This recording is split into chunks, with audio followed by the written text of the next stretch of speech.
Let's get this shit started. We have a serious epidemic in pro sports. Uh, the NHL is very ravaged, and the NFL is beginning to get very ravaged with the, the epidemic. And this epidemic is real. What's up, suspect Puma? Long time no see, bro. Happy holidays to you and yours, my brother. Up in Canada, good man. Up in the Ontario province of that beautiful nation. I'm sorry that you guys are getting ravaged again by COVID-19. The brother right here. What's the channel? Welcome back, buddy. We have a serious problem, folks. And this is happening at the wrong time for both sports, especially for hockey, because in this country, hockey is irrelevant. Even like here in New York, I know suspect Puma is not going to believe this, but here in New York, oh my God, I'm sorry to hear that, bro. You hurt your legs and your back, bro. Oh man, at work. Yo, my prayers are with you, and I'll shout you out every day. Manzano, get up here. Little Rock. Been a long time since I did that. Manzano, I'll bring you up in a second. Boy, I haven't done Little Rock in a hot minute, man. How you been, Little Rock? Yeah, Toronto, man. Deacon Dave in the building. What's up, Dave? Thank you for the Cash App Wednesday night, bro. Appreciate that. No problem. My prayers. Appreciate that. Appreciate that very, very much, my brother. Tony Manzano will be up in a second. Let me just say hello to my boy, Deacon Dave.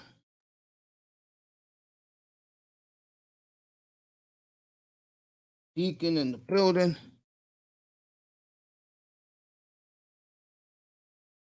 What's up, my brother? Happy holidays to you, Little Rock. Happy holidays to Deacon Dave. I will be on next Saturday, by the way. I'll be on Christmas Day, guys, 7:15 in the morning. I'm gonna do preview all the NBA games and the doubleheader. I don't know if Cleveland's gonna be playing Saturday. I think the Green Bay Cleveland game is gonna be canceled because Cleveland got to play Monday night, and they're gonna make them play again on Appreciate that, my brother. I'm glad to be here with you guys.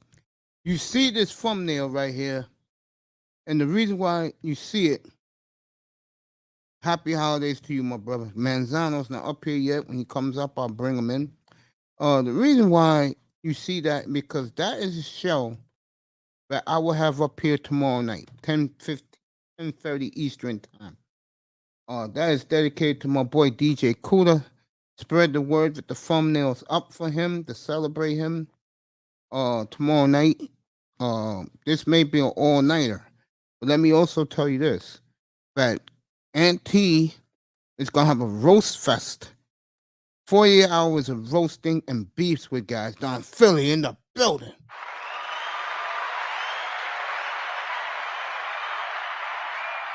You got it, bro. I'll see you for DJ Kuda's celebration tomorrow, bro. If not, Sunday, I'm doing football all day. So I'll see you then. And my prayers are with you.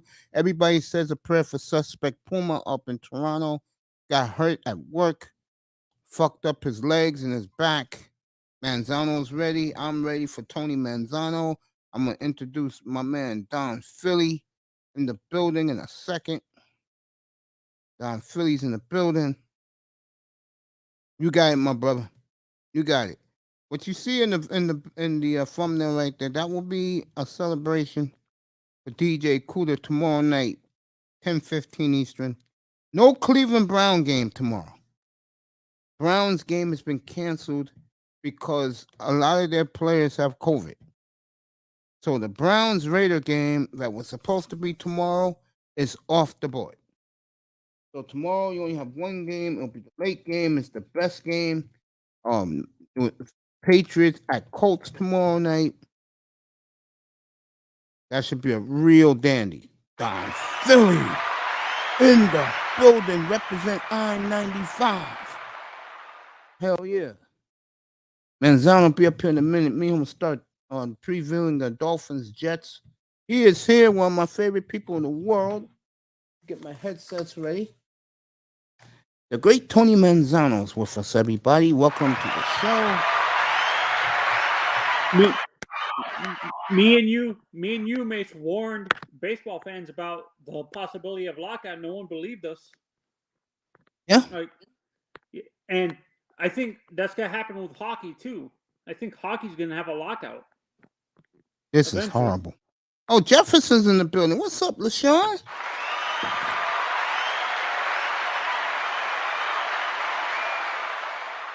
And I think this lockout is gonna lose more fans, Mace.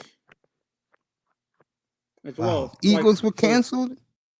The Eagles were canceled. Yeah, because the Redskins, I think 20 Redskins have the virus.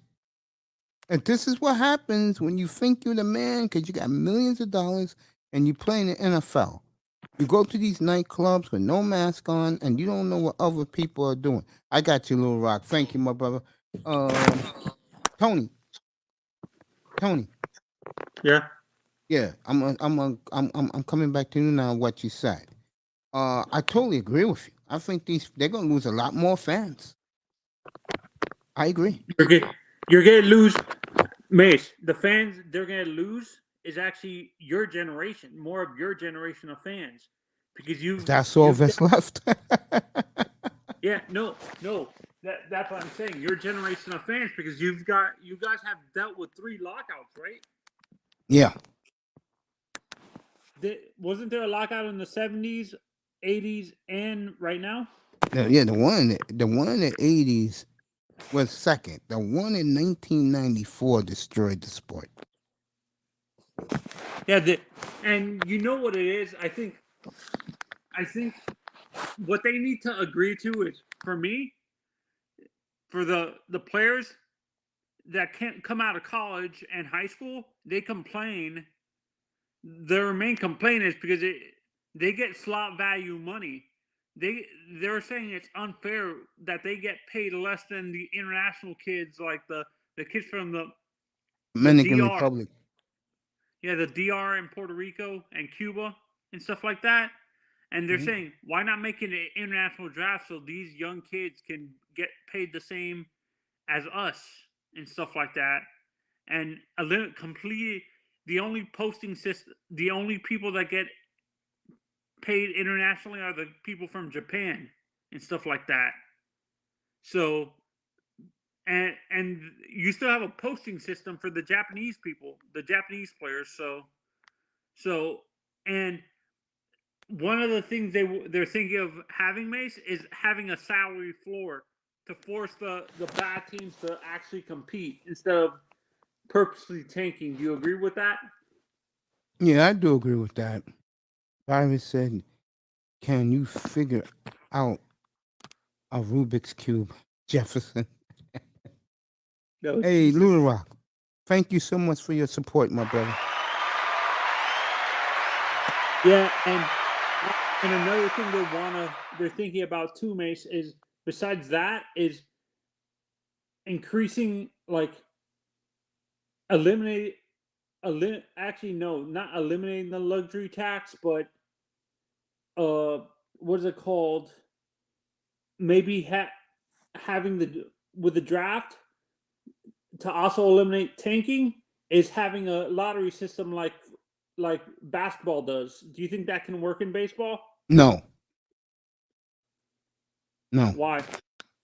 Because let's say a team like the Yankees had an off year and they barely made the playoffs. I mean, didn't make the playoffs. Let's say they, instead of winning 90 games, they won 84 games. Okay?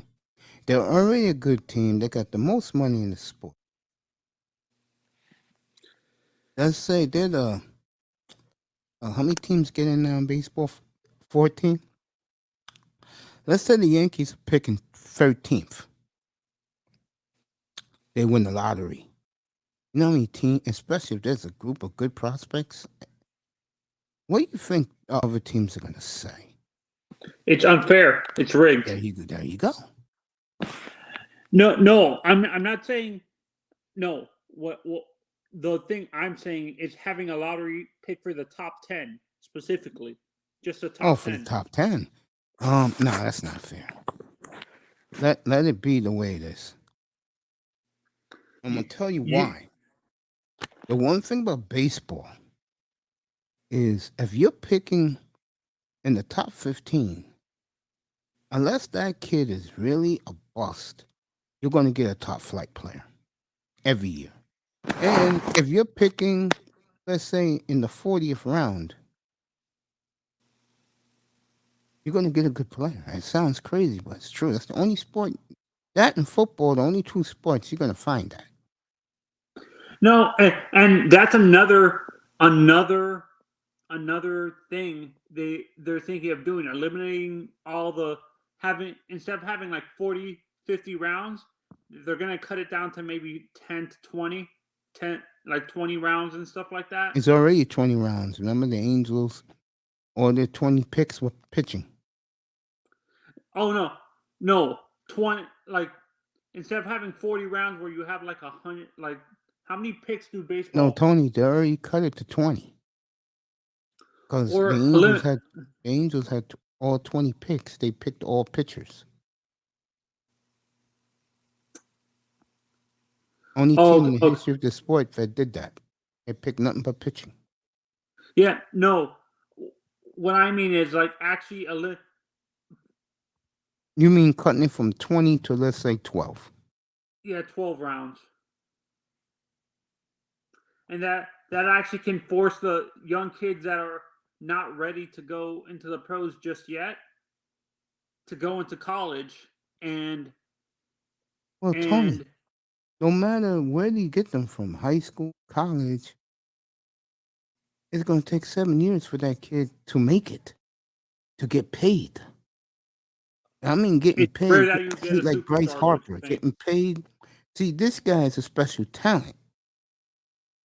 Tatis, that's why the Padres paid him.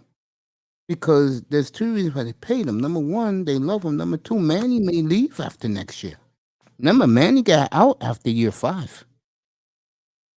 Oh, and wait, I didn't know he signed in a player's thing after 5 years. No, he signed a 10-year deal, but he can get out after 5. Wow, and in 2023, he can get out. You don't think the Padres know in the back of their mind he may want to go back to the East Coast and play for a team like the Yankees, the Marlins? You don't think they know that? Yeah, he might want to come home or something, is what you're saying? Yes. Yeah, because Manny's from Miami, isn't he? Yeah, they keep Tatis, and they don't ever have to worry about Tatis because unlike Manny, Tatis loves it in California. He's the new face of baseball, and he's bilingual. He can speak both English and Spanish. So he can connect to the people who baseball wants to connect to. It's like Ohtani. He can connect to the Asians, and he can in America, he has an interpreter. Yeah. No, and this is what I honestly, that's why I like Tatis better than Vlad, because Vlad refuses to speak any English. He's too arrogant. He stays arrogant like his father. What was Tatis's father arrogant, Senior? He was a little off the wall, demented Dominican. You know how they say. They get crazy. The reason why I can say that because I grew up around them, and they know I'm saying it out of love, and they love it because all you have to do is look at the antics Manny Ramirez pulled. How the hell you're playing a game of baseball and it's between innings and your ass is going to take a leak in the bathroom in the outfield at Fenway Park during the game? Hello? Can you hear me? Yeah, I hear you crystal clear. My question is how Manny got away with that in Boston? Specifically, how I'm going to tell you why. Boston? I could tell you why. You ready? 48 home runs, 175 RBIs, hitting 350. Who do the Boston fans like more, Big Poppy Big or him? Poppy is bigger than this. I said this before. I'll say it again. Big Poppy is bigger than Tom Brady in Boston. Which is surprising that You know what it because is? You want to know the truth? What it is? The Patriots are Rhode Island's team. The only reason why Boston accepted it was because they were winning. Let me put it this way, and this will answer your question. If Mark Sanchez was winning those Super Bowls in New England, you think the people in Boston would accept that team? no. There you go. But because Tom Brady is good looking, got the boyish look, and he's Irish, which is most of Boston, the city of Boston and the outskirts, they're mostly Irish community.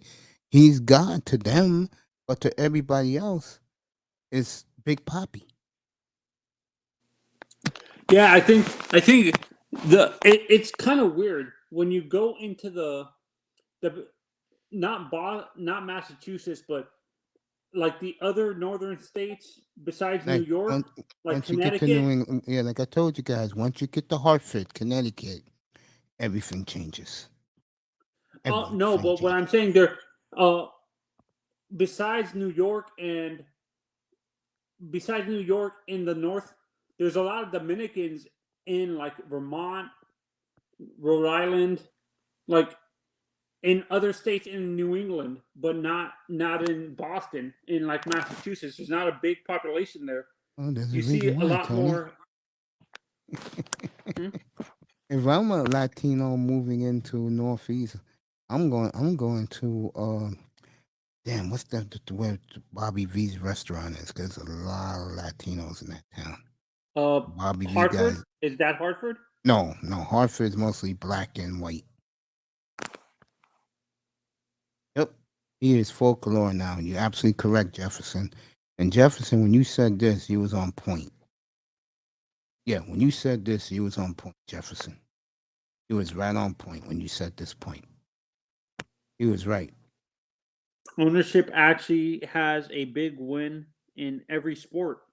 Because they get all the Uh, concessions. I'll put it back up mhm. for you. There you go. He's Yeah. right. No, I agree with Jefferson. Like it seems. And I don't know, bogged out for a second. Jefferson, I hope you. What I was hope. that? I What don't just know. happened? I don't know. You bogged out for a second. I don't know.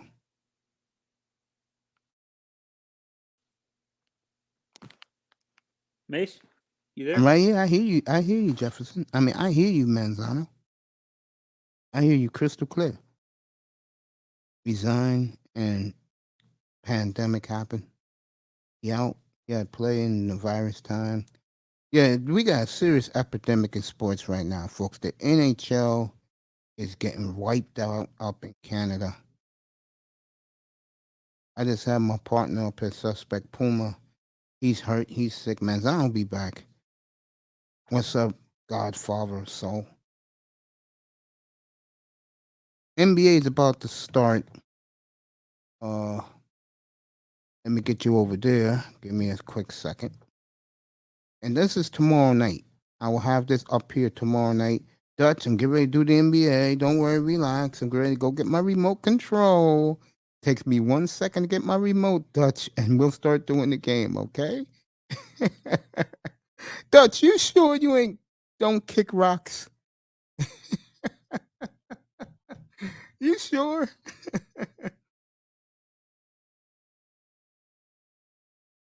Wow. I'm good with StreamYards. I guess because no, I'm not gonna say one. Let's see if Tony's there now. There, Tony. Yeah. There It's you go. Stanford. Talk It's to the Stanford. audience for 1 quick second. Talk to the audience. I'm gonna be back in a quick second. Okay. Yeah, I agree with you that I think besides Boston, I think Detroit is the only sport. Detroit besides Boston, I think New York, Detroit, and LA are the only city to win major championships in every sport.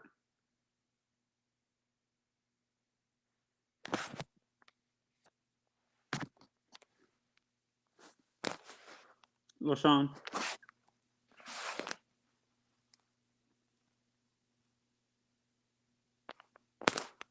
All right. Dutch is here. Get ready to get to the game now. Yeah. I agree with LaShawn Mace that I think Boston is the only, besides Boston, I think New York, Detroit, and LA, and maybe Dallas are the only major cities to win championships in every sport, like in the US.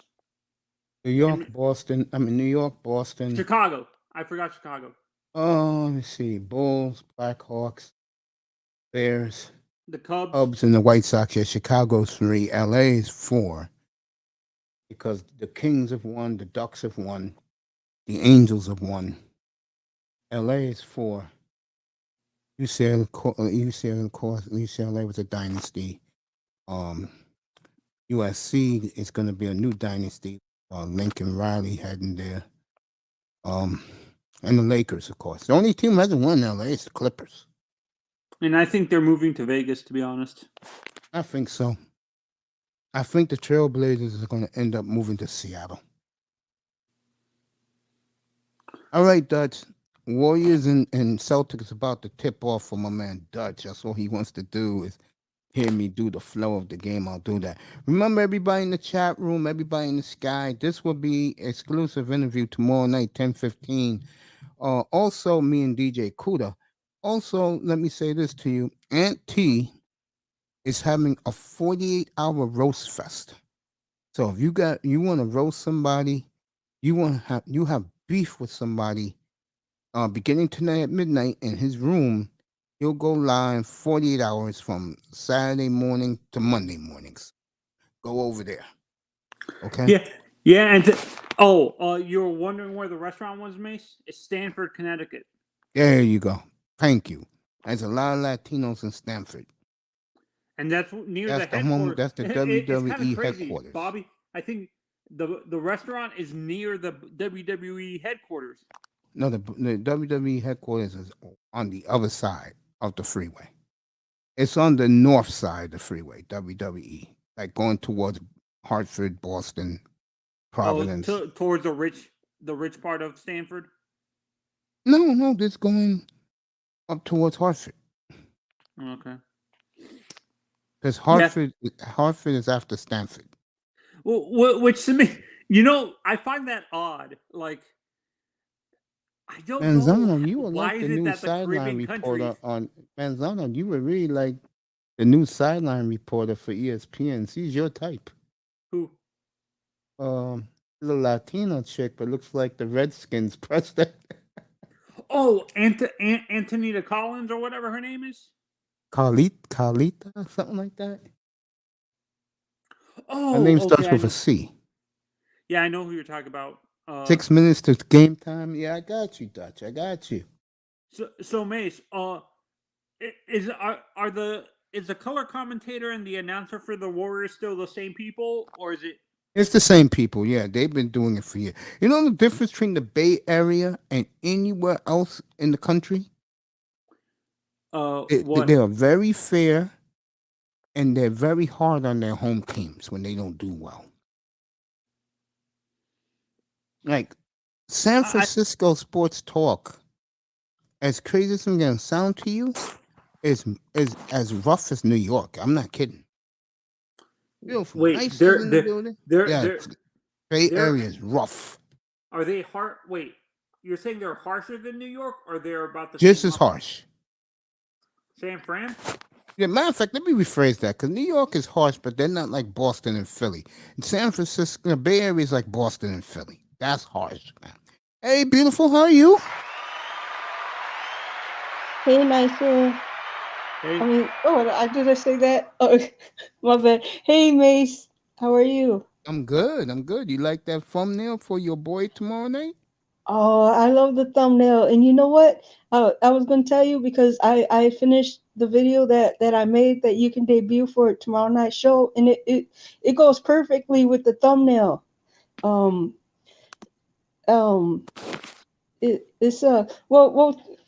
because I already told you this, Mace, but everyone listening I wrote a song for Kuda and I finished the instrumental, and I got Kuda on the intro for this one. And this will be the first song that I record because it's got everything but the vocals. This will be the first song that I record next year and put on my channel. But it's gonna be ready for tomorrow night's show. Hey, Nicer, Yeah, go ahead, Yes. man. Go ahead. are you in terms of your music? Are you an R&B artist? What type of music do you record? Um, this song here is it's both. Well, I wrote some bars, but the hook is R&B. Is short, but I'm gonna be singing that part. But I most when I start doing covers next year, it's mostly gonna be R&B. But this I also will be doing songwriting, and the songs that I write, um it could be for any genre really. It's not just R&B, because I don't want to listen to limit myself, not just R&B or hip hop, country, folk, whatever. You're gonna be the second. Honestly, being honest, there's not really a lot of black um young black songwriters in Nashville at all. Like in country music in general, you don't. There's not really a big population of young black songwriters in that genre and stuff Well, like I that. don't know why So you telling me that. Well, I'm not black, and I don't even say what black has to do with it. Yeah, I agree. There's not no, that many. Not just writing, what I but meant performing. minority. Manzano, There's let not a it lot of go. But minority. Tony, There's let it go. Oh, trust me, I'm just you're saying, good. it's You're good. like I love all kinds of different music. I don't really listen to country music that much, but I'm just saying, music is music, and I'm not going to limit. yeah.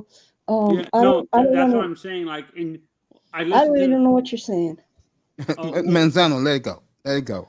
sorry. Nice. Do me a favor. Uh, those 10 downloads. Can you put them in the email in the back chat right now for me? And I'm gonna The what? download it. The 10 you sent me the other day. Oh, you want me to resend them? Oh, Yeah, to this, well, to the email in the back. all right. You know what? Thank you, That's baby. gonna take some time because I Oh, erased them do it. off No, my no, you lap. have to do it now. Do it later. Right? Yeah, I'll probably do it um Sunday. I'll have No time problem. Sunday. Hey, sweetheart, take your time and do it. I'm in no rush. Yeah, because after I send them to you, and then when you told me that you had started playing them on your channel, I went and deleted them off my phone and my laptop. I put them on a flash drive, so I got to take them off the flash drive back onto my laptop, so I can reroute it to my phone, and then I can send it to you through my phone. Okay, But I just can do that Sunday. yeah, just send that to that email in the back chat. Yep. All right, I Thank you, got you. baby. Jefferson's been hitting home runs tonight, and I'll get to Deshaun in a second. So you like this thumbnail? Oh yeah, I love it. There you go. Yeah, I like that picture too. I was see, like when I first made that video, I had a different picture of Kuda, but then I was hmm like, I wanted the one where he had that 360 hmm camera and he was outside by what looked like a creek or a small river. And I went with that picture instead. So yeah, it's gonna be a dope video. And it goes right along with your thumbnail too. So that makes it even more doper. Yeah, I'll send you the thumbnail. I got you, Okay. and that's not a problem. I wanted to do this thumbnail to let people know that this is going down tomorrow night, 10:15 Eastern time, and we'll go as long as Nicer can go, because Nice is going to be on the panel, and Coda's going to be there. We're going to talk about a lot of topics. But you see these words in big letters, vindication? That is what we're going to get into first. It's a long story. Guys well on is in the manosphere, they know what this is about. Everybody else who joins us tomorrow, you'll find out. So that's tomorrow night, 10:15. The thumbnail's been up all day. If you haven't seen it. So What's up, baby girl? Misha Mack in the building. I'll say hello to her. Go ahead, Tony. You know, Nice is just gonna chill with us up here for a little bit before she gets back to work. Go ahead, Tony. Oh, okay. Yeah. Are you What do excited you want for to talk about? Go ahead. you're a Bucks fan, right? Nicer. Are you a sports fan? I not so much these days because I don't have much time to be watching. But I used to love watching basketball. Um, um, Football? Football's cool. I don't really watch it, but I can listen to you guys talk about it. Well, I did my ex. He was a big football fan. I used to like sitting watching games with him. Um, I can sit and watch the game. It's like, well, baseball is boring to me. I can't watch that game very long before I go find something else to do. It's just, but oh yeah, boxing. I love watching a good boxing match too. So I say basketball and boxing my two favorite sports to watch. There you go. She Yeah. used to love the Garnett Timberwolves. Oh Oh yeah, yeah. Yeah. Honestly, my friend was a big Timberwolves fan, and he would talk about Garnett all the time. Like he said he's the greatest Timberwolves player of all time. Garnett. right. All right, 4-3, Golden State over Boston. Go ahead, Manzano. You and Nice. Yeah. So what do you do, Nicer? By the way, like, Only What I sometimes do, I make music. makes oh no, music. you said you're going back to work. Do you work as Yeah, She's a I'm going going back back to on work her making music. music, bro. She's gonna have a monster. She's building a monster studio, like a music studio Oh, for her. no, I got confused because she said she's going. I thought she had a regular job, like how That some is a songs- regular job, Tony. Oh, okay. No, Tony, I you know I what? Let's get to the Dolphins. Mr. Miami said, "What's up, little bro?" hey bro. What's up, Coach and brother Tony and Sister Nice? How y'all doing? What's up, 305? There you go. Just sitting, I'm just Wow. sitting back chilling. There you go. How was Chilling your like day, a brother? villain. Chilling like a villain with the villains. Yeah. Nice is so damn cool. I I'm love just sitting. Nice when she's with Cooler up on Cooler's platform when they're by themselves. That thumbnail, that thumbnail is that mother is dope. I appreciate that, man. 10:15 tomorrow night, everybody. Ma- Browns and Raiders are canceled. Redskins and Eagles are canceled. Rams and Seahawks are canceled. So the Mace, Bengals you're play gonna tomorrow laugh night. about this. I Yeah, just again, Tony? you're gonna laugh about this.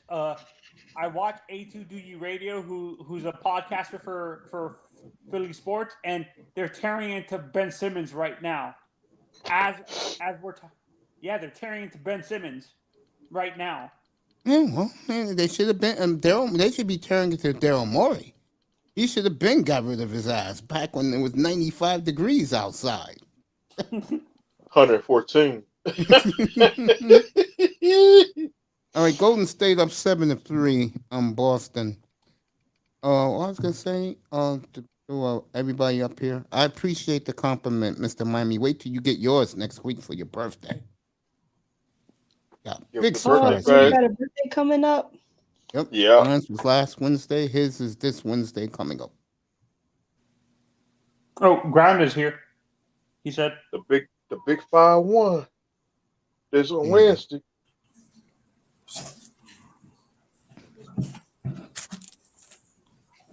Peace to everybody and your families in the chat. Man, what's up, yo?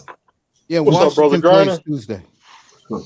All right, carried the sit of 3, so it's 10-3 Boston. I mean, excuse me, 10-3 Warriors. You know the $1 Million Man Corporation's in the building. What's good, bro? Thank you.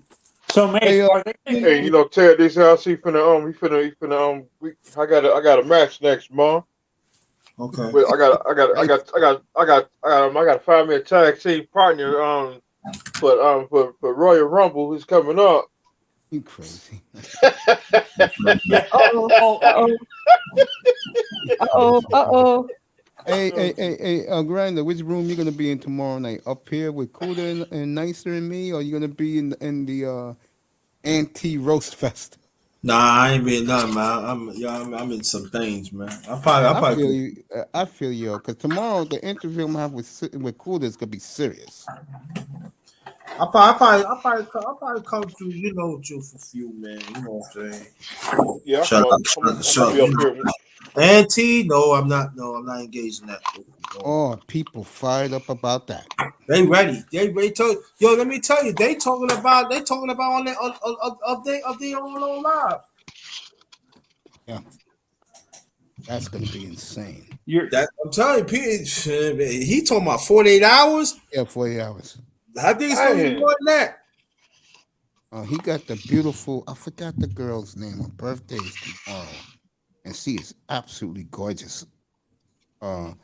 PC, that's her name. PC. Hey, what's up? What's up, nice sister, nice? What's up? Oh, hey, Mace, I got this bowl of fruit. I gotta get to because I was Enjoy supposed the to eat fruit. it, but Get my I'll be email in the back listening. chat, and I will see you tomorrow night. Oh, for sure. No, I love you. I will listen. not be doing a show tomorrow afternoon. I'm gonna take rest. I'm gonna be up all night with Kuda and Nicers. All right, bet. I love you, baby. Yeah, I love you too. I'll see you guys. You too, baby. The All right. beautiful Nicer. yeah. Since Grinder's with us, I'll get into Dolphins Jets in a minute. I don't care. Good news, or some bad news. No, we're just gonna talk about the game. You really got the bad news. I mean, five Yeah, of our Waddle's most out. important players are not playing. Yeah. Oh, hey, Mace, did you see we got Duke Johnson? Yeah, we got Duke like a month ago. From the Miami Hurricanes. You. He used to be with That's old news, man. Yeah, that's Yeah. old news, man. Curry hit another 3, so he's on fire. Golden State up 13-3 on the Celtics. Who the Lakers play tonight? At Minnesota. Uh-oh. You know what time they're starting that game in Minnesota, bro? What time? 10:30. Yeah, 10 o'clock. 10 o'clock. Dang. Yeah. All because the That's old men are in town. And the Geritol kicking in. I haven't. No, you forgot the bad game, man. Icy hot. That's why I call it icy hot. The pad, no. We ain't talking with the cream. We talking with the icy pack. Old man. What the heck is Geritol? Do I even want to know what that is? Geritol is like it's for old men. Let me put it. For old women from the 70s. We'll leave that alone. Yo, you know you got Mr. Miami. You got the new commercial with your boy DJ Khaled and Brandy. Brandy's in the commercial too? Yeah. Yeah, Brandy, hey, good old Brandy. I'm gonna leave that alone. Anyway, let me get back to what I was saying. 13-3, no, we'll leave that alone. 13-3 Boston over 13-3 Warriors over Boston. The Warriors are fourth in offense. The Warriors are fourth in offense. What's up, brother Dutch? What's up, Dutch? What's up, Joey? What's up, my brother? I was reading articles. They have to reschedule. What's up, brother Jefferson? Jefferson's been great tonight. Games, and Brother Jefferson, how you feel? Sorry. They're saying that fans are pissed that they might have to have back-to-back game, a Monday night game and a Thursday night game, back-to-back. Like which team? Like Washington is gonna have a back-to-back Monday and Thursday night game, so they only have 2 days off. No, Washington played their Thursday game already. They played the Giants week 2. Right, yeah. No, it wasn't. Who This was it? week is this Thursday night, Manzano. It's Tennessee and the 49ers. Those two Ugh. teams are not affected by the COVID. No. No, there was a team that was playing that got affected by COVID that has to have a back-to-back games on Monday, and I That can't will remember. probably whoever's it's the Browns because they gotta play Monday. They gotta play Saturday. And they take on They're the in Raiders. Green Bay Christmas Day. Ugh. Nice shot. Is there a big schedule for the NBA on Christmas Day? Is there a big? Of course, teams? it's a big schedule. Always. Knicks at Hawks, Celtics at Bucks. The I'll be game I'll cooking. be doing round 3 of Warriors and Suns, Lakers in Brooklyn, and then it's Denver and the Clippers. I will not be doing that one. We'll be up here watching Arizona and the Colts. That's on Christmas Day? Yeah. Hey, Mace, you know what we should do? Yeah. I found a website that you can predict, like the playoff scenarios on how. What's the up, Joey Dolphins- Serpent? Yeah. We can predict on the scenarios that can help the Dolphins get into the playoffs based on the other teams that. To me, we- all Miami has to do is win out. They do that, they're in. Because everybody above them have to knock each other off. They're all playing each other, and just about every team has 6 losses. See, Miami got to take care of. They got to take care of business, and then Yeah. and then a couple of teams they're gonna have to lose Sunday. No, because the reason I disagree with you, Mace. We do have to worry about it because remember we need the Colts. We need the Patriots to beat the Colts because the Colts beat us early in the season and stuff like that. Exactly. Nicer's on point right there. What she just said. I'm gonna get to that later on. Not only are they saying that Curry is the greatest shooter, they're beginning to say that Curry is the best player ever. What's up, Misha Mike? That's a little bit too far. That's a little bit too. The rings are gonna count, though, Tony. He wins it this year. It's 4 rings. LeBron will be a distant memory, and then he'll go after Kobe next. No, he gonna Don't catch need Kobe. 3 rings to match Jordan. Kobe only got 5. No, I'm talking about Kobe got he only 5. needs 3 rings to pass Jordan. I'm saying, right? I think a lot of people, and I hate to say what I'm about to say, it's gonna get a lot of brothers upset. I think a lot of people are past the Jordan era because you have a new generation of young people who was in diapers when Jordan was playing. Mwah, the beautiful Misha Mack in the building.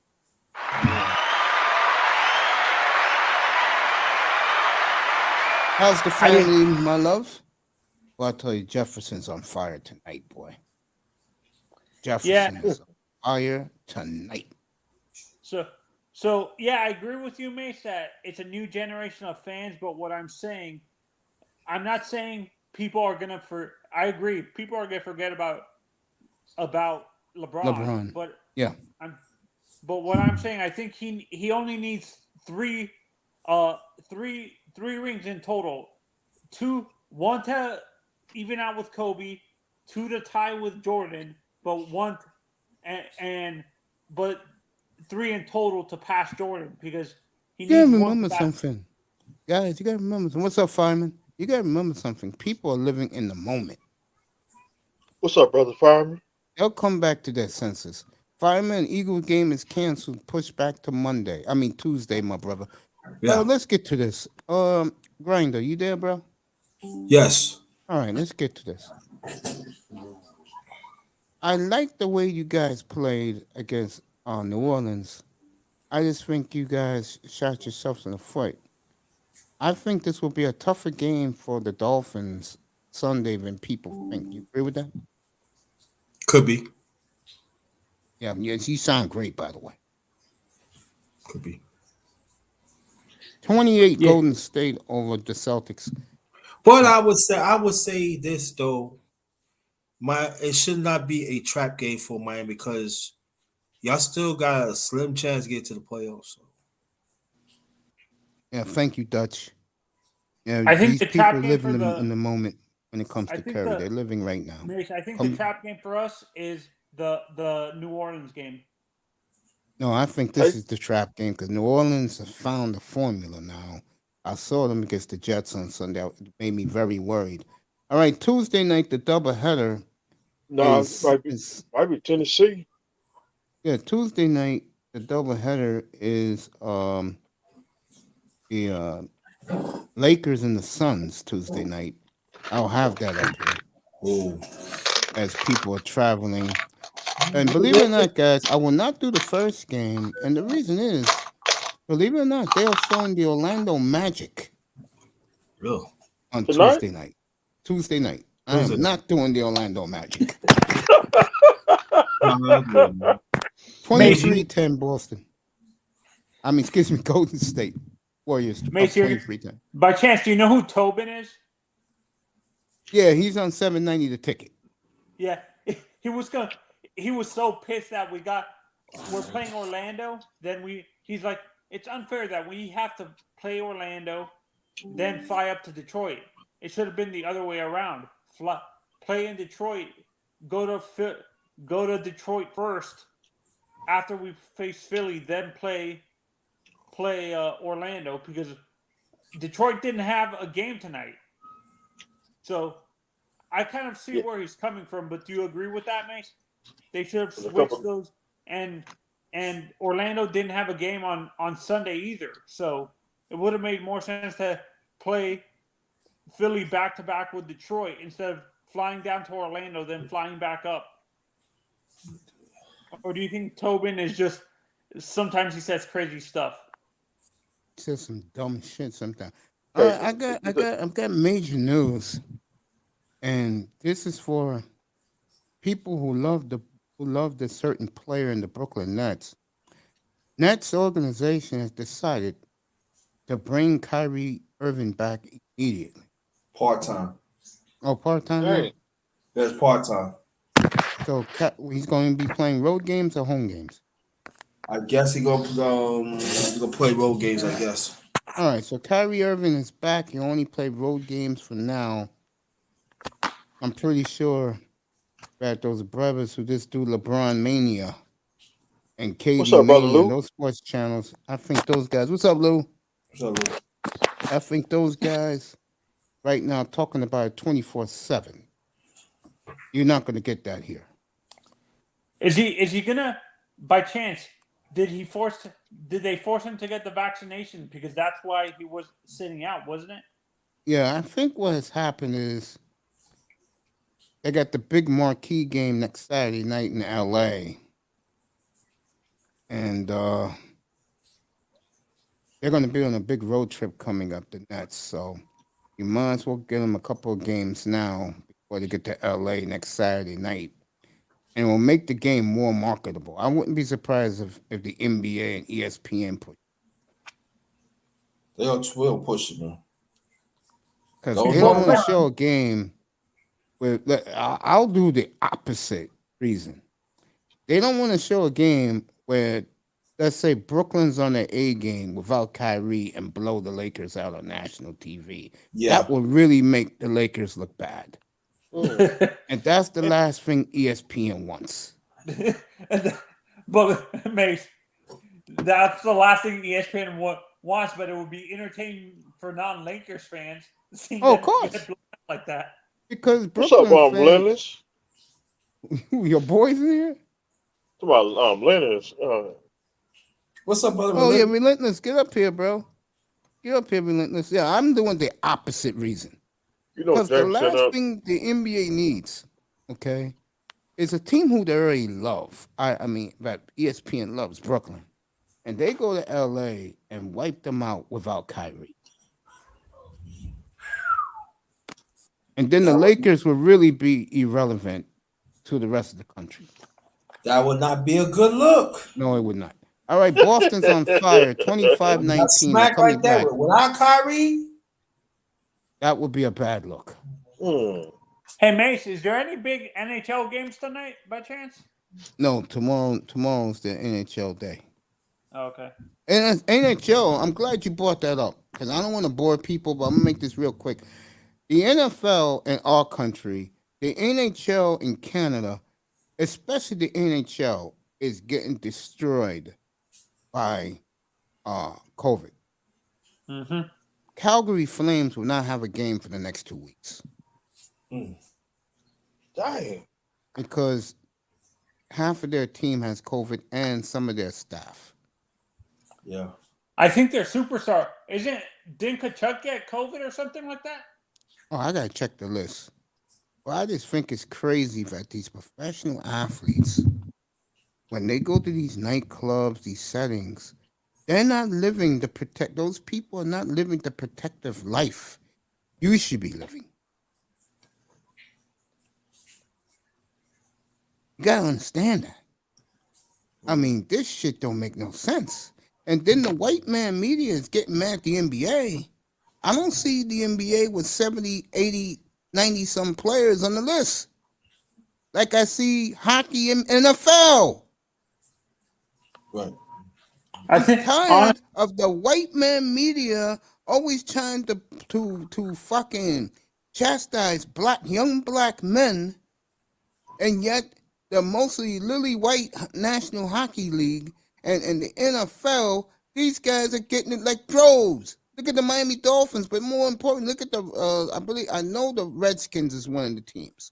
Look at the goddamn Rams. Half the roster, especially the Redskins, half their roster has the shit, and that's why they gotta play Tuesday, and then the Redskins gotta play Sunday. And you know what?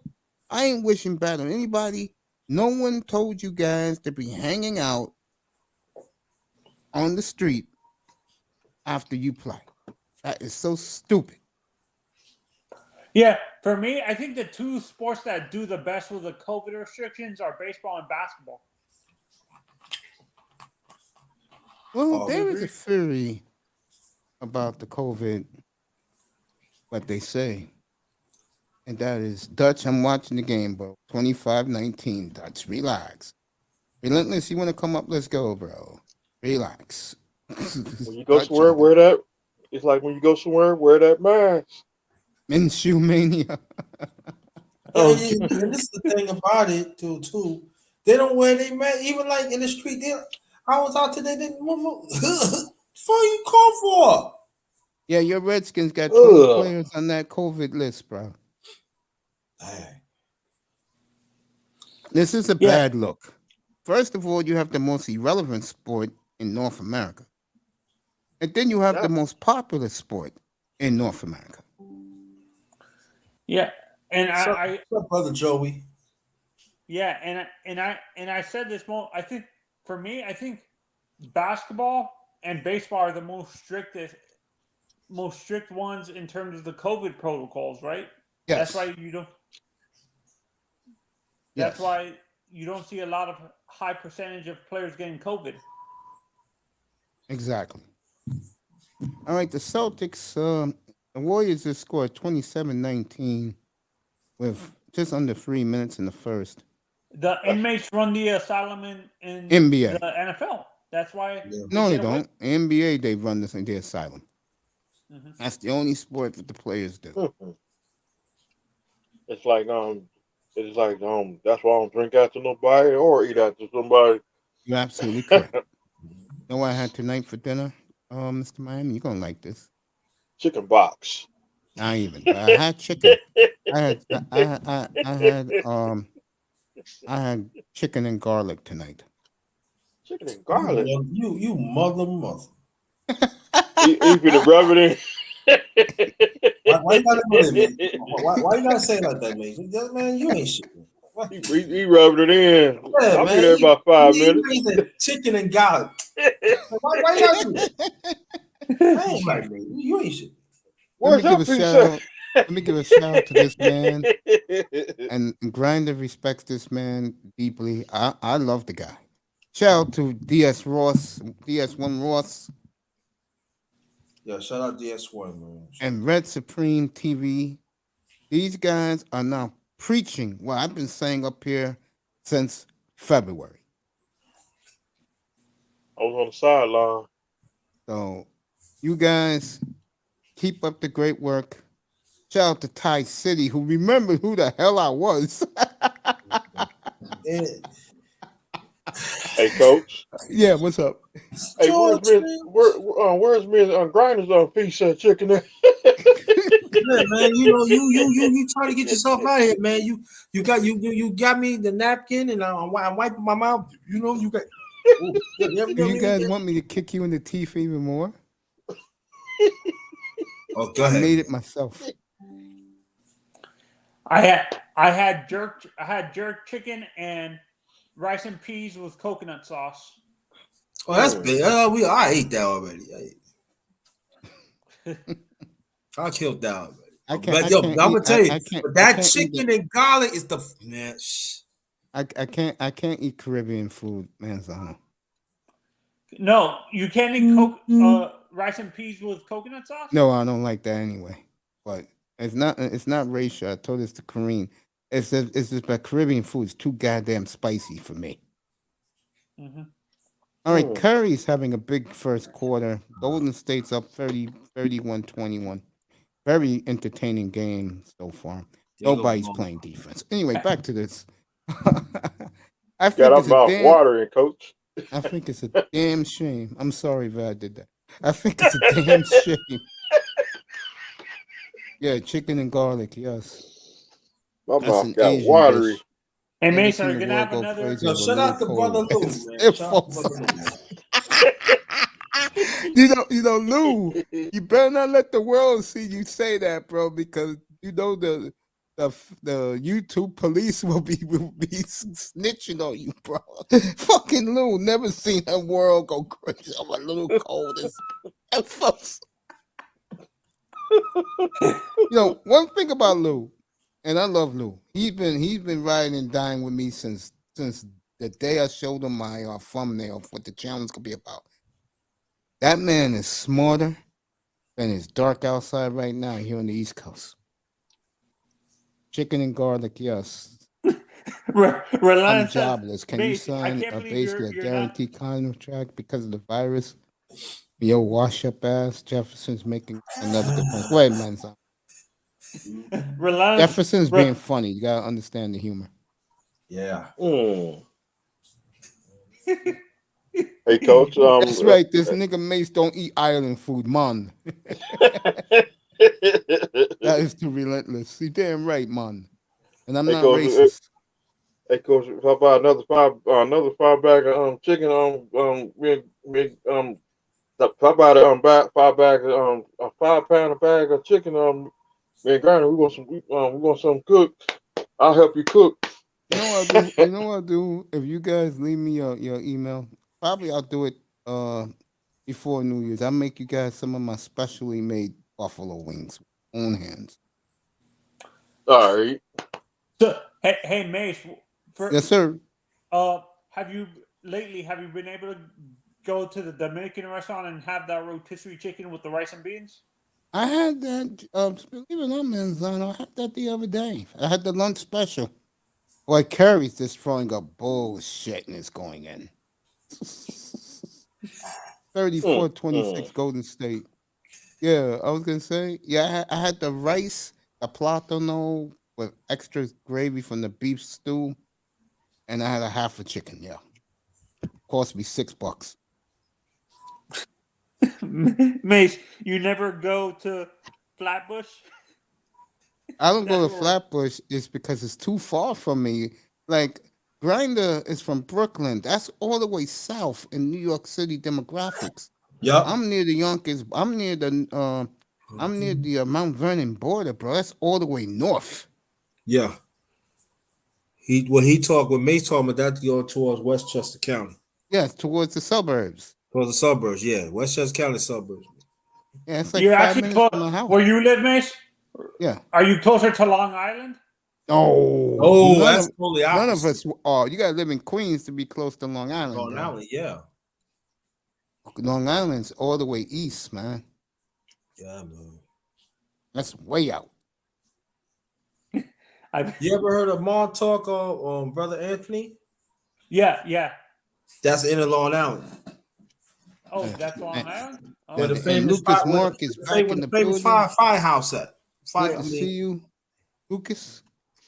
You tell Lou Shirley I said we miss her here and tell her happy holidays from us.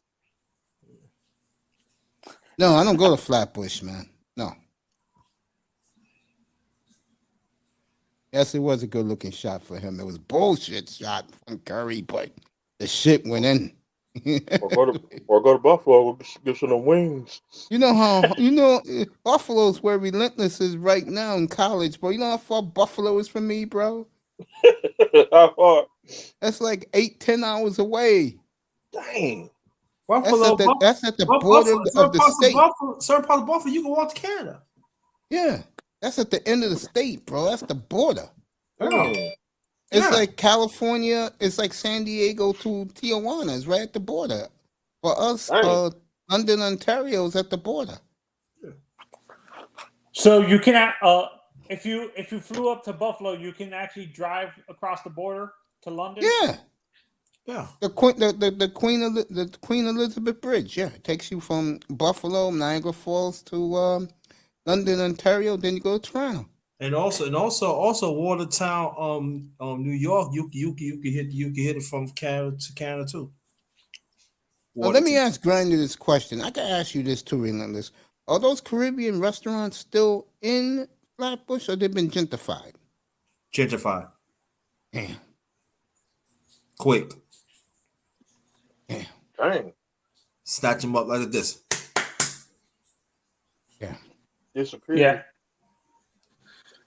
Yeah, it seems like specifically, like it seems like around that area where there was a lot of Jamaican people in that Flatbush area, it's actually moving more towards the Italian community, and Flatbush is moving more towards the Italian community, right? No, I can't answer that. No. More Asian and Jewish, right? Italian is this. They gonna stay where they at. Man. Yeah, Bay Ridge. Bay Ridge gonna be Bay Sheepshead Ridge. Bay Beach gonna be Bay Beach. Sheepshead Bay gonna be Sheepshead. They ain't nothing gonna change. Why they should? Yep, facts. Really? And there's Red Hook, and there's Red Hook. Kings Plaza, Mill Basin would be Mill Basin. Man, they ain't changing. But I tell you one thing: don't go out there at nighttime. Nope. Yeah, you damn right. Don't do it. No. Grinder, how far are you from? You live in Brooklyn, right? You said. I'm born and raised in Brooklyn. I'm in Virginia now. But you can ask me the question. I know Brooklyn. Yeah, he knows his home turf. Like, how far? Like, when you lived there, how far were you? Just a subway right away from Red Hook? Yeah, subway. You can take the bus or train. Take like 2 trains, Red Hook. You coming back home, Relentless, to go to school? Good for you, bro. I won't want to be up in fucking Buffalo. Go this cold time of the year, get snowed in. Yo, be around them snow bunnies. Oh yeah, how's Eat Flatbush? Is the restaurant still in East Flatbush, bro? Huh? Buffalo Are the Caribbean restaurant still in Flatbush, East Flatbush? Justify 2. Damn. We need Buffalo to go down Sunday. Only time like if they have it out there, they shrink the stores. You know what I mean? Yeah. Yeah. Man, that used to be all. Once any train arrives in Atlantic Avenue going south, that used to be all Caribbean. Caribbean, yes. That what makes like Japanese, Chinese food and stuff. What's my favorite borough, Grinder? Fireman, Brooklyn. That's where I live at. That's where he's at. Mine's, believe it or not, I'm gonna shock a lot of people, but I like a town in the suburbs. Come on, that. I like White. You're not a big fan of the BX, Mace? Yeah, the BX is okay if you know it. Rochester. Where? Rochester. Oh, that's up there, man. That's Sheila E's territory, bro. Dang. That's right next to Buffalo. That's James Keels, bro. Dang. You told him going. You told him going cast him out, baby. You talking about no man land? I ain't going there, nigga. You what you talking? You talking about You man? crazy. You told me you never gonna come back, man. That's What James you talking Keels, bro. No, that's not me, Rochester? bro. Yo, shut up, yeah, man. Don't go to Casket Mountain shit. Don't go to them town Casket. Don't do that. 41-33, yeah, with the deer, when you go deer hunting, Yeah. Mike Tyson used to live up there for years at the Catskills. And know also, Brian. and let me tell you one thing, shoot. They look at us as black people, they look at us as animals too. Hey, nigga, we want to shoot a good nigga. Yeah. Nice shot. Yeah. That's true, bro. I'm telling you. No. Yeah, man. Yeah. Remember, Mace, I told you my friend was moving. I told you and Grinder one of my friends was moving up to New York because of the military, and he's thinking moving into the suburbs. He ended up deciding to move into Sheepshead Bay. That's not a suburb. That's white man's turf. What are you talking about? That's Saturday Night Fever, baby. You ever saw that movie? What are you talking about? Saturday Night Fever. Where his buddy from the military moved to Sheepshead Bay, and I just told Manzano that it's not suburbs. That ain't no suburban. That's white neighborhood. That you don't go there. No, he's white. He's white. Yo, you want to come up here? Here, bro. It's good to see you, bro. Get up here. It is, yeah. I saw this man finally. How this handsome man looks like. The great fasting for life. One of my favorite people. Who's laughing like that? Relentless said, Grinder, are you from the sty? I got family from the sty. That would be Bed-Stuy for the rest of you. Never die. Exactly. Never die, Bed-Stuy. Hey, Chris. The home of the beautiful TC. All right, Anthony Davis has arrived. I forgot where the Lakers. They're in Minnesota, and the winter where they all wearing winter coats. And at one show, everybody, hey Chris, that mug was That was film up Brooklyn. there. That was Brother Mace. That was Brooklyn? You mean Brittle AD? Yeah, that's right. The brutal one himself, walking in, limping, of course. AKA Candyman. But let's put it together. Let's give them credit. The old men are putting it together now, slowly but surely. But I think it's a little bit too late this early in the year because Golden State and Phoenix are flying. I'm just saying like this, that when they play Phoenix, it's not going to be good. They got Phoenix Tuesday night. Uh-oh. It's going to be personal. That's going to be a beatdown. All right, the NBA, give the NBA credit. They have just announced tonight, and I have to owe the other two sports an apology. 16 more players on COVID is up to 84. So the NBA is just as bad as the others. These professional athletes, I just don't get it. If they telling my ass to wear a mask and stay home, I'm doing that shit after games. I'm not even thinking about it. You said what part of Brooklyn I'm from? Prospect Heights. There you go. All right, Golden State is on a 7-0 run. Iguodala stole the ball in this dunk that did a ton. But I live different places in Brooklyn, but I'm original Prospect Heights. 45-35 Golden State.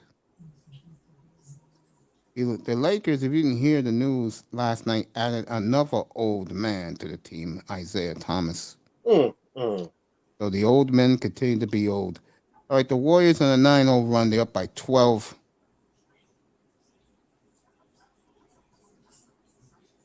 And I don't think Klay Thompson made this. So Klay's supposed to come back next week, by the way. They really don't need him, though. That's what I would say. They don't need him. And I think Klay is beginning to feel left out. That these young guys are ignoring him also. It's like in California with the Angels, the young guys phased out Mike Trout out of the locker room. Yeah. And when you get young punks ignoring great players, that's a bad sign. It is. It goes to show you they don't have no sense of history. And respect. Absolutely. And respect, yeah. Dutch, I told you I was watching this game, man. Tomorrow night, that great man up there will join me and the beautiful Nicer. 10:15 tomorrow. And we'll be talking business. We're not going to be talking about the yin yang You want yin yang? Go over to Auntie's. He's doing 48 hours of that, beginning tonight at midnight. Roast. Roasting and beef. Oh, I'm telling you, you know people resting for that. You know people going to sleep, they taking naps for that. They taking naps for that. They don't Drinking Red Bull. I'm gonna tell you something else. Man. And Auntie's channel is gonna blow up now. Yeah. And he thanked me this morning for everything I've done for him pushing this roast fest. It's like I say, folks, you got something to push, I'll push it for you. Shout out to the beautiful Nadia A, by the way. I ordered my soaps and my body wash. I should be getting that next week. Shout out to Naya.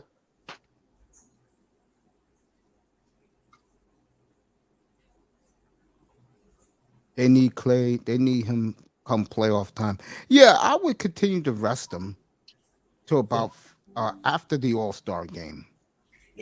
Or March. Yeah. And then I'll start playing him every other day to get him to body contact. 'Cause that's the most important thing about pro sports is the contact. Oh, you're here, bro. Grinder, you sitting down. I'm right here.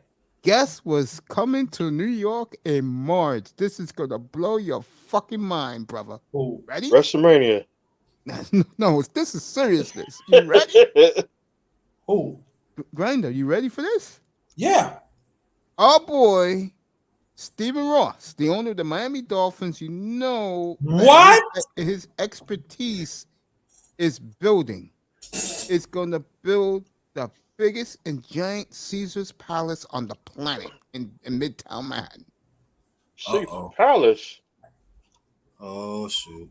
You know what that means, right, Grinder? Yeah. When you get back to town, I'll hit you up and it's on me, bro. We'll just Man, eat all night and watch Cryptomania. Yo, they're not even talking about the crypto. You know what they're going crazy about here in New York? Even the white chicks are going crazy over this. They cannot wait for March 1st when the gambling is legal and Caesars will be open. You know what type of fucking party? They're going to have all weekend at that Caesars Palace downtown, Man, bro? listen, you can take the train, dog. Oh, my God. Man, it's gonna be, let me tell you, it's gonna be so much pussy, it's crazy. You ain't lying. And now these girls are into gambling? And you know what that means, Mace? Hells yeah. You're gonna see some skin. Mm-hmm. Especially on the weekends in the spring. Yeah, you can walk to the left. You think left arrow is high right now? Man, listen. There's nothing better, guys. You listen to your uncle and your brother Mace here. There's nothing better than being a single dude and you're dealing with a woman that don't know what the hell she's doing, and you get to teach her. And when she's winning her money right in front of you, you know what the hell's gonna happen next. And she gonna rub it in your face. Remember, we are talking about a hotel and a resort. Pick a room. You have to leave the building, y'all. Exactly. Get your car. Listen what the grinder tell you. When you win, keep your comps. You ain't lying. Cause they gonna be around. They say, what you doing? They ain't doing nothing. Okay, yeah. Oh man, I'm telling you, Midtown gonna be lit. You think people ain't gonna be coming from all? Listen, all over the Northeast, bro. Amtrak gonna be full. Yep. Metro North gonna be full. Yep. They're building Path another trains resort. gonna be full. The subway's gonna be full. Buses. I can tell you this. It's gonna be local charter buses. Oh, there's gonna be some money making up in that piece. Wow. Give Stephen Ross a lot of credit.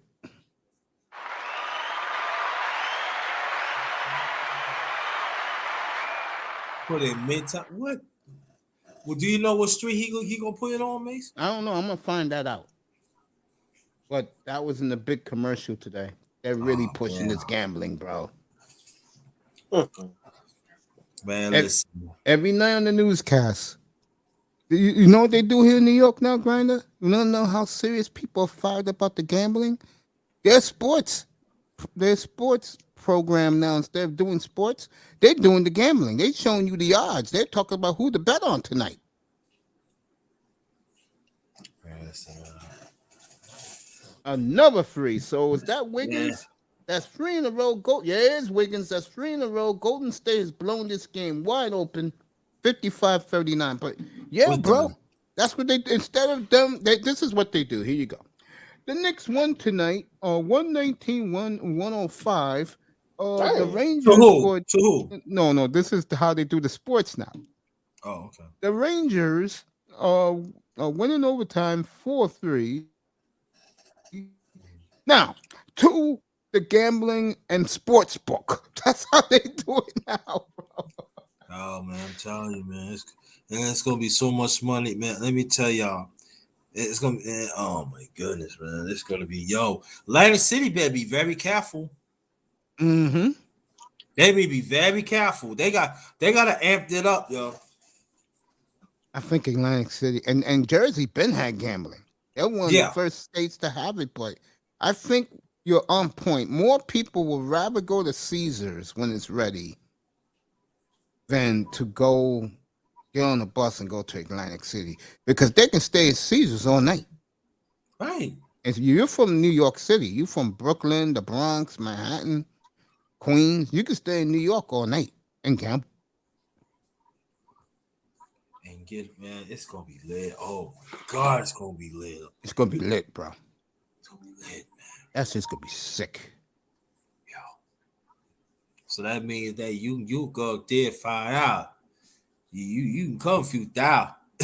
Yeah, I'll be at Caesars beginning next year. I'll be there for football every Sunday. I'll be doing the show from Caesars. Man, let me tell you, man, it's gonna be so much. Man, it's New York, man. Steve Ross, I don't like him, but this one right here. Yeah, I Steve Ross. I don't like him, but listen. I'm gonna tell you something right now, Mr. Miami. What's that? That bar, I'm not lying. That sports book, and come football season next year, it'll be nothing but fucking Dolphin fans, Cowboy fans, and Steeler fans, bro. Yeah, Atlantic City is a dump. You're right, Lou. You really want to see the football season? Who really likes who in this town? You wait till that Caesar's Palace open up in a year from now, bro. Oh God, man! I'm telling y'all, man. And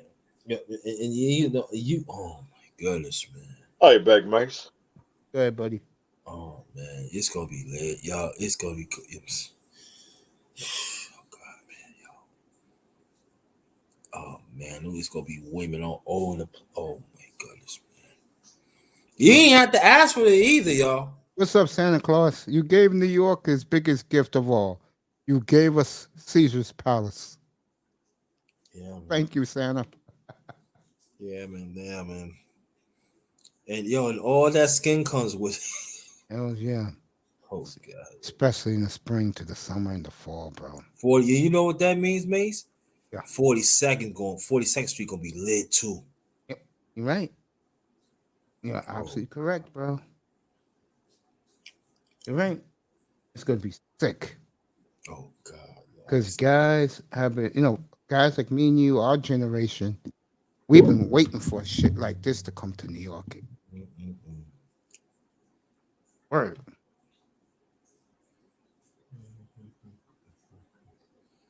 I cannot wait till the day it opens.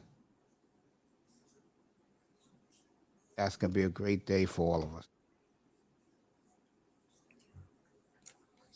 That's it, man. I can't wait, man. I'm just saying, oh my God. I'm telling you, man, man, you're gonna see quite a few men gonna come up, man. I'm trying to tell y'all, man. Wait in line. They don't come up. That is gonna be a scene of scene. It really is. See what Santa Claus says to you, Grinder. I'll put the screen. I'm gonna be looking up. Yeah. You're welcome, Grinder. How is the boy? Excited for Christmas? Yeah, man. I wish they put the Caesars up there. More excited. Yep. And I'm gonna tell you, and that's what Donald Trump he did wrong.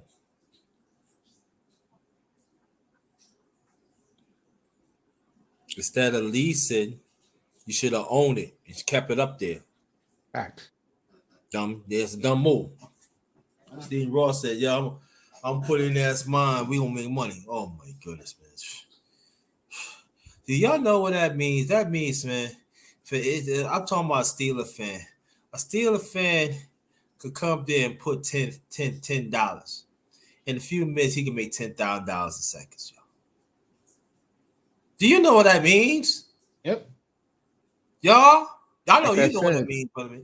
Do you know what that means in minutes? You make $10,000 and then you could probably double, man. And oh god, man, it's gonna be y'all.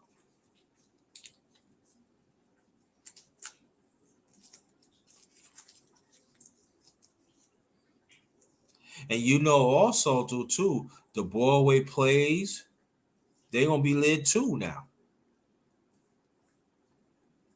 Crazy, right? Oh god, y'all. Man,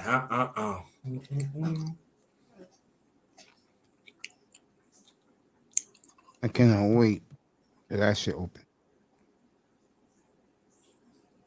That's gonna be a monumental day. You could take the train, y'all, to see this. Do you understand that, y'all? You could take the bus to Caesars, yo. You could come home. You could come home with a few racks.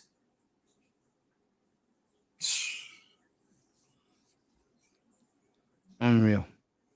You ain't have to take the train or bus. You. Nah, man. Come on,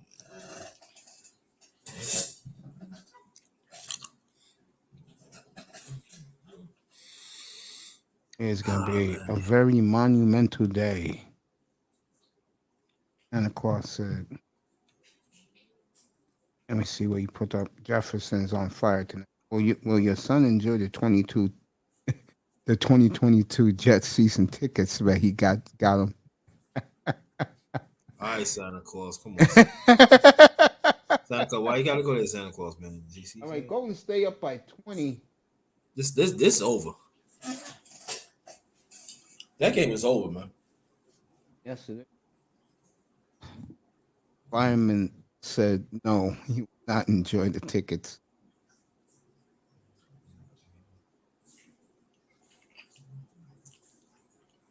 Well, I can tell you one thing. The Jets would be in the top 3 if it still hold up like this. I would agree with that.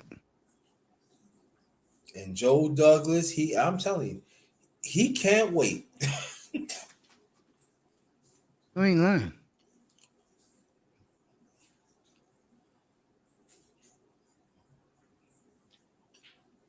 Yeah, you ain't lying, bro.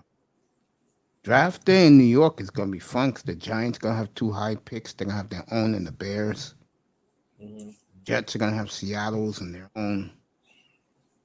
So Pitch, Jets. you know what makes picture if you had 2 New York teams are led, and the Knicks, hopefully they come around. Then you got Caesars. Then you Right. oh my god, yeah, that gonna be crazy. You're right.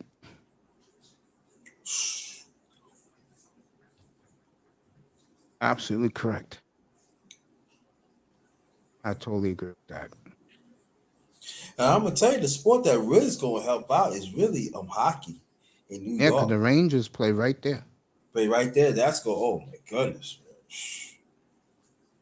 Yeah. Gonna help the hockey for sure. All you A have to lot. do every night is play over under. Right.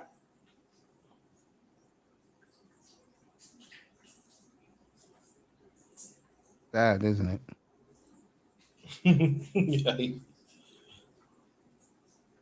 I just bet under. That's it. Thank you. Yeah, you're right about that. I know Mr. Miami's enjoying his SmackDown.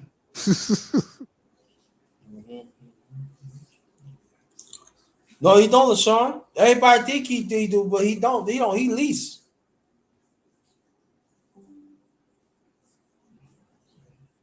All right, Boston's trying to make a run. I'm back. There you go. My girl Bianca's wrestling. Nah, she on Monday Night Raw. On Raw. Yeah.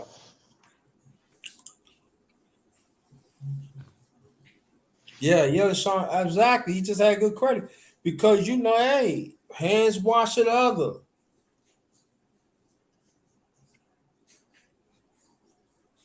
But I can say one thing, mate, though, too. Mhm. When Caesars had that lid, if Steve Ross put a Caesar in Atlantic City, it's done. Yeah, no one's gonna care about. No one's gonna care about. Atlantic City. Yeah. You know, I agree with that. I'm gonna tell you what Atlantic City did wrong. You remember they had the hurricane, right? Yeah. What they should have done, they should have had some money and built it up quickly. After I agree everything, with that. they should have built that up better. But I agree. they rely on like, oh, people still gonna come, but they haven't. People haven't been coming, have they? Because I don't go to those places, so I don't have to worry about it. You know what I'm saying? Mm-hmm. What's that?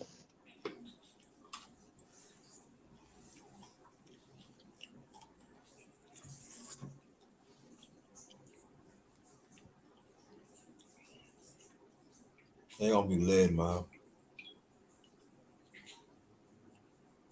Gonna be lit. Yeah, I'm telling New York gonna be lit, man. Oh my goodness, man. That season, oh my god, man. Wait till New Year's. That mall gonna be packed. New Year's at Times Square. I'm telling you, the holiday is gonna be lit. Oh my goodness, man. And picture that you got the players now, right? Of all Yeah. sports playing New York. Yeah. They going straight to Caesars.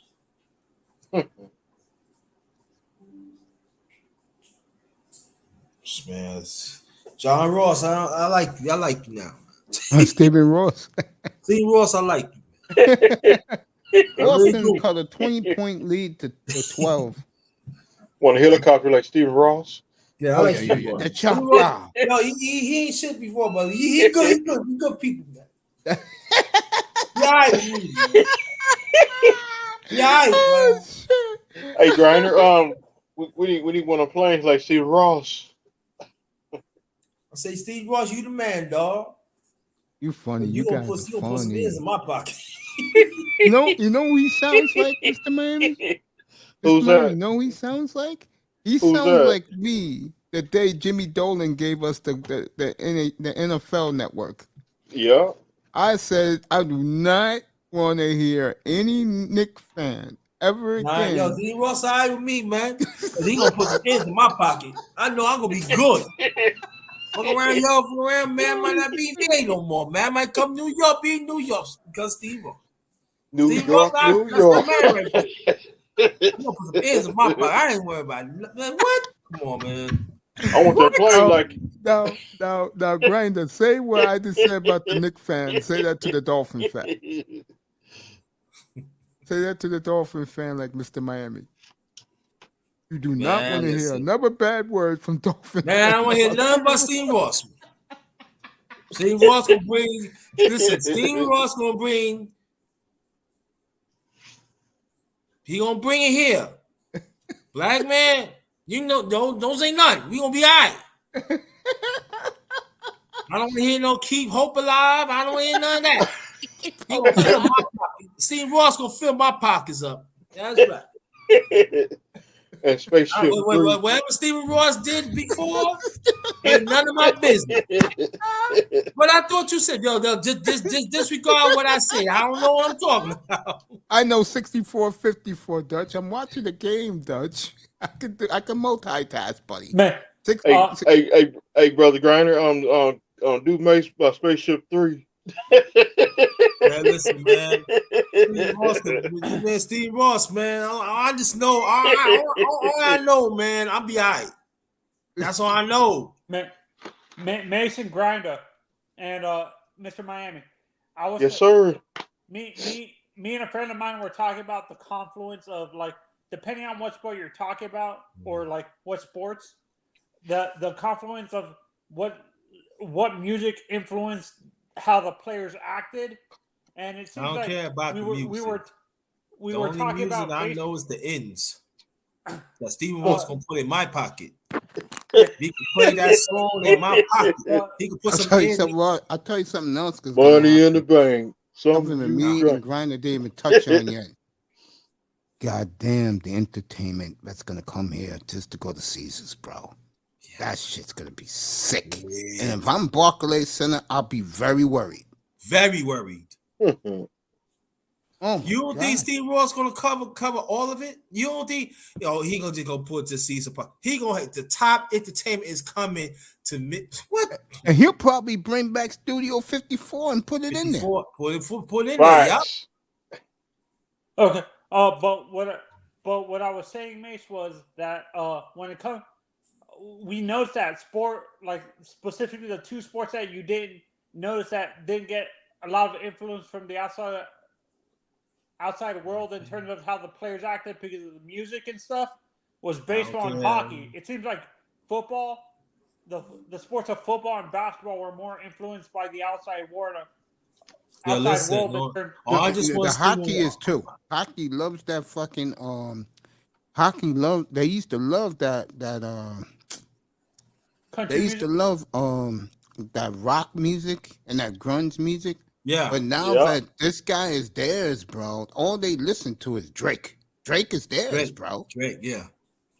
Drake is their property. He's from Toronto. I know that, but like I'm talking about specific eras. Like I'm talking about like in the 80s and 90s. It seems like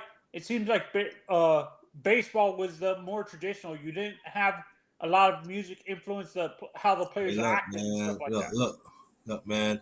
I'm all about Stephen Ross money, man. Put in my pocket. I don't care about nothing else. I don't care about the music. I can talk about music. Stephen Ross gonna bless no one ground. That's all I know. I'm from New York. Wait, what? Breeze my pond. That's right. What is Stephen Ross doing? It's gonna be. He's part of the big development group that's building a Caesar's Palace in Midtown Manhattan. Dang. Are they replacing Trump Tower? We don't care about Trump. Do you understand? Anthony, you're not getting what we're saying, dog. We don't want to hear about Trump. I'm gonna say this right now. Ross, man. I see my baby girls in the building. I'm gonna say this right now. If you are from New York or the northeast part of the United States, get ready because it's coming. It's coming. And what part of Midtown are they building it? Do you know? I don't know yet.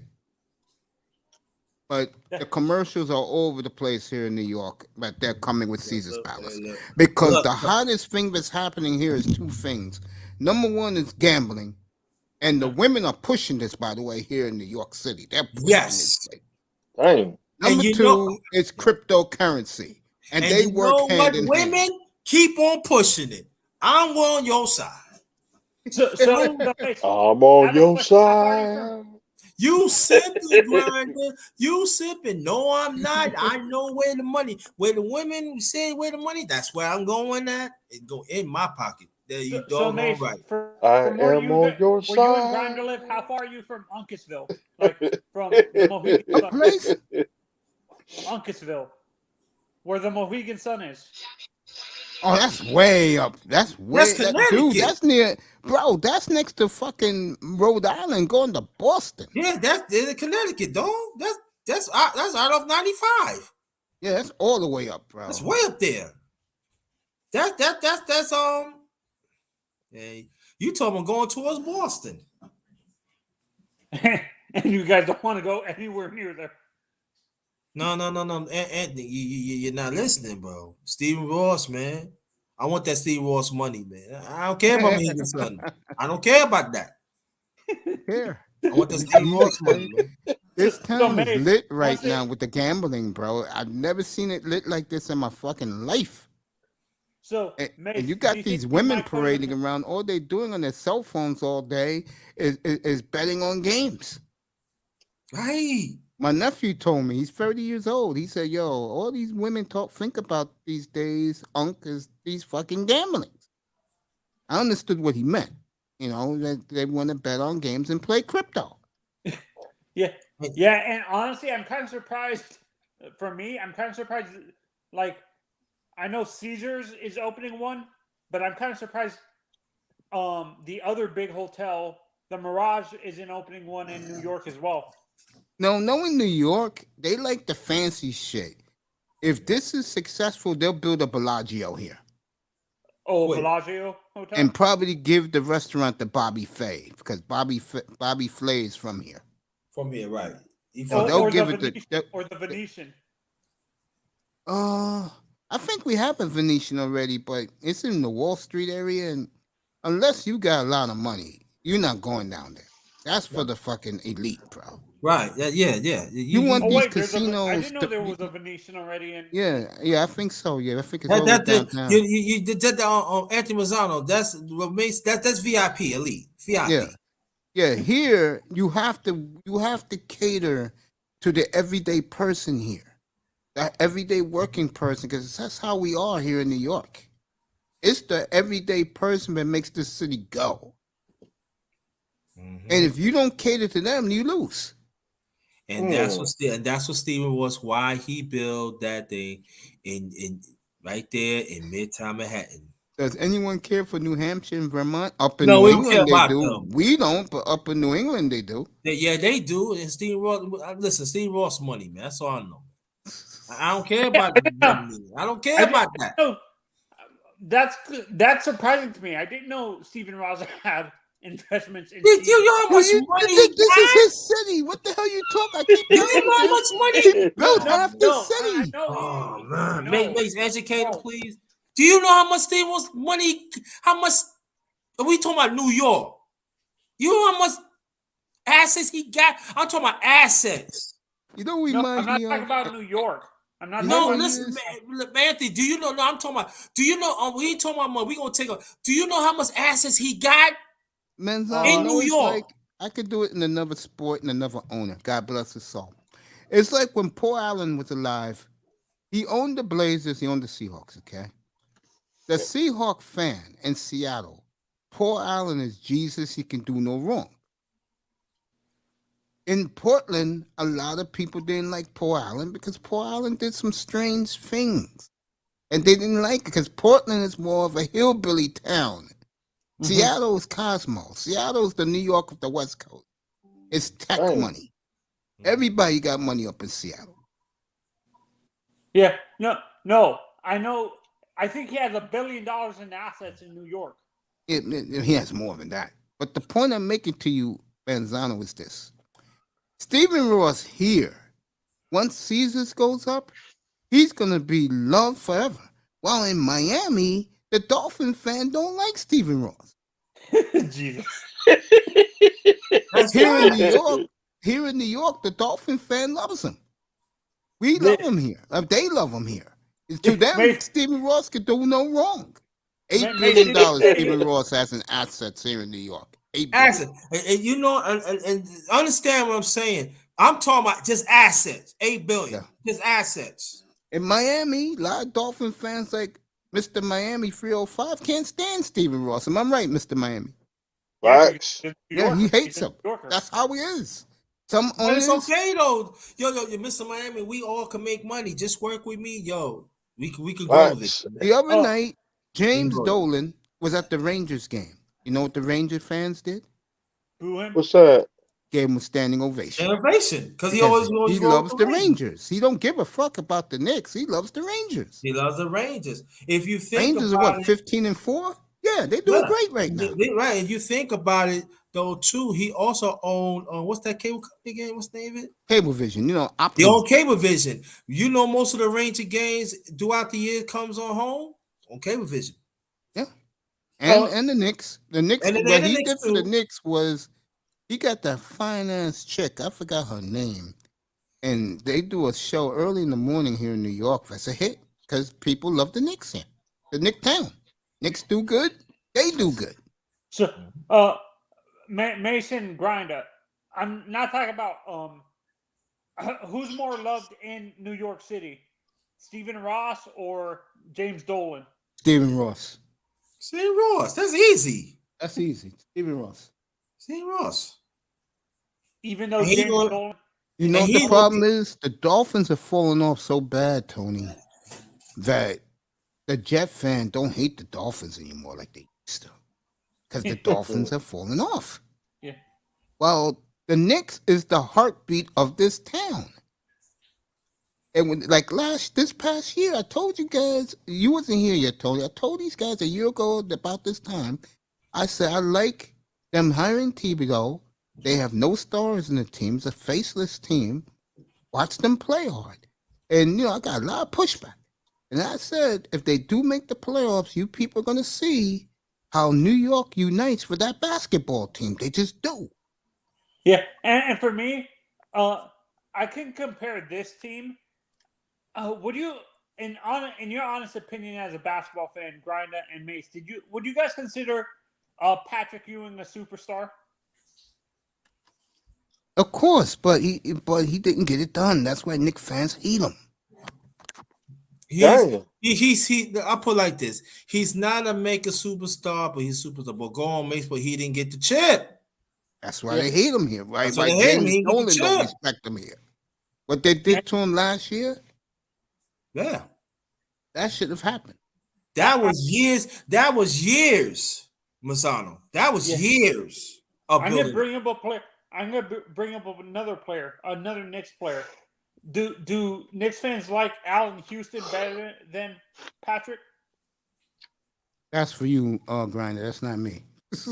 No, I'm not the Knicks fan. You are. Do I have to answer that? Do I have to answer that? I'm gonna go. I'll do it. I'm not putting. No, I words could in do. his No. mouth. I could do it. You don't want to do it. I would say this.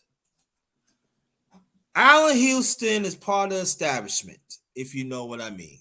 Yes, he is. So Company he's man. gonna get more points than Patrick Ewing. And I'm gonna tell you why too. And people forgot about this. You should know this, Manzano, Mr. Miami. He What's won that? that game. He won that game 5 with that game-winning shot in Miami. I remember that. And Knicks fans are always gonna love him from that because unlike Ewing, he came through in the clutch. Right, and that's gonna push him over Patrick of that. And let me say something about this city, okay? Even though it's been nearly 30 years, where the hell did the time go? They still hate Pat Riley here. Yeah. Anytime New York can beat Pat Riley and beat LeBron, the Knick and the Knick fan is delirious. Mm-hmm. So wait. So LeBron is hated more than Reggie Miller? Yes, because of what he did. He played with Knick fans' feelings and emotions. Right. John Stockton. I mean, He did. Starks. He was saying, "Yeah, I'm gonna come." They love to the Starks Knicks. here. He said when they had the big, thing Decision. like 2010. I'm gonna come to the Knicks, and come to find out he played. I'm gonna play with the Knicks, and come to find out he didn't play, and the Knicks hate him for that. And then also you got to understand too, if anybody don't remember Deontay West, I want you to listen, hear me out. Deontay West allegedly, when he was with Cleveland with LeBron James, he was digging LeBron James' moms out. Sure And was. while They said that the LeBron other did day on not YouTube. want to, while LeBron did not, in a way, did not want to come because they know that New York media are going to bring it up, and he did not want to do it. And he hates New York also. And he hates New York. Yes. Yeah. No. And for Let me, you guys talk. I'll be right back. Grinder, I understand why people hate LeBron like Knicks fans specifically, but I talk to Knicks. I have Knicks friends who are Knicks fans, and I talk. You guys shouldn't direct your hate at. I understand why you're directing your hate at LeBron, but direct it at the media. The media was the one pushing it, and it was getting the fans excited. So They hate both. They hate both. They hate both. See, this is what I'm saying. That was on you guys to live here and understand what's the mentality. Other New York fans. There are some people there. Some of them are delusional, yeah. But like me and Mace had history here, you will understand why. But LeBron always played with New York's feelings, and that's why people do not like New York. I'm not saying because of Mace, but this is true. I see it myself. So you gotta have this to play New York. Yeah, you gotta learn to deal with things. So would you compare the New York sports fan, being that you're a New York sports fan specifically, to the Philadelphia sports fan where they actually they go DEFCON and ask the team to fire the owner? It depends. It's different. It's different. Okay. It's different. Yeah. See, you got to be here. You got to be in New York to understand what I'm saying. It's different, like. Yeah, that's why I tell people who don't live in Miami, that don't understand the Miami sports fan, is it's different here when it comes to the sports. We follow the team when they're winning, like when they're winning and stuff like that. Like that's how we're not bandwagon fans. It's just we want the team to be winning consistently. If they're not winning consistently, there's not going to be a lot of fan support and stuff like that. So that's why I explain to people that Miami sports fans are completely different from everywhere around the country. Where our sports fans only follow the team if they're consistently winning, not like a one-off thing. Is that how New York fans are, in a sense, kind of? No, you got a few like that, but majority of us, we roll with our teams. Okay. So I roll my team. But there are some that rolls with other teams too. You know what I mean? They stick their teams. Are you a college football fan, Grinder? Huh? Are you a college football fan? Yeah. Who's your team by chance? Are you a Syracuse fan? Who's your football team and basketball team for college? My favorite football team, my favorite basketball team is Syracuse Orangemen.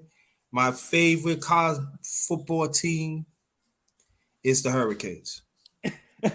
Don't let Mace hear you say you're a Syracuse Orange fan because he hates Jim Boeheim. He doesn't like Jim Boeheim. Hey, I mean that's why I like him. Also, I like St. John's too. I support all New York teams.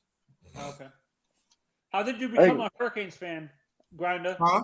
By chance? How did you become a Hurricanes fan? Because you live up there. Ever since in the mid 70s. I mean mid 80s. No, mid 70s towards in the 70s. And he said because I see how Miami was building. Yeah. Oh, I always like Miami. So what are your and then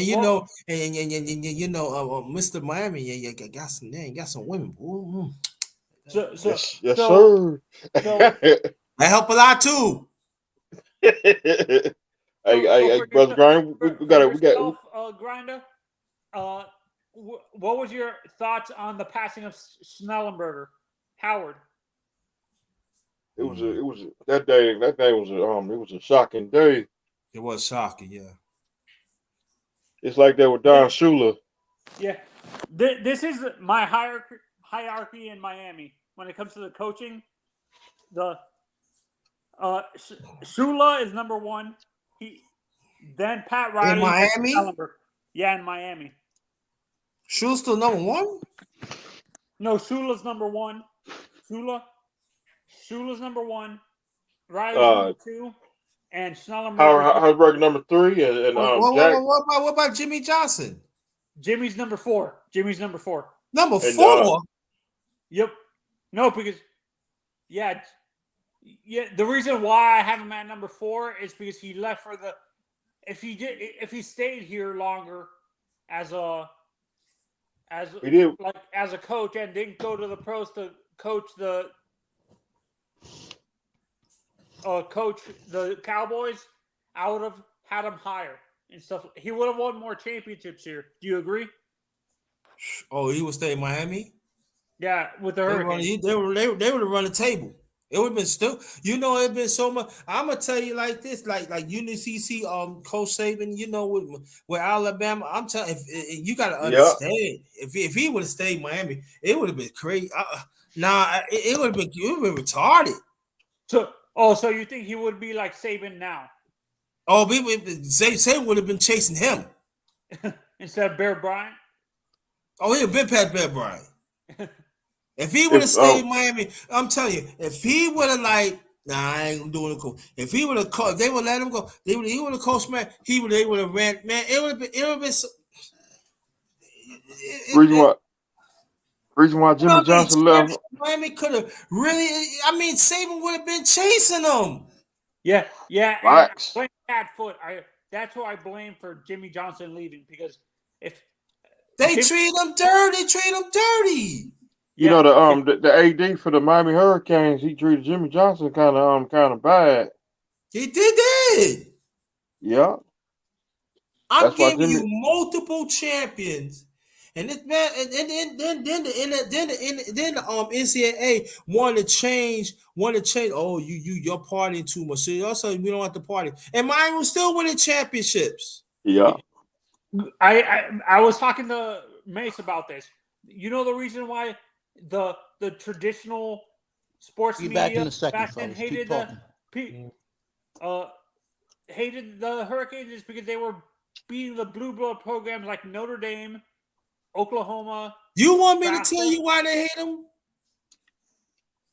You want to know why they hate the Hurricanes? Do you really want to know the truth, Mazzano? They were acting ghetto. No.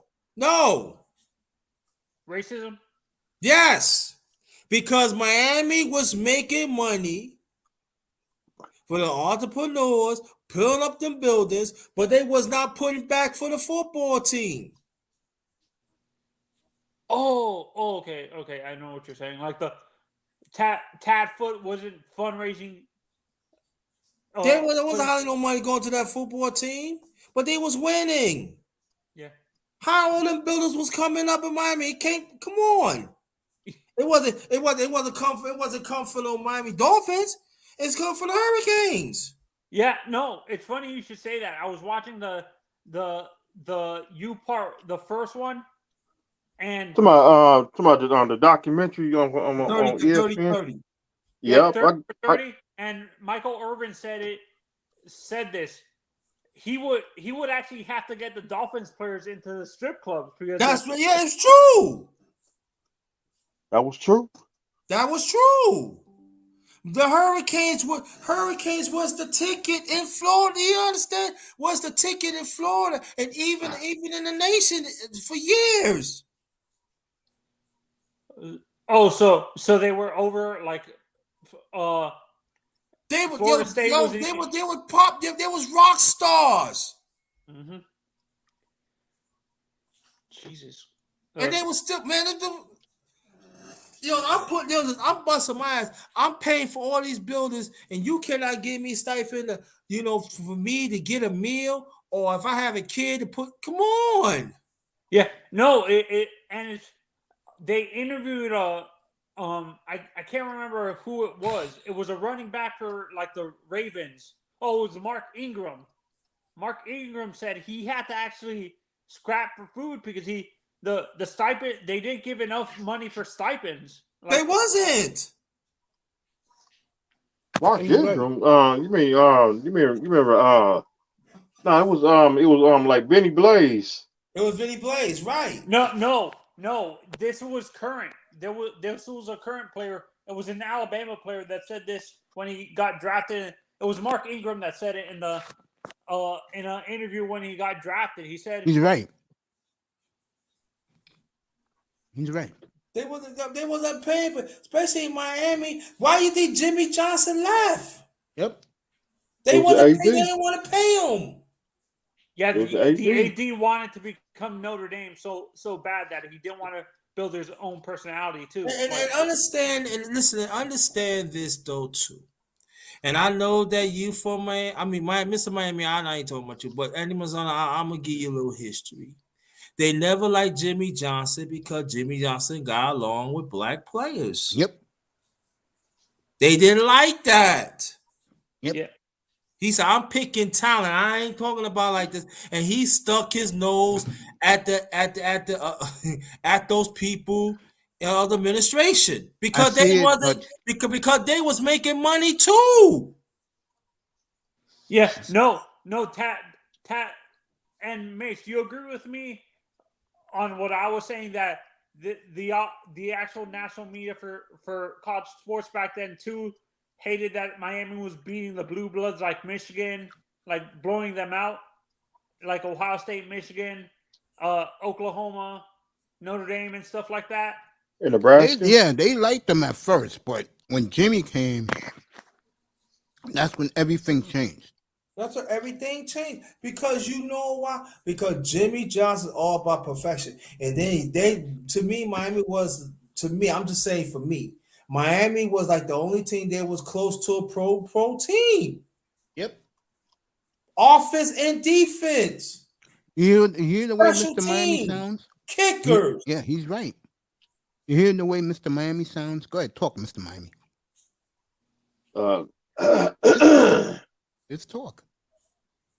I'm gonna use you as an example.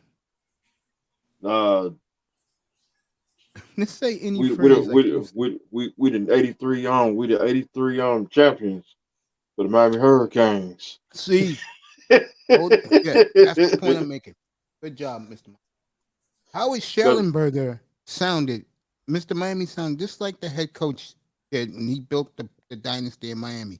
What's up, Aries? And plus he left cigars on people's coffee table. Corn cob pipe. It wasn't a cigar. It was a corn cob pipe because Alonzo Highsmith actually said this story when he first got hired for the Packers that he wasn't going to go to Miami until Schnellenberger came to his house and just left the corn cob pipe on his table. Yeah. So did. Schellenberger started it, and Jimmy Johnson took it to another level. Another level. See, he can't see Howard Sternberg. He came to Liberty City. Right, and he went down there to recruit. Yeah. And one more thing is very important. When Howard built the program, it was class. Once Jimmy got there, that's when all the bullshit started. The fatigues, the dancing, all that crazy shit. Because that's how Jimmy is. Jimmy likes swagger. Back then. Aries, I brought you back in, bro. You should be able to come up if you want to. Back then. You actually, we were talking about him up, but see, Tad Foot, he was a hypocrite. Yes, he was. He'll smile at you, hypocrite. And behind your back, he's talking mad shit about you. Yeah. So Tad Foot. And that's why, like, if you notice, Tad Foot was good friends with the Notre Dame administration because they trying to bring like Notre Dame to Miami. Yep. And why do you think? And Lou Holtz too. That he was a bastard too. I can't stand Lou Holtz. I can't stand him. Lou Holtz is so. And every time Miami play him, most of the time they blow them out. They were having fun. It's college football what we talk about. But you know who hated Lou Holtz? And this used to be a great rivalry, bro. R.C. Slocum. Oh yeah. Hey, coach at Texas A&M. Oh, did he hate Lou Holtz, man? Oh yeah. Shoot, Jimmy Johnson made a coach retire. So Nate, I asked Griner this question. I want your honest opinion. I asked him about Jimmy. Do you think Jimmy would have dominated that whole era, and Saban would have been chasing him instead of Bear Bryant? Probably would have, yeah. But Jimmy's the type of coach players want to play for. And you got to understand one thing too, that we don't get credit. Jimmy Johnson also was an excellent recruiter. Sure was. And that's why they got Cristobal down there for. Yeah. Hey, coach. And also Jimmy Johnson, he was ahead of his time of defense. Hey, coach, did you like Dennis Erickson? Yeah, I did. Yeah, I did like him too. I like Erickson. He don't get credit. He don't get enough credit he deserve either. Only coach to win two. Mace, were you a big fan Howard Sternberger? Jimmy teams was loaded, man. He crazy. Yeah, were you a big you fan like the Hurricanes? Put a 1 yes, 2 no. So Mace, were you and Grinder a big fan of Larry Coker, or not really? You Hells no. He won with Bush. Man, listen. Larry Coker, he was none but a person just carrying the board. I would say this for Coker. If he wasn't robbed at Ohio State, he would have won a third, maybe even a fourth. He won two. Yeah. He would have won a third, maybe even a fourth. Because do you think Coker would have been the coach by now, Mace? No, Still? he would have been got rid of him, but he would have won a couple more if he didn't get robbed against Ohio State. Yeah. We did get robbed, and then plus about 2006, that's when we lost Brian Parler. Then that's when and the Hurricanes won another game since. They said that's one of the greatest teams ever. But I'm gonna tell you one thing. But them 80 teams that came Miami, and number Hall of Famers. Hey Aries, let me ask you a question, Aries.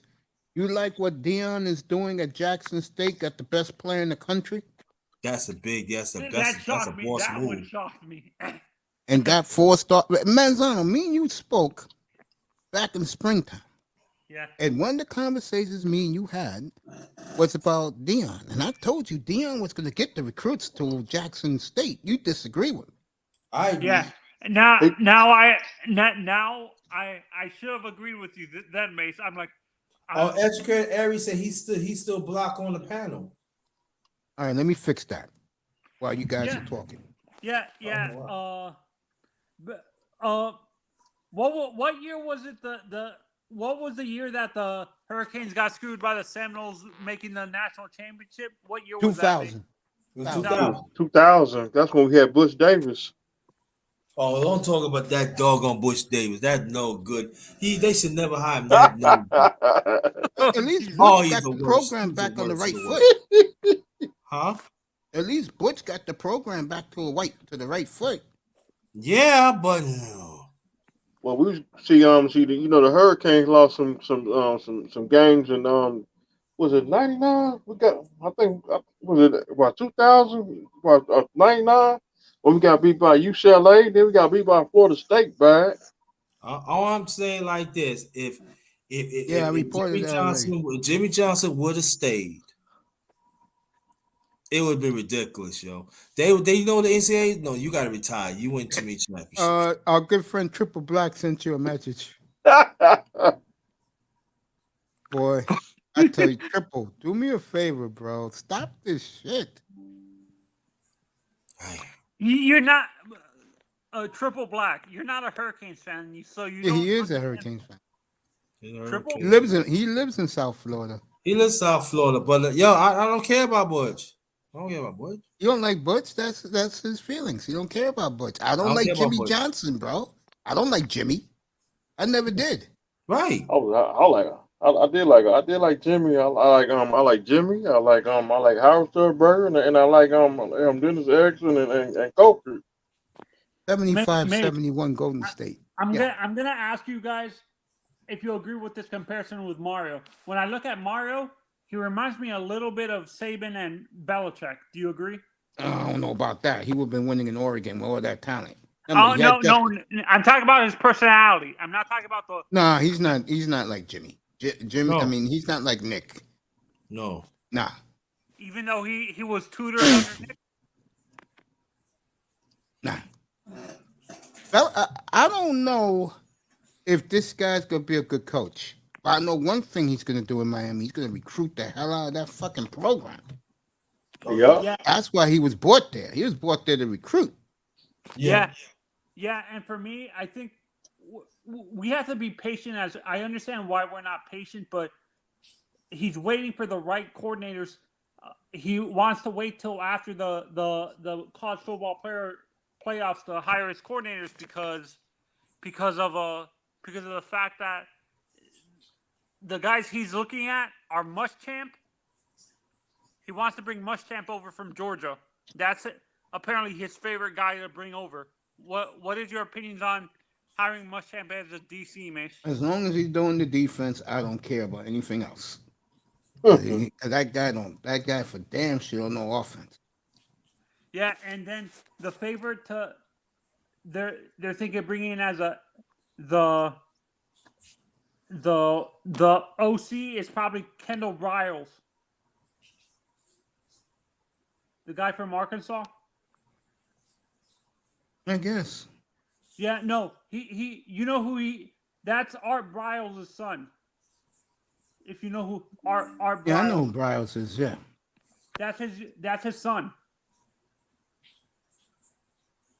They can do whatever they want as long as they got recruited. That's all I care about.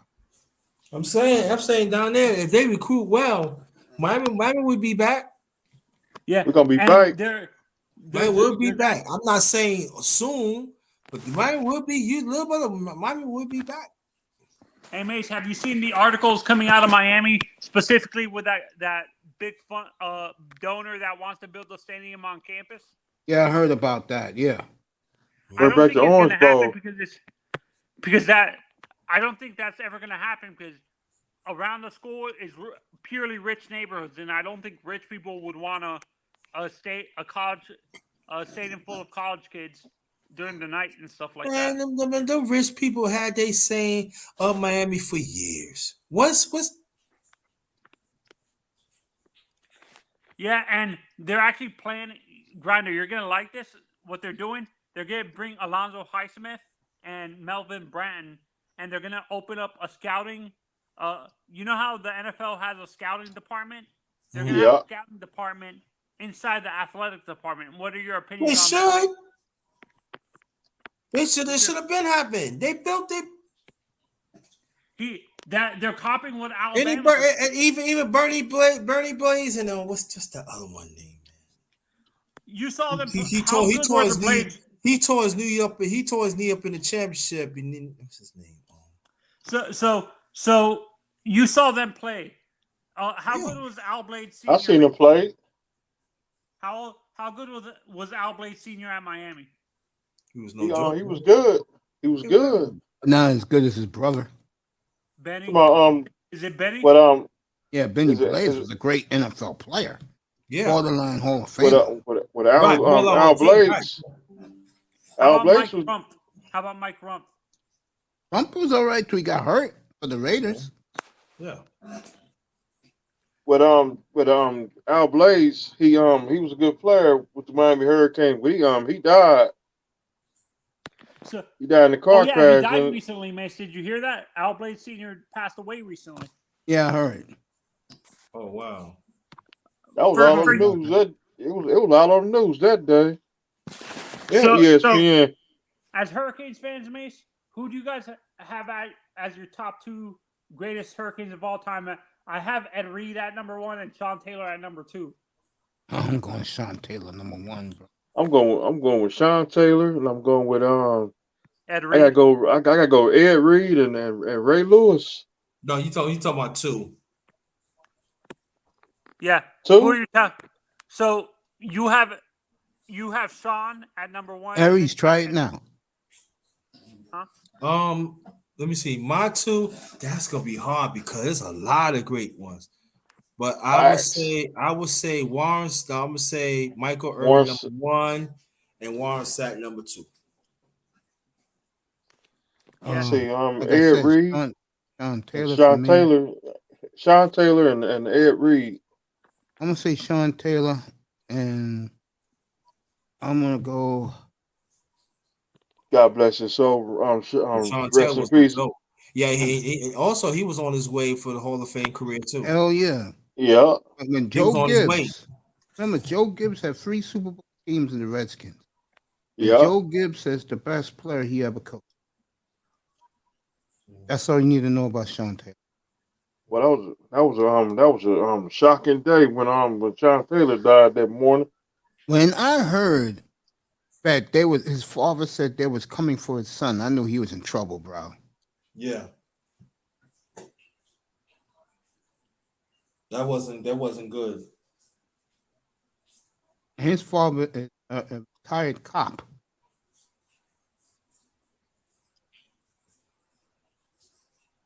It's sad, man. Yeah, man. That was very nice a couple years ago when the Hurricanes. This is what you call a great program, folks. This was their Hall of Fame 2018. Ed Reed, Yeah. Michael Irvin, Warren Sapp. No Russell Maryland? Oh, please, Russell Maryland. Ray Lewis. Come on, Russell Maryland did Ray Lewis. I did like Russell Maryland. That was my boy, Russell Maryland. Ray Lewis. And Sean Jerome Taylor. Brown. That's the NFL Hall of Fame class, folks. Mm-hmm. Rest in That's who peace, the- Jerome Brown. That's who the Hurricanes inducted to their Hall of Fame in 2018.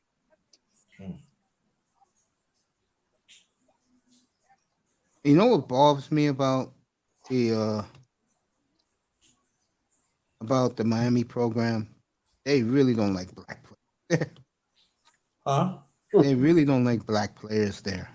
No, they don't. They never did. Nope, they never did. They never did. And if I hear one more, Andy Diaz crying about how he was unfairly dismissed, I'm gonna throw. Yeah, Cortez Kennedy was no joke. He right, educated. Yeah, Cortez Kennedy, and he Jerome had Brown and he had a Cortez pretty. Kennedy. I think it's safe to say. I think he the borderline Hall of Famer too. And Cortez Winston Kennedy, Moss. Cortez Kennedy made a Hall of Fame, I think, 10, 12 years ago. Oh, he did. Yeah, Oh, okay. Yeah. Did you know he got a Super Bowl ring? Yep. He got a Super Bowl ring with the I think the Saints. Yeah, the Saints, 2009 He- Saints. He was on the staff. Yeah, because him and the GM got along very well since because the Yeah. GM of the Saints drafted him back in the day, Mickey Loomis. Yeah. But Oh, hey, Mace.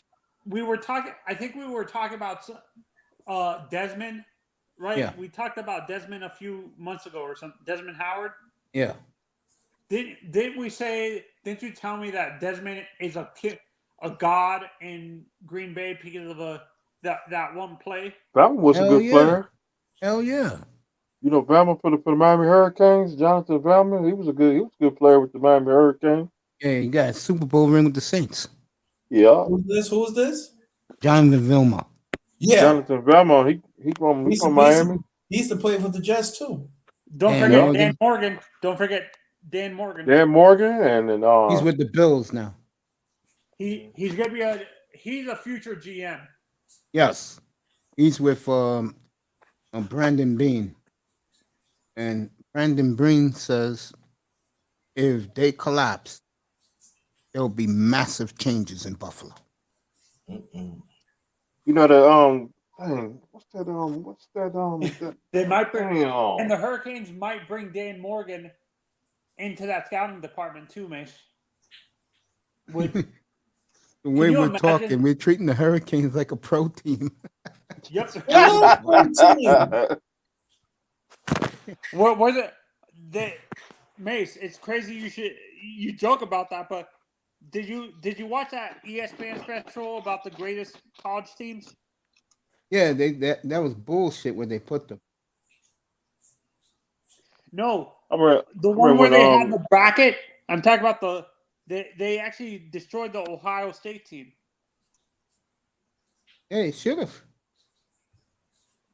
They should Ohio have. State, honestly, you guys feel Archie was a little bit overrated? Archie Griffin? Yep. DJ Williams, I remember him too. Archie Griffin? No, he was the perfect college running back. Just getting transcend to the He pros. didn't try to transfer to the NFL. Happens a lot.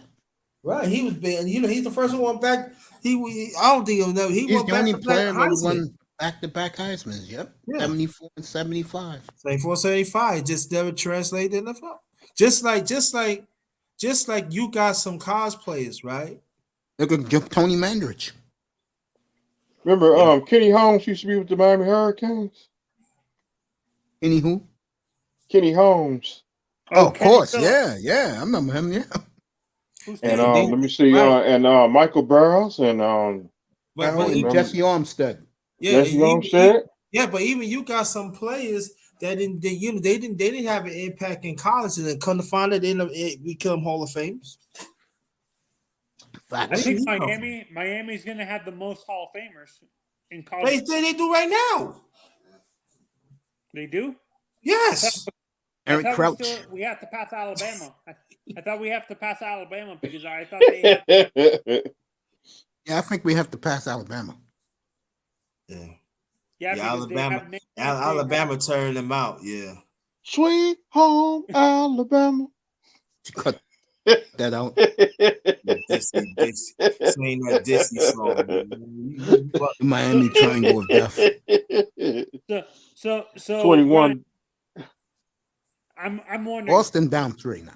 who do you wow. like better? Who do you think is a better quarterback? Unitas or Joe Namath? Not even close. Johnny U. Of course. Johnny U. 49 games, a touchdown? Johnny U is best. You can argue Johnny U not only the best quarterback to argue best player to ever play the game. Anthony, everybody want to talk about Grady IQ, man. Do you Johnny U knows the game, man?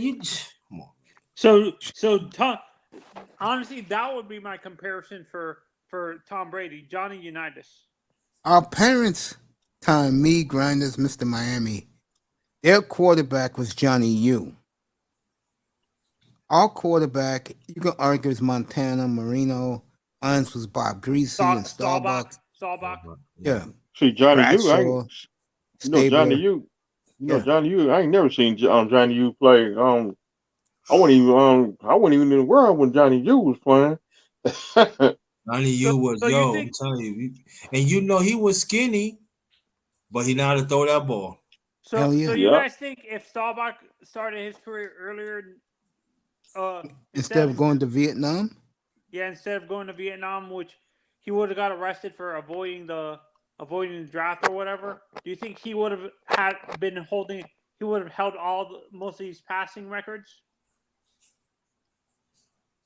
Probably, but I'll say this, and I'm glad he brought that up. Where is it? Dutch Fun. He makes an excellent point. Don't ever forget Warren Moon as one of the all-time greats. Mhm. Because, like I said before, and I saw a lot of this, first 5 years in Edmonton, Yeah. it started the delusion in Edmonton, by the way. Oh, Jesus. Mhm. That man won Grey Cups, which is in our country's Super Bowl. Super Bowls, 5 straight. He started the delusion. Like I told people before. 5 straight. If you want a Warren Moon, what you call those jerseys? Throwback. You go to the Eskimo team store, they'll make it up for you in 3 hours, send it right to your Federal Express. Oh my God.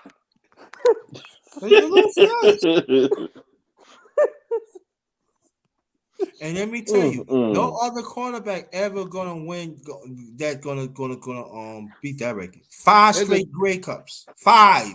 There's a reason why Warren Moon, which surprised me, like Jason Taylor surprised me, got in the first ballot of the Hall of Fame. That First is ballot. shocking. Because they What? knew how great he was. And the white man basically said, we dropped the ball, we should have drafted him.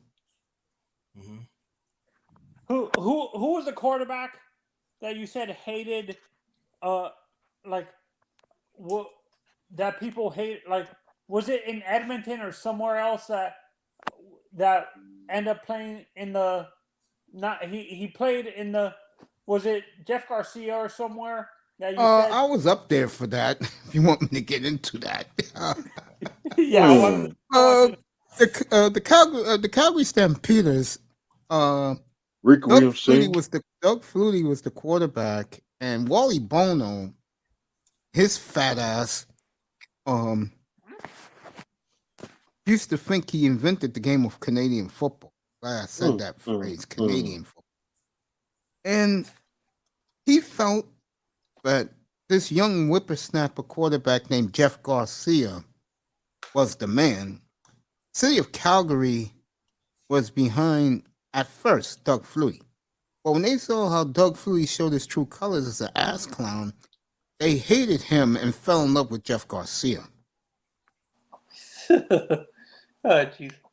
And to this day, even though Doug won in Calgary, he won with the Argonauts, his career, I'm not going to say tainted, but his career. Oh yeah, Ted Hendricks. Yeah, he started the whole thing in Miami, by the way. Ted Hendricks, the historic. I did like Ted Hendricks with the Hurricanes, but I ain't never seen him play. Was he with the Raiders, Mace? Did he play for the Raiders? Yes, he did. Great Ted Hendricks, number 83. He got 4 Super Bowl rings. And make a long story short,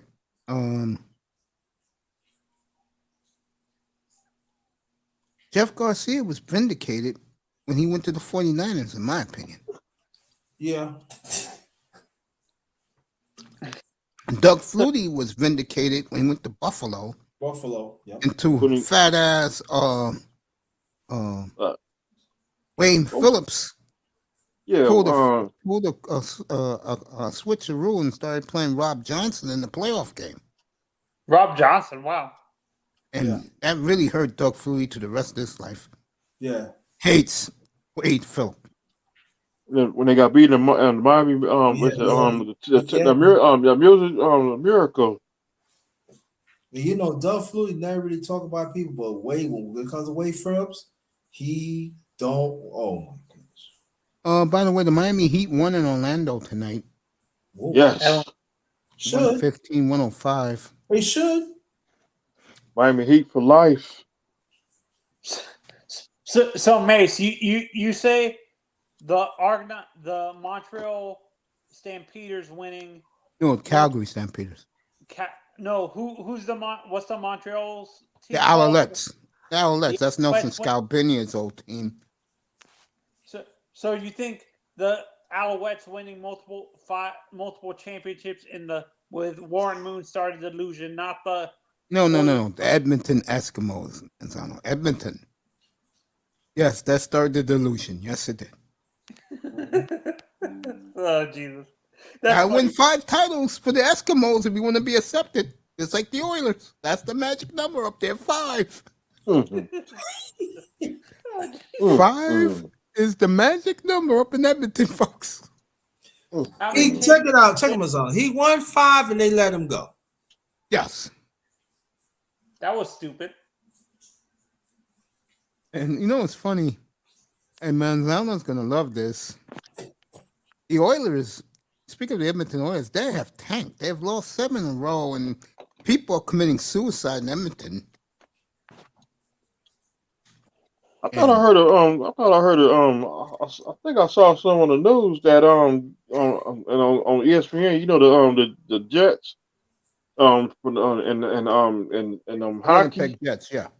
One of them. I'll get to my good buddy Paul Maurice in a little while. I'm not gonna lie to you. Nobody wants to hear about. I can talk about Paul Maurice, but nobody wants to hear about Paul Maurice. Be honest. Man, let's listen, man. Stephen Ross is the best man. Put some respect on Stephen Ross. Stephen Ross, man, you all right, man. They talking about Miami, man. Come send him to the grind, man.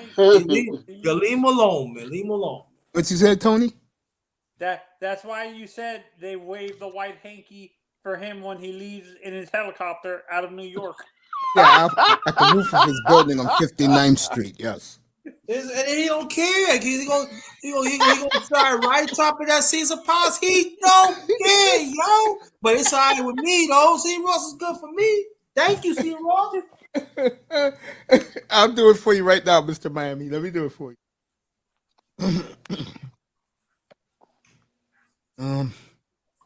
I'm making a major announcement today. I am bringing sports betting and legalized cryptocurrency here to Midtown Manhattan. It's a long overdue. I tried my best to overthrow the government about it, but they finally came to the census and they listened to your brilliant patriarch. You're Jesus. You're Jesus. That's how he's arrogant. Steve Ross on the mayor of Miami. You need to move back down here. You know, I would say to this, Steve Ross, I don't care what they say about Miami. I'm just saying, you put some ears in Grinders' pocket, and you got my vote. You are right. 89-86 Boston. I mean, Golden State. Thank you for that statement. With your service. It's been long overdue. Yeah, and Mr. Miami, I don't think that's ever going to happen. Like here in Florida, for them to build one of those big casinos that you see in Vegas, because we have all the casinos from the Native Americans down here. We have like a lot of Miccosukee, Seminole. Yeah, and that's where the OJs were at. By the way, they was in Mississippi doing that concert with the women. The one I showed you guys the other night. Yeah. Anyway, getting back to Stephen Ross. The people of New York deserve this. It's long overdue. The community deserves it. Everybody's going to be happy. You're going to have nightclubs open 24 hours. Since 1812. The best entertainment in the world. Yeah, you know, Mr. Miami, man, I got to talk to you. You leave him alone, all right? I ain't gonna mess with him. Now, if he brought that to South Florida, how would you feel about him then? Huh? I can't hate. Yeah, no. You better have been nothing to South Florida. You every major subway goes to 59th Street. Yeah, Mace, but the problem, I don't think it's going to happen. I don't think the Native American casinos down here are going to allow them to build a Caesar's Palace in the state. I can see that. 92 Golden State. Go ahead. He don't care. I'm leaving Stephen Ross alone. he don't care because he gonna have when he build that Caesar's Palace, people gonna come all over the place. He don't care. Yep, all up the East Coast. Yeah, especially he don't care.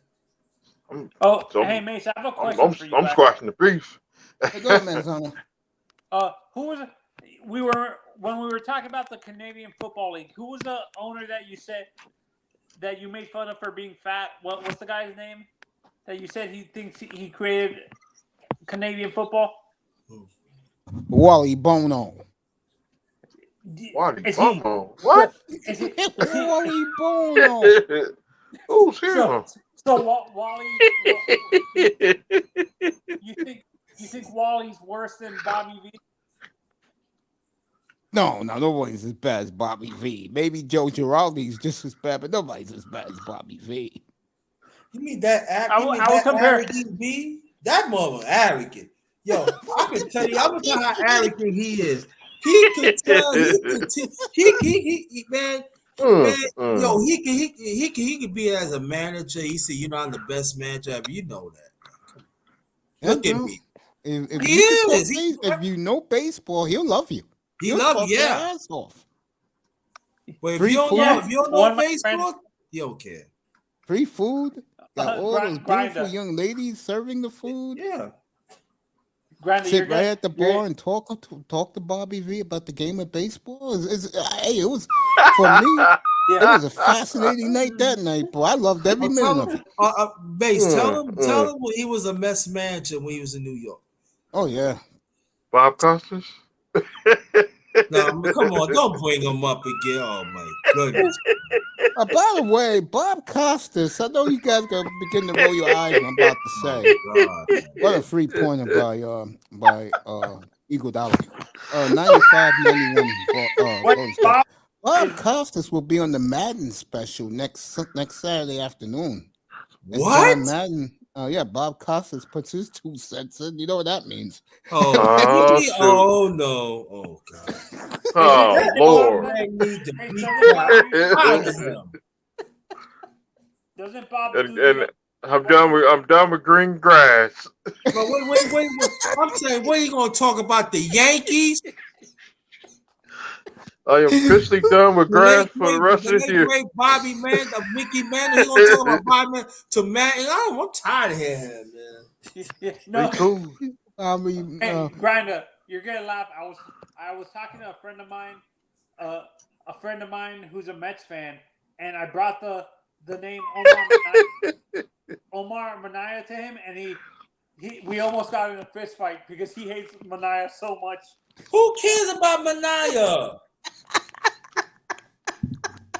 I brought this baseball like Minaya. Do you know what old Minaya did to them? See, man, I don't want to talk.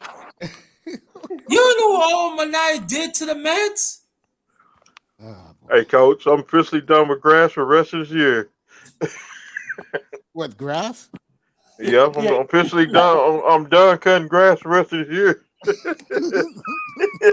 I was joking around with Mace once, and I'm like, can you be shocked if Ken Burns and would you be shocked if Ken Burns and Bob Costas did a documentary on the grass at Dodger Stadium? No, I wouldn't. Bob Costas could do it by himself. He don't need Burns. Do you get it? Mazzaro, do you get it? You don't know you see you really don't know about Costas. Bob Costas, man, he can do it by himself. That's a you know I'm the green. You know I watched this person. Look at the green, how it grows and everything with the ball, how slow it is. You know, this is the real American pastime. Not right.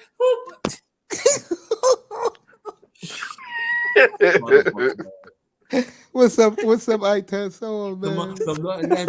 And trust and believe, as a little boy, I know basically because my father took me. I'm tired of hearing that story. Shut up. That shit was sticking about as long as I live. Shut up. We already know you. We get it. Come on. We got him in the 70s. We got him in the 80s. We got him in the 90s. We got him in 2010. Now we're doing here 2020. Come on, stop. We get it. Stop hating on Bob Costas. He has feelings too. I love Bob. I know you guys don't like Bob. I love Bob. The problem with me and Bob is Bob treats it like it's Armageddon. I'm right. Green grass.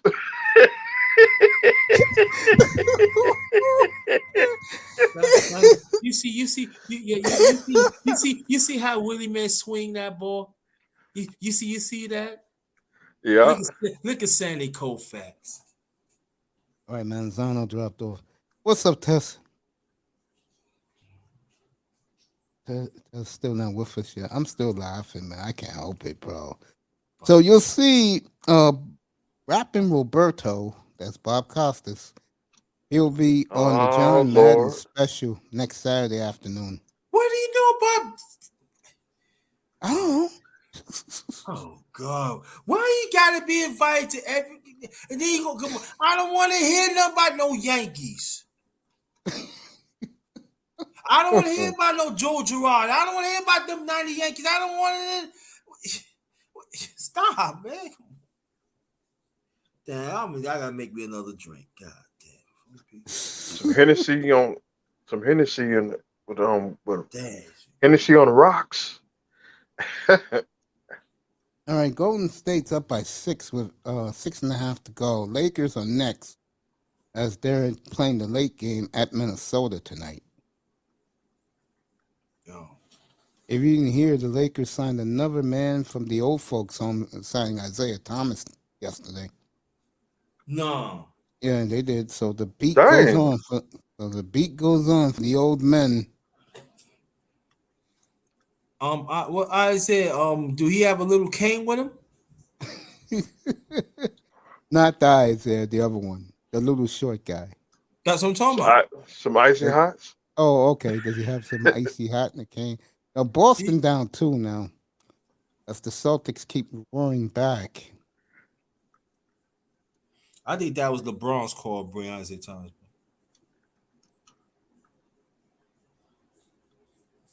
Golden State misses another 3. Test is not with us yet. Dutch doing the game right now. Boston for 3. No. 97-95, 5.5 to go. Curry. So next year the Dolphins go back to their old uniforms next year. Yes. 3-pointer for the Warriors. They're up by 5 now. I don't even see the throwback white jerseys on there no more. If I known they would had that for purchase back in the summer, I swear to God, would have bought me one right away. I would got me a Dick Anderson. Tomorrow, custom made. Yeah, hell yeah. But you know, Bob Cosby, you know who he loved? The late great Roberto Clemente. Yeah, he loved his favorite player, and he carries the card everywhere he goes. Is his rookie Mickey Mantle card. Yeah, I want to. If I get a throwback, I'm gonna have to get an Ogbot. Yeah, you like that Emmanuel Ogba. yeah. That's But your I man. can tell you boy. one thing when Or Mickey get 2 Mantle, jerseys. but I can say when Mickey Mantle passed away, though, I give Bob Costas, he did his thing on his memorial thing. He did. I give him Yeah, credit. he was. Bob was shaking. Can't blame him. That would be like with me. Last year when all my childhood heroes passed away in baseball. Yeah. We're talking Bob Gibson and Tom Seaver. Mhm. Al Kaline, big 3 by carried up 10 now. This like that. The Warrior bench is dancing. Timeout. Boston. That would be like I said, my baseball guys passing away like they did in 2020. Broke my heart, man. It did, yeah. And then Aaron died. I had to do a tribute to Hank Aaron when that happened. That broke my heart when Aaron died. I did the whole show on Hank Aaron. And it was nice that all these brothers came up and gave their perspective on Hammer and Hank. But you know, They talked about Barry Bonds tonight.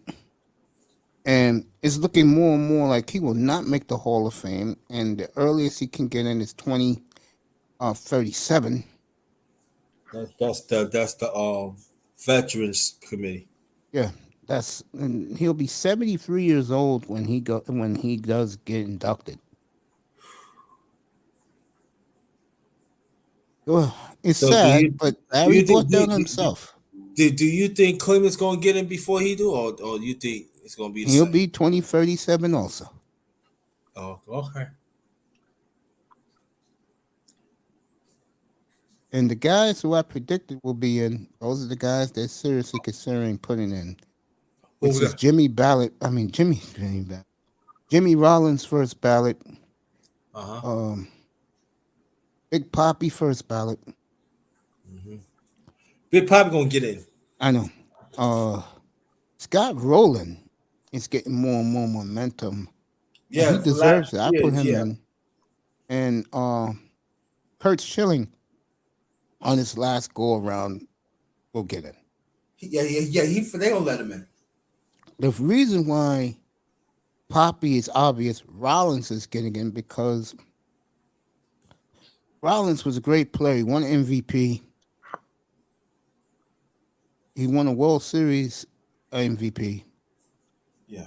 And Robert Reyes you see him on TBS all the time during the season and the playoffs doing baseball coverage.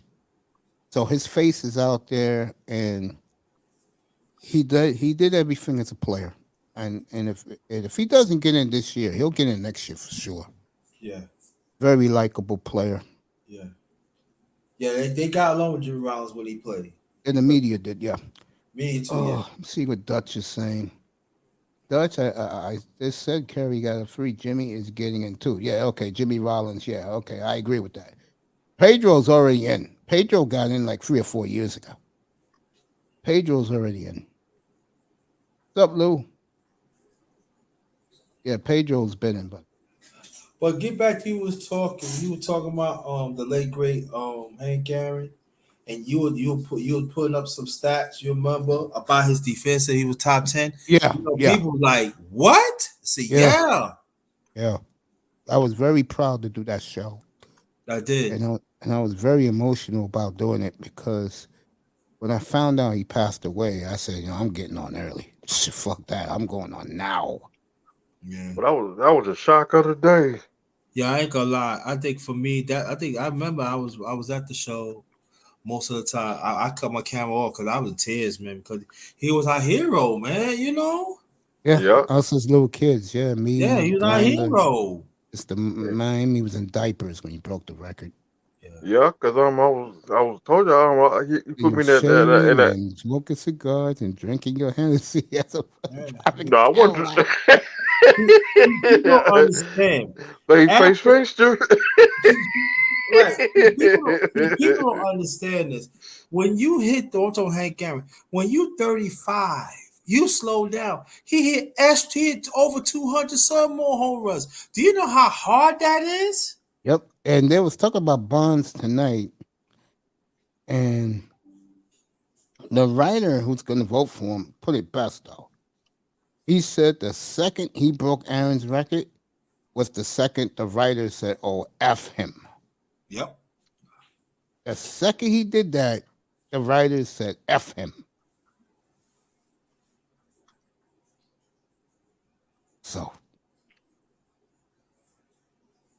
and you know what? If Bonds was an ass kisser to the media, as crazy may sound, he would have been got in. But because he was a dick towards the media. He didn't care. He stuck his nose at the media. The media. So we're gonna remember that. Watch this though. Exactly. I couldn't stand Bonds when he's with the Marlins. I liked him. Look what he did for Christian Yelich, 2 MVPs. What, for the Marlins? Yeah. Taught these guys how to hit the right way. Yeah. Stanton, look what he did for him. Yeah. JT Realmuto, look what he did for him. Yeah. There's nothing taken away. Bobby Bonds know the game now. He learned from his godfather Willie Mays, and he had his father play. So people don't think he's very intelligent, but he is. He's very intelligent. He knows the game. I like Bobby Vegan. No, let me talk about Bobby Vegan. I did like him when he went to Marlins. It's Barry Bonds. Brandon, let me ask you this. Who do you think was smarter? Him or Ken Griffey Jr.? Oh, you asking me? Yes. I said Barry. Interesting. Because Ken Griffey, he knows the game, but you never really hear him talk about the game like Barry Bonds. Barry Bonds could break down the game. I never hear like Ken Griffey Jr. do it. I hear his father do it. His late father do it, but not really him. Dutch, I'm going to answer that right now. Greatest shortstop to ever play the game. Enough Hey, said. Coach. What's up? Robert Reyes just got took up by Brock Lesnar. I'm gonna leave that alone anyway.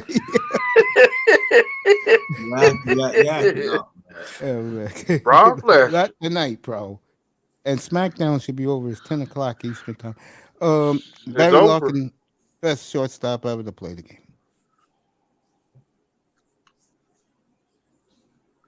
And I can say this though, if Pete Rose ever apologized to baseball, I believe they let him in the Hall of Fame. I think that goes a little deeper with Pete. Oh, he's the opposite of Barry. Right. The media loves Pete, but I think it's a Rob Manfred thing. That's true. I think it was up to Rob Manfred. He would put him in because he always invite Pete to the big events. Yeah. But I think the problem is if they put Pete in, there'll be a lot of people not too pleased. Now, the older people like me and you, Yeah. we want to see Pete get in, Right. but it's the Young. older, it's our grandparents, it's our parents who are Grandparents, still yeah. alive who don't want to see him get it. They don't want to get it right. The ones above us. Yep. And Yeah, that'll they be don't our want- they parents. don't want to nah. So, Lakers and Timberwolves will start in 15 So minutes. let That me game will ask you a probably be in question. progress. You remember Al Oliver, right? Yeah, of course. Yeah, the great pirate Wow. teams. Yeah. Yeah, he's still not in the Hall of Fame. Nope. Got 27,000. Well, I'm saying 27,000. 2,750 hits. A career 310 batting average. And they still won't put him in.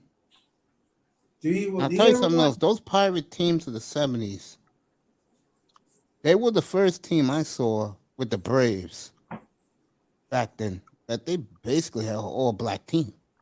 Yeah. Did That's what Al Sister ever win Sledge- Golden Gloves?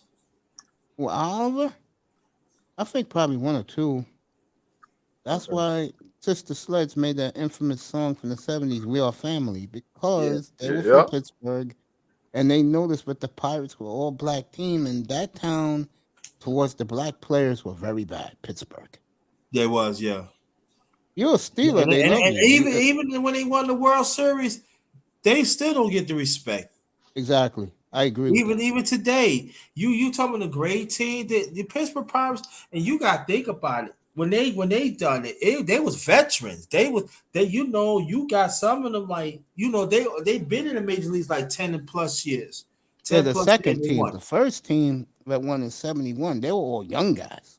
No, I'm talking about the 79 team. Yeah, that was a bunch of veterans. Because most of the guys from 71 were still on 79 because baseball was 79, different right. back Yeah, then. yeah, that's what I'm I saying. was 9 years old back then. When you were like in baseball and in all sports, you was drafted by your team back in the good old days when we were kids. You stay on that team forever. That's why we Yeah. identified these guys. All right, Boston's cut the lead to 6 with just under 2 minutes to go in the game. They cut it to 5. Oh wow, okay. So this is gonna have a good ending. Curry got 28 points and 5 fouls. Who? Curry. Well, shoot, Boston, man, post him up, man. Get him out. All right, Boston got the rebound, minute and a half to go.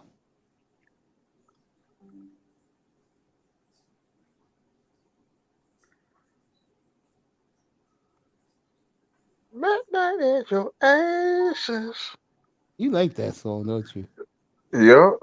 I do like playing it at the end of the show every night. All right, Golden State got the rebound with a minute 15 left, up by 5. I tell you, Boston's about to have a house cleaning also. Boston, Portland, Indiana. The mediocrity teams are ready to clean house. You can get those players for a song. Curry with the teardrop. He missed the teardrop. 55 seconds left. I wish I did have that song. All right, Boston down 3 now. But Midnight at the Oasis. Yeah. I was 9 years old when that song was a hit back in 1973. I think I was like, You think was I was 3 like- years old in diapers, I was- boy. And Like, Mom baby- making sure I take you to the damn store. Curry just hit the teardrop he just missed. it So- makes probably that tight suit.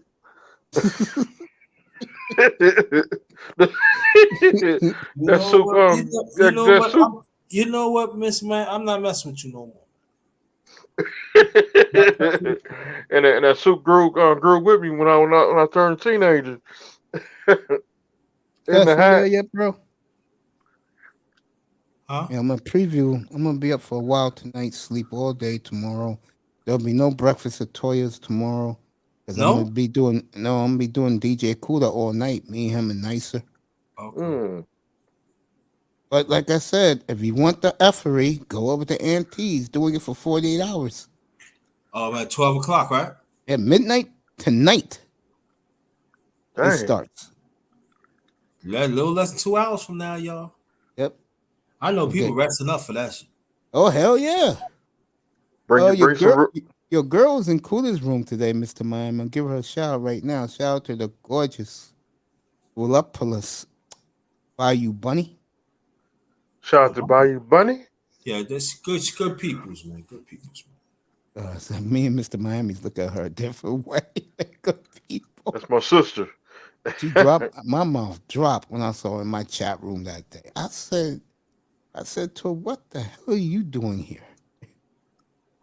And she said, huh? I said, as many times as I used to see you in the chat, we never said hello to each other. And I introduced myself to her. She said hello to me.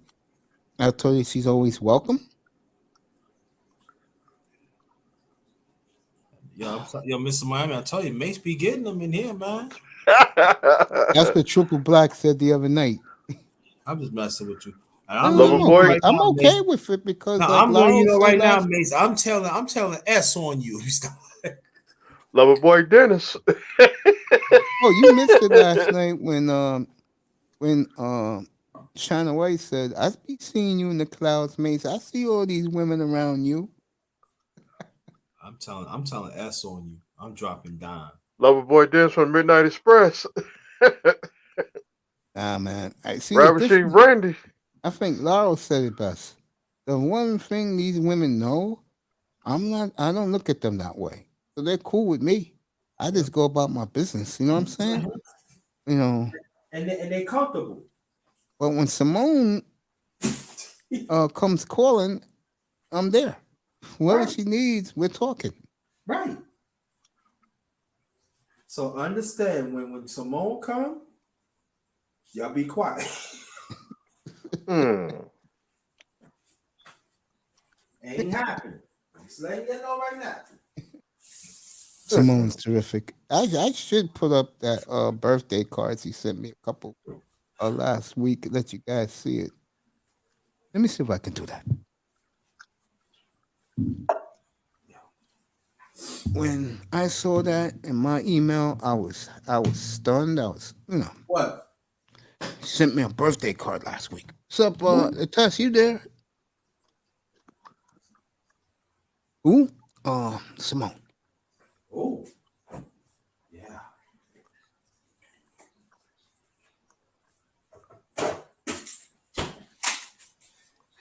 Ain't nothing like me party. Hey, Tupac. From Simone. Tupac and Snoop Dogg. That was a classic. Yo, Simone bad though, y'all. Yo, Simone, yeah.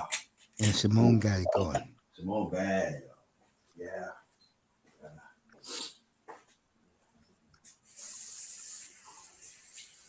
Yeah, she got it going. Find it. I know I kept it. Get ready for the roast tonight. Yeah, Auntie's room. Go over there if you want that stuff. Man, you get your popcorn. That shit was funny. My man said last night. Who's my man? Game show host. He said, I got some people I got beef with. Yeah. I'm in. I should cook Jameson. Let me show you guys this.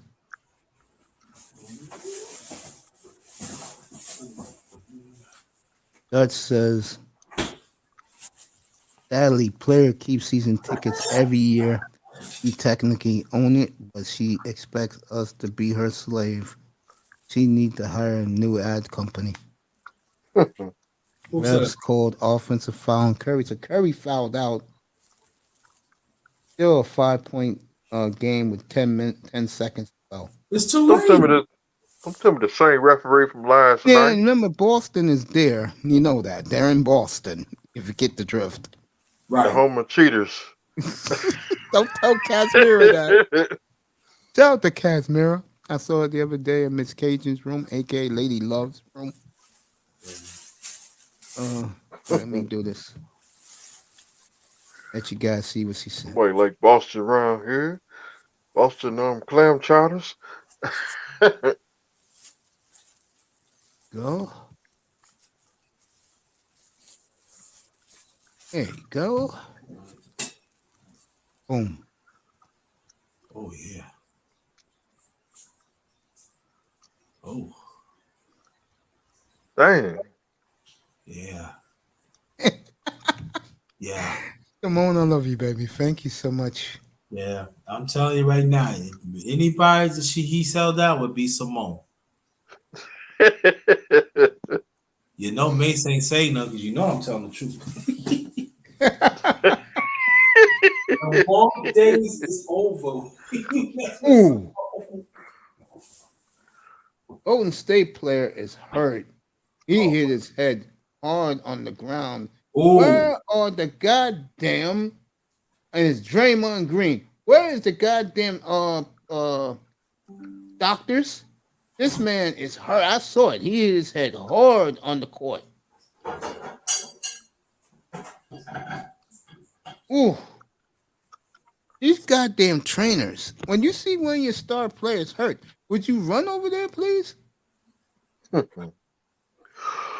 Jesus. Mace gotta be the last person on earth with ALL. Yeah, I'm the last person on earth with ALL. Yeah, Dutch. He hit his head hard. Dang.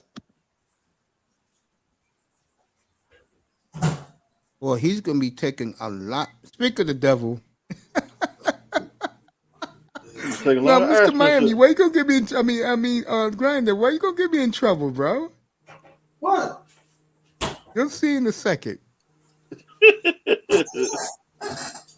Hey, what's up? What's up, sis? How you doing? What's up, sis? Right there. First of all, gorgeous. I want to say thank you for this beautiful card. I've been, I was blown away by it. Means the world to me, more than you think, and I want to thank you for that so much. I was gonna email you to wish you and your family happy holidays. Yeah, likewise, Simone. How's my sis doing? How you feel, Simone? Mace in good hands. Don't worry about it. Mace is all right. He talk about you every day. That's my man. Mace keeps losing his weight so he can start wearing his nice suits again. Yeah. Oh well. How you feel, Simone? I'm something else. I'm glad you think that way. Something else. I'm trying to tell you, Simone. Every time you come there, boy, I'm telling you that you light up his light.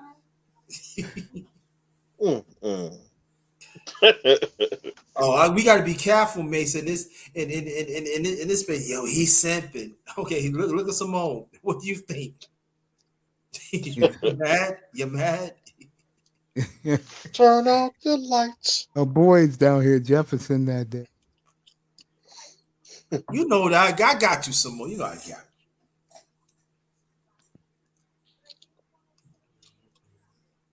Simone, thank you for keeping. I tell you, man. See, tell you, mate. I'm telling you, what, you all right, Mace, man? You need a towel or something, man? Oh my God. You Mr. good? Miami, she says hello to you. I swear too, Simone. What's up, Simone? How you doing? Happy holidays to I this beautiful woman. I made sure I had like a pitcher of cold water, boy. Yeah. Birthday this week. It's my birthday in about another couple more days. Yeah, Mr. Next Miami's Wednesday. birthday's in 5 days. I got a beautiful thumbnail surprise for him. I know June 4th is Grinders. June 1st, I forgot who on June 1st. They'll come back. Oh, you remember? Mahogany's. Oh, you remember? Of course. I I'll be the remember a same lot age of as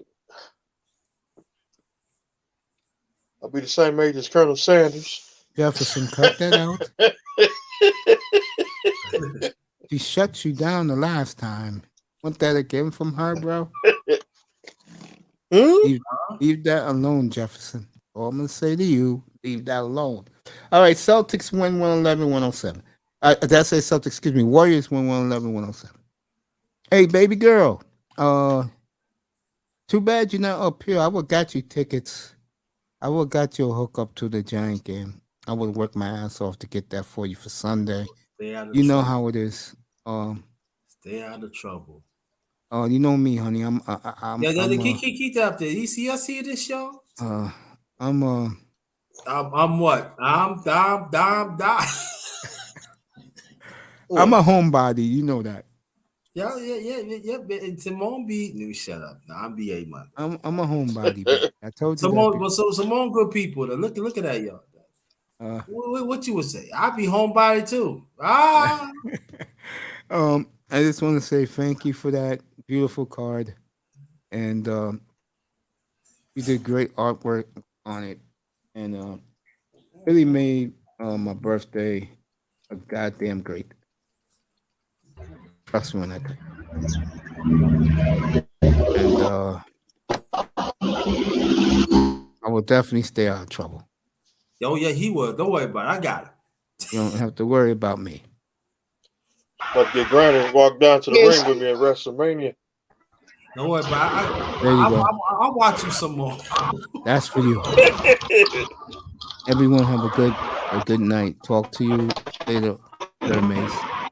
Talk to you later too, my love, my beautiful small love.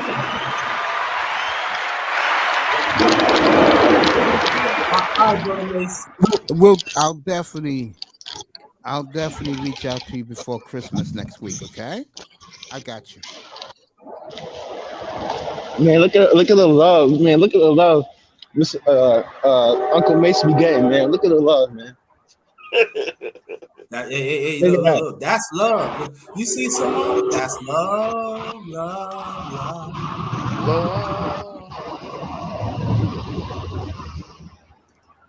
See that, Mace? Everybody wants some Uncle Mace, man. Come on. Everybody loves Mr. Mace. Only you. That's it. It's time to go to bed.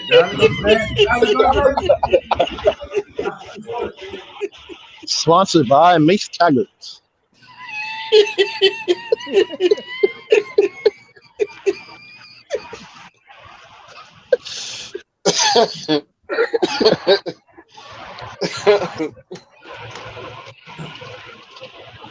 Between the sheets.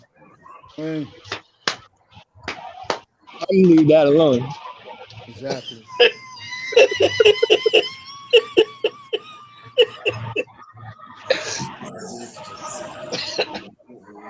Man, Mr. Miami gonna buy one of his side chicks a yacht for her birthday, man. I heard.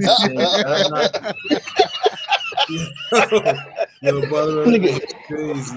Yeah, for Christmas, man. He's shopping for yachts right now online, man. As we speak, man. Oh, Shit. All right, call Anthony Towns with a power move. Minnesota's up 5-2. Oh. Do you think Anthony Towns gonna get traded, Mace? If they're building something there, and so far it looks like they are, no. Well, apparently, his girlfriend, Jordan Woods or whatever her name is, she wants to move to LA. So I wouldn't be surprised if Cat goes to LA. Probably the Clippers, because the Lakers don't got the pieces from Minnesota. Yeah, Anthony Towns, well, he'll be like the caregiver for the nursing home if you go over there.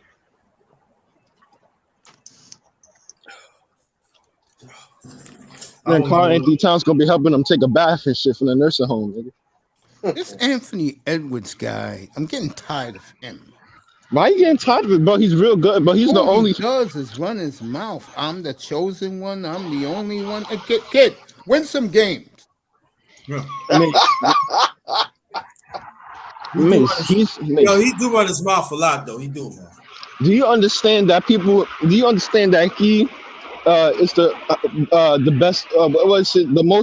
The player to score the most points at his age? That's cool, but is he winning? But was Michael Jordan winning his first year? No, No, but he won damn sure in his second year. Mm-hmm. And Michael Jordan's humble. He knows how good he was. I yeah, give but if Jordan he, that. He is no, no, very no. humble. If You you know what's listen, if funny? you, no. If he You know, worked hard, if yeah, he right. worked hard to get if he worked hard to get where he's at, there's nothing wrong with him showboating a little bit. Come on, man. No, I don't care about his antics.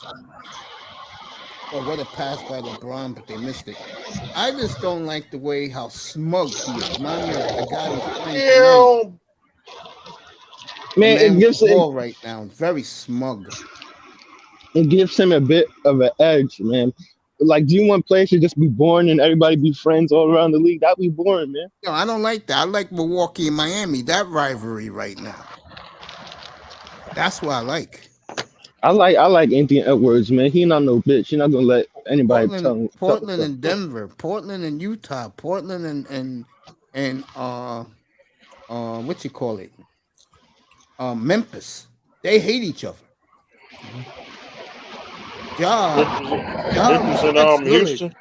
Yeah, Ja respects Lillard.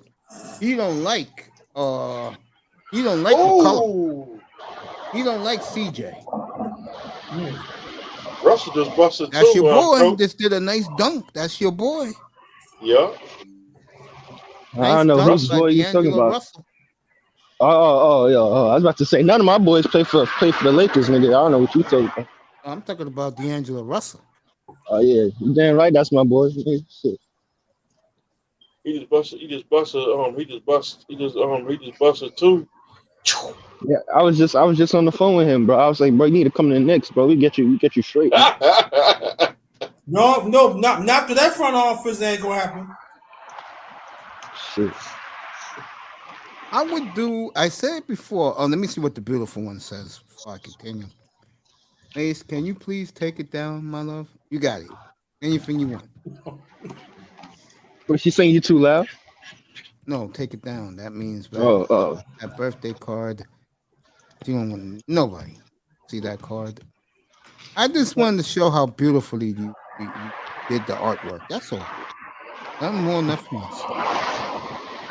I was looking at my mom's photo album the other day, but I found this shit support like in the under it says like apparently I was like fucking like 4 or 3 years old, man, getting ready for church, man. And I was like, damn, bro, I was a cute ass motherfucker. Here we go. Oh, I remember the day this young man showed his face. Toya said, "Damn, he's good looking." Nah, but I'm just joking, man. I'm you know how, like Well, your that- height sometimes- helps you. That's for sure. I'm not that tall in real life, though. If you see me, I'm not that tall.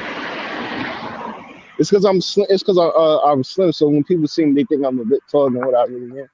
But really, I'm not that tall. Simone is down, baby. Everything is good. Sleep well, and have a nice weekend. And let's go, Cowboys. But listen, I wanted to talk to you about because you were talking about gentrification and shit. East Flatbush is still majority Caribbean, bro. That's good to hear. Yeah, I was just there like the other No week. problem, baby. During Thanksgiving, man. I went there to go get me some Jamaican food, man. What? Thanksgiving. Yeah. You mean Christmas? No, Thanksgiving, like the weekend of Thanksgiving. I went over there grab me some food, bro. Mm. They ain't touched East Flatbush yet. They touched Flatbush. Flatbush, the black population of Flatbush is going down. They saying maybe in 10 years, they're gonna be overtaken by Hispanics and whites, bro. Damn, I agree with that. And you know the whole of New York, Mace, you wanna know the only borough that has more blacks than Hispanics? Which one? Is Brooklyn. Every other borough is mostly Hispanic and white. Yeah, I believe that. The Bronx is all Hispanic. Yeah, I feel bad for y'all, nigga. Y'all, I don't know what the fuck. Y'all just fucking mix all the way over there, bro. And Middle Eastern is New York. It's the Bronx. I live in a Middle Eastern neighborhood, bro. It used to be backwards. Nah, bro. That shit is crazy. They all moving us out. They trying to get us all the fuck up out of here, bro. All the Puerto fuck. Rican, They getting us out of here, bro. Puerto Ricans, boy, they ain't giving up that South Bronx, bro. Hell no, bro. They can have it, nigga. Shit, I don't want that shit. No disrespect, no disrespect, no disrespect. Hey, dude, I don't live in the South Bronx. Or you're more north, but you need Yeah, I'm you need north. you need the yardmen, the South Jamaicans. Bronx, South Bronx, South Shit. Bronx, South Bronx. South Bronx is just full of fucking Poogies and Ray Rays, man. The fucking and motherfucking fucking Jose's and fucking Alfredos, bro. Fucking whatever they fucking names be, man. I don't know what these niggas names, bro. Enriquez and all right, Carl Anthony Towns is in his best shape I've ever seen him. And he's dominating this game so far the way he should be. And Lakers I just missed a feel shot. bad for the people in Minnesota, man. Look at this. D'Angelo Russell. Boom! Hey, man, how's the Miami Heat doing, man? Are they They still won tonight again. Heat just won tonight. Oh, what a dunk by They got Edwards. dunked. That's not Edwards, but that's a nice dunk. Got dunked on. The Timberwolves are up for this game. 14-5 Timberwolves over the retirement home. That's a football score.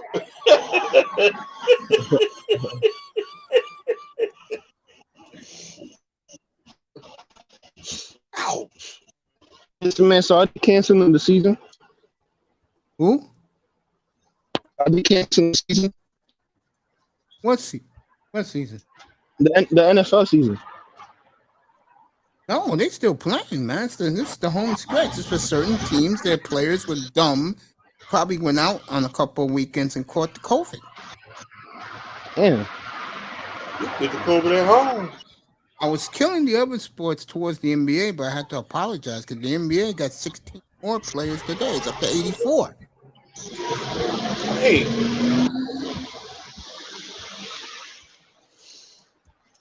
Look at That's why you gotta be like Mace, man. Keep your ass at home, man. Mind your damn business. Right. Stay out the club. Shit. Niggas be going to the club, fucking throwing money, acting like they shorty low, man. Get your ass in the fucking house, nigga. Get the fuck out the strip club, man. Sleep well, Simone. Sleep well, baby girl. Sleep well.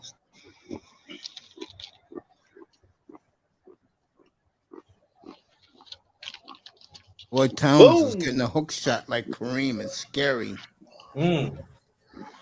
Listen, Towns can be so good, but he just need to get his mind right. You know what I'm saying? He's Jimmy getting Butler. it right. He's having a big year. No one talks about it. Minnesota's improved. Now they're not Cavalier improved, but they're improved. Cavaliers, wow. Man, did you see that game winner against OKC? Man, OKC can't catch a break. I was doing that Wednesday night. Yeah, the Lakers just hit one, and then OKC, and then the team OKC was playing against did it. The Kings. Yeah. I mean, not the Kings, the Pelicans. Pelicans, yeah. Old man Rondo is out there, the savior. Oh wow! All the Laker fans, Leave Rondo alone, man. Leave Rondo alone. As long as he wears that uniform, I'll keep whipping on him. Rondo, the savior. Oh, you got a new number. Yeah, number 4. All right, Timberwolves to hit another 3. Boom! And they're up by 8 now.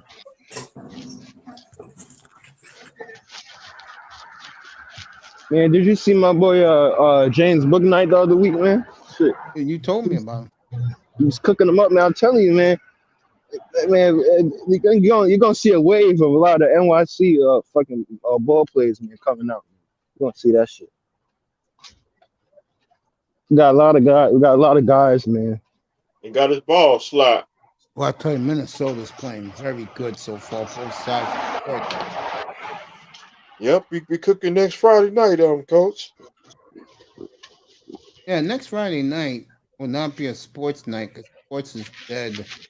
The NBA teams who are playing on Saturday for Christmas Day will be traveling. And get But ready it's gonna be get, it's gonna be the niggas field. What's going on, man? That's what's gonna happen. I got next a little Friday. Christmas. I got a little Christmas gift for the guys. Next Friday night, that movie Wonderful Life gonna be on. Hey, you enjoy Wonderful Life. I ain't gonna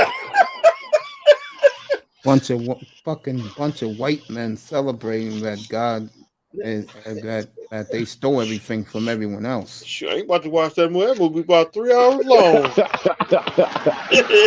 Man, 3 hours, man. Mr. Miami ain't got no time like that. Mr. Miami, he got businesses to run, man. Come on, fuck, man. He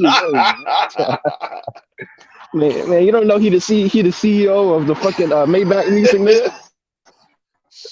I wish. Shit, he got a business meeting with Rick Ross, man. Coming up, man. He ain't got time like that, man. Come on, man. Rick Ross and Trina, nigga. All right. Yeah. All right, Jefferson, I'm gonna read what you said in a second. Shit, what y'all think about Aaliyah's new song? Hey, it's been dead for 20 years. What are you talking about, new song? She got a new song. Nah, they remixed with The Weeknd. I ain't heard that one. They just sometimes they just need to let people rest in peace, man. Because they know they can make money off these dumb broads. Like the only person that can, like, when they try to rush albums and shit and like the dead and all that, it's like, and then they switch up their voice and their voice sounds a bit different. This shit sounds like some demonic shit. Like, why the fuck are you still making music? The person they dead, man. Like, come on, man. And then they put random features on it, like they put random features. That's like God forbid. Oh no, let me not even say that's like DMX. Them making a DMX album and they put fucking motherfucking Turnover. I don't even know, bro. I can't even think. That's like them making like a DMX album right after he died, and then putting the fucking I don't know, Lil Nas X on this shit. Like, what the fuck? Come on, I'll bro. leave that alone. Anyway, hey, Grinder. Nigga said I'm gonna leave that alone. They gonna put Mace Target on that shit, nigga. Brand new rapper coming out of the Bronx, nigga. Shit. We got the boogie down. Shit. Space Jam 3. Yeah. Sponsored by LeBron's new movie. Sponsored by LeBron's new movie. Spaceship 3, not Space Jam. Spaceship. Featuring Star Wars. Mace album, one of the greatest hits. Spaceship 3. Directed by Spike Lee and Mr. Miami. And track number, what's track number 2? We're gonna leave that alone. Yeah, that's the name of the album. We're gonna leave that alone. And the first song on the album is gonna be No Sex, No Drugs. What's up, you want to come up, bro? Yo. Track number 3. Let me see. What's gonna be track number? You come up. I'm gonna leave that alone. Part 2.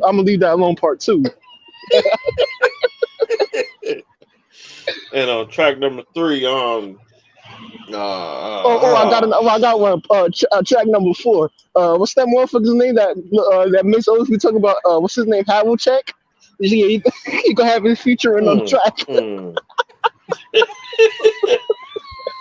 It's gonna be the name of the track is gonna be Best Small Forward of all time, even though he's 6'3".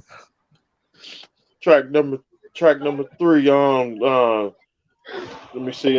What's the name? Let me see. He gonna have a diss track. He gonna have a diss track against Ben Simmons, man. Track number 5, nigga. It's gonna be like light skinned nigga. Get rid of the light skin. I don't care what you are. Seriously, I don't care what you are, man. Just perform. Yeah. They pay you that type of money, man. Just produce. And the last song, the outro is gonna be a letter. It's gonna be a letter to Damian Lillard. Ben Simmons. Oh, shit. EM's gonna join us in a minute, Mr. Miami. I test. I don't know if he's on yet. If he's ready, this is gonna be a good conversation. Mr. Miami, of course, will be putting his 2 cents in since it's gonna be Dolphins. But Grinders here. Good to see all you guys. Happy holidays to you and your families, fellas. Everybody in the chat. Let me do this real quick as I wait for EM to come up. Let me put this out there real quick for everyone to see. This will be tomorrow night up here, and we'll probably go overnight. Grinder dropped off. Probably gonna do his own show now. That is next Saturday night. That's this Saturday night, the vindication of DJ Kuda. All right, brother. The vindication of DJ Kuda. And the man who everybody killed, everybody spit on, everybody made him an outcast. Now he was vindicated. So that will be tomorrow night, 10:15 Eastern time. And you guys who are here for the football tomorrow night, Indianapolis, New England, stay, because I'm going to be giving you the updates of that game. Should be, by the time this platform starts, it should be the fourth quarter in Indianapolis. I could tell you something else what you're seeing tonight. Karl Anthony Towns is really up to punish AD tonight. So he's been abusing him.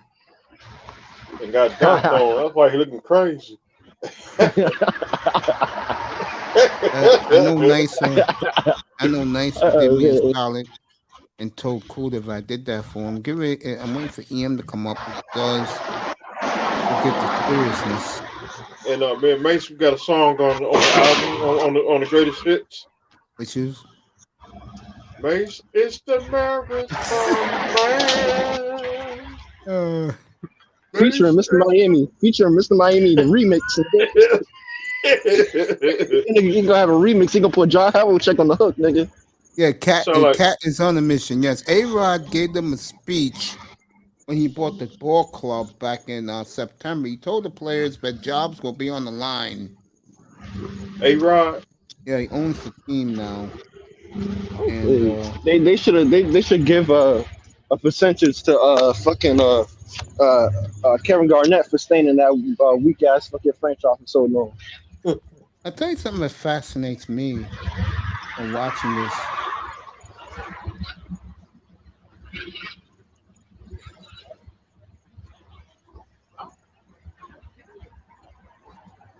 What's up, motherfucker?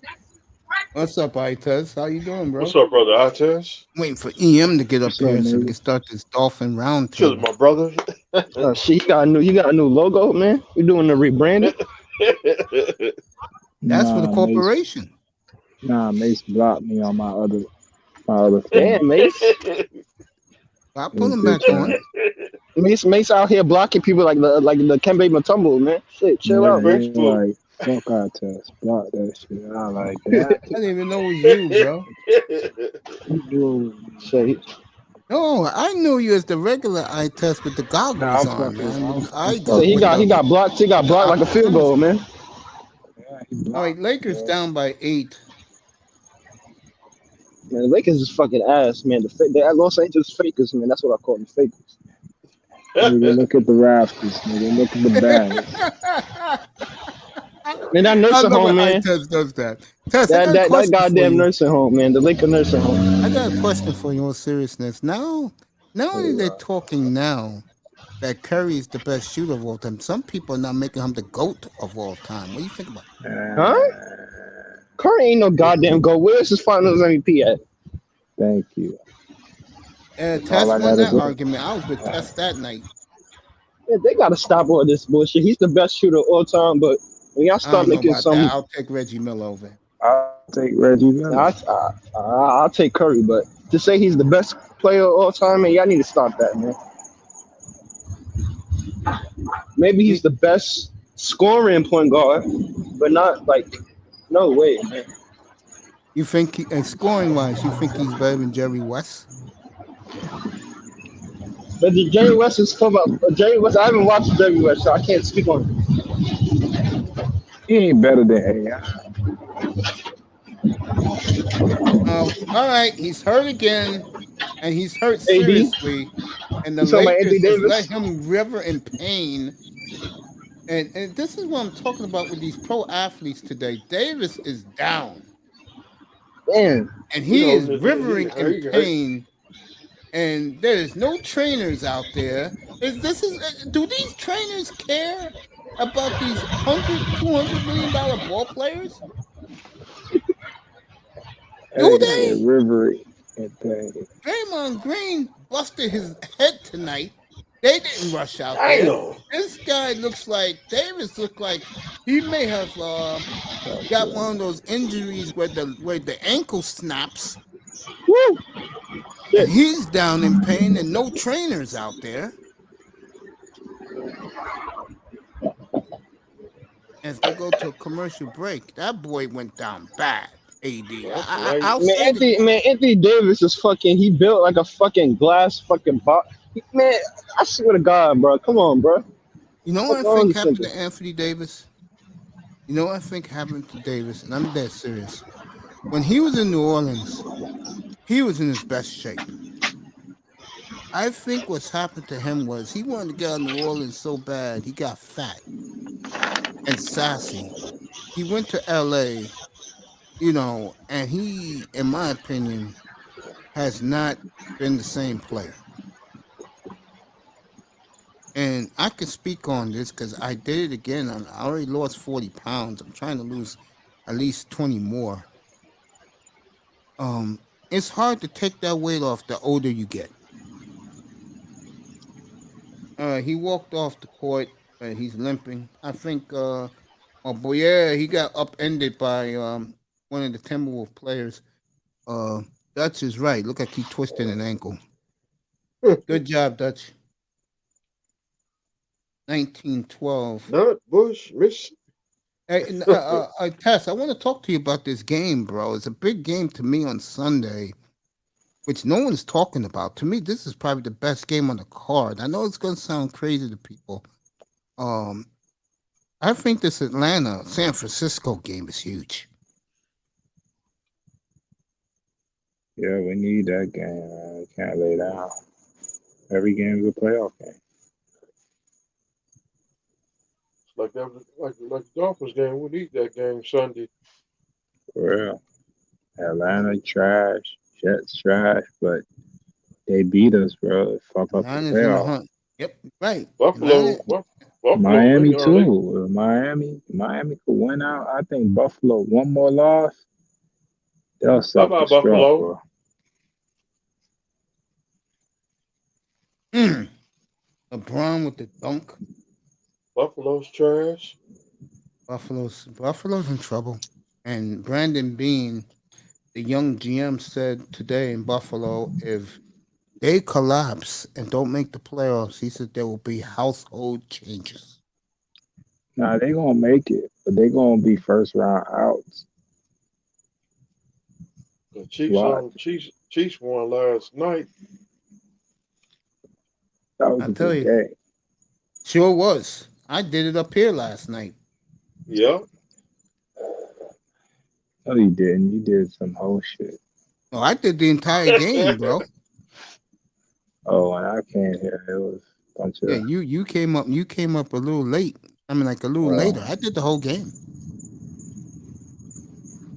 We it was all of us up here, all the guys. We was talking about Herbert, talking about Mahomes, how the Chief defense look, how Kelsey had big catches last night for big gains. Don't you wish you would have had Herbert? I'm gonna stick with my boy. You know how I am. Oh, the watermelon. The watermelon. Pineapple. That what you call Jordan Love, bro? No, you talking about Tua. Jordan Love, I my thought you were nigga. talking about Tua. Jordan love my nigga, bro. Man, fuck, man, yeah.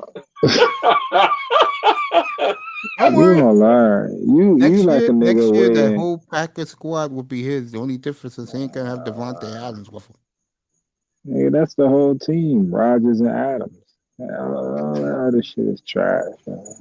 Nah, I like the running game they got. I do. Nigga, you take Adams and Devontae off that team one game, that shit collapsed, man. They got So nothing to he's hold not that shit up. tougher than Tina Turner. Trey Jefferson, you funny. But getting back to what you were saying, I think to say the Packers are a team in transition.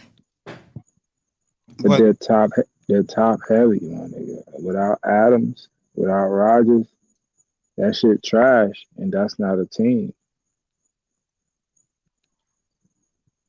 In my line, my nigga, you take them two out the lineup, that shit it won't win one game. I would agree with you with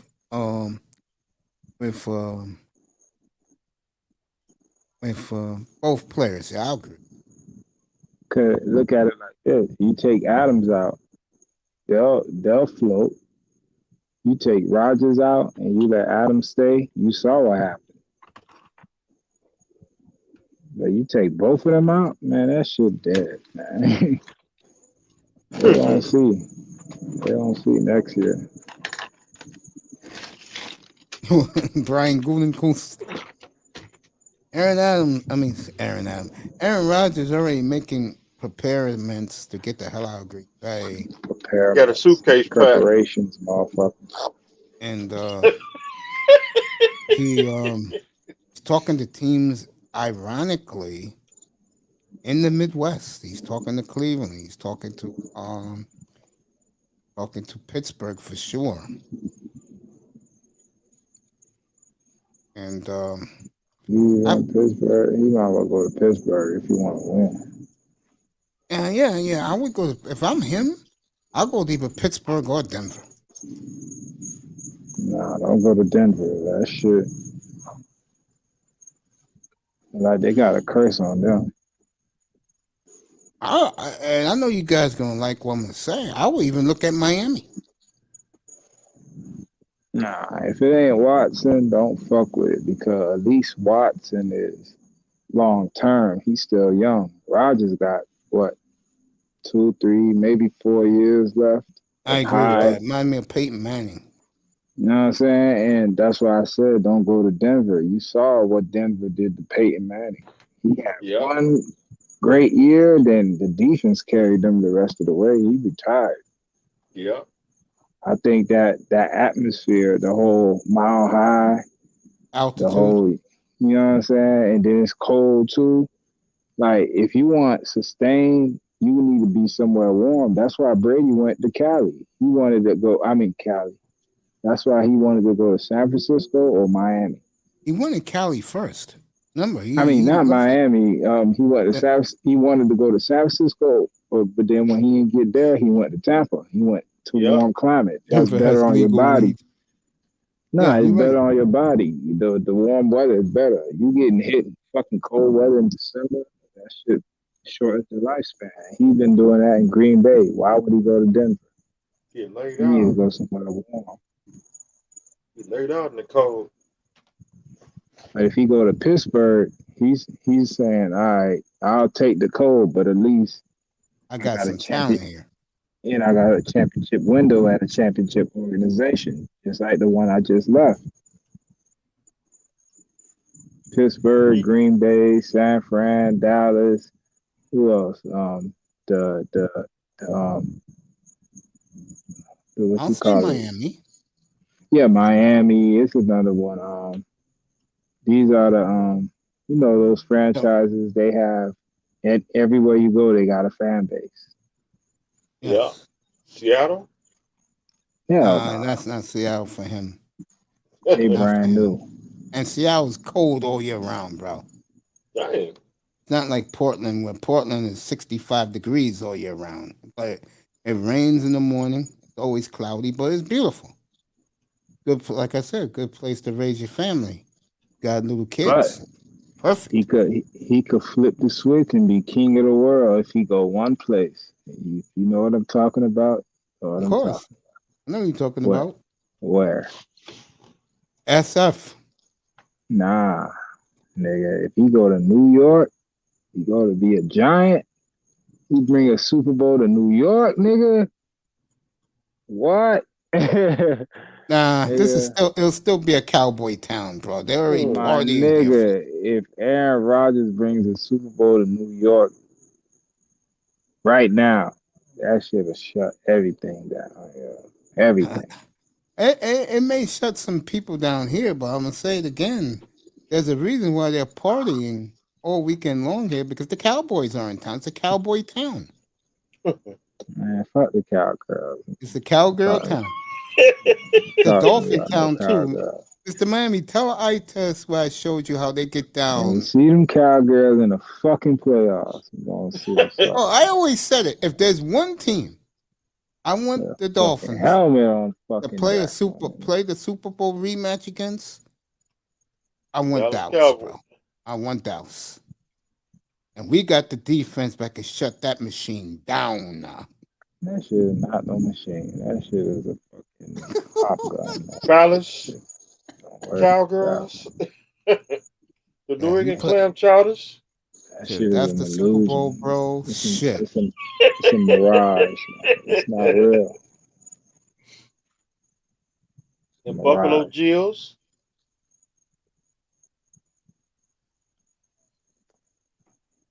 Their problem is their quarterback. Dallas? Both not at least Dak. The thing with Dak, he I don't know, bro. Like A lot he of people got agreeing with what you're saying, by the way. nah, but let me show you. The thing with that, like he could do everything, but it's that extra he can't. Like that shit that Rodgers, Mahomes, Brady, Watson, you know what I'm saying? Russell Wilson, that shit they got, he ain't got it. So I agree and with the that. league Mahomes last night, I agree. and then Herbert, you throw Herbert in the mix. Like the fact he ain't got that and he has everything, the things that Dak has at his disposal is the same thing that Tua has at his disposal. You give any of those other 5 quarterbacks I just named you those weapons that those 2 quarterbacks have, they'll have a fucking field day on the league. You know what I'm saying? So what I'm saying with Dallas is they'll inevitably, you know what I'm saying, just fuck that up. So I ain't worried about them. Only people I'm worried about is people who have those 5 quarterbacks. And the reason Russell Wilson ain't in the mix right now, he's on his way out. He's like, fuck this shit. Yeah, he already said that. He already No, listed his teams. he ain't say shit. Sierra said that. Sierra said, hey, nigga, we out of here. So he said, yes, boo. You know the sad thing about him is the Lakers hit back to back. Oh, he missed it. Okay. Lakers are making a run. It's a pretty good game. Fuck them sea chickens. I'm happy he out the division. Now I only gotta worry. I only gotta worry about that little. I just gotta worry about that little motherfucking Buddha. Put his bitch ass. I can't wait to get Mac Jones. Mac Jones, who? I mean, Mike Jones, who? Don't worry. The helmet they're gonna bring him back to earth, bro. Don't worry about it. Yeah, we got a special plan for Mac Jones. Fuck him. All right, Carmelo just hit his second 3 in a row, and the Lakers have cut the lead to 2. And then mark my fucking words. We're gonna put a helmet on Garoppolo. Yes. I want my own quarterback to get a helmet.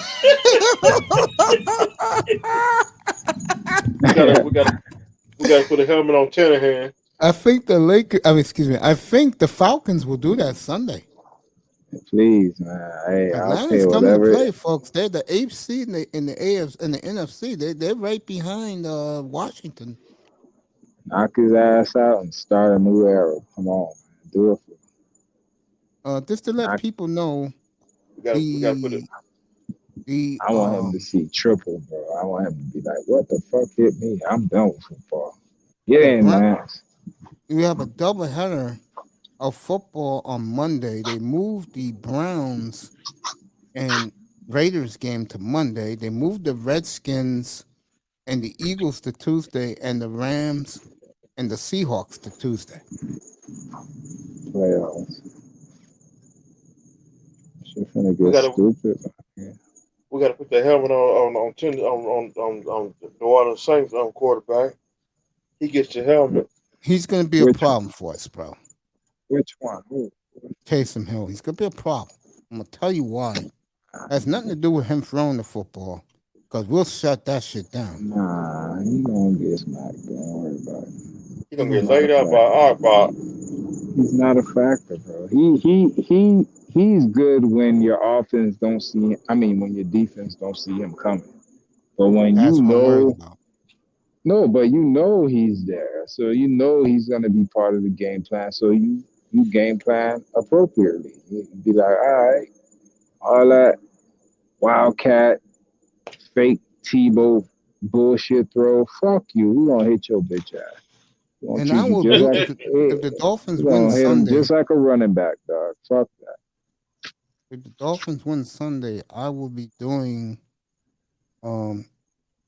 pregame coverage on the day after Christmas, 3:00 Eastern time, all the way to kickoff, and then I'll have a post-game show after that. When 27? Yeah, the 27th. Yeah, Dolphins at Saints Monday Night Football. Okay, the fat bastard, they're showing his commercial. That will be Zion Williamson, weighs about 350 pounds. You gonna be on Monday? This Monday? Uh-huh. Maybe. I'll think about it. I know I'm not doing the game Monday. I'll tell you that right now.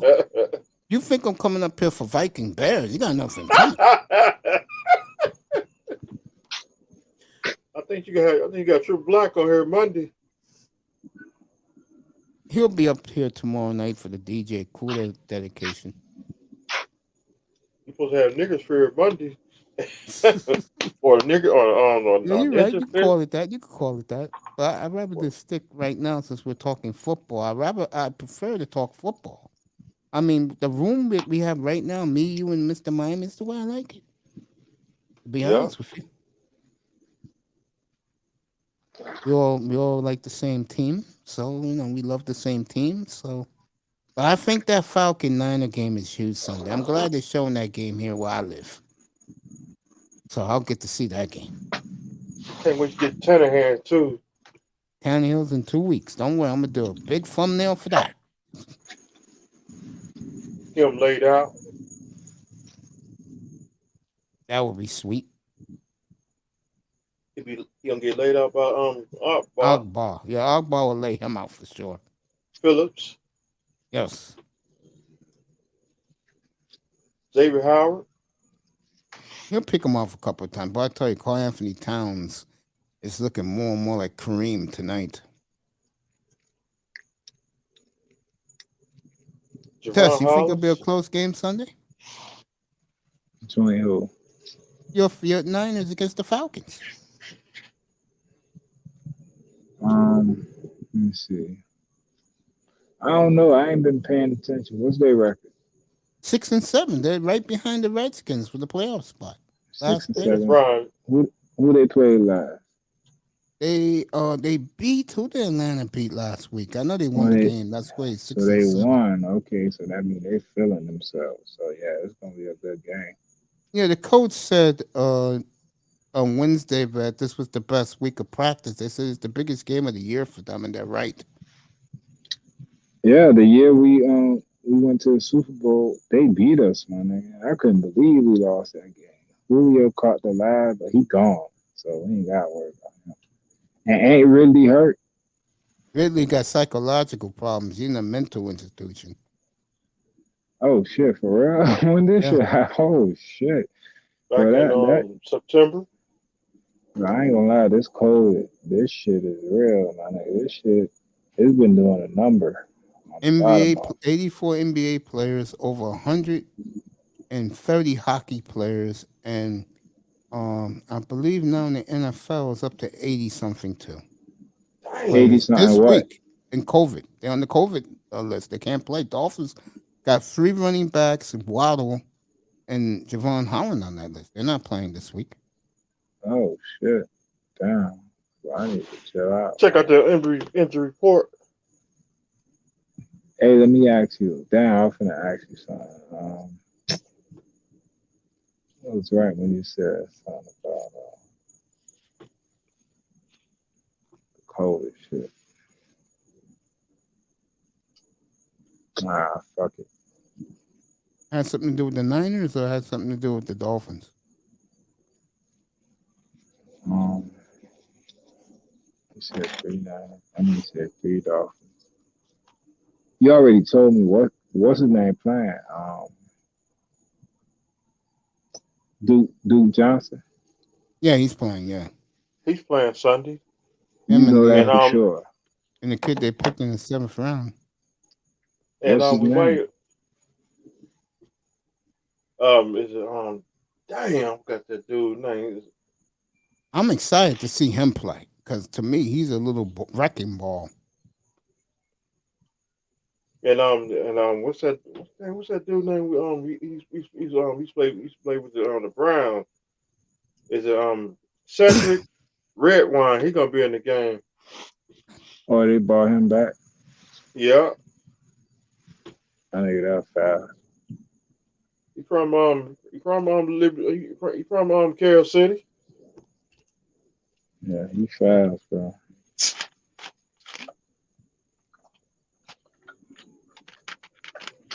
He playing free safety? Yeah, he playing for Holland. Yeah.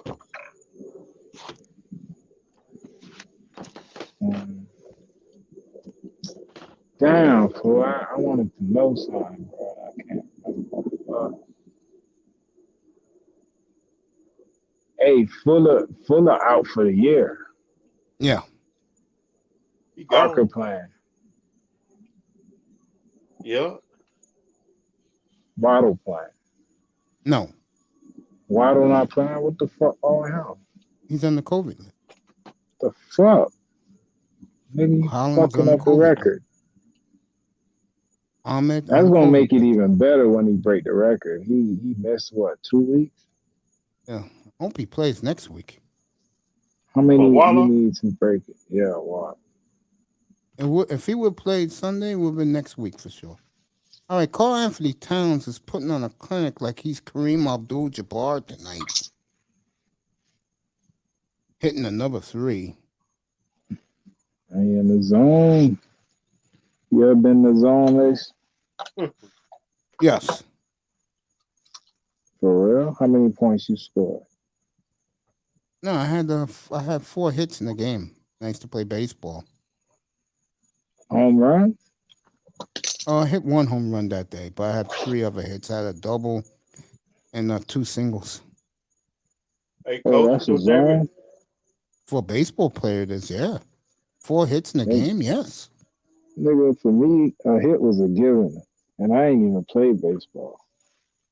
I was trying to hit home runs. That's you, always going for the fences. Yeah.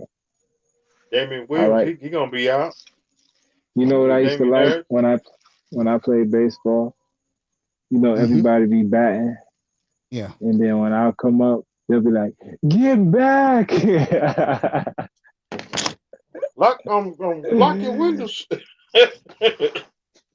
Get back! You was one of those that hit that ball that hard, right? Hey, Dutch, I'm watching this game intensely. What's up, Cool Tent? How you doing, Cool Gent? Everybody move your car because out there at the bank at the plate. Oh, and forget the chicks who abandoned you. They are no good. Thank you, Cool Gent. Appreciate that. Hello, Cool J. No, his name is Cool Gent 87. Good people. All right, DeAndre Jordan's in the game. Looks like a complete fug. Man, she always talking shit.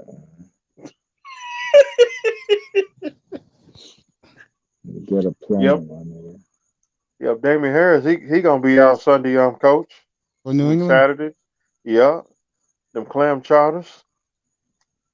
I think if there's a team in the NFL right now who is feeling itself, it is New England. They need a helmet, my nigga. Don't worry about it. The helmet is on the way. Bring him right back to earth, my nigga. He smelling himself. We're gonna crack that fucking jaw. Don't worry about it. Gonna break one of his ribs. The ribs. It's on the way. He hasn't had his welcome to the NFL moment yet. Every rookie gets it, bro. Don't worry about it. He ain't exempt. That's why we call ourselves the legend killer. F them. I don't blame you with that one, bro. That'll be a cool video. F them. I agree, Kujin. All right, Lakers down 6. Look at the rafters, nigga. I'm just calling the play-by-play. You a hater, man. You a late show hater.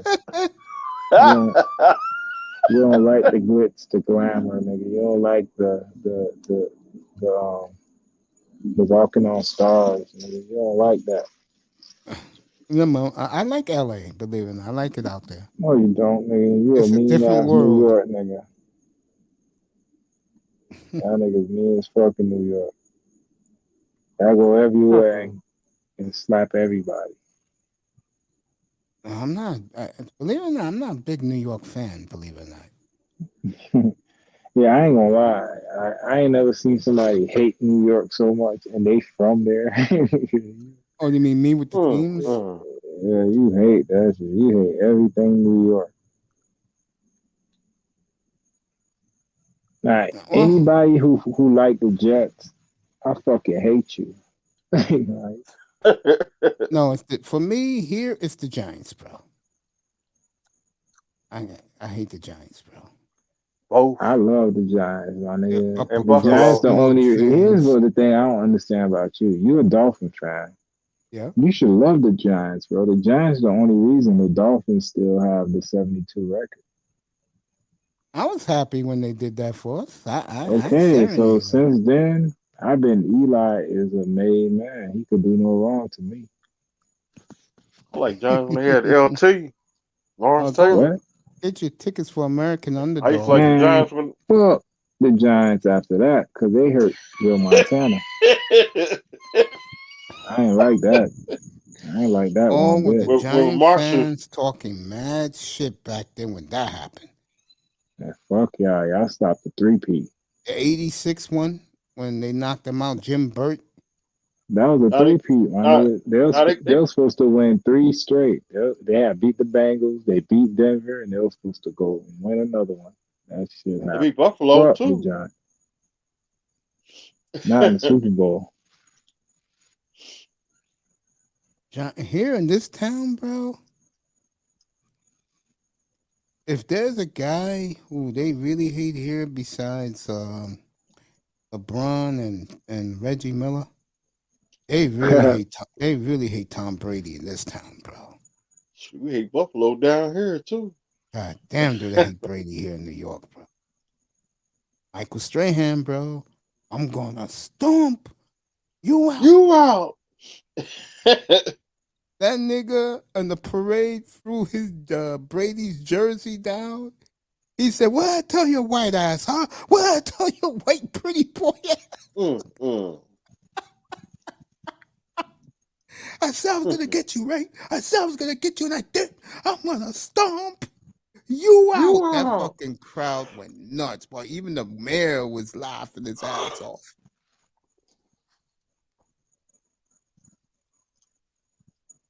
Yeah, they don't like Boston here. It's probably the greatest hated rivalry of 2 cities on earth, Boston and New York, bro. Shoot, we can't stand on New England down here neither. And Philly hates both of us. Philly, they hate both of us, bro. Really crazy. Well, I love Philly, man. It's like 4 million people just like me. I love Philly. Shoot, we got Cowboy fans down here too. Hey, Philly. Fuck them cowgirls. All I know is this, Mr. Miami. Mr. Miami. My Yes, boy sir. told me. My boy went to the big club party they had for the Dolphins when they came here in New York a couple of weeks ago. Mm-hmm. He said that shit was lit, man. He said wall to wall bitches, bro.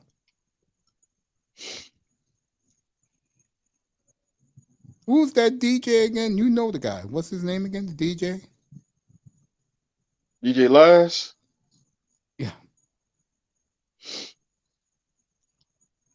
That nigga was cutting that Dolphin New York song to pieces as the DJ, bro.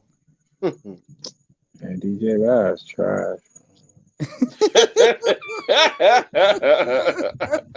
Whole ass nigga, man. Now my DJs here, you know, my guys are Woo Kid, Envy, Clue, because they're all from here.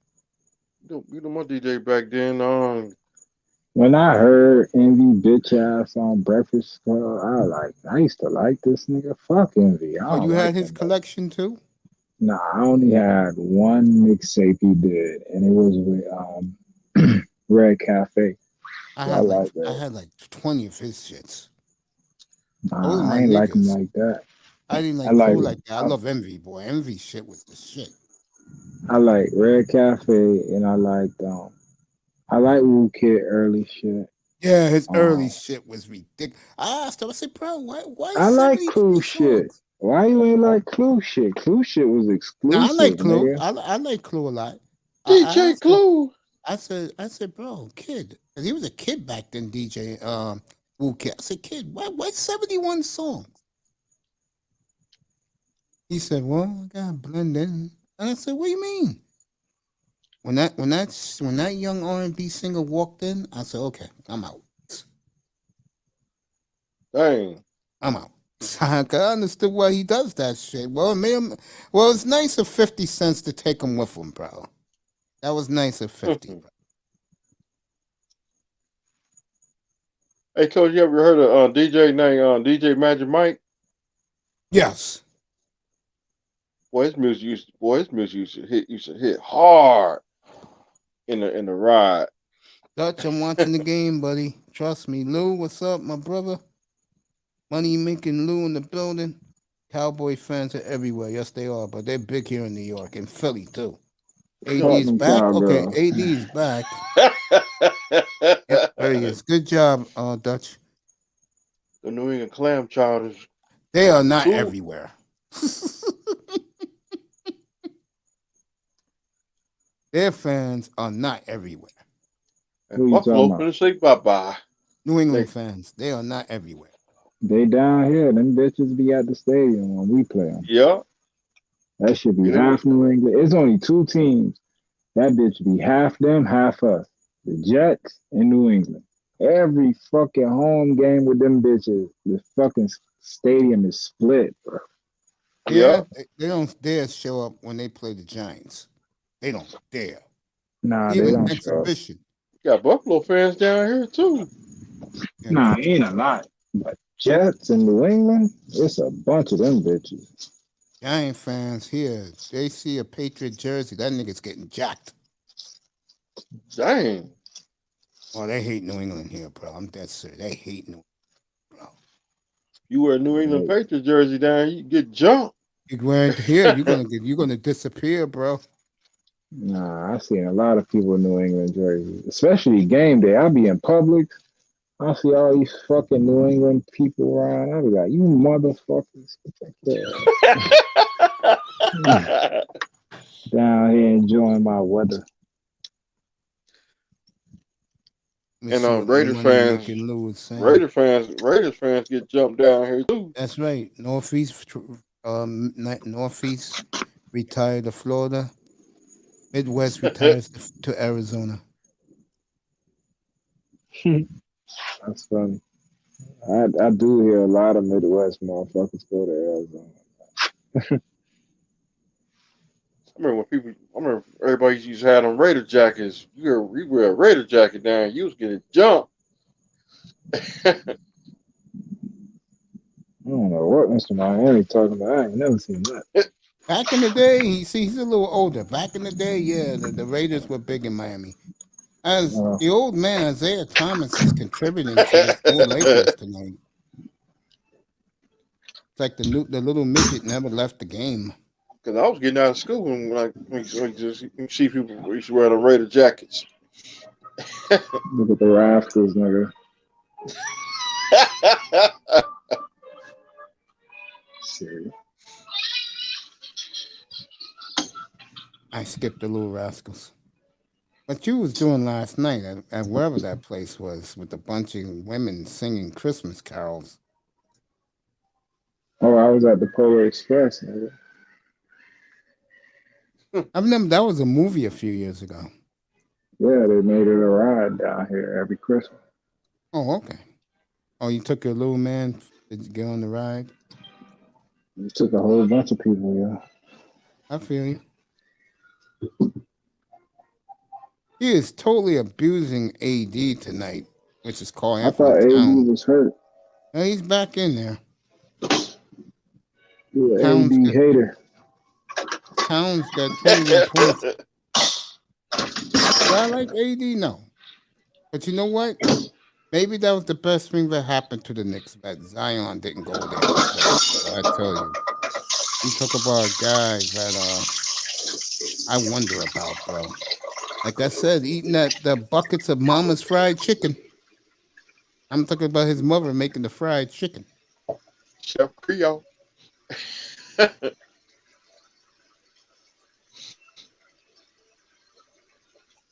ain't had no Chef Creole in a long time. You like that Chef Creole restaurant, don't you? Chef Creole was good. All right, Tess, you like Prime 112? I only been one. It's all right. Oh, what's the name? Just got into a fight down there. Freddie Gibbs and Jim Jones. Huh? When? Freddie Gibbs the other day. Dang. Prime 112 is turning to a ghetto spot the more I hear about it now. All you hear is guys getting shot. Somebody got shot down there. He got back killed. in a couple months ago. He got killed. Damn. In front of the restaurant. Big Free by Carl Anthony Towns. As he's it's wide open, bro. Anyone can see you. They got a problem. We be having road rages. That's what I'm saying, fool. That's why I stay out the streets, man. I got bad road rage. I get in, I get out, my nigga. So I be like, I'm staying bro, out the way. Going off. I'm staying out the way. My thing is, niggas be driving, fool. You know what be the cause of half the fucking traffic? Yeah. It be a motherfucker looking at an accident. They slow everybody down. I'm like, bitch, you slowing us down because you want to look at this shit?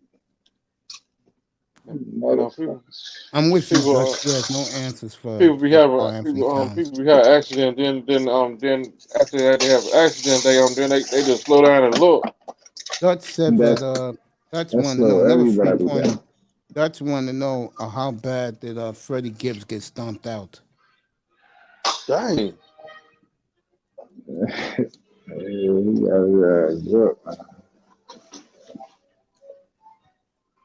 Hey.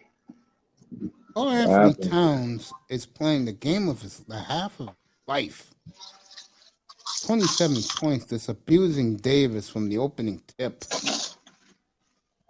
I ain't been to Trick Daddy's restaurant in a minute. You always bring up the same three restaurants: Chef Creole, Trick Daddy restaurant, and Prime 112. From what I hear, they don't want too many niggas in these restaurants. There's so many restaurants. I've been so much shit.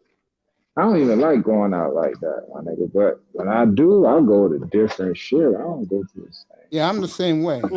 I do different shit here in New York. Like there's a tight one. Like there's a nice one in the Hard Rock. Yeah. The guitar is called something Oaks. That shit right, bro. The food, oh man. All right, Minnesota's up 9 at halftime. Carl Anthony Towns is doing Man, it that's all. the only name I've been hearing you say. He the only nigga playing? He's the only fuck? one scoring. He's the only one Pop. dominating. LeBron only got 7 That's points. the only name. It's like he's there against the Lakers. Nobody else. Well, the other Tired guys of ain't doing Popeyes. shit. I mean, I killed that Popeyes. Anthony Edwards Fuck clown Popeyes. earlier. I'm done with Popeyes. I'm tired of I like their Popeyes. biscuit though. Their biscuits is good. No one else is good with them. They Their do got mashed some good potatoes. biscuits. Bro. Love their Biscuit mashed and the potatoes. grape jelly. Yep, I Yeah. love The them. grape jelly. I love the mashed Strawberry. potatoes and the giblet gravy. Oh, the This giblet nigga gravy. said So giblet gravy. I don't Oh, even know what a giblet is. chicken And you livers. gonna eat that Chicken shit livers. from a fucking restaurant called Popeyes. You gotta make better decisions, Mace. dude. I was You my gotta favorite make better place. decisions. My favorite place here is called Jake's Steakhouse. It's in my old neighborhood. I Terrific like the spot. chicken. They give you a nice cut of steak or pork chops. Dang. Mr. Miami. Yes, sir. That's how thick the pork chops are, bro. Right there. Dang. Nice I and feel- boiled. Mashed Good potatoes. For night. you to be able gravy. to eat that, you should earn to eat that. You should be able to work out and earn that on a Friday and eat that shit every day. Mr. Miami. Yes, sir.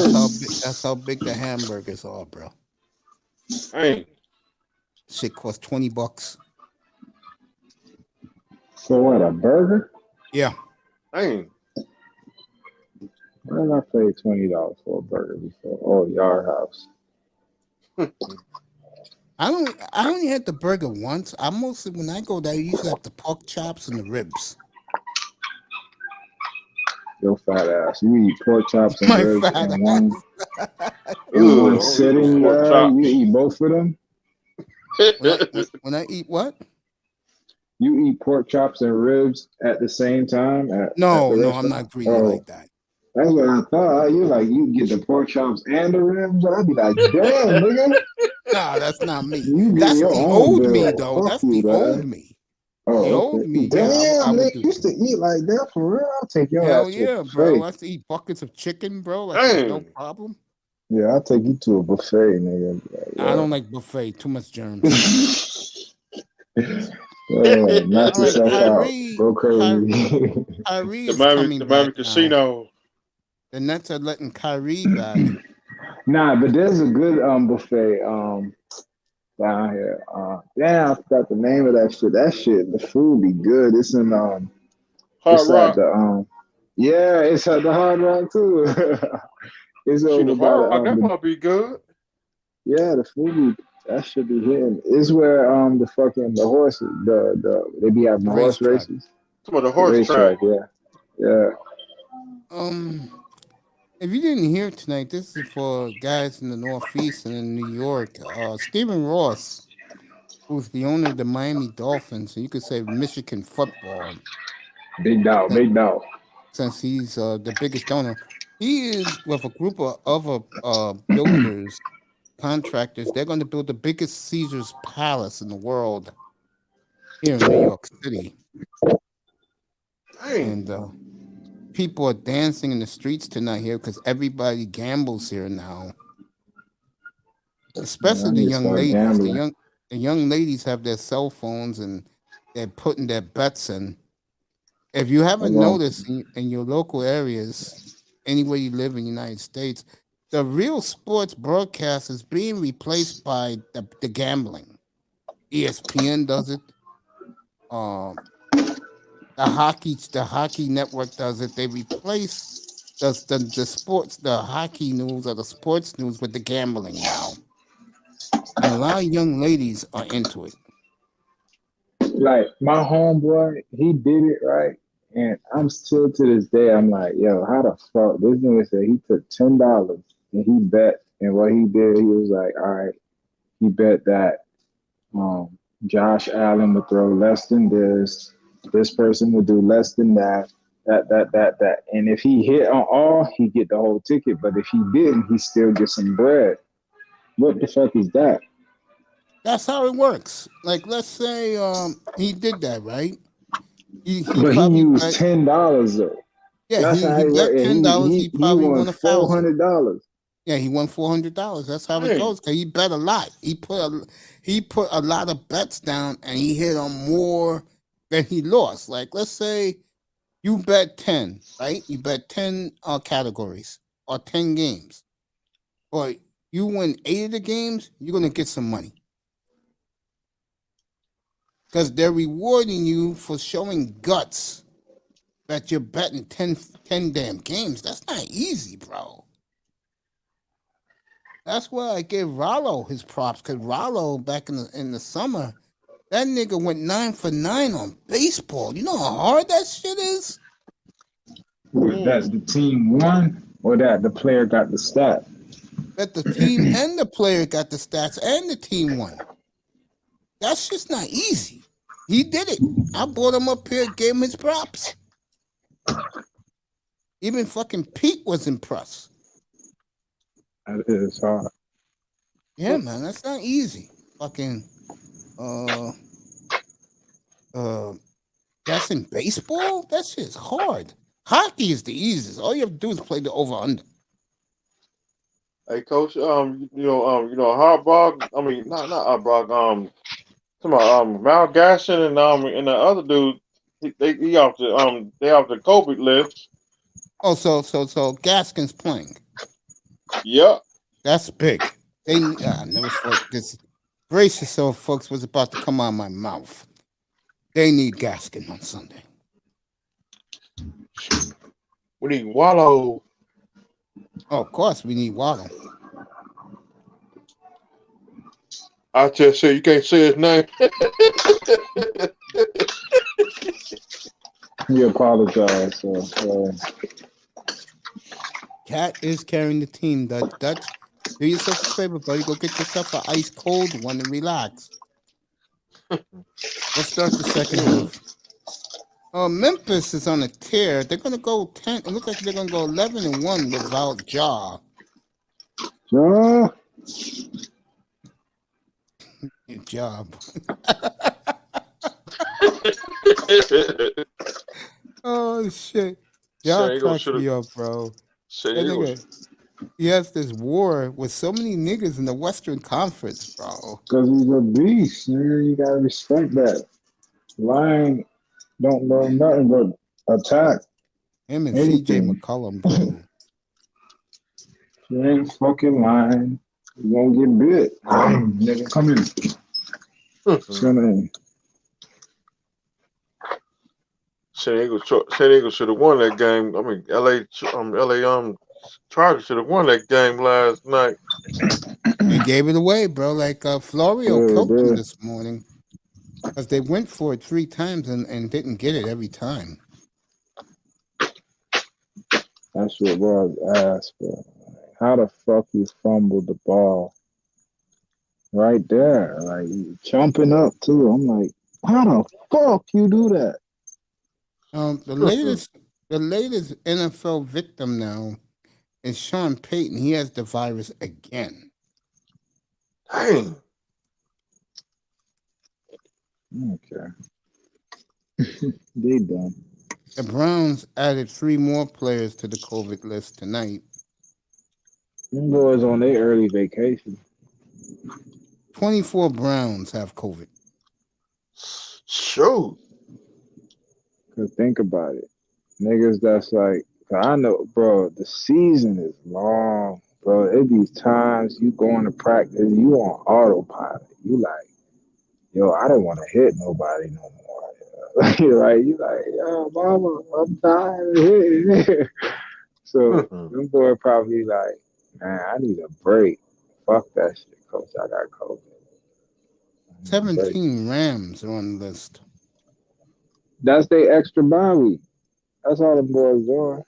You know, this an extra game. This their way of saying fuck you to the owners, but still getting that bread. Some niggas like, I'm gonna play for that extra check. Other niggas like, fuck that extra check. Take the COVID. All right, the UCLA North Carolina game is canceled. Half of the North Carolina team has the virus. So we need Javon Holland back. Yeah, that's what I was gonna ask you. I don't pay attention to none of that shit. I don't got TV, nothing. You know what I'm saying? So I hear about COVID from how big the sports ramp up. So it's ramping up around the country. Is what you telling me? Yes, it is. Except one place. Take a guess. Miami. Yeah, I know it's up here. Yeah, here in New York, boy. And they brag about it too. We don't got too many people catching this shit. But here's my question. How the fuck is COVID going up, but they gave y'all a cure, right? You know what it is? I'm gonna tell you the truth. You know what it is? Nah, bro. I'm gonna keep it real, you guys. We don't have a lot of black people here. A lot of niggas don't be asking themselves these questions. Like, they gave y'all the fucking cure, but COVID keep going up periodically. Yeah, when it feels like New York, you don't have to wear a mask. It'll take 3 months off. I've been watching it. It'll take 3 months off, then I'll get my mama calling me, wear your mask. I'm like, oh shit, that shit went back up again. She panicking. I'm like, oh man.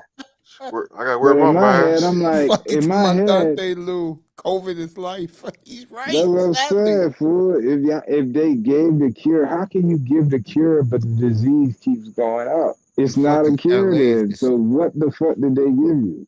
LA is That's the question you need to ask. Bro. No, seriously, LA is destroyed by that shit, man. Destroyed. I don't pay attention to that shit, man. I can't do shit in LA. And I'm telling you, it's all in the mind. It's all in the mind. It's like when you go to Walmart. Wear your mask, sir. I'm gonna tell you what the cutie did for me at the laundromat the other morning. Hold on, before you tell that, I gotta tell you what I read on the newspaper to go off the mask thing. Yo, I saw a nigga sitting in the airport. He had a panty for his mask. They kicked him out. He had a G-string around his face. The lady came out and said, "Sir, you got to wear your mask." He said, "I am." You gotta laugh at that shit. He didn't want to get out. They had to get the air marshals to get him out. But a motherfucker filmed he got that kicked off shit the plane. Off the plane, bro, for wearing a G-string as a COVID mask. That shit was funny as fuck, yo. Big Pharma wins, the people lose. Yes, Big Pharma will be the pharmacies. They win. Pharmaceuticals, they win. Eye test, speaking truth. Yeah, nigga. This shit is funny to me, bro. Like, I wear my gloves too. I be wearing them I wear my gloves when I go to Walmart. You know why cold? Let me not say. You can say it. No, fuck that. I ain't gonna jinx myself.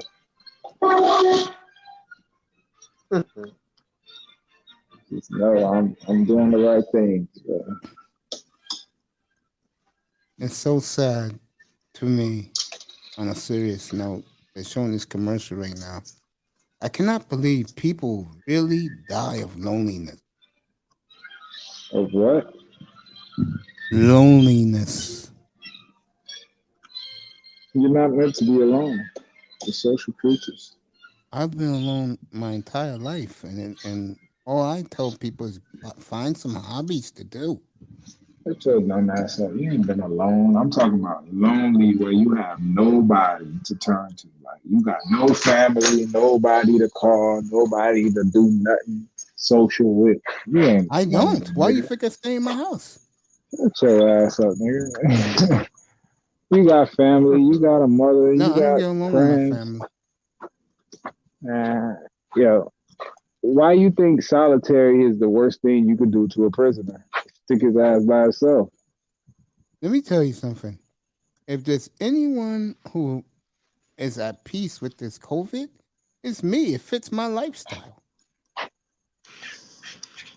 I get it. I mean, Only thing I hated, I like it. I'm like motherfuckers upon me anyway, so I like that. Give me 50 yeah. feet, motherfucker. So I like that shit. I used to So hate other than that. that, and I like motherfuckers wearing masks when I go get my food. I mean, masks and gloves. They should have been doing that shit. They need COVID for people who handle your food to be wearing gloves and masks. That should have been mandatory. Facts. But All right, Dutch, they're back. those are the only two things I like about it. Other than Don't that, forget the spacesuit and the oxygen tank. Gotta be safe. On the moon. On Mars. Oh, the oxygen they tank. they building the spaceships to take their ass to the moon already. Our plan. Yeah, they're already They building a about to life. leave. They about to leave y'all motherfuckers down Yeah, there. it's true, bro. They're building that space station up in Mars. They told the prisoners who are building it up there that they're gonna someday they can't ever come back to Earth. Nah, it's gonna be like a round trip. They're gonna be able to go there, visit Mars, and come back. Y'all niggas fighting over Earth. And then you're not. His was crazy. You don't even know what you're fighting over. Like, what is everybody really fighting over? Ocean water. Territory. That's And it. it's so much fucking territory that motherfuckers ain't populated. But they like, I want this shit and all your shit too. Yep. Timberwolves up by 11. Yeah, you're right. Right, man. This shit fucked up, man. I think their intentions were to kill people off, and they're doing it. All right, Carl Anthony Towns just slapped the ball, blocked it from AD. So he's pulling on the clinic out here on AD. He back in? Yeah, He's he's back talking in about there. Agenda 21 shit. You know what's helping Carl Anthony Towns? He's lost a lot of weight. The weight off your knees, man. Good. All right, Westbrook just scored. You know, the Los Angeles media, I've been telling this. Me and this guy was talking about it the other night. So the LA media, oh boy, can't do nothing wrong to them. Westbrook is Jesus to the Laker fan out there. West side, man. West side. Melo and AD are the whipping boys. East side, east side. And of course, we all know LeBron is we all know LeBron's more interested in spaceships free. Midwest, The soundtrack Midwest. is coming out. LeBron is Midwest. The other two, they east side. Westbrook only west side nigga, man.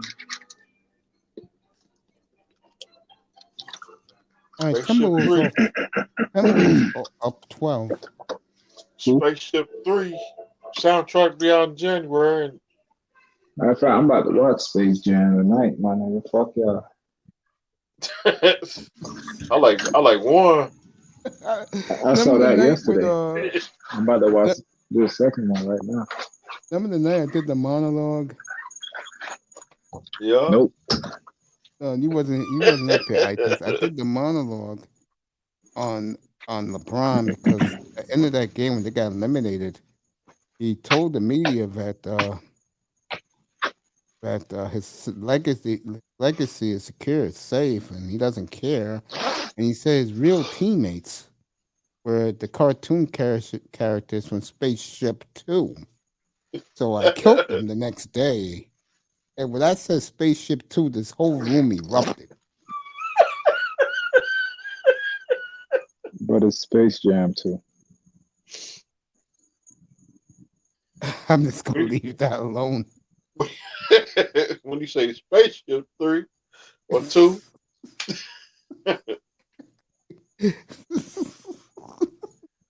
See, y'all old niggas with these old ass jokes, I don't get it. That's why I just listen. I'll be like, okay. Like when you be like Marv Albert or whatever that nigga name, that shit makes you Bob niggas just Costas. Bob Costas. That should make you pee down your leg. I don't understand why, but okay. All right, what? See, look at that. You say Bob Man, Costas, this Jefferson nigga one loses the night. fucking temper. You had to be here. Jefferson he gets triggered with Bob Costas. He goes on, and it's comical. I mean, because he's telling the truth. I'm telling the truth. I love the damn guy, but goddamn, Bob, let it go. Then the wild card's here to stay. They're adding more teams. He bitched about that, but the coup de grace was when he Talk was so about upset grass. that the baseball season was about to end. That he started complaining about the grass at Dodger Stadium. See, that's what I mean. That would never make me laugh. I don't get it. But he's nitpicking because he wants to hear himself talk. Ain't that the nigga that bit the hoes in the ass in the hotel room? No, that's Marv Albert. Oh, okay, all right. Yeah, all them crackers the same to me, right? He crazy as fuck. He crazy as fuck too. I only want to see another grass the rest of this year. Who? He was cutting grass this weekend because the Dolphins were off. Imaginary lines on the map. Some grass, I had to cut grass. Lakers down 14. I know I always tell them remind the Laker haters. I always look at the remind Raptors, them that nigga. Look at the banners. I always remind them that there's a big Laker contingent. Fucking right, nigga. Kobe. Oh, I was the one who lit that fire that night, bro. These niggas Kobe were the only praising reason I'm a Laker LeBron like fan. he was Jesus. And I had to remind them. I said, bro, you think Kobe Bryant was happy when they didn't pull him as one of the top 10 greatest players of all time? Then you came, other Kobe niggas came. The facts are the facts, my nigga. This nigga went with Paul. He went with Paul Gasol.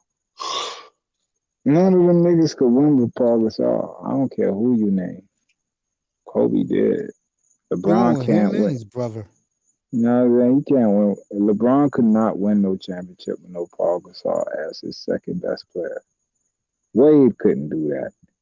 Shaq couldn't do that. None of these motherfuckers. I don't care who you name me. They couldn't take Paul Gasol to fucking 3 championships and win 2. But you know Paul Gasol is a great player. You do know that. I don't give a fuck, dog. I'm telling you. Okay, let me ask you. Could LeBron take Paul Gasol to 3 championships and win 2? And think of the players LeBron has played with and how he's lost. But now take those niggas and replace them with Paul Gasol. Remember, he took Kevin Love to 3 titles and he won 1. But remember, Kyrie's on that team. Kyrie may not have been there, but he helped get them there. That's a 3-headed monster. This nigga had Paul Gasol and Lamar Odom. And Trevor Ariza and Ron Artest. You talking about others. I'm talking about main guys. Kyrie is a name. Love is a name. You don't think Ron Artest was great? You didn't think Ron Artest was a great defensive player? He was at the end of his career. Look when Ron Artest came and look at him after that championship. Yeah, you're right. You're right. Yeah. He was done, bro. He couldn't even shoot right anymore. Well, he never shot. No, but the Houston Ron Artest, that motherfucker was hitting threes. By the time he got to the Lakers, it was maybe he'll hit that 3. And we lucky as fuck he hit that 3 in the finals. That shit was off and on. In the Rockets, he was on. That 2010 finals. Like I remember, he almost knocked Kobe ass out in a playoff game. He went after Kobe. Was good. Them boys went crazy, man. God, I'm saying, fool. Like I'm asking you the question, and you can't tell me LeBron would have took Paul Gasol and Lamar Odom to 3 straight finals and won 2 with them. You can't tell me Wade would have did that. You can't tell me any of these niggas is not fucking. What's the other motherfucker? Man, these crackers. Miami Police Department. That's how they sound. Get your hands out of your pocket, nigga. Like the Lakers on an 8-0 run, they've cut the lead to 6. Where you going? What's this other motherfucker named Curry? Curry couldn't do this shit without no Gasol. Well, Curry proved it the first time. He couldn't do it without. He couldn't do it. Iguodala did it. So now again, look at the degree of difficulty that Kobe had to go through to go to them finals, and then he won 2.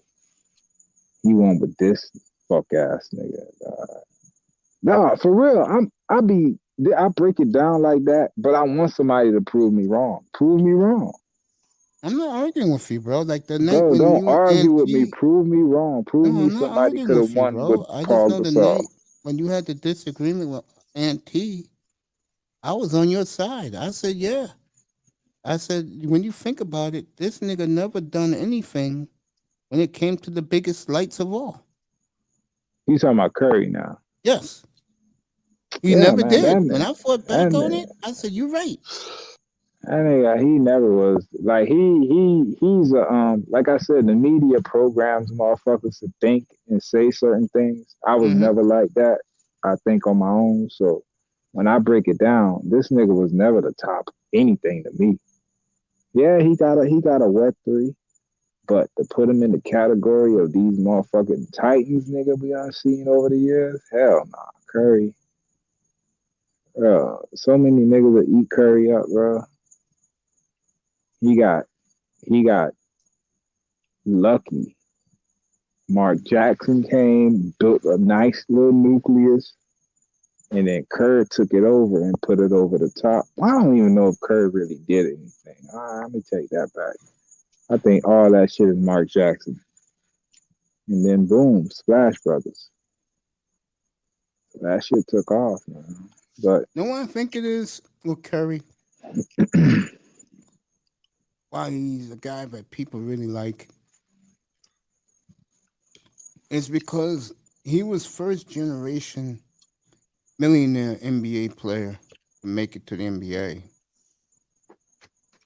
No, he's good. There's a lot of people. Yeah, go ahead. My bad. No, go ahead. You can talk about it. Go ahead. I'll talk after you.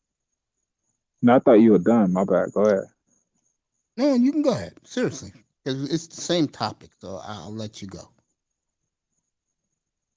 First generation. You were talking about his money.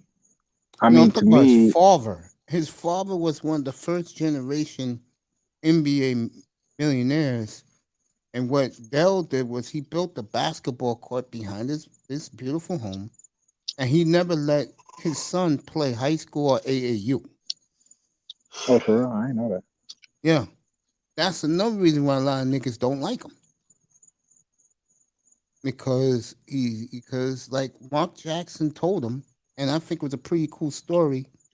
And when Ball and who's the kid, Kuzma, when they was first drafted the Lakers, they said in Summer League, he said everybody hate the light-skinned guys, light-skinned brothers got to stick together. And Mark Jackson told them that too. Told both of them that. He said, you guys gonna be great. He said, don't worry about what these other dudes think about you. Just go out there and play the way I think you can play.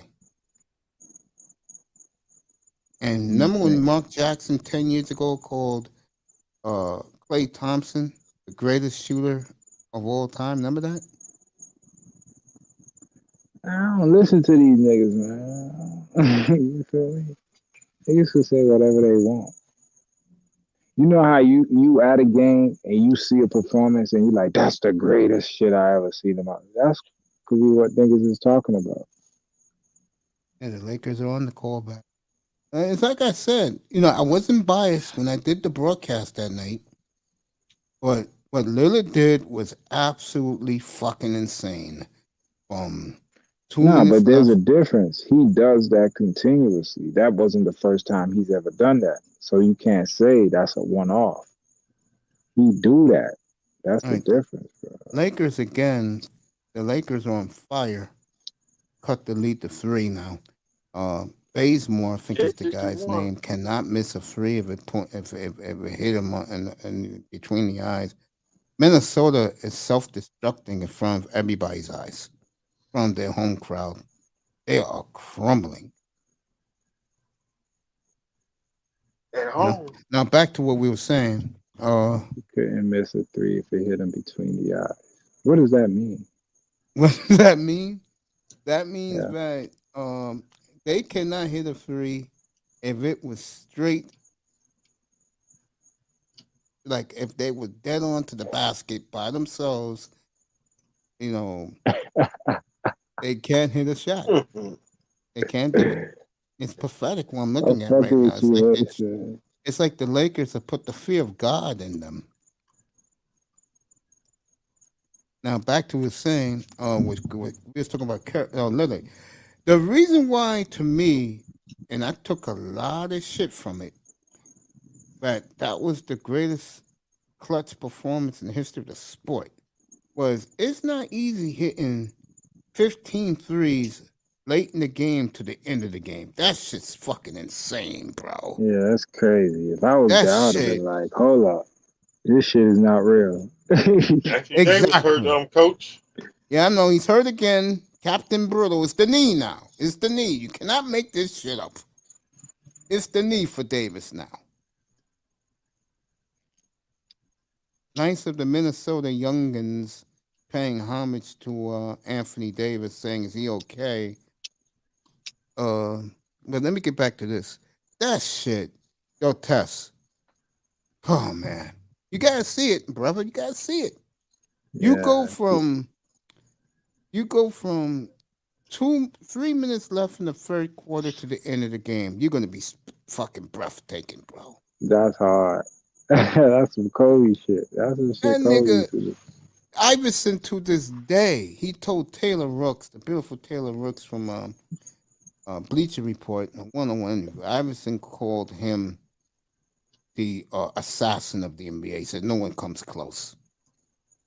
Dang. He said Lillard is on a planet by himself. That's coming from AI.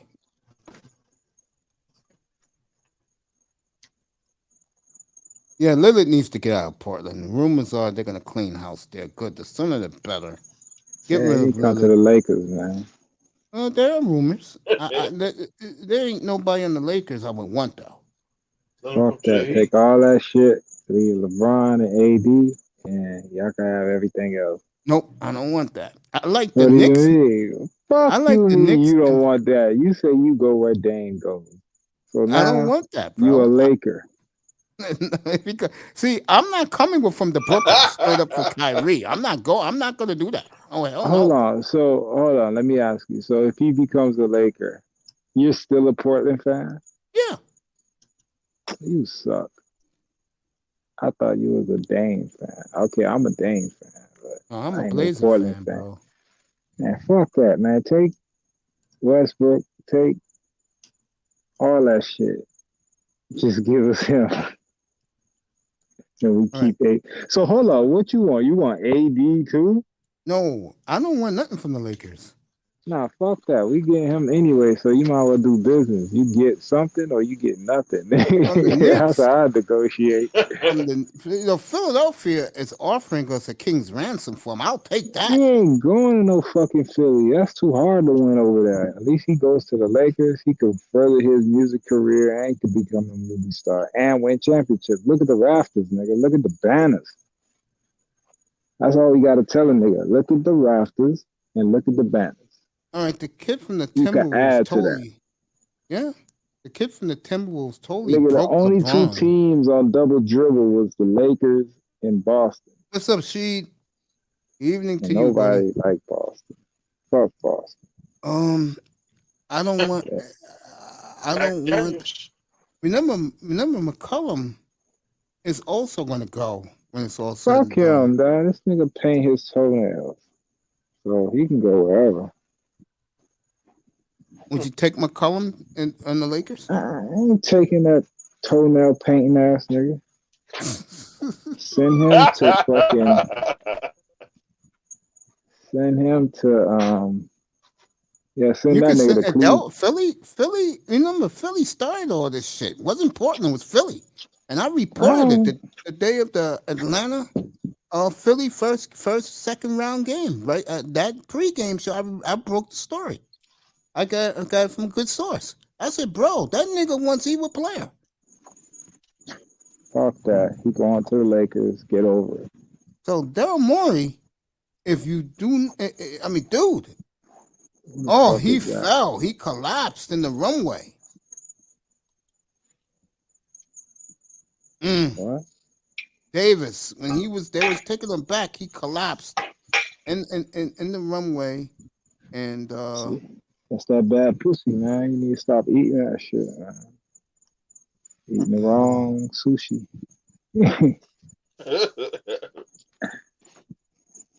Yeah. You ever ate some pussy and fell out, mate? Mace, you eat pussy? Hell no. You do eat pussy, nigga. I heard you eat pussy. I never ate pussy in my life. I never talk about sex up here. You put your nose in it, you put your nose in pussy. Hell no. That's why your face always greasy. Look at you. She said, I test my brother. AD is holding his knee. Yeah. His nigga face always greasy, bro. He just got your face out of some pussy, bro. No, ew. Yeah. No nigga way. said, You couldn't pay me to go down in some woman's twat. Oh no. How old are you? You talking about you? What the fuck wrong with you, man? That's just I'll give you a Zocalo if you were by me, dog. You know what a Zocalo is? Minnesota's roared all the way back. They're back up by 14. Saturday is the Knicks and the Celtics. Sunday is the Nets at Denver. That's gonna be a good one. I may even do that game up here. And Wednesday night, the niggas. And then Tuesday night, you got Lakers at Phoenix. Oh my god. That's grown ass nigga talking about you. And I forgot the team that's in Orlando Tuesday night. I would skip that game. The fuck is this? The Magic. And last one I'm gonna do is Orlando Magic basketball. Yo, Orlando Magic. They still got a franchise? I thought they sold that shit. They still got a franchise. They still up there. Ain't that where Dwight found his husband? Yeah. The one thing I hate about the NBA now. The one thing I really hate about the NBA is such a fucking free point league. Can anybody go down low besides Jokic and the great Giannis? That's what I'm saying, bro. Thank you, boy Curry, for that. He turned them boys pussified. Everybody want to be like him. And speaking of the good Lord, we'll see him next Saturday afternoon. I will not do the game. I'll be off the air for a little while, getting ready for Phoenix and Golden State. But the good Lord will be on TV. That's what I call Giannis on Saturday afternoon. You call him the good Lord. You watch too much sports, man. He is the new king of the NBA. No, he's not. Is he top dog right now? No. Does he have the ring, the chip? Yeah, he does. And didn't he did that by himself? Yeah, he did. Fuck him though. Yeah. he got to take a trip to Dade County. We know. Oh yeah, that's coming. That's coming. Even I say that. We know him to steal a championship or two. See, they Milwaukee, but they about to be the former champs. Those two teams hate each other, bro. For the Heat, the comeback last Wednesday night, to stun the Bucks at home. Well, a bunch of scrubs out there. You know what's funny about like sports? Like it is how the city is. It's like something about like how they play ball. That's how we is. Like when we on the court, that's just them boys play bully ball. New York niggas, y'all finesse. No, we're Cali not niggas, finesse. New York gets gritty. That's why the fans love this nigga, y'all faceless Knicks got team. the fucking The Knicks Dr. are all J. about defense, bro. They No, I'm don't play talking no about offense. as a city, y'all known really to be like that finesse. Nigga, Michael Jordan from New York. Yo, we're a tough team, tough down type of. That's why people love this Knicks team. Don't even care about the Brooklyn Nets All right, why the Rucker is so famous? because they play street ball and they do play grit. They play gritty down there. You No, get hurt when I'm feeling. Okay. no, I get gritty, but they have style to it. There's like a flashiness to it. That Yeah, shit I got agree to that. style. You know what I'm saying? Yeah, I But agree to down that. here, them boys play bully ball. Yeah, it's Pat Riley's mentality. That's why. Yeah, it's a lot of hacking, a lot of defense, a lot of bro, I will knock your head off type shit. Yeah. We ain't playing with them. It's football. It's football on asphalt. Exactly.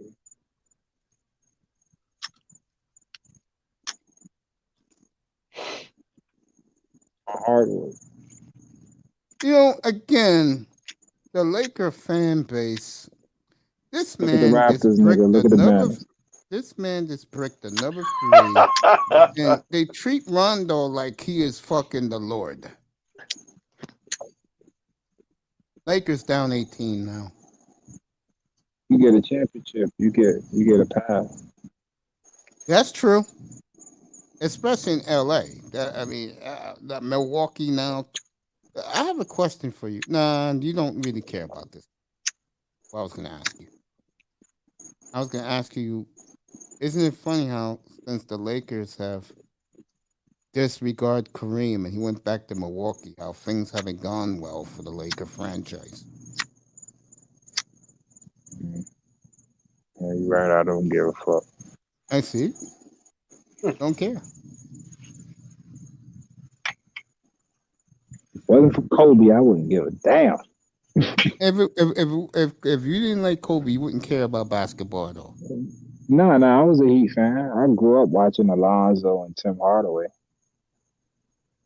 Glenn Rice and Max Burn and Harold Miner. Remember Harold Miner? Oh God! Yep, when that guy and Dan Marley and let me see who else. We had no, dang.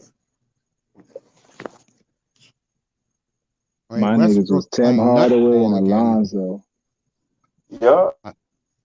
They had Thomas Glenn Rice. That was clearly a foul on the Lakers. And P.J. Brown. I like P.J. Brown when he was there, bro.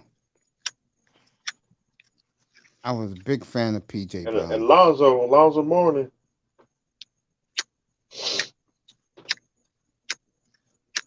I like those Heat teams, by the way. Thank you, Lou. I like those Heat teams.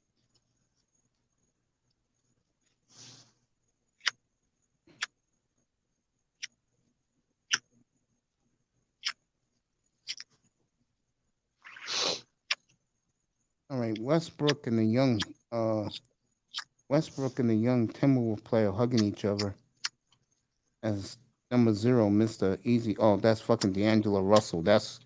I know this guy loves Russell, but I don't know about Russell, bro.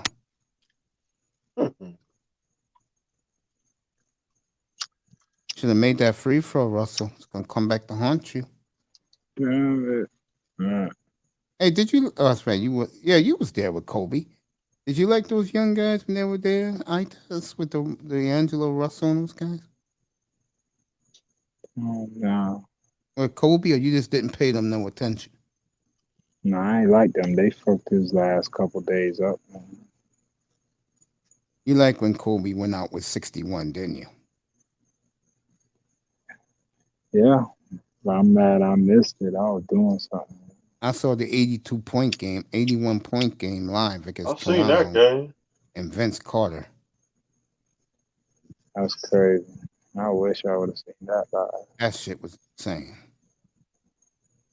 All right, Minnesota up by 20. They're on a 21. Minnesota's on a 21-2 run. Fucking win. With Carl Anthony Towns on the bench. Not a good sign when their best players on the bench and you go on a 21-2 run.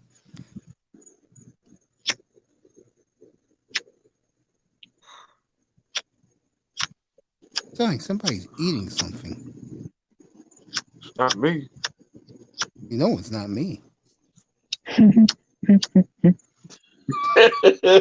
know, it's a sound that I'm hearing that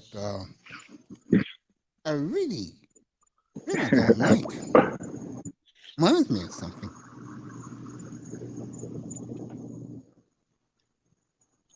I'll think about it, what it is.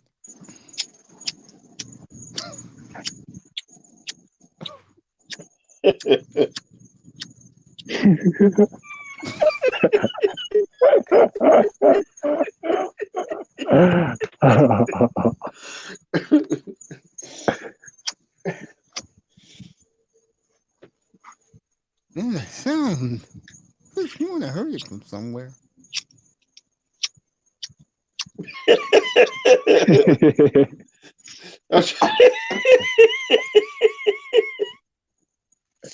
That's a good sandwich. No, it's not a sandwich eating sound. Something else.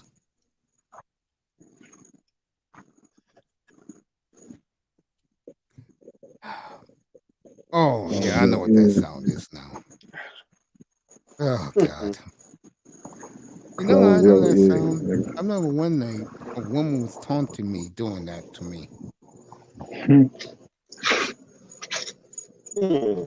She said, nigga, I'll give you some of this ass right now. You wouldn't take it? I said, no, I'm not going to take it. I don't know where you've been. Then she started mocking me by doing the, I guess it's the blowjob sounds.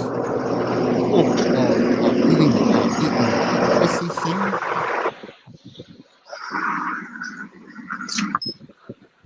Called me, and she called me she called me a prune.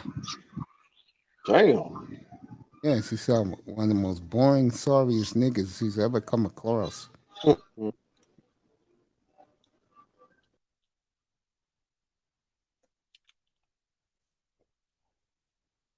don't know. I mean, that sex stuff, this doesn't excite me.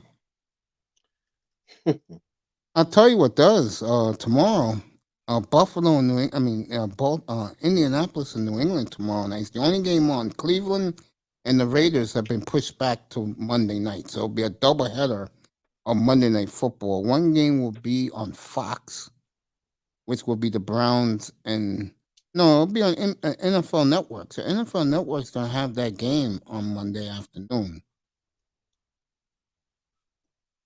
So you'll probably see MJ Acosta at 3:00. On Monday? Yeah, for the pregame. Yeah, the game's at 5:30, I believe. Yeah. Yeah. Game been pushed back to Monday. Tuesdays, the Redskins and the Eagles, and the Rams and the Seahawks. That's Tuesday. So you're gonna get doubleheader coverage Tuesday of football. So if you like the NFL, you're gonna get a doubleheader tomorrow and Tuesday. I mean Monday and Tuesday. And then you got the game Thursday. That's the beautiful thing about the NFL. They should play every day of the week. Wednesday. I think football fans will love that.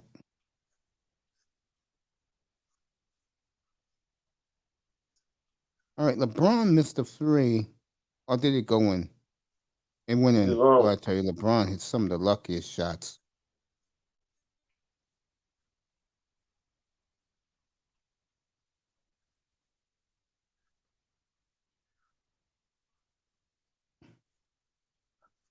All right. It's the beginning of the fourth quarter. Look at it going to the referee. Yeah, I see him. He's LeBron doing the losing Bill. hair. He's doing the Tom Brady. Remember when Brady used to go? Remember when Brady used to do this for the ref Yeah, and they throw the flag? Thanks, yeah, I and test for a couple of good hours, buddy. Appreciate you. LeBron losing hair. He's near 40 years old, man. Yeah. Tiger Woods, by the way, is back. He's playing with his son at the PCC tournament in Orlando. Him and Charlie playing together. That's his little man. Timberwolves by 18. LeBron, nice move. He missed it, but he was fouled. Minnesota Look got to at go. keep the momentum up. He going to the I referees. Yep. I am going to go take my medicine, Mr. Miami. Hold the fort till I be back. Be back in about All 3 right. minutes. I'm going to All cut right. me a nice slice of sweet potato pie. Dang, you got to share with everybody.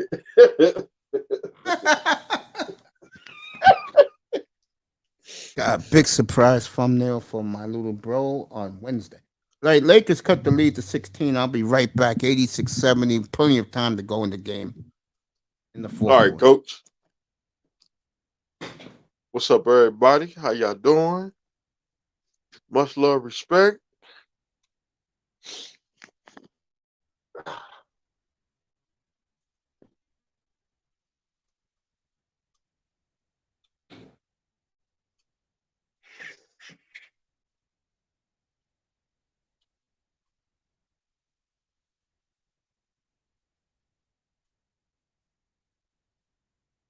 Tell me, Anthony Davis back out here.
That's I'm fun. still It's here. been with us all night.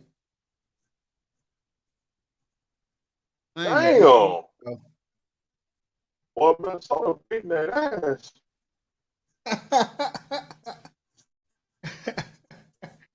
They gotta give me some water.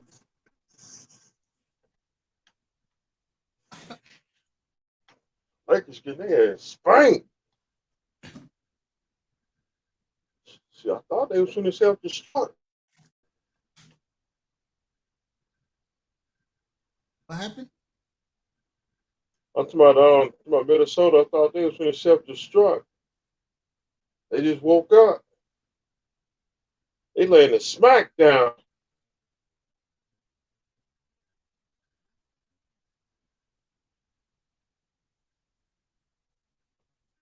We got about a couple more. We got them in a couple more weeks. Yes, you do. As Malik Beasley is owned in the third quarter.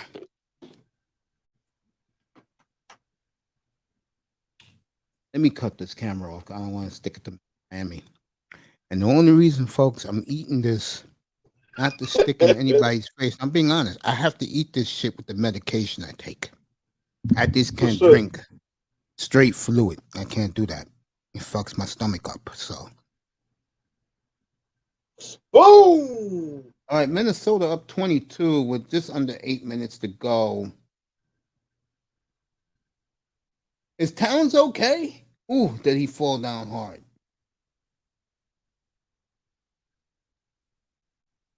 Okay. That's the only reason why I'm eating this stuff, folks. I'm not going to rub it in people. I got to take this shit with the medication. So, as Mr. Miami could tell, I'm drinking my water. Yeah. No coke? And it's frozen, all right. Dang.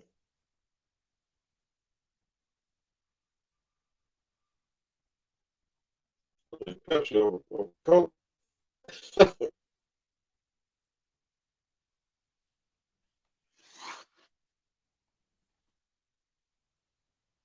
You know, he's become a better player once Lizzo says she loved him. We didn't know, the singer Lizzo, he has a mad crush on NBA players, especially Karl Anthony Towns. That's why she did that twerk that night at the Forum. But you know, Karl Anthony Towns was down.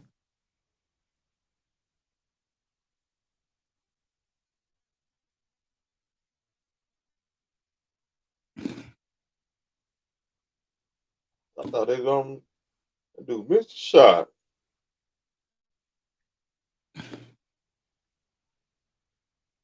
Lou, thank you for everything you've done. No one hears that except you. It's in your head. No, it's real.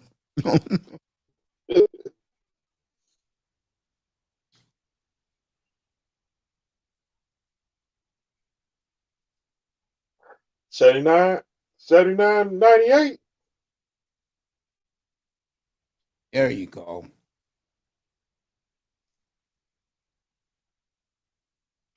Isn't that better, young men? Yeah. Take easy shots. Minnesota up 22 with just under 7 minutes to go. Westbrook fell on his own. No one fouled Westbrook, ref. Oh, they called the timeout. Okay. Got some version on the grill. Oh, got some. Damn, Lou, you barbecuing this late down in Texas, bro? God bless you. Dang.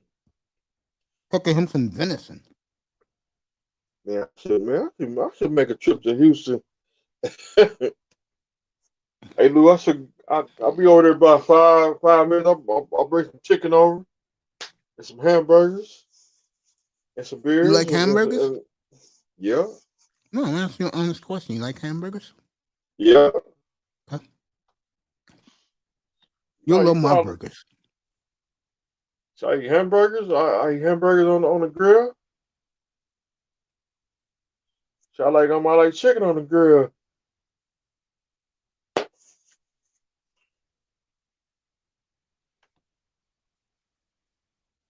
I love food, but I don't love it like I used to because I'm older now. I don't eat like I once did. I just don't eat that kryptonite pork on the grill. I ain't gonna lie to you, man. As much as I love pork chops, I don't eat it a lot, bro. Cause my dad taught me when I was like 13 years old, don't eat a lot of pork, son. It's poison. Yeah. I love ribs. That was the first time I had ribs in like 2 years, bro. Last weekend. Man. Yeah, my stomach felt great. My doctor had told me to eat ribs, see how my stomach was. I saw him last Monday. When I saw him on Monday, I said, "Hey, my stomach went great. It went great." Mm.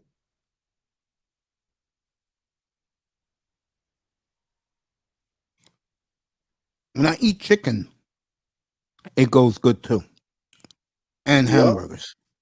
Yeah. Because like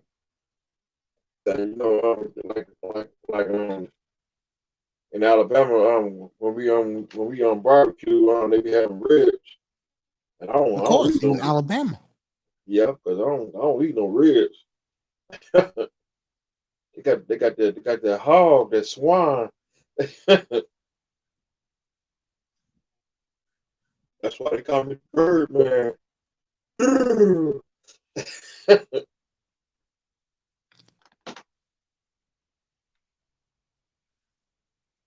Yeah. We used to in Alabama I went down when I was down in the 70s I seen chickens. That's a good doctor. I had a doctor once that told me that the game is pretty much over, Mace.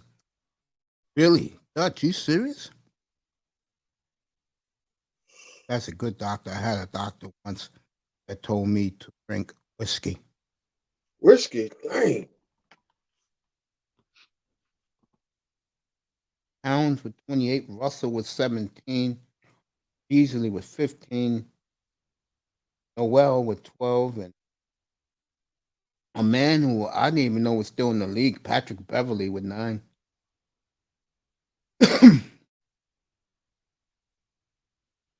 All right, 6.5 to go. Westbrook is playing selfish ball. Nope. And again, and I know people think, oh, that game, the real game. Okay, he's talking about the Laker game. I'm gonna say this right now, and there you go. Is it so hard to go to the hoop? Timberwolves up 24. This game is over. Congrats to them. Again, folks, and I said this, and people think I'm kidding when I say this. Carmelo way off. When you have too many old guys, it's just not going to work in any sport, especially basketball, where you're always on the court all the time. You know what I'm saying? Boom. Yeah. It's just not going to work. Look at the Lakers are totally giving up. That is 3 offensive rebounds in a row. They could they tripped them and they didn't call nothing. Didn't they get spanked last night too? So the Lakers won 3 in a row. That's 3 on the end tonight. You know, again, I don't know how LeBron be hitting these lucky ass 3-pointers, bro. All right, Minnesota up 21 with 5 minutes to go in the game. Minnesota's going to win the game. The Timberwolves is going to win, yeah. Dutch, put a 1 in the chat room, Dutch. Are you happy that I focused on the 2 games tonight, buddy?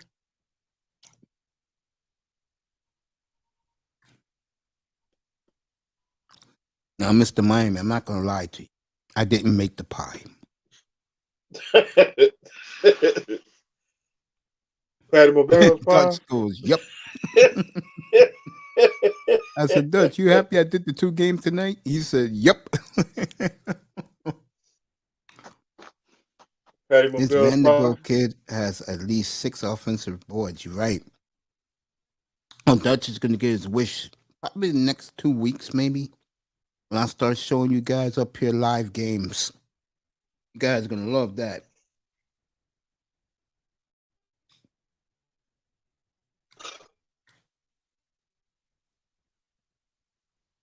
Anthony Davis. Let me see what they said about him. No, Dutch can tell me what they said about him. He was holding that knee. He buckled in the runway. Let me know what they said about Davis.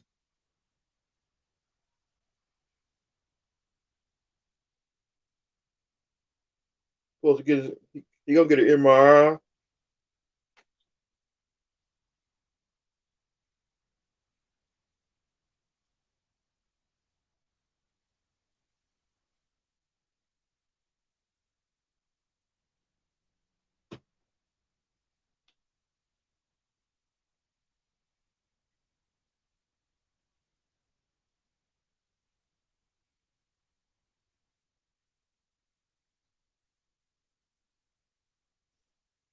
Turnover.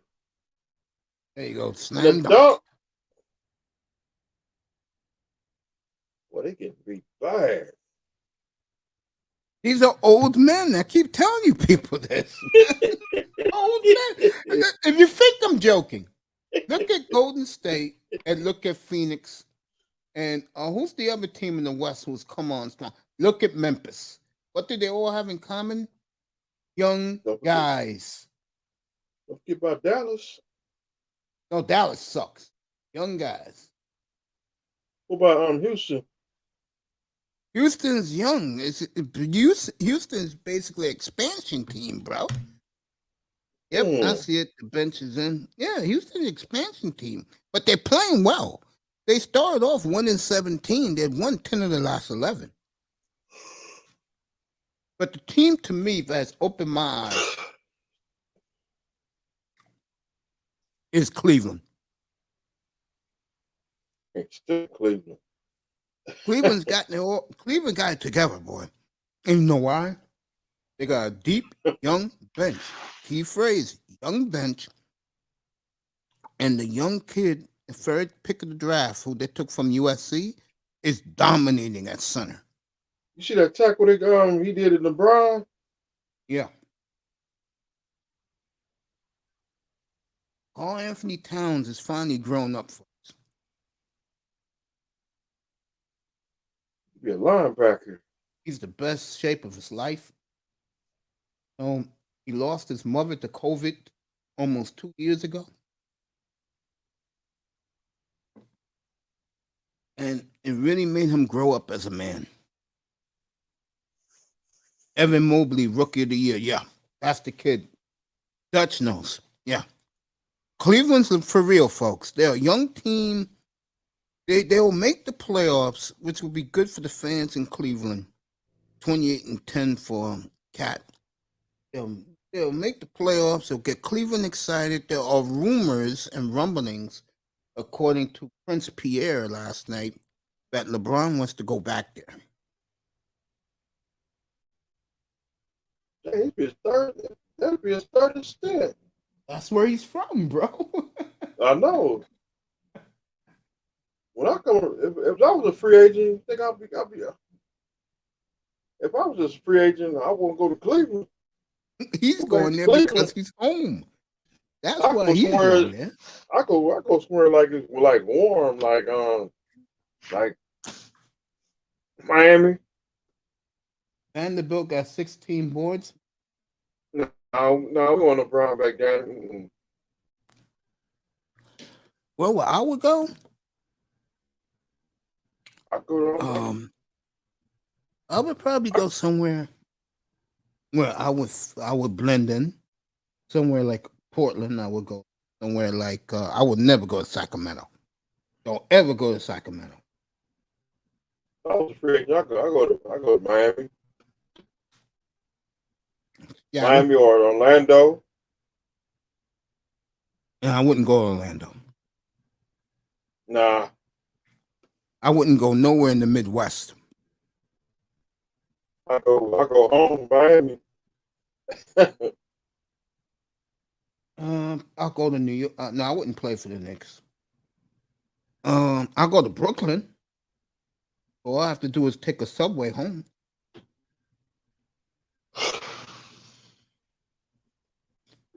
I can see Mace going to let me see. I can see Mace, brother Mace go to let me see. I go to Dallas. Nah, that's not for me. Or the Heat. Me in Miami. Yeah, no, Miami's too hot for me. I like I to like go to hot climate. weather. No, I I like don't hot like weather. hot weather. I don't like hot weather. Warm weather good for the bones. I like cool weather, which is bad for the bones. Dang. Never knew that? Cool weather is bad for the bones. I mean, cold weather. You know why cool weather is bad for the bones? Yeah, because you got to put on long johns. Because that tells you that wherever that city is has a lot of weather changes. That's not good for your bones.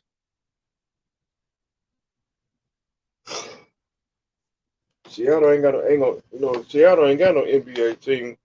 I can see Brother Mace go to Oklahoma. No, never. Or Portland. Yes, yes.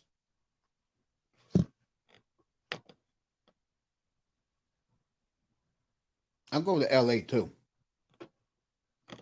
The The Clippers. Lakers. I'll go to the Lakers. I'll go to the Clippers. Oh, you want? I can see Mace going. I can see Mace going to the Clippers. I would not go to what you call. I would not go to Salt Lake. Or the Kings. Never. I've been to that. I've been to that shit town. Never. I ain't never been to I ain't You ain't never been missing to nothing. Sacramento, you ain't missing Sacramento. nothing. You ain't missing nothing. I've been to LA. I've been to LA once. I don't think I ain't going back to LA no more. LA, It's beautiful though. It's surreal. LA is cool with see, I'm southern. Yeah, you could say that. Like Tennessee Lee.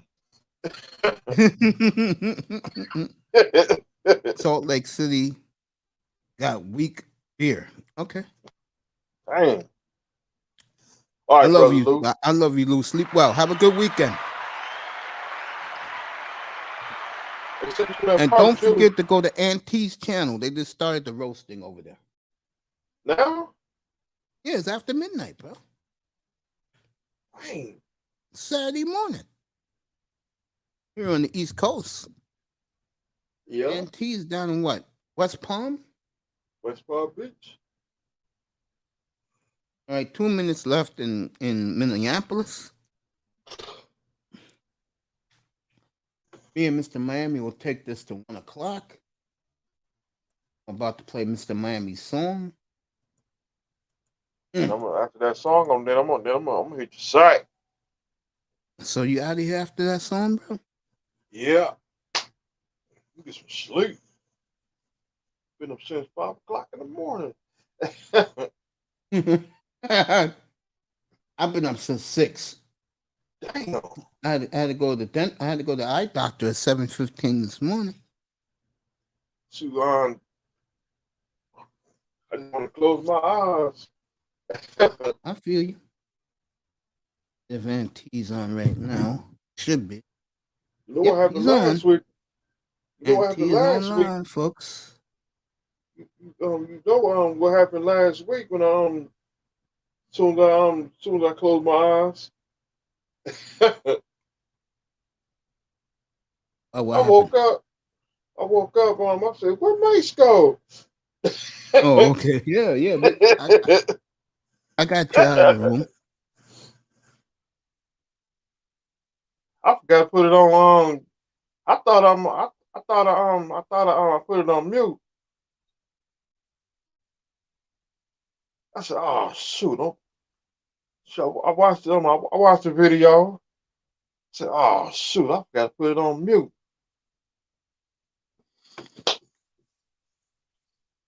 See, I was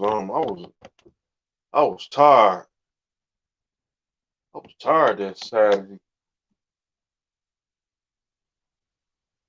That's okay. I mean, and you've been good, bro. I mean, like Ism said, I'll tell you one thing. I'll talk to you about this now, since you're gonna leave early.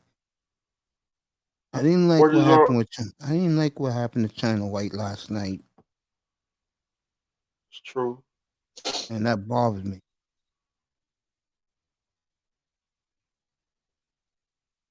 You know. Or we can talk about it behind stage. Okay, you stick around for that. Yeah, I stick around.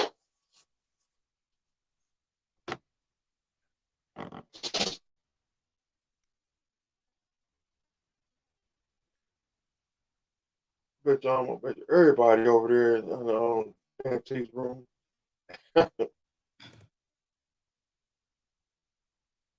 He's on live right now. All right. Who all over there? Got one beef.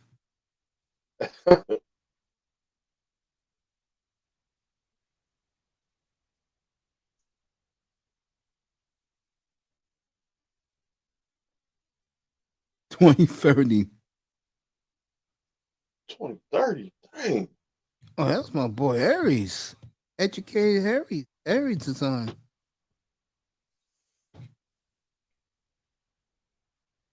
Yo, EM, come up here, bro. Yo, pull up here. Pull up here. Hold up. Give me a second. Yo, hold up. Hold up. Yo, EM, get up here. Lakers with down. Everybody putting on them jackets. Minnesota's cold. EM, get up here, bro. Minnesota do get real cold up there in November, December.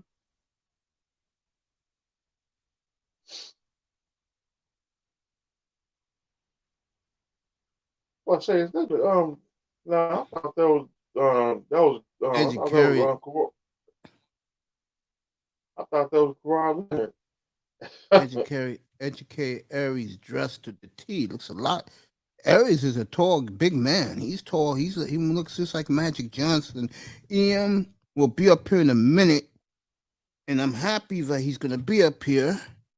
And Dutch, I will see you, Dutch, tomorrow night. You sleep. Go to Auntie. The roasting has started. Yeah, it's Educated Aries right now. Educated Aries. Aries is wearing his nice all black suit, like he's going to the club. Dang. I'm gonna drop the link. I already dropped the link for EM. I'm about to change the room. For the roaster? Bang. And game over. I'm gonna put SmackDown on. Okay. EM is coming up. As you see, I switched the avatar. There he is. I got two of my favorite guys up here now. A man who I've been dying to talk to last couple of weeks. The great EM Dolphin fan is in the building. Get this shit started right now. What's up, my friend? Happy holidays to you and your family, my friend. Man, same to you, bro. Same to you, bro. Man, y'all gonna pull all nighter tonight or what? Yeah. What's up, man? What's going on? Well, I'm good. Sitting back chilling. Talking about this football team, I'll do it. I'll talk as long as we can go. That's what's up. That's what's up. It's a lot of news. I got a feeling, man. It's a big story is coming soon. I just had this weird feeling, man. It's a bombshell is coming soon, and somebody might be making their way to South Florida here soon. Once we get into the off season, so I don't know. I just had this weird feeling. Yeah. I get the feeling I know you're talking about. It's gonna shock you who I'm gonna throw my darts at, Mm-hmm. and it's Chris not who Grant. people are gonna think. Mm-hmm. So, me and you, we'll keep that. I'll keep my audience in tune with that because I agree with you. This is where I want to start with you because the What's last up? time you was here for a while, you Mm-hmm. threw all of us for a loop when you Mm-hmm. said that the last 3 drafts you think the Dolphins have blown it, and I was with you. Mm-hmm. Well, here's my question to you now: Mm. this year's top picks and last Home year's second round picks home runs. yeah, I was about to say they're coming through big time. Yeah, Mace, for sure. I'll be the first to admit, bro. I owe, you know, Chris Greer, the front office as a whole, you know, not a large apology, but a small one because this is we got to see how they do next year, and we got to see how this current picks, you know, if they're going to improve, and because it's an ongoing process, the evaluation. So, but as of right now, since they've been on, especially since they turned the season around for the most part, and how a lot of these picks are graded, they're starting to have these favorable grades Yeah, compared to last year and year before. Man, they deserve a lot of credit for that. Patience, no, I totally exercise agree with you. patience, and they deserve a lot of credit, bro. And I'll be the first to admit, bro, when if I'm wrong about something, or I was off on something or whatever, or you know I might say a player is not going to be this one day, and then next thing you know he proves me wrong, or vice versa, bro. I'm happy because you know to admit that I'm off on something, or I might have missed on an evaluation or whatnot. As long as it benefits the team, bro, I have no problem with that at all, man. So kudos to them for again. I think when we came out publicly, when we did that show some months back, at that particular time, I mean, that was in the midst of we were in the eye of the storm at that point. Everything seemed to be, this whole season seemed to be, you know, Falling apart. going down the toilet. It was like no development with majority of the players. It was just no positivity at all with the organization. Period. So at that time, I think that evaluation was warranted because again, we were what? I mean, man, we had one win. One We were 1-4, 1-5, or something like that. So one of 7. yeah. So, but again, but every time no matter what platform I was on, I always prefaced when we had that discussion, Mason. If you remember, I would always preface, you know, what I was going to say with, well, this is an ongoing process, and you know, this might be a little premature at this point, but this is where we are now.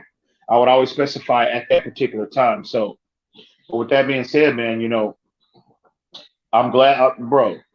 I'm ecstatic. The growth of Christian Wilkins. You know what I mean? How I feel about Raekwon Davis. Brandon Jones blossoming before our eyes, and then to hit. I mean, we can sit here and say now. I'm comfortable with saying, as of right now, bro, we had the best draft of 2021. Really, our first 3 picks have been home runs. Waddle, top, top rookie at his position. I think he's ranked like the 7th wide receiver in the entire league, I believe. Yeah. Jalen Phillips, the second half of the season, this kid is just exploded. And obviously Javon Holland, since they knowing him the starter. I mean, his individual numbers as well as the overall defense had just taken off and went to another level. So they deserve a lot of credit. And I mean, first 3 picks, bro, home runs. I mean, who else could say that? I like I know the offensive lineman too. From Notre Dame. I like him. To who my Liam Eichenberg. Yeah, he's coming along nicely. He's been a train wreck for the most part. I gotta keep it 1,000. He's been a train wreck. Austin Jackson is still a train wreck. But I will say I think he's playing out of position. I think going into this offseason, left tackle will be a priority for the Dolphins. I think they're going to go into free agency and they're going to try to make a big move there, and Did they'll you probably hear how much shit. cap space they have as we speak? Oh, absolutely.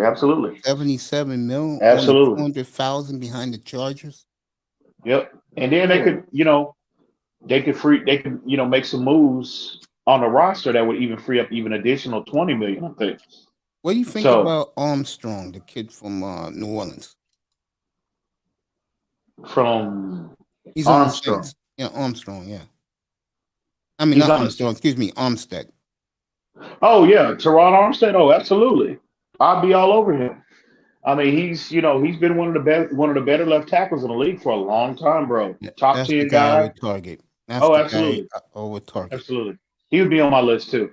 So yeah, whatever they got to do, they'll have the money. They need to go all in. They need to. Me personally, what I would do to remedy the O-line, I think they created more problems than what they should have had when they moved Robert Hunt inside the guard. They should have left him at left tackle. He was not a problem. Actually, he was your best lineman last year. Trending the last 7 games of the season, he graded out. PFF had him graded out in the top 10 of all linemen in the NFL. And I don't know why the Dolphins would try to. I get the theory that okay, well his upside is more.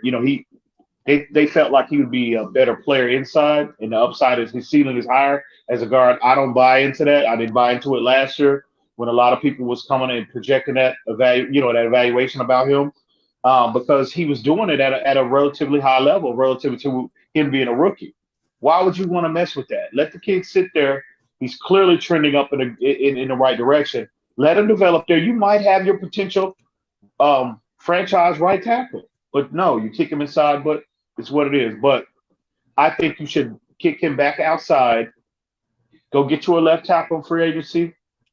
Lee, I'm willing to, because Austin Jackson, since he's been at guard, he hasn't been a complete disaster like he was at left tackle. And so he hasn't been in a position where he's wrecked our, at least since we've been on this winning streak.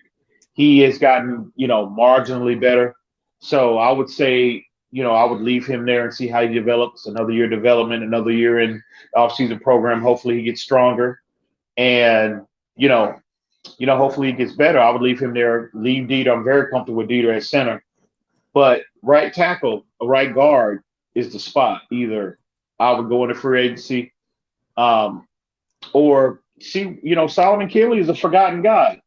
Kinley last year was, a lot of people was high on Kinley, 4th round pick out of Georgia. He performed, relative to his 4th round draft status. I thought Kinley performed well, but for whatever reason, this past offseason, he got in Flores' doghouse and he hadn't been able to get out of it. So hopefully another year of development for him, another year of training for him getting his body right. Hopefully he can improve, and you can just kick him to right guard, and all of a sudden, bro, you have a much better than what we've seen now, what we saw this year. You've got a better O-line, bro, much better O-line going into the 2022 season. See how I let you have the floor? What's that? See how I let you have the floor? Absolutely. Because I know when you be in our boys' room, that shit is like, Yeah. That's what's up. That's great. Appreciate it, man. I'm here with the great EM Dolphin fan. The great Mr. Miami's with us too. I'll tell you something that I noticed, and I was telling the guys up here. Me and Mr. Miami talk about it every other day because the week is spread out. But I'll ask you this question: how much of the familiarity between Kuda and Waddle has helped both players? With Tua and Waddle, they work well together. Oh yeah, definitely. Obviously their time at Alabama, they've established, that continuity was already established there. So I'm sure that factored into the reasoning why Chris Greer would get him not only his talent, but he's already got a rapport with Tua. So and I think too, I've heard him in an interview, some months back, talk about this very same thing about how he's just that rapport with him, knowing where he likes certain footballs thrown, um, you know, knowing how Waddle specifically, comes in and out of his breaks. I mean, it was very.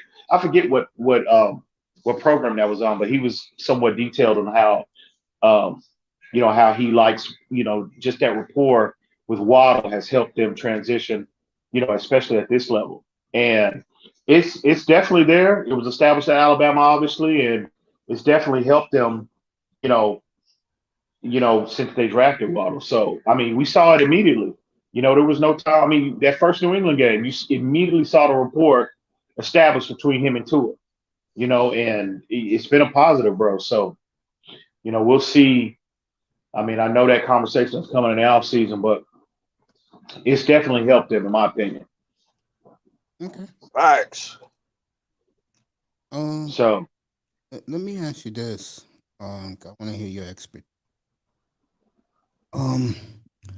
You talked about the defense a few minutes ago. I totally agree with everything you said. I want to talk about. I'll do Phillips next. I want to talk about Holland first. I remember when he was drafted, me and Manzano went at it because Manzano, the experts compared him to Troy Polamalu, and he was talking about Sammy Knight, and I'm like, Sammy, yeah, and I said, bro, you Sammy goddamn mind. Knight. Wow. Dang. How much of a dynamic? Because we watch it every Sunday. How much of a dynamic you feel Holland has been to this franchise since he's come out? Bro. Bless you, Mr. Miami. No, yeah, bless you, bro. Bless you. Oh. Thanks. Bro, he's been phenomenal for us, bro. I mean, man, I don't know where, first off, I don't know where Manzano gets that Sammy Knight comparison, but I mean, I have no idea, bro. I don't even want to begin to try to debate that. But as far as Polamalu is concerned, me personally, me and Ballgame had this conversation on, I forget which platform we was on here a couple of weeks ago, and I told Ballgame, see, I don't think the Dolphins fans, for the most part, truly realize how unique a player he is. Because I would agree with that, 1,000%. So I can't compare him to just one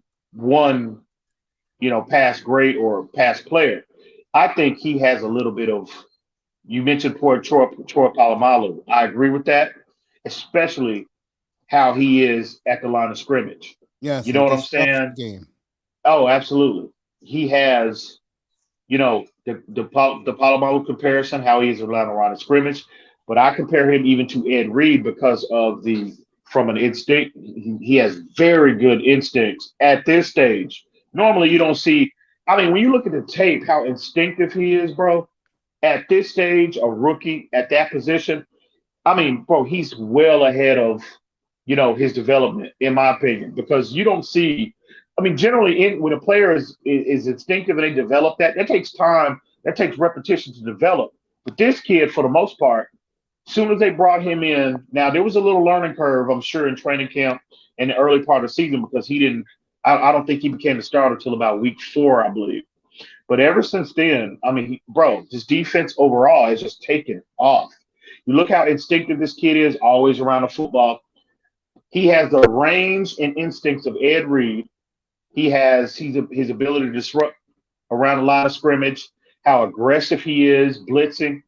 He has that aspect of the game comparable to Troy Polamalu. But this is where I think he separates himself. As great as those two Hall of Fame players were, they were never known as good cover guys from a man-to-man standpoint. Javon Holland, I think Javon Holland could be a potential Pro Bowl corner in this league. He's got the size, he's got the speed, he's got the feet, he's got the fluid hips, he's got everything, hand placement at the line of scrimmage. If you look at his Oregon tape, he's truly a unique player. He could be. Now, I'm not saying he's going to be better than those players, but from a skill set standpoint, he is unique, bro. And I love that he's a Miami Dolphin, obviously, for obvious reasons. But, Brian Flores knows exactly how to deploy him. And I'm very moving forward in the coming years, bro. I'm excited about his development just as much as I was with Raekwon Davis, just as much as I was with Tua. I love this kid, bro, his potential. So we'll see how that winds up. But he's all indications that he is a sponge, bro. You hear the reports about this kid is the first one in the film room, last one to leave. He just wants to be great. And I am truly, truly excited about him, man. He could be, I mean, again, he might not be as great as those players, but his skill set, bro, we have, again, home run for Chris Grimm. Facts. Mace, you there? I am listening to every word you're saying, bro. Oh, that's I'm just soaking up the game, man. Yeah, that's what's up. That's what's up. I told you here, I let you talk, man. I'm not gonna interrupt you. That's Shit, I'm what's just up, chilling, man. Let me show you what That's I'm what's doing up. right now. I'm just sitting back chilling. I'm just chilling, man. That's all. Yeah, You man. preach. Yeah, man. There's a lot of that 1-7 when we were 1-7, bro. I because you know me, Mace. I had just like everybody else. I had such high expectations for this season, man. I was like, man. So when we got off to that, when we was 1-7, bro, man, it just took something out of me this season, and so I found myself just waiting, just for the season to be over with, to get into the off season, and whatever the direction they went in, I was just waiting for the season to be over with. But now that we went on this winning streak, and seeing these players blossom and grow up. Yep. Christian Wilkins is another one too, who I've been somewhat critical of him in the past. I never said Christian Wilkins was a bust, but where I was a little disappointed in him was relative to where he was drafted, 13th overall. I need more from you.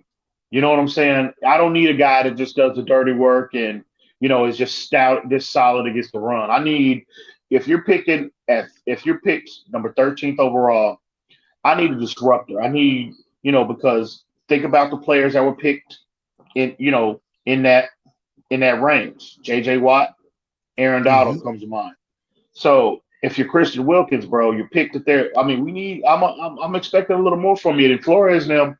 Flores and our staff, according to reports, they put him on notice. They put that article out in the offseason that, we're looking for him to take a significant leap as well. And he's done that. You know what I'm saying? So kudos, all the credit in the world goes to him because he's turning into a dominant player, bro. Dominant. So he's another one too that I'm excited about seeing him, if he's still here. Question for you then. I do like Phillips. Oh yeah, for sure. 18. Gesicki was 18. This kid is 19. Where I'm going with this is, I know Gesicki have. I don't have to get into him. Would you resign Wilkins in the future if next year he has another good year? Mm-hmm.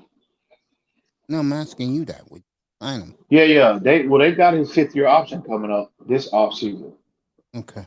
Well, no, this is his 3rd year, so they got him for another year before they just have to decide on a 5th-year option. Yeah. So potentially they could have him locked up for another 2 years. Mm-hmm. Yeah, absolutely. Because I think he's a cornerstone of this defense, bro. The way he's playing now. He's a foundational piece, in my opinion.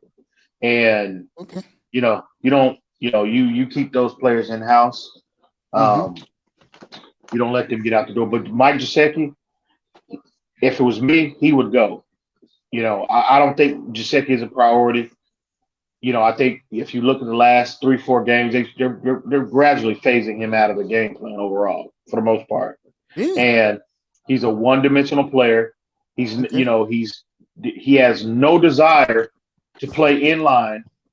And to me, that's his best deployment is in line because he wants to play on the perimeter and act like he's a wide receiver. No, he don't have what he's a good athlete. He's a tremendous athlete first and foremost. But relative to the passing game, the reason why he's not as impactful going up against and matched up against corners, snap after snap, where you can maximize his potential, his impact is him in line because he'll be matched up on linebackers and safeties. He can consistently separate against linebackers. He can consistently separate against safeties. But against corners, every single rep, no. You see how he gets not easily, I'm not going to say easily, but he gets erased at times, but it's because he thinks he's a wide receiver and he wants to play on the boundary. He wants to play in the slot or on the boundary. And that's not, to me, that's not maximizing his potential. So if he's not willing to play in line and block, no, I'm not going to make a $15 million investment on a one-dimensional player when I can go get a true wide receiver that can come in and play his position better than he can for a fraction of that money. So, no, if it was me, Mike Gesicki would go. Trade, let him walk out the door, get a compensatory pick, but he would go. He wouldn't be in my long-term plans. Interesting. I could see Fuller be gone. I'm gonna let you two guys. I don't know. If his boy is here, I could see them bringing Will Fuller back on a relatively team friendly deal. Because I think at the end of the day, Fuller, he might have some personal issues going on, but I think, the main reason why he's not as motivated to get back on the field is because I think he thought Deshaun Watson would be here and he would be playing with Deshaun Watson. That's his boy. And so, we'll see how that, what happens there. But I can see Will Fuller, if Deshaun Watson is here, I can see him coming back. And I'm frustrated with him just like everybody else because he needs to come out and help the team. But if who knows, the Dolphins might have told him, look, just take a year off to rest your body. They might have told him, go on and get you some rest because we're gonna make the move in the off season and then you come back full, all systems go, come March. So who knows? But I could definitely see him coming back with Deshaun Watson as a quarterback of the Dolphins next year. Interesting. Let me ask you this. Since you said that, I think Watson's coming down. You think Tua's auditioning for his next squad? Yeah. And I'm hearing it, and these are, these legitimate, credible individuals. I'm hearing that it's a foregone conclusion that it's really nothing Tua. Tua's on borrowed time. It's really nothing Tua can do. They've got their evaluation on him. And he's a game manager. I said that a year ago. That's what it is. Yeah, you're right. He's a glorified game manager. Yeah, and they have their evaluation on him, and they want a clear upgrade, and they just don't think it's not that they're disappointed in Tua, but what they don't realize is that a player of Watson's caliber at his age performing at that level has never been, this is a completely unprecedented situation. Never happened before in the NFL. Never. So this is a truly unique situation. And you heard Chris Grier say the exact same thing a month ago when he came out and refuted all those rumors about them, encouraging Watson to pay these women off and all that kind of stuff. He said that the reason why we're intrigued in this player is because the player number one at his age has never become available. And this is a tough situation for Tua because by no stretch of the imagination has Tua been a bust. There's no stretch of the imagination has Tua been a train wreck. Tua has been solid since he's been here last year. Yeah, that's a perfect point. He has been solid. He's been solid. So if you take the Watson narrative off the table, and any other year, we would have been sitting here very pleased at this stage of his development, especially him trending up the way the direction he's trending in the last 5-6 games. So, but that's not the case. Watson wants to be here. Stephen Ross clearly wants him here. He ain't lying. And I think Brian Flores. I think me personally, if I'm Brian Flores, I'm just looking at the two players, and I've tried to explain this to people, but people come for me, been trying to come for me and cross me out ever since I've been saying this from day one. I look at the two players who, I look at the bigger, stronger, faster, better arm talent, more accomplished player, just 2 years older than Tua. There's no conversation needs to be had. Tua is still a project. There's development that's and not to say that Watson is a finished product, but he's further along and much further along, performing at an all-pro level. He's much further along in the process than Tua. Maybe even Tua we'll never see him reach the level. More than likely we won't, because he's not the athlete Deshaun Watson is. But so I don't think the Dolphins want to wait. I think they think that, I've said this from day one, they feel like they got a roster. Even in the midst of 1-7, I never felt like I wasn't the one saying, oh, this roster is trash and yada, yada, yada. No, I felt like we had talent on this roster. It's just, man, because you look at the games that we lost for the most part outside of that, maybe that Tampa Bay game, and even that game, we were in that game well into the third quarter with Jacoby Brissett as a quarterback. I never felt like we were a 1-7 roster by no stretch. And so I think the Dolphins felt that way, which is why when teams were calling for Devontae Parker, when teams were calling for Xavier Howard, what did Flores look at their actions? They said no. Barring any kind of blockbuster trade of them being blown away and overwhelmed with compensation, they were not going to get rid of them because they felt like they can win now. And I think they're projecting next year specifically. I think they feel like this roster with a more dynamic player at the quarterback position can be highly competitive. I think that's where they're at, bro. I really believe, and it might sound crazy here, but I really do believe this. If they get one of those three guys, they are the team to beat in the NFL. Because unlike Kansas City, in my opinion, who's doing it on smoke and mirrors on defense, I said a year ago, Ian, exactly at this time, I said the Dolphin defense next year will be championship caliber, and then the year after, and I'm going to stick by this, dynasty begins. You get that quarterback, you'll see you young guys will see your dynasty in Miami, where I saw 50 years ago as a kid, as a little boy. And don't let them get the O-line right. Don't let them get the O-line right in a dominant middle linebacker.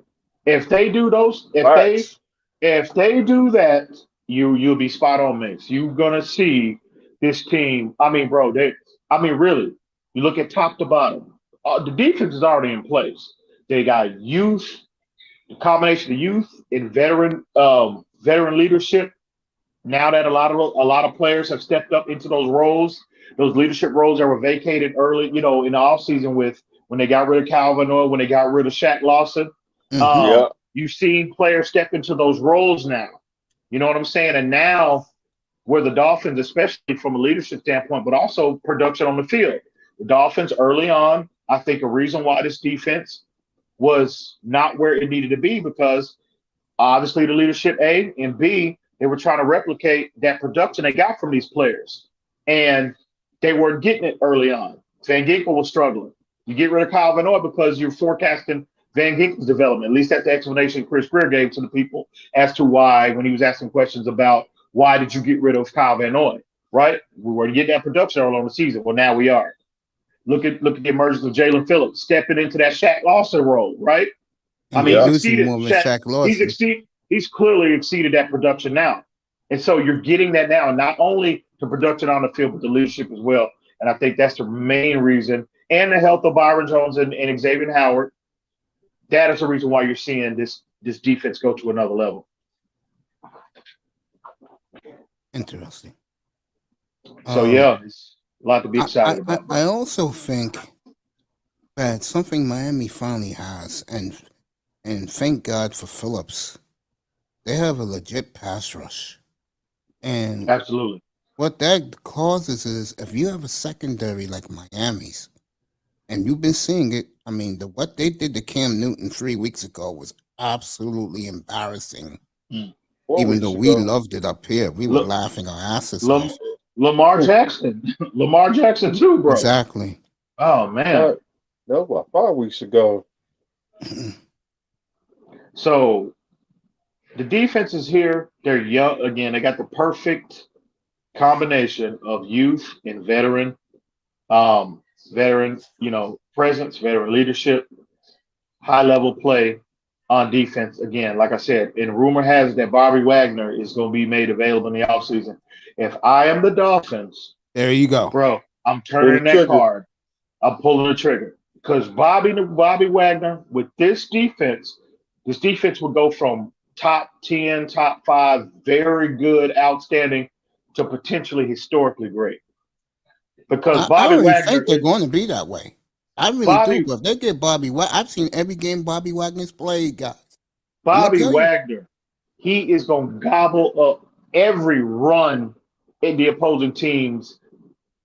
Bro, you think this run defense is improved now? Man, they will be, in my opinion, they will be historically great. They'll be like what Tampa Bay was last year against the run. Tampa Bay rewrote history. A lot of people don't realize that in the midst of their Super Bowl season, they rewrote history from a run defense standpoint last year. They're historically good against the run. And I think the Dolphins, Bobby Wagner, if you get him in-house, could have that same type of effect, with with the players that we already have. So rumor has it that he might, him and Russ, I think Seattle is heading into a complete reset at some point. And a lot of people feel like it's going to start this offseason. But if I'm the I do Dolphins, believe that it will. It will. I follow that team like I do the Dolphins. It will. If I'm the Dolphins, I'm low. I'm absolutely, bro. Bobby Wagner would be one of the first players that I would be trying to acquire. I totally agree. I would go for him and Armstrong right away. I heard another rumor that Dante Hightower for the for New England Patriots, he might be a free agent. He would too. I'd rather have Bobby Wagner. I would too. I would too. I'd rather Bobby Wagner. I would too. You don't know. Let me tell you something. Mr. Miami, EM knows this. I watched every game Bobby Wagner's played in his career, bro. Me too, because he got the interception for a touchdown on Denver in the Super Bowl. No, that wasn't him. That was the guy from USC. Somebody like number 53. Yeah, that was him. Yeah, I forgot my brother's name, but that was him. He also got the interception in the. Was it KJ Wright? I think it was KJ Wright, wasn't it? No, KJ Wright? I forgot my brother's name. He got the interception in the championship game when my boy Richard Sherman slapped the ball, and he caught the ball in the end zone, and he also had a monster Super Bowl. He was the MVP of the Super Bowl. I have no idea who you're talking about. I think that was. I'll go get his name right now. I think that's him, Bobby Wagner. No, it wasn't Bobby. Trust me. But yeah, he would be. Oh man, he would be tremendous for this defense. So we'll see. But the Dolphins, they got an embarrassment of salary cap dollars that that they can, so many directions they can go in. I just hope they, they'll be more, be smarter and more, they Malcolm can figure. Smith. Malcolm Smith. Okay. Malcolm Smith. Yeah, Malcolm Smith. Yep. Yeah. That's who it was. So yeah. I can't wait. I can't wait. I'm excited, but they got so much cap space, and they can also get more. But I would rather see the Dolphins don't go for the big fish. If you're going to trade for Wagner, I'm going to shock you what's about to come out of my mouth. I want you to see my face when I say this. This is how highly I think of Bobby Wagner. If I had to make my draft trade with draft picks, I would trade for him more than I would a quarterback. I'm going to tell you why. He is not only a playmaker, he's also a game changer. And you put him with these young kids with his leadership, because in reality, he is the Seattle Seahawks. And you go out there, they'll put him over Russell Wilson any day of the week. People don't understand out there Russell Wilson is not favorite son. Mm. They like Russ, Mhm. but he's not Richard Sherman. He's not Marshawn. He's not Mhm. Earl Thomas. He's definitely in Cam Chancellor to the fans' eyes. Yeah, yeah, And he ain't Bobby Wagner or KJ Wright. yeah. That's just the way it is out there. That's the way they think. And the reason why they love Sherman so much, because Sherman gave them an identity with his mouth. Mm. He became the team spokesman, and when he told Tom Brady, "Who hurt you?" Yeah. And people. And Richard then Aaron Sherman. Andrews, a year later, people know who he is. He gave them, and Beast Mode, they gave them a personality. Yeah, that's They true. became a brand. Russ, Mhm. unfortunately for him, like the quarterback we have now, he was a game manager, but he produced. They put the talent around him, and he produced. And he got better and better and better each year. I would trade for him than I would a quarterback. Because with him, you can win big with Tua. I'm not kidding. I'm dead serious. Mhm. If I would he's agree. available, I would go for him more than I would a quarterback. Mm. I would. That is interesting, Mace. Because I've seen Wow. every game this boy play. This young man's played, bro. It's no accident, Mr. Miami, that he's 7-time going to be 8-time more pro, bro. That's not by accident. Hmm. It's because he's a real baller. Yeah. I don't know. I can't say I do think you can win big with Tua, but I don't know if I can't co-sign that, ignoring the possibility of acquiring Deshaun Watson. I think that game last night Yeah. is a perfect prime example. Okay. You look at the Chargers, you look at the The Chiefs. Chiefs. And I was talking to TD about this earlier, and I love Tua. We all know that. I've been somewhat critical of Tua, but I think it's warranted. Here recently, well, before he went on this 5-6 game win streak, and he's clearly trending up. But you know me, I try to keep it as objective as I possibly can. But last night, even though they struggled at times during that game, Herbert and Patrick Mahomes, it's the critical moments. To see,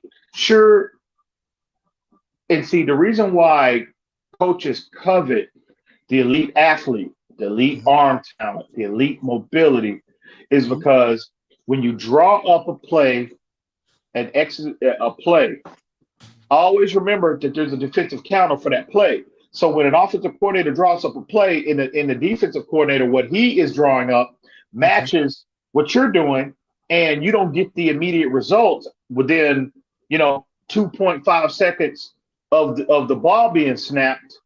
Well, okay, if you're a system guy, if you're limited mobility wise, if you're limited arm strength wise, okay, what do you have to fall back on? Like it was like 3 to 4 plays Herbert made, 3 to 4 plays Patrick Mahomes made over the course of that game that a player like Tua or Kirk, let's just say Kirk Cousins. And I love Kirk Cousins, bro. I'm a big Kirk Cousins fan. Really? Always have been. Oh, really? Yeah. I think Kirk Cousins is one of the more underrated players in this league. You can say with him not winning and all, I get it. But he's been highly productive in this league. Having a great year, by the way. So this is what separates the good quarterbacks from the great ones, because you see Mahomes when it's needed in the crucial moments. Look at him get outside the pocket, evade pressure, extend the play, maintain his eye level downfield, makes a big play with his arm. That is what separates the greats. It's about 3 to 4 of them in the league. Aaron Rodgers, Deshaun Watson, I'm putting him in that list. Definitely. Patrick Mahomes, I would even say Herbert might not be as great as them, but Herbert is a top 7 quarterback right now. I'm going to say it right now. I can buy that.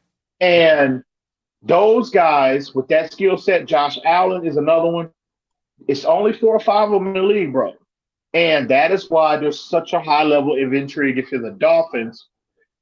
With obviously now we know Brian Flores wanted Chris Greer according to reports, and why there's such intrigue with a player with Deshaun Watson's skill set, because the greats have that intangible, bro. You go back to Joe Montana, he was the same way. Steve Young was the same way.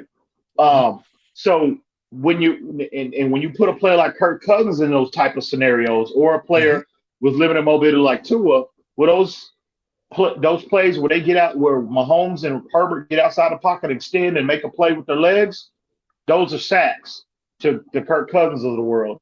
Those are sacks to the Tuas of the world. Those are sacks to the Matt Ryans of the world.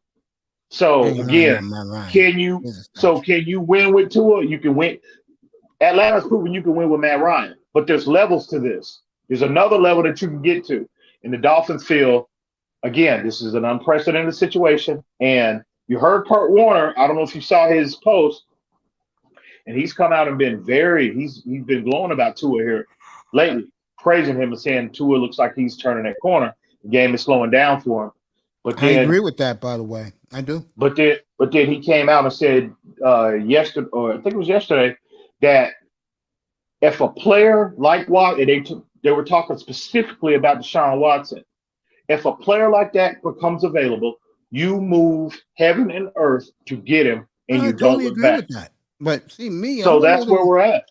I love both kids. I do. But if it was me and I'm Chris Greer, and Bobby Wagner is pulling the block, I'm the first one on the phone saying, what will it take to get him right away? I'll put Watson on hold. The reason why I would do that, because Houston's not going to give him up right away, because they know a lot more teams can be coming around, and Miami could take their time and tell Houston, our good friend Jack Easterby. Jack Easterby. Let us listen to the offers, and let us get last dibs, because we can definitely give you what you need. Miami can do that. They could. The only pushback I will offer about Bobby Wagner is his age. He's 31. If Bobby Wagner was 28 years old, I'm not saying I would hold Watson on. I agree with that. I agree. But I'm not saying I would go that route. But Zach Cunningham would have been perfect for us, bro. I thought the Dolphins would be all over him. I was like, there is no, and the fact that the Texans, not the Texans, but the Titans were awarded him off waivers, that tells you the Dolphins didn't put a waiver claim into it. Exactly, and also tells you something else. A lot of these teams don't think highly of him. I think it's stupid. I think it's crazy. He's been productive in this league, bro. Good God, he has. I mean, that and was still only 27 years old. I remember I told still you only this. 27 years old. I remember I told you this when they made the trade for the other guy who they cut. Man, if I was Miami, I would have got Zach Cunningham. And we get him in get Zach Cunningham off season. Yeah, I don't know. It depends on what Tennessee does. If Tennessee gets knocked out early, they won't re-sign him. Yeah, he'll be available as a free agent. I'll go get him then. Because like EM just said, he's 27. Hey, EM, anything you want to talk about, bro?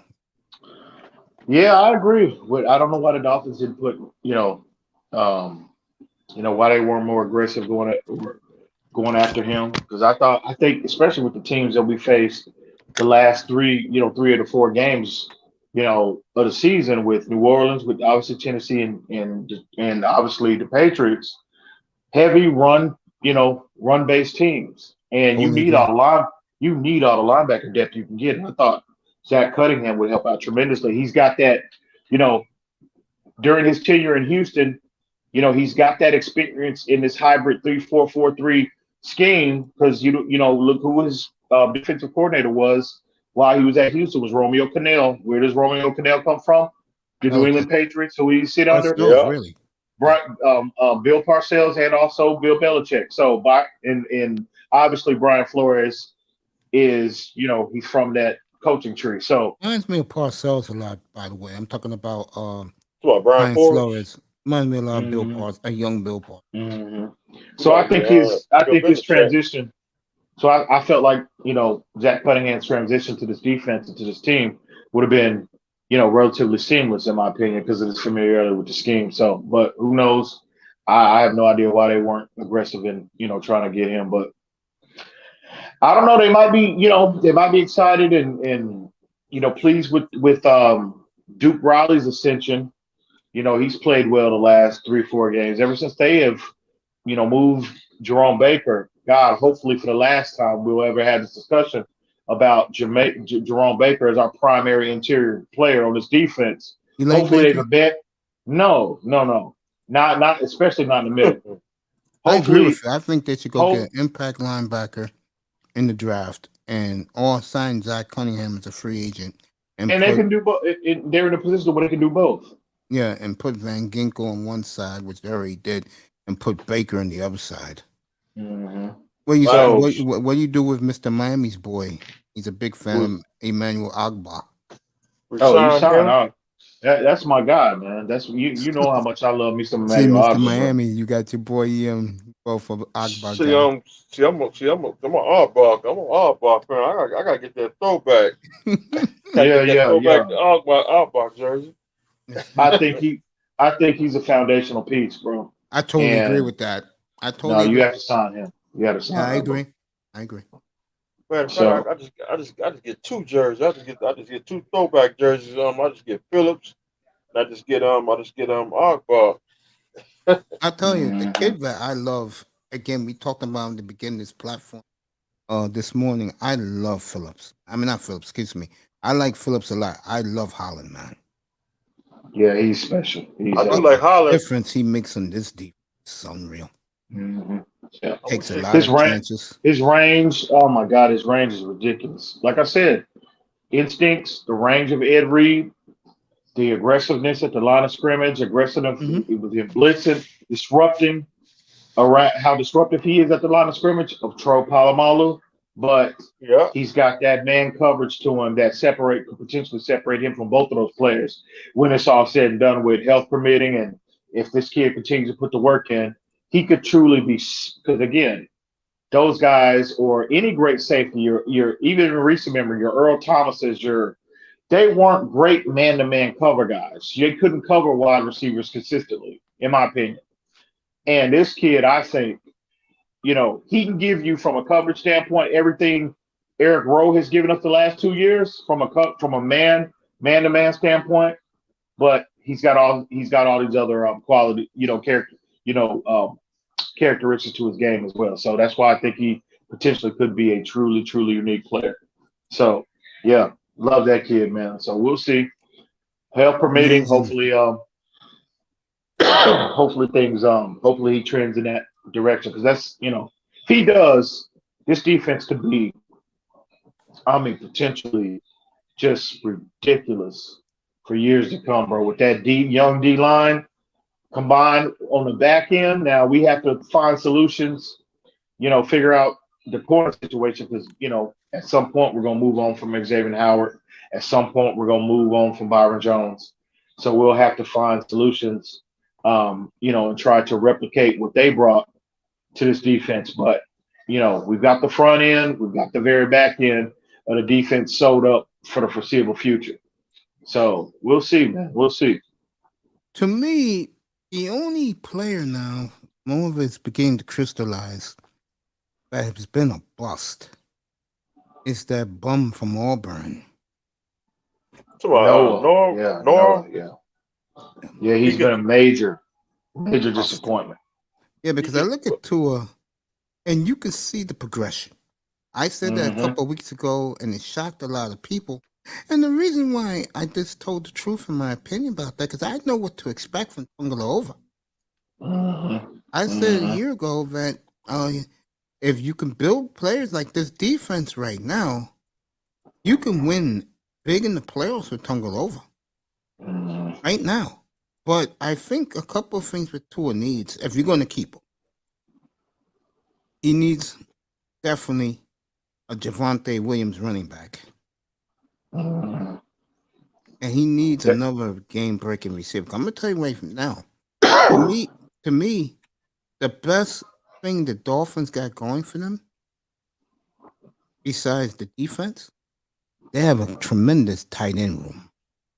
Oh, for sure. I love Oh Smythe. yeah. I love Shalene. The kid Mhm. from Boston College came through for us when we played Mhm. Carolina a couple weeks ago. A big Mhm. catch on third down. Mhm. Long. Hunter Long. Yeah. Hunter Long. Hunter Long. Yeah, he I came think through for a big catch. and see if you look at the Dolphins, okay, in regards to Mike Gesicki, Mm-hmm. look at the usage of, especially when they go to 12 and 13 personnel. Mike Mhm. Gesicki's not on the field, bro. Yeah, Those three guys right. are. I know So that. Yeah, go ahead. he's getting phased out. They're not gonna make that kind of investment in him, bro. Yeah, I know they're not. I told that to Manzano. I said, why you think they took Hunter Long? Because that's going to be their parent. Guys sleep on Shalene. They sleep on Smythe. I hate to disappoint people. Smythe, to me, does everything you want your tight end to do. And he's Mhm. getting better. He He is. blocks. He is. Yep. He knows what the third down marker is. He makes nice catches. He Mhm. is a tremendous security blanket for Tungaloova. So is Smythe. I agree. I like them both. Shaheen. Yeah, I do I think. too. I do I too. think. I think Shaheen is very underrated as far as Shaheen is very athletic. I don't think people realize how good of an athlete he is. He's underrated in that aspect, in my opinion. And I think if you know, um, once because I think they re-signed him, they extended him last year, so Yeah, 3 years, 6 million. he'll be under contract next year. So I think I'm anxious to see Hunter Long's development as well. And see these guys, the Dolphins are showing you and they're telling you of what type of player at that position they prefer. They want the more well-rounded guy, the more Like Gronk. Gronkowski type guy. Yeah, Exactly. They want Exactly. Gronk. So they don't want the Darren Wallers and Travis Kelce's. They don't want that. So I think if Gesicki walks, well, when he walks, because I think it's basically a foregone. Unless he don't accept $5 million a year, Gesicki's behind is going to be on the first ticket up out of Miami. And he's going to make a lot of money wherever he goes. Yeah. He is. That's fine. And got number love for Gesicki. I think he's he's a very good player. But you can put if he wants to play wide receiver, bro. No, what I'm doing next year. I'm keeping Devontae Parker. Okay. Right, and them Gesicki routes, that he was running in this offense. I'm gonna give them to Parker and Mac. I'm gonna split them between Parker and Mac Hollins. They'll take his role. Is that Hollins some player, boy? Love Mac. Y'all know how I feel about Mac Hollins, bro. You remember all of that heat that these idiots were coming at when I just mentioned his name. First off, a lot of folks didn't even know who he was, right? So you remember, bro, they were coming. Mac Hollins, he gonna be selling Wingstop here. He ain't gonna make the team. He gonna be working for Wingstop. Yada yada. They were killing. They were killing me for putting this man on the map. And then now you hear all these folks. Oh, I love Mac. I'm like, bro, man, come on, man, stop Dude, it. I'm gonna do for Please stop. You know what I'm gonna do for you? I'm gonna wait till about free agency, and then I'm gonna rip these Dolphin fans an a-hole. I'm gonna dedicate it to you, bro. I'm gonna do the hashtag for you. And the reason why is because guys like you, one thing about me and you, and I say this all the time. Me and you see things very similar. We agree to disagree at times, but we see things very similar that those fools don't see. Absolutely. They have no clue. I mean, I can sit here and I tell these guys the truth. And they're like, yeah, but and then when it happens, deep inside they get all mad at me because it end up being right. And I try to tell these guys, I don't think I know it all. I go by what I see. Exactly. You know, it's not that hard. God blessed us with eyes and ears for a reason. You have your ears open because you may trust someone in the media, like for me, I trust Rappaport and Schefter a lot. But I also like guys who like when like on Rich Eisen's show, for example, or more. See, I'm a Mike Florio guy. I'm a Florio groupie. So when Florio talks it, I believe it. And the one thing Mike Florio has a problem, and you guys are gonna, Mr. Miami knows what I'm about to say. My man loves the Dolphins too damn much, bro. Oh my God, they love the Dolphins. Jesus. You know, they got the winning streak now. You know, I was hearing the last week and a half, bro. What was that? I told you this, Mr. Miami. Now you get these experts and so-called like Strahan and Jimmy Johnson. Yeah, Chris Myers calling them a juggernaut. I'm like, really, fellas? They're a juggernaut now? That's why I don't listen to the media. Yeah, what do you think about that? Yeah.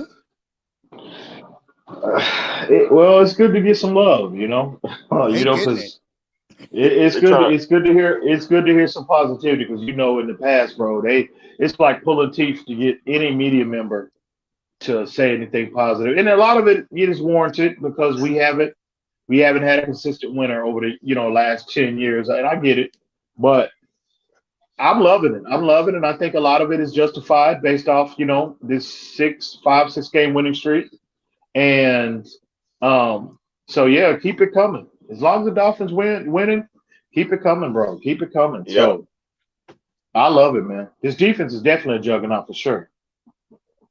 There is no sugarcoating that. This defense is legit. This defense is, I feel comfortable matching up with any offense in the National Football League. Any of them. I never forget eye test a year ago when they got up to 1-3 start. When they lost the Seahawks game, I lost my mind in here. After the game, the day after the game, because I felt that they played scared. I felt in that game they played not to lose. And I said, this is the worst defense in the league. Pump 40 on these dudes, bro. Don't be intimidated. And they didn't do that. They sell for field goals. They lose. And I said, you know what? I was mad at Fitzpatrick. I said, get him out, put 2 in. What the hell? What you got them? The next week, they destroyed San Francisco. And I saw something. Yeah, and I saw something in that game. I saw California how much those players love playing for Flores. And let me go a year later, which is, let's say 2 months ago. I think the players were quitting on Flores because they didn't have a settlement at who's the consistent quarterback was. But this is what, to me, changed the whole thing. The game in Buffalo. They may have lost that game, but I told everybody this. The one thing they did was they held their heads up high, and more importantly, the defense showed up, finally. And I said to the guys up here, I said, the games are winnable, guys. I said, I don't know where they go from here, but I said the one thing I do not want to see, and that is Philadelphia getting the 3rd pick in the draft, and it's our pick. And what I'm happy about right now is, and I asked every guy who came up here, so I'm about to ask you this question. If they win Sunday, is the season to you vindicated? Well, no, it's not vindicated for me because of my expectation at the beginning I'm with of the season. you when it comes to the expectations. But yeah, if they get to 500, that's a tremendous feat in my opinion. To go to win 7 in a row, and correct. I'm not saying Tua is the primary reason why we've got him, but he's a big part. He's had a bigger part of that. I would agree with that. Especially a bigger part than what he's shown last year. You clearly see more impact. Go ahead. Then I'll say what I gotta say. Go ahead. So it's not vindication, but but the accomplishment needs to be respected. And you know, yeah, man, they could to go from. See, that's why I got to offer a little push. I don't think the players quit. I don't think the players ever quit on Flores. Because if you look at the games we were in, bro, they were tooth and nail, with the exception of the Tampa Bay game. They were tooth and nail in a lot of these games, bro. But The I just Atlanta think, game hurt. oh yeah, that was a killer. That in the Oakland game, the Oh Las yeah, Vegas I game, think that started the down spiral. that was the killer for me. That was the killer for me. I agree with That you was because a they got a killer because 14-point lead and blew it. Yeah. So the refs. for now, for the season to be vindicated, they're gonna have to win out, and they don't even have to make the playoffs. Just get if they start out 1-7 and finish the season 10-7, that's vindication for me. Okay. So, but if they do, once they win, I think they're gonna win. I think they'll win Sunday. But for them to get back to 500 after starting out 1-7, that's a tremendous accomplishment in my opinion. Yeah, that's why Facts. I told guys up here that if they get Philadelphia to pick number 17, they did their job. Even though they didn't make the playoffs, they did their job. I still believe, and I told me and Mr. Miami talk about this up here. I still believe they got to take it a game at a time. I think the Titans are so ravaged, and I don't believe Julio Jones buys into Tannehill. I really Good believe. point. I believe they can win out. I do. I'm sorry. Go ahead, Hope. Go ahead. 49ers, because the 49ers they're gonna put Tennessee to sleep. This next Thursday they're gonna go to sleep, and then I don't think Tennessee gonna be in the playoffs. Bro, you need 49ers to lose because you have their pick. But yeah, wanting to lose and expecting them to lose are two different things. San Francisco is quietly, bro. San Francisco they've been flying under the radar, and that's I a love team. San Francisco. I'm telling you, They're my Super Bowl pick. I'm gonna stick with it. that's a team that a lot of teams don't want to face come playoff time, bro. But me initially, when we talk about this, with the remaining games on the schedule, which ones concern me the most? I initially said Tennessee, and I'm still there. But that New Orleans game in particular, that is going to be no easy task for Tua. Miami, None. what did I say? Give me a second, EM. Stay right there. Who did I say to eye test 2 hours ago? Which game worries me the most? The Saints. There you go. See again, me and EM think alike. that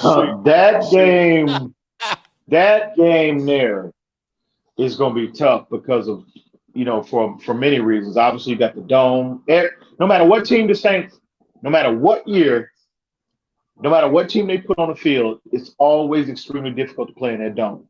That's just it's one of the more it's one of the more louder arenas in the league. They have a clear home field. Clearly, they have a home field advantage. So they have that going for them, obviously. And then B, when you look at our offense matching up with their defense is built to give our offense, more problems than we want because of their opposing front seven, really. They can get organic pressure. They don't have to they don't have to be aggressive in terms of blitzing consistently. They play a lot of heavy man concepts. And if you have those two components for any offense, let alone ours, that's a recipe to give the opposing offense so many problems, i.e., look at how they torment Tom Brady the last 2 years. Look at how they just tormented Dak Prescott just last week. I mean, Dak relatively pedestrian. So you talk about from a matchup standpoint, and especially if Waddle don't play, or especially if Waddle does not play. I mean, that's going to be difficult because we're not going to we can't run the ball against, Fort Worth, Saginaw High School, let alone in NFL defense. We can't run the ball against anybody, which is my point. And then, we're not going to be able to run the football. So the majority of responsibility is going to be placed on Tua's shoulders to consistently make plays. And I'm not talking about out of this RPO format. I'm talking about in a traditional drop back, 3 to 7 step drops consistently, a progression based approach. And Tua, to this point in his development, has not proven that he can do that consistently. When you look at his numbers from an RPO perspective and a traditional NFL progression based perspective, the numbers are not even close. So that is the game that troubles me, that's keeping me up at night as well, in addition to that Tennessee game. But I will say this, if Tua is able to pull that off, now our defense matches up with their offense, well, I don't think they're going to be able to run the ball on us.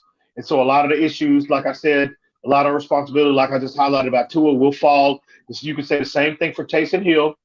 But Taysom Hill, his mobility is concerning. But other than that, I mean, it'll be a relatively low-scoring game. But that's going to be difficult for Tua, bro, because they got the corners to match up. Again, they can get pressure.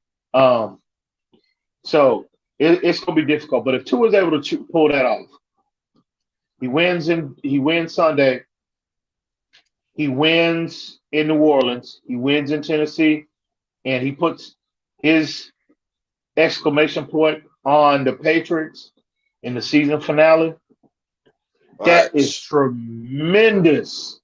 And if he's a big reason why we win out, in terms of the Watson narrative, all of a sudden that conversation has come very difficult for me if I'm Brian Flores. That's why I told everybody up here last couple of weeks, believe it or not, I said, hey, this kid wins 9 games. I hate to say it. Gotta keep him. Because, again, what I see of him is I see him growing in front of our eyes. Because, see, I think the Dolphin organization, especially the coaching staff, have come to the conclusion that he is a game manager. They finally came to that conclusion. The kid who they saw at Alabama, that's not him. Yeah, it's not. And I told people this, and I got a lot of major pushback. And it's not. I don't like to say I told you so, nothing like that. My point I keep making to these Dolphin delusional fan base is that if you put the right pieces around him, you can win with him because he's pinpoint accurate. He gets the goddamn ball out of his hands quick, and he doesn't make too many mistakes. And the only reason why he made those mistakes against Buffalo last year was because he was playing in an environment against a team at the time was bullying the Dolphins. That's changed now. And look how how you've gotten better, and Buffalo's falling apart. That's true. They might lose them. They might lose Sunday. They lose the I tell you the game. I think they're gonna have a major problem. New England, and especially if they win this week, they will have a major problem with Atlanta. I'm telling you that, right? If Atlanta goes to San Francisco, where they have always played well at, I just said that tonight, and they go there and win against the Niners, I'm telling you right now, Atlanta, they're coming. And I never thought I would say that. And that's going to be a tough game for Buffalo. That is not going to be easy for the Bills. Well, I know they got the Patriots again in Foxborough. Yeah, that's next weekend. That's next. So that's a loss. So that'll put them at 7 losses. I think they'll pull them. Yeah. Who they got this week? Carolina. Yeah, New England will pull them at 7 losses. I see New England not only winning the division, but I see New England as the 1 seed. They might be. Chiefs got the number 1 seed. Yeah, that's for now. Remember, the other teams haven't played yet. I don't know. As long as Kansas City is playing, if their defense is playing and it gets better, Kansas City is going to be tough to beat. I mean, not just in the AFC, but in the NFC as well. Because Mahomes, I think he's starting to get it. He's gotten his groove back, and I think we play the Chiefs. We get in as the 6th seed. KC's the 3rd seed. That is a game I will be very, very fascinated to watch. Oh, yeah. Because that defense a year ago gave people the blueprint to neutralize Mahomes in that group. What the hell do you think's going to happen now? But the Dolphins defense is a year older and a year better. would agree. I would agree. And the quarterback is getting better. And if you can make a short field for him, okay, and Flores has always designed a great defense against Mahomes. Mm-hmm. If I am Kansas City, that's the last team I want to see. Mm-hmm. I would agree. I just look at, but you know, I think we match up well with virtually any offense in the National Football League, but it's just offensively, bro. We're just so inept offensively. The offensive line, you know, leaks everywhere. The inability to run the football. That's a lot to ask. And Tua deserves a lot of credit, bro. He does. I mean, to get out there and at least make this offense from a points per game perspective, to make this offense serviceable, bro, with, I mean, last in pass protection win rate, last in run, I mean, historically bad against the run, you know, in rushing offense. And especially from an RPO format. That is the first word, the first letter in the RPO is an R, and that's abbreviated for the word run. So that tells you when you're talking about this offensive approach, it's predicated on the run game. And if you don't have the run game to support what you're doing in the passing game, it makes things that much more difficult for Tua to be excelling at the level that he's at. I definitely believe that doesn't need to be overlooked with a lot of our fan base, because Tua deserves a lot of credit. And I know a lot of people, they want to, well, it's just dinking and dunking. It's just, okay, whatever. Sure. Is Tua making NFL, you know, traditional NFL reads? No. But look at the numbers that he's putting up in his format with the lack of support that I just highlighted. That needs to be respected as opposed to minimized and discounted, because, again, a lot of quarterbacks can't do that. You look at Cam Newton, how he falls on his face when he don't have the benefit of a run game when they took that approach in Carolina. I mean, he's a train wreck. You know, take the running game away from Lamar Jackson, we'll see where we see when teams do that in the postseason, when they take the run game away from Lamar Jackson, it's like night and day. You know, the quarterback we see in the regular season when he does have the run game to support him. Don't get me started with him this morning, Em. He is my whipping boy. Don't get me started with him. So Tua deserves a lot of credit, bro. He does. Now, is he a finished product? Nope. No. Is he a work in progress? Absolutely. Yes, he is. Yeah. He deserves a lot of credit. All the time. I say it up here all the time. I mean, I tell the guys after every game, I say, look, Tua played well again. I say, you can't knock him. The problem is, again, and we know this, Ian, you said it perfectly a year ago. Guys want their man to be on 2:00 in the morning Sports Center putting up monster numbers. That's what they want. Yeah. And if they're not getting it, they're not only disappointed, they dismiss you. And I think a lot of Dolphin fans will be both, well, I'm not going to throw you in this category. I'll just use me.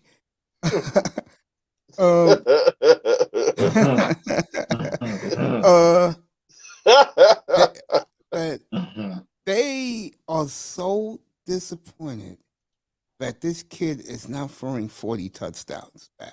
It's eating them alive. Yeah. When they look at this 2:00 in the morning Sports Center and don't see nothing about Tua, is eating them up. Because I said this a year ago, Ian, when I first started this platform. If your defense is the reason why, in special teams, why you are winning every week, in certain markets, you're going to lose your fans. Miami's one of them. If the quarterback is not putting up monster numbers like the quarterback that had 30 years ago, they lose interest. 50. Well, I got to be honest. You know, I said this the other day. I was on Miami Sports Music the other morning. I would be more inclined, bro, if we can build a team around a player a quarterback that is not as dominant as what Dan Marino was. But if they were a lesser tier guy, but they have more of a complete team around him to support him, and we're winning, I'm taking that all day. Eli Manning. I want Eli Manning. I don't want Dan Marino. No disrespect to Dan Marino, bro. From a fan's perspective, and I posed that question. I said this on TD's platform the other day, and you had so many motherfuckers coming at me talking about I was crazy for saying that about making a comparison of Bob Greasy with Dan Marino. But from a fan's perspective, I never said Bob Greasy was the better quarterback. But I do all the time. You tell him Mace says he's 10 times better. But from a fan's perspective, as a fan, is the objective to get these players in a Pro Bowl or to win a Super Bowl? It's to win a Super Bowl. So no, from a fan's perspective, I don't want no disrespect to the great Dan Marino. I don't want that. We've seen that already. No, I want a a better team, and I want now if we get a dominant player, a dominant quarterback, and we win, well then, bro, that's the best of both worlds. The best of both worlds. But at the end of the day, the objective is to put a consistent winner out on the field and that can compete for a championship ultimately. And that's what I'm looking for. And however that looks like, however that looks, with a lesser tier guy, a more better team around him, or elite quarterback, and we got the team to support him and we win. Either way, I just want the end result. Let me go back to Bob Greasy because I talk about him a lot, and a lot of the younger Dolphin fans don't want to hear it. I'm going to go back to Bob Greasy for a second. When Miami got Shula, they made one more trade, and it was the best trade that franchise ever made. And to me, he's the greatest receiver to ever play. But I'll give it to Jerry because the NFL ranked those two 1 and 2 in the history of the sport. When they got Paul Warfield, that changed everything for that franchise. Yeah, Paul Warfield. And the reason was they had the triplets at running back, greatest running back for the history of the sport.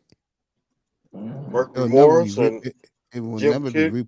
it will never be replicated or duplicated. But you add the best receiver at that time of all time with that group, and did you wonder why they were so dominant, bro? I can tell you right now, they get the best running back in this draft. And keep Stephen Ross and keep out of office. If they get the best running back in this draft, wherever they're picking, and get a middle linebacker, they can get Armstrong. They can get Armstead, the left tackle, with money. Get us a running back. And also get another receiver with speed. We can win. We'll win big next year. I'm talking 13 and 4. And go ahead. And if they see, I'm assuming you're saying is that with Tua or with Deshaun Watson? With Tua. Oh, yeah, I agree. But Watson, they'll go undefeated. They make those moves. Yeah. I think Watson, they'll go undefeated. With his play, too damn dominant.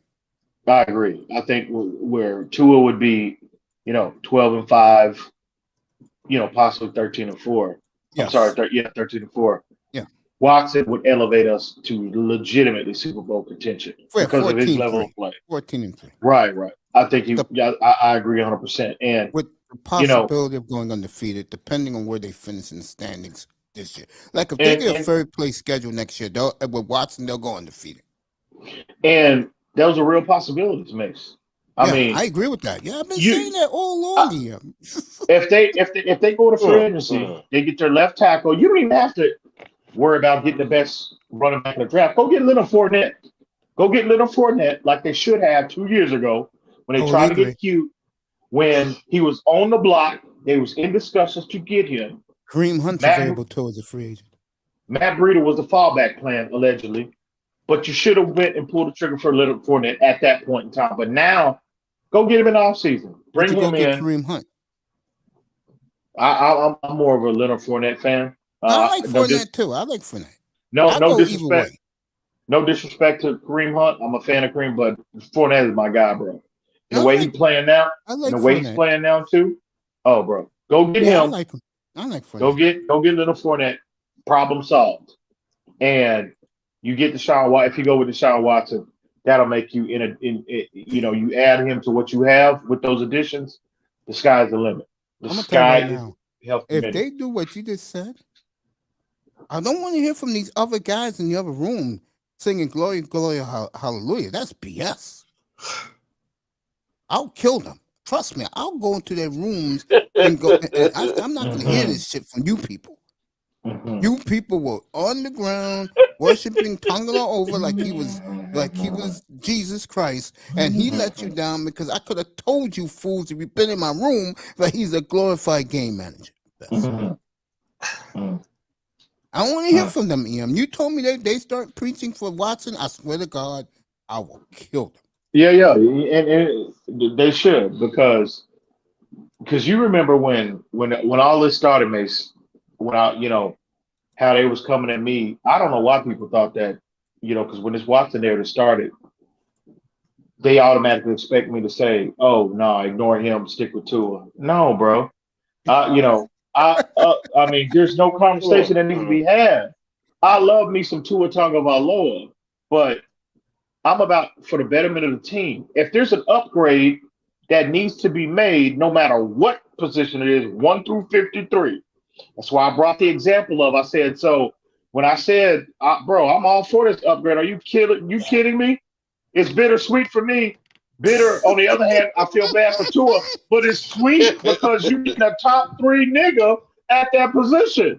You mean to tell me if the Los Angeles Rams pick up the phone and call the Miami Dolphins and say Aaron Donald is on the trade block, but we want Raekwon Davis in the trade pack. I'll give him the draft.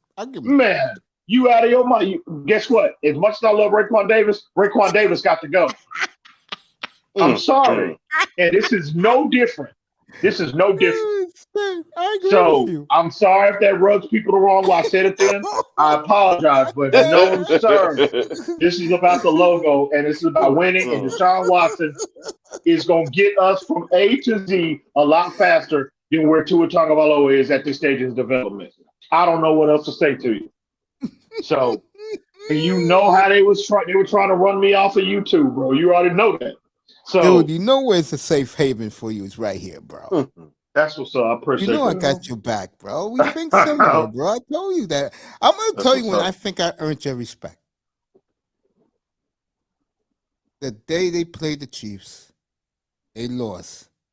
And you say, you know what, Mace? You're right. They need a receiver. Matter of fact, they need 2 receivers. In the back of my mind, I said, I finally earned his respect. You had my respect long before that, bro. Long before that. Oh man, no, I appreciate you too, man. It's like I say, and I tell people this all the time. When it comes to the NFL, I know the league, I know all these leagues, but the Dolphins always get first precedent in here. And it rubs people the long way. My thumbnails, the Finn's War Room, all this shit.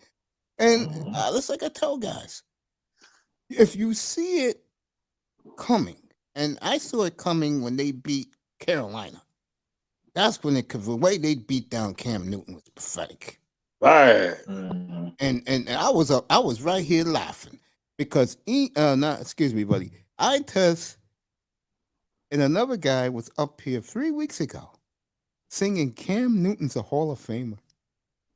So last week, iTest was up here, and I said, "You still think Cam's a Hall of Fame?" He said, "Nah, Mace, nah." I was on a plane. Oh man! I was on a plane when Carolina took on the Dolphins.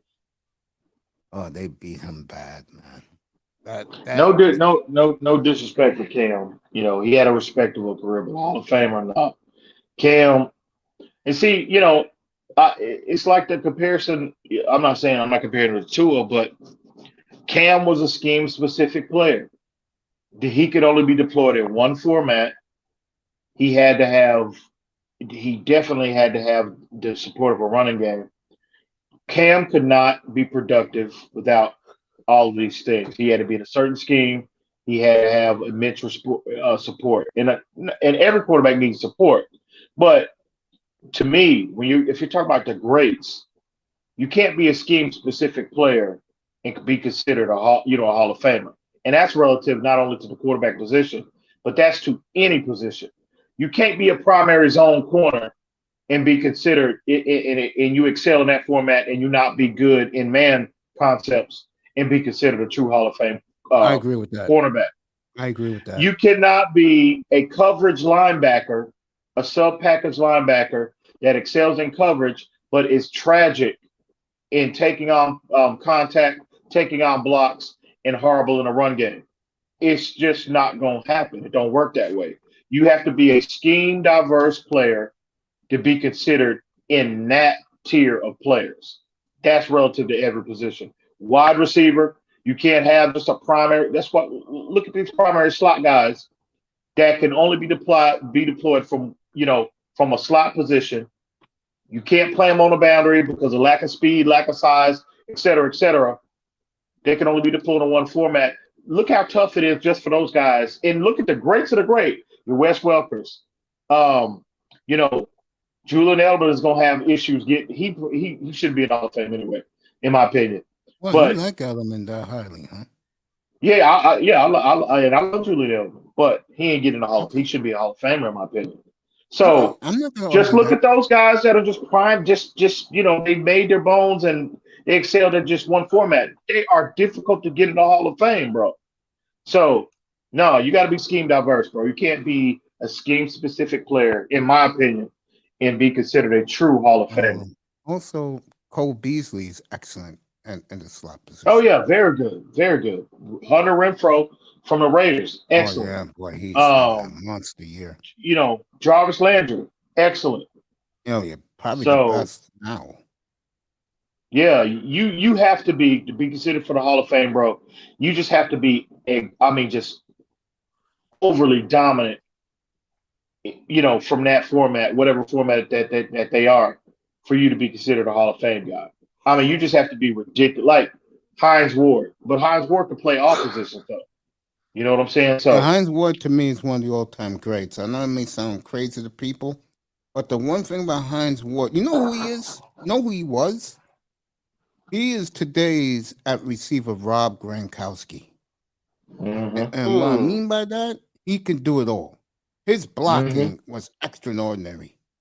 I'm telling you now, Mace, who's gonna be the second coming of Hines Ward, and that's that man, Lynn Bowden. They got on IR, who they shelved on IR to protect him because the Dolphins knew because he got hurt, because the Dolphins knew that if they cut him in any way, he wasn't gonna make it to the practice squad. And I'll go a step further. And I know people gonna think this is crazy. If let's say they do win out, you're gonna have to keep Tagovailoa. I know you disagree with that, Ian, but I'd rather keep Tua and continue to build, knowing that he's won big games and we made a run with him. And the point I make is, you said you just talked about Lynn Bowden. That's the guy who Tua connects well with. Yeah, and he's on the roster already. So he was our best guy. You don't have to go get. I'll worry about. He was our most consistent guy down the stretch of 2020, bro. With Tua, he developed a nice rapport with Tua. My thing is though, Mace. Either way, especially now that to me, when you're talking about whether you keep Tua go with Watson, that conversation, what's entered that conversation now is the fact that they've proven, at least if you're just judging them by this draft, it appears his front office has gotten their footing in terms of hitting on draft picks. And so that now has entered the conversation when you're talking about whether you stick with Tua or go with Watson, because it's proven. So now, to your point, Tua continues to get better. And now if they have another home run draft next year, I mean, that's a conversation you got to have, because Tua, I rate Tua overall. He's between 18 and 15 now in terms of impact at his position. I see you, kid. I I would say 17. If I'm gonna put a number on it at this point, I'd say he's just in terms of sheer impact from his position. He's 17. He's the 17th guy in the league right now. So if you forecast another year of of development, positive development from him, if he could go from 17, because think about where he was last year to where he is now. That's a significant, tangible leap, in my opinion.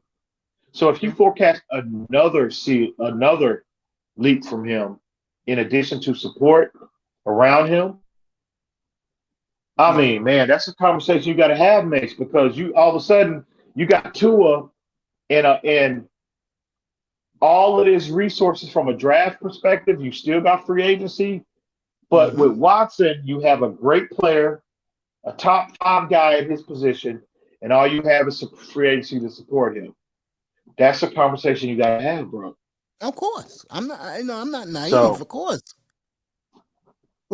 So I mean that it's tough. It's tough now, and I think what it's going to boil down to is what level do they believe they can get with Tua. That's what it's going to boil down to.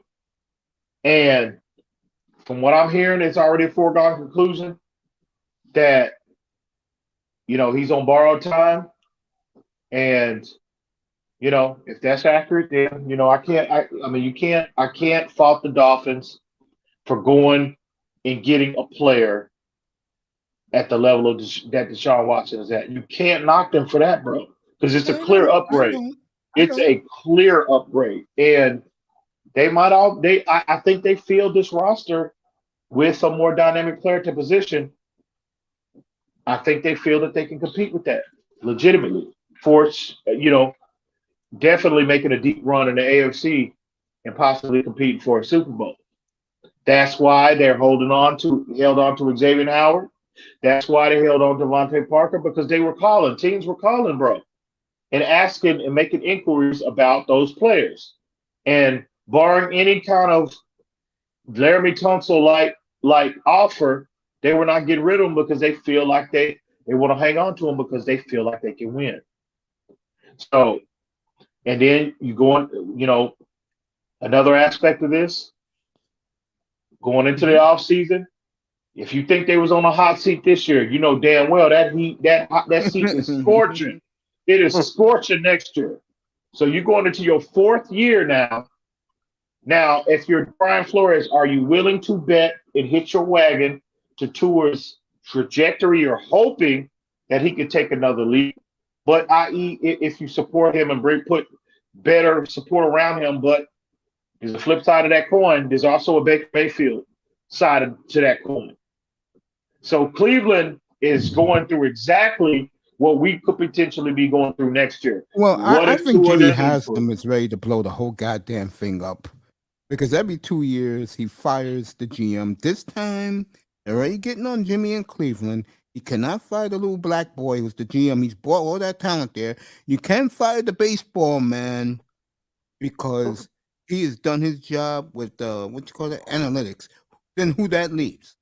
Baker's gone. That's already a foregone conclusion. The coach goes. They expected Super Bowl in Cleveland. I did too. A couple of other people did. And they coach should have. goes. But the thing is, no. See, I don't think the coach is going to go because first off, you got to play off. Yeah, maybe. But that coach, he's got a playoff. He's got a playoff win. He's got a playoff appearance on his resume. And so you're gonna move away. Could it? No, I think what it is I think it's clear. Baker Mayfield is the issue. A lot of what we saw last year with Fool's Gold, teams have got an additional year of tape on him, and he hasn't developed to the point where he can elevate or even be just a major asset of what they're doing to propel them to get deeper in the playoffs. He hasn't. He's clearly regressed. And so I'm just saying in terms of the Tua narrative, real quick. In terms of the Tua sticking with the Tua narrative. Okay. Sure, we could forecast further growth. We could forecast further development. But there's also if you're a coach now, you got to be aware there's a Baker Mayfield side of that coin, and the Dolphins If that happens next year, you know damn well you're getting fired. There is nothing to discuss. If you do not meet expectations next year, your ass is getting fired. And so if you're Brian Flores, are you going to hitch your wagon to another forecasted year of development that you hope to meet? Or are you going to go with the more proven commodity, the player that's performing at a top 5 level right now? When you know you have to win next year. You have to. There's no discussion. I know Ross, as soon as the season is over with, he gonna say, look, you got one more year. And leave it at that. And I'm walking out if I'm Stephen Ross. You got 1 year. I don't care what the playoff appearance looks like. It could be with or without Watson, with Tua, without Tua. But you know you got one opportunity. Make that playoff appearance happen. And I'm gonna walk out the office. I'm gonna walk out Chris Greer office and leave it up to them to make it happen. All right, let me ask you this. Let me ask you this. They go 9-8, 10-7. They make the playoffs. They win a playoff game. What happens to the entire group? I'm talking the coach and the front office. This year? Yeah, this year. Oh, first off, the coaching. Brian Flores ain't going nowhere. Brian Flores to me is the least. I'm not gonna say the least. He's got his issues. He's learning like a coach. People keep forgetting. They think this man is a 15-year vet, bro, in terms of coaching.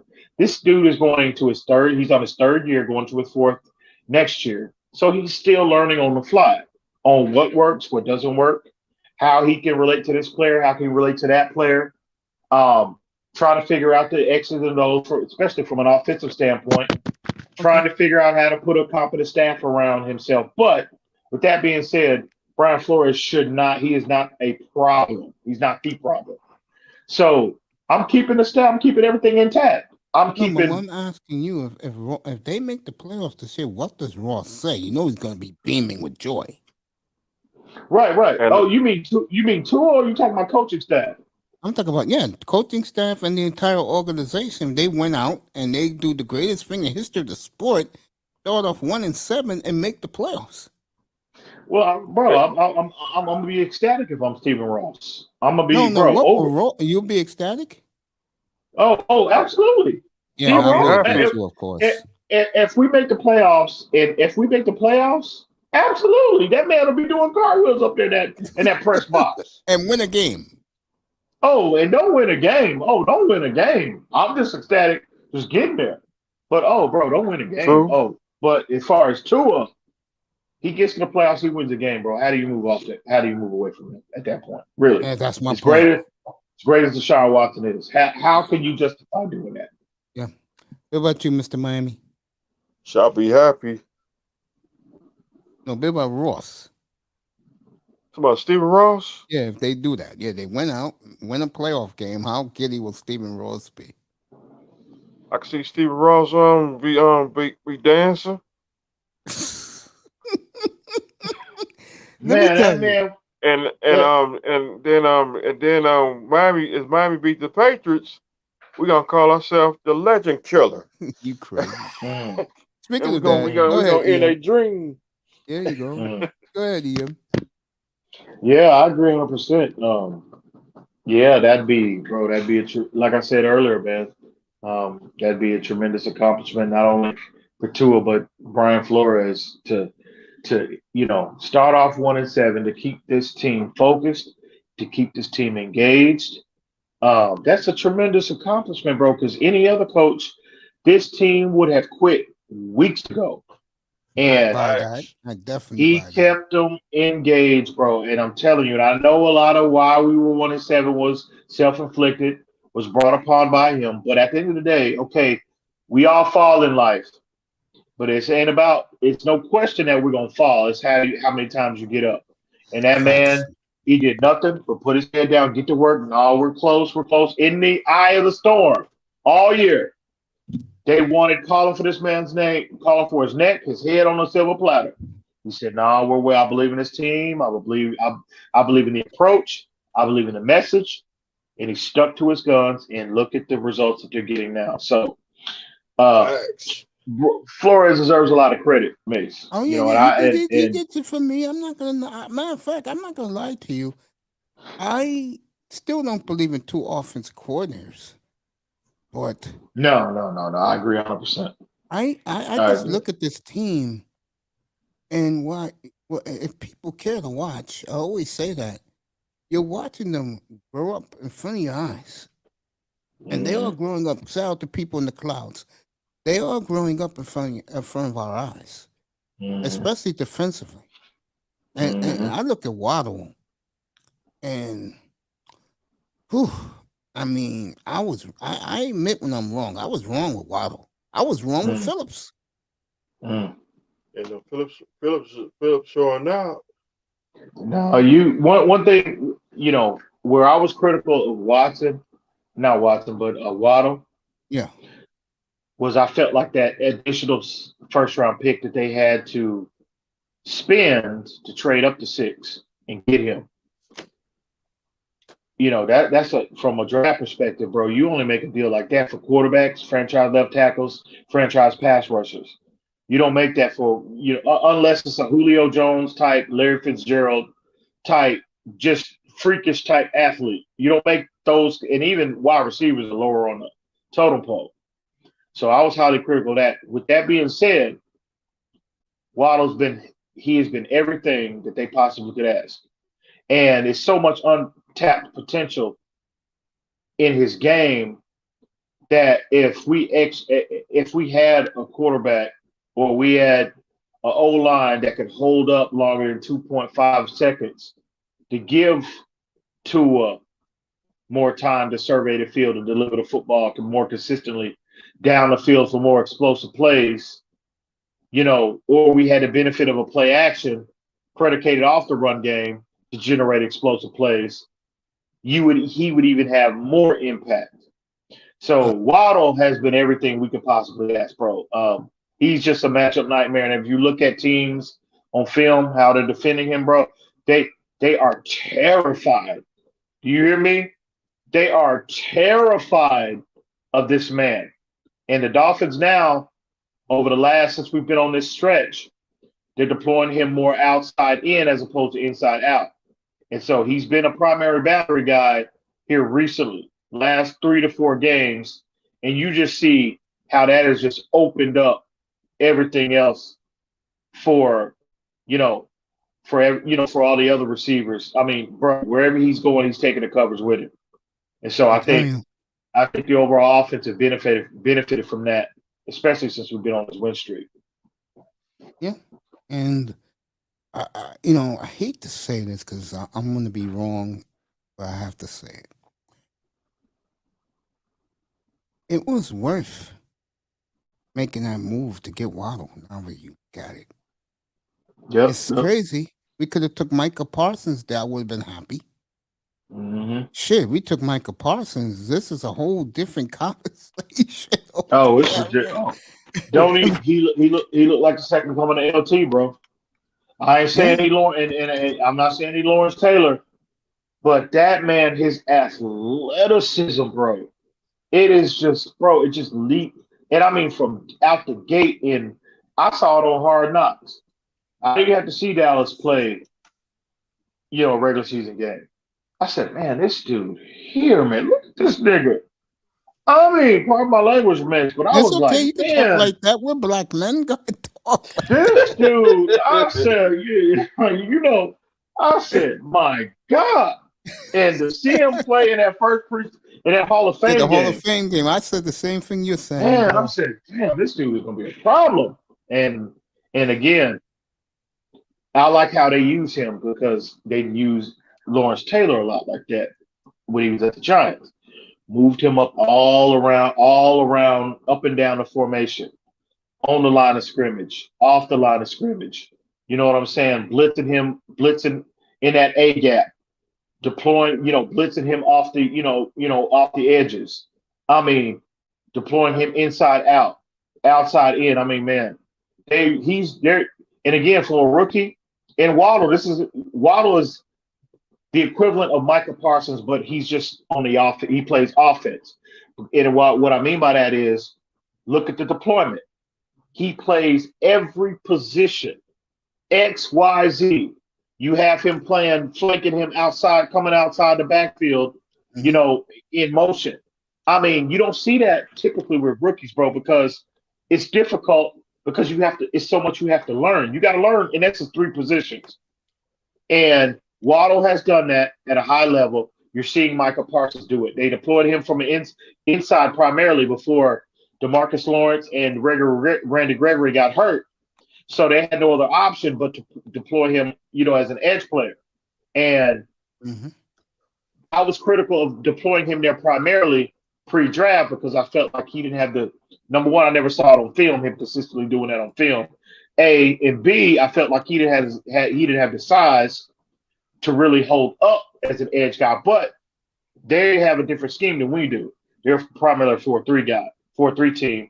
We are a 3-4. So different responsibilities, different techniques, different responsibilities. So, but to credit to him, again, learning 3 different positions, right end, left end, inside linebacker primarily starting out.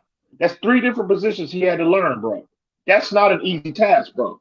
You have to have a high football aptitude. You got to be willing to put the work in, and credit to Waddle as well as Micah Parsons, because to be deployed in this format at this stage of their career, you don't see that every day, you know, from draft first year players transitioning to the NFL. You just don't see that. And it's rare. It's rare. And they need to be commended for it. The guy who I wanted in the draft, Sewell, has really come into his own and beginning to dominate. Yes. And I'm not surprised by that, but a lot of people are. I don't know why. Yeah, he struggled on. I think people were a lot of people were focused on just training camp where he had his struggles, and early on in the season he struggled. And also Rashawn Slater, the number 2 tackle that was picked behind him, has outshined him. He's played better longer than Penei Sewell. So I think a lot of that, all those 3 things, you know, might have contributed to some people being surprised, somewhat surprised that, you know, he's starting to play much better now. But no, I'm not surprised. His talent is undeniable. He just needed to get, you know, more acclimated to the NFL game. And credit to him and Rashawn Slater. Rashawn Slater's hurt now, but before he got hurt, I mean, Rashawn Slater's legit, bro. He's legit.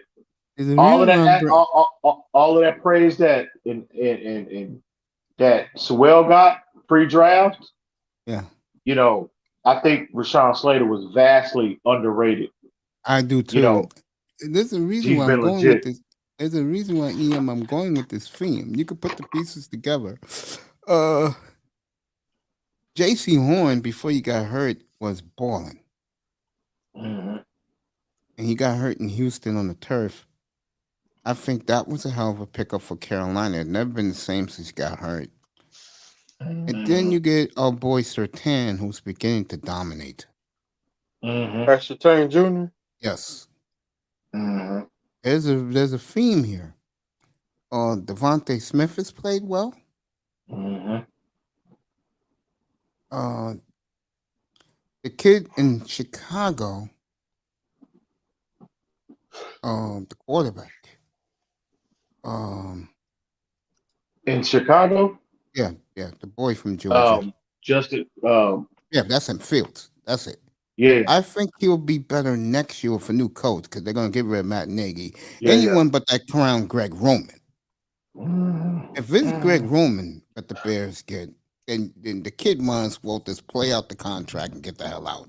Because to me, Roman makes you regress. He doesn't make you progress. Just look at Lamar Jackson. And then you got Parsons. I forgot who was 13. But the point and why I'm naming these guys is that Miami could have had any of those guys. They took Waddle. That has paid off. So the point I'm making to people who are listening who are Dolphin fans is that this kid, this draft is pretty damn good. Boy, look who's here. What's up, stranger? You forgot about your boy Mace up here? I ain't forget about you, man. I've been working like a slave, man. Yeah, yo, I'm just kidding around. What's up, man? Happy holidays to you and your family, bro. What's going on, man? Yeah, man. Quinn, what's good, man? What's up, my brother? What's going on? What's going on, Dr. EM? Man, just chilling, bro. Chilling, man. Yeah. Chopping it up about this about our squad, bro. This the EM I like, you know. There you go. Calm and not calling people buffoons. Because I give them, carte blanche in here. You don't have to worry about getting pushback. Yeah, exactly. But EM knows what he's talking about. People like I know to he mess with him. That's why I have him up here whenever I get a chance. I tell him, yo, come up here, bro. I'll drop any conversation I'm doing just for him because we're talking about the same team that we both love and believe in the logo, not the players, the name in the back. The reason why Quinte is with us, Mr. Miami, and of course the great EM. The reason why I was naming those players was Miami could have went anywhere they wanted to with the players I mentioned, and they would have hit a home run. Mm-hmm. So I think, you know, we're gonna be looking at this draft as one of the more. I mean, look at the impact. Look at just the impactful players that you just mentioned: Sewell, Slater, Waddle, Chase, Devontae Smith, Kyle Pitts. I mean, I can go on and on. And I mean, to get in this level of immediate impact. Yeah. I mean, man. Yeah, Mac Jones. I mean, we I didn't even bring up the quarterbacks. So yeah, bro. This is gonna be one of the better drafts I think in recent memory, man. It's a lot. I mean, because if these players continue on this trajectory, I mean, you have a lot of them. Look at just Chase and Waddle. They on a historic pace. Well, Chase is kind of, cooled off, but Waddle is on a pace to break every rookie record from a wide receiver position. So, yeah, man, I agree. This is gonna be one of the drafts. I think. Something real quick. Go ahead, Quinn. I hear people to get mad that we didn't deploy this defense and we didn't play this style of offense early in the season. But you got to look at where Brian Fuller has come from. They slow walk. They slow walking Mac Jones up there. They doing the same way how they did Tom Brady back in the day when they had what's the running back from Cincinnati who went there? Corey Dillon. When they had Corey Dillon and when they had Falk, the other backup running back, because they got Kevin Falk. People don't realize they have the same formula year after year. It's the same regimen year after year. You can't compare a third-year coach to a 30-year coach. It's just not gonna. It's not the same because people don't realize that he did the same thing for the Browns, and he was trash, and they got rid of him, right? And he went to New England and became the man. He got lucky, but to me, he didn't really get lucky because Drew Bledsoe, if he never got hurt, I still believe they would have won Super Bowls with Drew Bledsoe. I don't care what nobody says. I agree. He didn't like Drew Bledsoe. He didn't like Bledsoe personally, though. No, Bledsoe was just like Dan Marino. To me, that was the fair comparison to Dan Marino. Bledsoe was a Parcells guy anyway. Yeah. Sure was. He inherited Drew Bledsoe. Yeah. That's Parcells' boy. Yeah. Pete Carroll loved him too when he was there. Yeah. And then to talk about how our team is performing now, it's to me the team is performing the same way, just have more game reps and things like that. They get more footing under them so they can be more comfortable. That's what it is. Because some people who never played the game of football, they don't understand that you got to get reps to get better and better and better and better. They feel more comfortable. So it is what it is. This is tremendous. I agree. This is tremendous. Talking about this football team this time in the morning, I do not mind. And I know, right? Yeah, I, I don't mind at all. before like I was just about to lay down, and I was going through my phone, and I got on YouTube, and I said, "Damn, man, they must be pulling an all nighter." I said, "Damn, man, it's 12 o'clock. These motherfuckers, I was damn." about to So go I to said, bed, and then you I said, said, Mace, you pulling on that? I said, I'll stay here for you. I said, here's the link, get up here. let me go on and hop up here, man. You know, I ain't got to. I'm taking off for the next 3 weeks, so I'm good. I'm good. So I let wish me I get in could do there. that, man. I gotta wait till after the new year. I hear you. I hear you. That's what's up. Hey, what was I gonna say to you guys? Yeah, we've been covering a lot of things, all Dolphin related. Um, yeah, that's why I brought up those players from the draft back. Miami.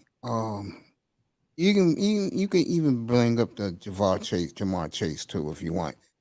All those guys are performing at a high level, and I think the Dolphins just being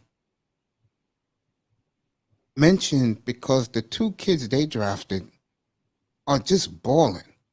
And then last year's draft, those kids are beginning to develop right in front of our eyes. And I agree with you, Em. They should put Hunt back at right tackle. I'm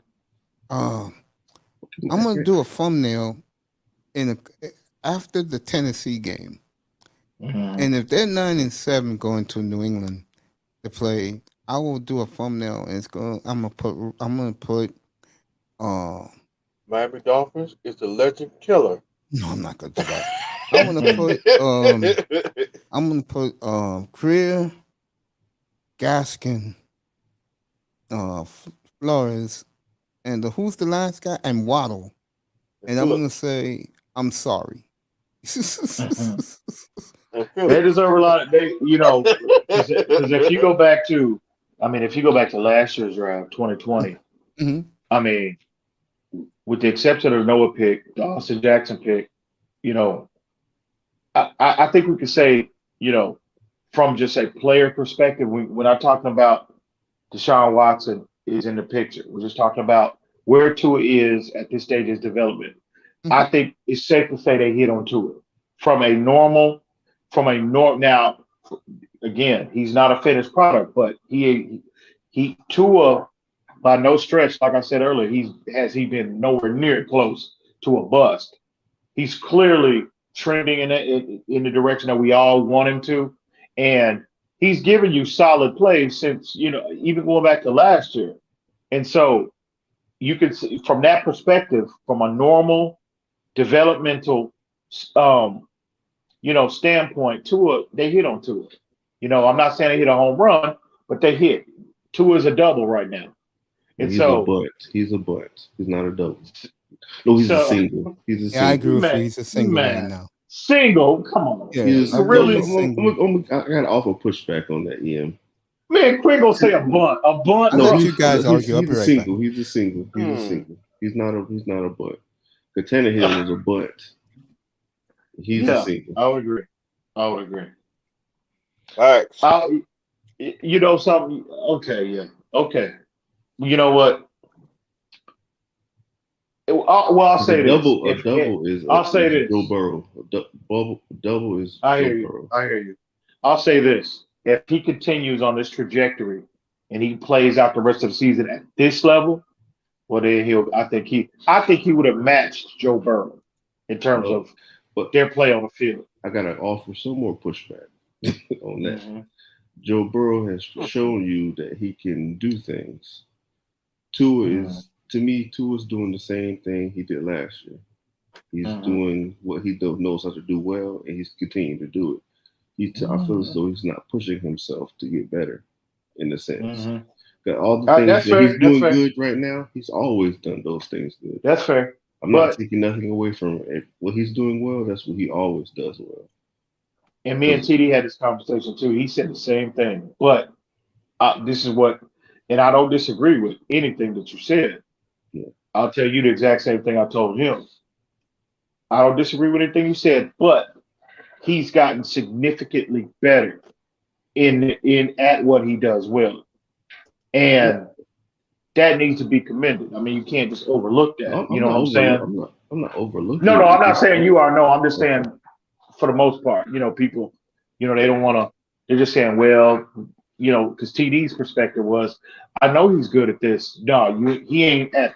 You didn't know he was going to be this good, and so in terms of the him and Joe Burrow comparison, where I think if Tua plays at this level for the rest of the season, let's see, you gotta if you're gonna be fair with the evaluation, you gotta consider what Joe Burrow had his disposal is his disposal and what Tua doesn't. Joe Burrow's got a top 7 rushing attack. He's got one of the best running backs in the entire NFL. He's got 3 number 1 wide receivers to throw to. He's got Chase. He's got Tyler Boyd, who's a lot of people don't know in this league, been a very multiple 1,000-yard receiver in this league for a long time, and they've gotten T. Higgins as well. Blow Joe Burrow, and I'm not taking nothing away from him, but Burrow, they have done a good job supporting him. And when you compare what he has in terms of support to what Tua has, I mean, it's not even close. So while I say you got to factor in other things too. I understand what the players, but you got to factor in the poor offensive line, the poor coaching, the poor defense that does not help out the offense. You got to talk about other phases of the game. With Tua, he has benefit with better coaching, a better defense. Because it's like, okay, if you got to look at it as a coaching standpoint. If I get 2 turnovers a game or 1 turnover a game, you have to score on that turnover. When we go back on That's offense. facts. That's one of the things that Tua's not doing. That's fair. That's what I'm talking about. I'm not talking about what he does well. I'm talking about when we get a turnover, we have the momentum pushing. You need to score. That's what I'm talking about. I don't care if it's a field goal. That's legit. That's legit. And that, again, you see that's confirmed on tape. That's confirmed on film. And again, like I said, I just think if in regards to Tua and Burrow, the comparison, I think they're closer than what people, in my opinion, I think they're a lot closer than people think. I just think, sure, Tua has the benefit of a better defense, but when you talk about individual impacts, well, sure, yeah, if I give you 2 additional possessions, but still, you still have 31st, 32nd, dead last in rushing offense. You're still dead last in protecting your quarterback from a pass, protecting your quarterback from a pass protection standpoint. That's true. That's true. That's true. But Joe Burrow, but their O-line in Cincinnati, bro, is a lot better than what we have here, bro. They're in the top. If you watch those Cincinnati games, the reason why the running back is doing well because he's an elite running back. Right. I'm gonna say if we had an elite running back, it don't matter how poor our offensive line is, they're gonna find holes. That's why I want to see Duke Johnson play and the other guy, the little guy from Denver play. Because they can find the holes and get what they can get. It's not about hitting the home run. It's about getting what you can get. I think. I'm sorry. Go ahead, Mace. I'm gonna say something about who you just mentioned. I saw the exhibition game against Cincinnati. Me and Mr. Miami was here. We saw the whole game together. And that little guy, the 7th round pick, who Quinte is talking about, I'm in love with him. I'll tell you why. Forget his size. He can block. He can catch the ball out of the backfield. He can get through the hole. But the one thing I love about him, who are you talking about? The kid they drafted from Cincinnati. Oh, Jared Doaks. Jared Doaks. Yeah. Jared. Okay, yeah, Jared Doaks. He has a nose for the end zone, and that's what I like about my running backs. Right. I remember the game against Cincinnati when that big lineman, he just knocked that dude backwards and scored the touchdown. I said, me and Mr. Miami said, hey, they should give this kid more time. They should get him in a chance. I'm gonna offer a little pushback on what Quinn said. I'm talking about Philip Lindsay, though. I'm talking about Philip Lindsay. Yeah. Okay, Lindsay's good. I like him. No, I'm telling you now, there ain't no running back unless you Barry Sanders or Ricky Williams. You're not going to be productive, especially for 17 games behind this O-line. They are work. If I People want you give to go them so watch much. Cincinnati's offensive line, I'm being dead serious. I They're am no not different saying. from us. Oh no, I disagree with that. I'm sorry, They're bro. not. They're one notch ahead. That is it. And they're much better run blockers than what we have, bro. But Are you kidding? I'm gonna say this. If we run, we need to stop this zone. We need to be man on man. If we be man on man with the big guys we have on the offensive line, if we have a better offensive line, because let me say this: what I see, how they deploy Austin Jackson, have his feet too damn close together. That's why he get pushed down all the fucking time. Mm-hmm. They have Lee Michael Murray not playing his stance that he played in school at Notre Dame his whole career, with his feet close together like he's a fucking DB or something like that. I don't understand. It is stupid. They're gonna always get pushed back. It's poor, fundamentally trained. That's why they look so bad. I'm telling you, they're not that bad. That is my opinion. It's not. I agree with you. The coaching. Do you think those is it coaching or it's just they have bad habits? It's bad habits. I'm gonna say this one. All right. When I played high school football, one coach taught me one thing, and I was trash. When the other coach Lowe came, black coach, came and said, nah, little nigga, you don't do that. And I played better. I'm just being honest. He said, don't listen to that white man. Do what I say. That's right. Yeah. And that's, to me, that's the issue. It's like it's bad coaching. If you look how close their feet together. Austin Jackson is a mauler. He's a big guy, and you can't tell me he's not functionally strong. That's a big ass dude. He pushed up 30 reps. Come on now. It's not about his strength. It's about bad footwork, bad training. You can look at him and tell. Liam is succeeding because he's a technician. Robert Hunt is just bigger and stronger than everybody. So he's going to succeed half the time. Jesse Davis needs to sit his ass on the bench. No, Jesse Davis need to be cut. I don't want to see him on the field no more. Yeah. Because I'm gonna be honest. It's time for him to go. It's time for him to go. It's coming from him. Jesse Davis get the bus ticket next year. Yeah. To go. It's time for him to go. So, I play all the young guys. I don't care. I play all the. But I will say this, because you look at in all fairness to Tua relative to Burrow and Herbert. Now Herbert, that's is a different. Herbert is on a Hall of Fame trajectory. Truly, he rewrote history yet again for the second consecutive year. Yeah, the first player in the NFL history, most yards, most touchdown passes in consecutive in the first two seasons. Rewrote history yet again. He's an anomaly. He's a blip in the matrix, is what he is. But Tua, compared to Burrow, and again, it's not all about statistics. I think Burrow, think the type of offense that Burrow is in, it's a traditional NFL progression-based format. Tua hadn't consistently proven that he can excel in that format, in that area. Mm-hmm. He hasn't. They've adopted this RPO approach, and I'm not dismissing it, but it's not designed to consistently read all three levels. So it's designed to condense the reads from a quarterback. You read half the field generally, until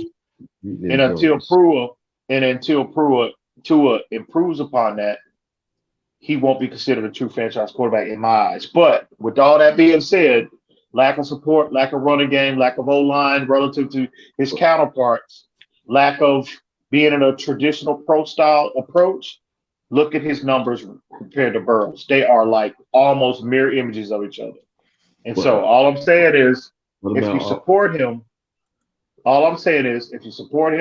the way that you need to support him, Tua can be just as productive and impactful, in my opinion, as Joe Burrow. Well, let me give you some pushback too on that. Yeah, you can say Burrow had better weapons, if you want to say. If you go by last year, Because you got to be technical. Those two played the same amount of games. Joe Burrow got hurt when Tua came in. They played the same amount of games. And if you go by based on that, Joe Burrow showed you more than what Tua showed. With a poor offensive line, because they didn't have the running game last year because Mixon was hurt last year. You do know their numbers were closer than what they are this It was year. closer, but if from the eye test, from looking at the game, I get it. Because that's why I go. I don't go by the numbers and all that. I get it. If you I want to don't go either. by the numbers, Brett Favre is a trash quarterback. If you want to be technical. If you want to go by the numbers, a lot of quarterbacks who a lot of people think is good, they're terrible. That's why I don't like going off the numbers half the time because the numbers base is taking away the dogs in the game. Because if you look at who's performing the best, they don't have the best numbers. Because if you have look at the big boy in the middle, big 98. His numbers are trash, but he impacts the game every fucking play he's in the game. You talking about Raekwon Davis? Yes, big 98. Yeah. Well, no, his numbers are not trash. You gotta consider what they're asking him to do. They're not asking him. Say this for the casual, you know what I'm talking about, yeah. From the casual NFL fan who don't know what the hell they're looking at, they don't realize he impacts the game all the time. Right. And Christian Wilkins impacts the game when he's in the game too. But he doesn't have 15 sacks. He's a fucking defensive tackle playing right end. Come on now. If you see his numbers against the run, his numbers against the run are the best. Top 5 in the league. I agree. I agree 100%. It's like some people don't look at those things. And I still believe they got Baker in his right position. We need a big, true alpha middle linebacker, and they'll finish off the defense. They're just my opinion. Cunningham, right? Bobby Wagner. Hell nah, man. I want Floyd. If we get Wagner and draft a linebacker, I'll be satisfied. Oh yeah, because Wagner can teach, and he's still performing at a high level.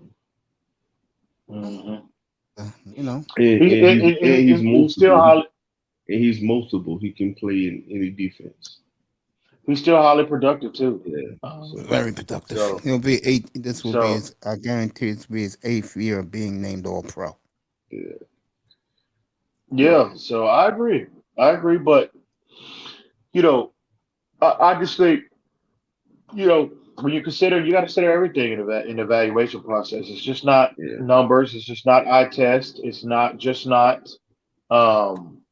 got to consider everything. What scheme are they in?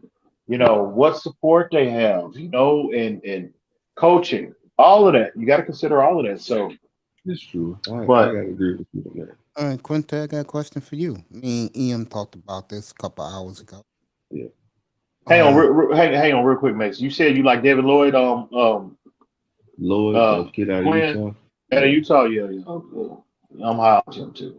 Yeah, and I like. I'm sorry. I like it's a guy from Michigan. He's not a. I can't remember his name right now. You talking about Aiden Hutchinson? Yeah. Yeah, that dude going. He probably gonna be the number 1 pick, bro. Nah, I think Thibodeau. I'm gonna say Thibodeau.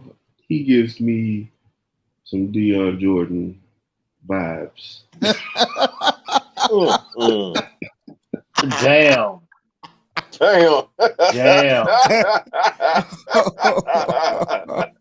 I don't trust them dudes from Oregon, bro. Damn. You gotta play offensive line and quarterback for me to draft you. I don't know. Don't let Sean hear that. Shout out to Sean. The big money Sean. Yeah, Jordan, that dude. We got Javon Holland. He looks good. Who? Javon Holland. He looks good. But yeah, that's secondary. Yeah, but Javon Holland. That just, you talking about edge rushers? You talking about edge rushers? I understand. I'm just pulling his leg about I don't know, Oregon players. All right, then here's my question. Go ahead. All right, my question to you is: me and Ian talked about this about 2 hours ago. No matter what he does at quarterback, Would you go? This Would what you I still want go to after come back. Watson? Hell yeah, I'm sorry. No, I don't have a problem. I'm gonna say this. I can't sit up here and say I hate to. I'm not one of those people. Because I love the person who he is. He's a young man that most people want their son to be. He's a good young kid. He handled himself well. He's not making the big mistake. You can tell he was raised properly. But at the same time, you can get a upgrade. Because I'm gonna be honest with you. If Watson played for this team the whole entire year, how they wanted him to play, Watson would be a top 2 quarterback this year. Because he was on his way to that. But this right here sidetracked. And people I understand all the allegations and all that. Something is fishy. Something's not adding up. Something not adding up. I feel as though the owner or somebody is doing something to make him to sabotage him. I'm just being honest. If you saw, I don't know if y'all saw that Mike Florio article. I think we talked about this earlier, Mace, but 18 of the 22 women were willing to settle before the trade just a month ago. Yep. 18.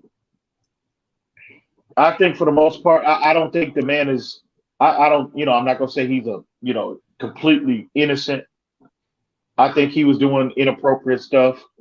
I gotta get some pushback on that because somewhat inappropriate stuff. He might have put his hands on some women and maybe. But as far as accused him of rape, sexual assault, anything that could put him in prison, I think there's not much to that. Matter of fact, this dude, one of my closest friends, I grew up with him, and he lives in Houston. A big Houston, Texas fan, right? He had principal of a school in Houston. Yeah. His wife's best friend's husband is a lawyer, and he's not directly, plugged in to to Sean Watson's team or the legal team, the prosecution, anything like that. But all lawyers, just like any field, they travel in circles, right? So the word is amongst what he was told, what his wife was told, and also what he was told was that based on the evidence that's been presented, that there's not much there. And in terms of, potential criminal charges of a rape nature or sexual assault nature, there is nothing there to substantiate anything remotely close to that. Now, sexual misconduct, prostitution, paying for sex. That's all it is. Right. They might catch him up on that, tricking and that kind of thing or whatever. But the more serious allegations, and he's not even been even in the civil suit, he ain't accused of rape. He's not accused of sexual assault. That's why I get annoyed with some of these people, the tourniers. Yeah, when they keep putting that out there on this man's name, bro. They keep putting that out there on this man's name, man. I'm like, bro, y'all need to stop. Y'all need to stop it. And I keep bringing up, I say Big Ben was a rapist since college. And nobody talks about it. Nobody talks about that. He got married and he brushed everything under the rug. Now, first and foremost, I hope Deshaun has taken this year off really to conduct a self-evaluation, to not put himself in a position to where anything remotely close to this could be happening again. He needs to go sit down with Shannon Sharp. Shannon Sharp said he don't even let cleaning ladies in his room. Yeah. He don't even do that because same situation, not 22 women, but early in his career, he had a woman that come out and lied on him, flat out lied on him. Yeah. And then got proven that she was lying in a court of law. And then, she wound up having to pay his court fees and all this kind of. But anyway, the point is, you don't need to put yourself in a situation where anything remotely close to this could ever happen again, bro. So hopefully he's taking this year off, not only to just rest his body, but also to, reevaluate, his personal life and that kind of thing. So, and hopefully, if the Dolphins do go in that direction, which you know, all indications of that they're gonna be all, you know, they are. I want this situation put to bed. I don't want no distractions going into next year. I want to be in a position to where from OTAs, I want to be hitting the ground running, let alone training camp and preseason. From OTAs, I want to be in a position where we're hitting the ground running. Yeah. Because it's a make or break year for Brian Flores and Chris Greer. We talked about this earlier, Mace. Stephen Ross, you got 1 year. I don't care what it looks like. If you decide to stick with Tua and build around him, okay. If you decide to go with Deshaun Watson, I don't care what that playoff berth is going to look like, but you got to get there this year. If you don't, there's no conversation. There will be no talking. There'll be none. So I'm gonna say this. Well, I'm gonna ask you a question. Why do everybody want to have Brian Flores fired? He's the only coach.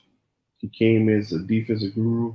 He's shown what he's a defensive guru about. We had offensive guru. He was last in offense. So he's proving his worth, what he can do. He's just a young coach that's learning how to be a coach, right? Why do people want to be so fast to fire somebody? We've been going through the same endless cycle. We actually have a coach. They want to fire him. I understand Greer. Everybody has their grasp with Greer. I understand. But at the same time, he has hit on picks, a lot of picks. But people don't look at it like that. Damn, real quick. Damn, San Antonio came back and beat Utah. Damn, in Utah. Yeah, they won in Utah. Spurs up, baby. Spurs up. But with that being said, I just think, you know what it boils down to, bro? I think there's a lot of people selling that narrative. They, you know, that he's deliberately trying to sabotage Tua. He don't like Tua. You know, it was, I think, a lot of that.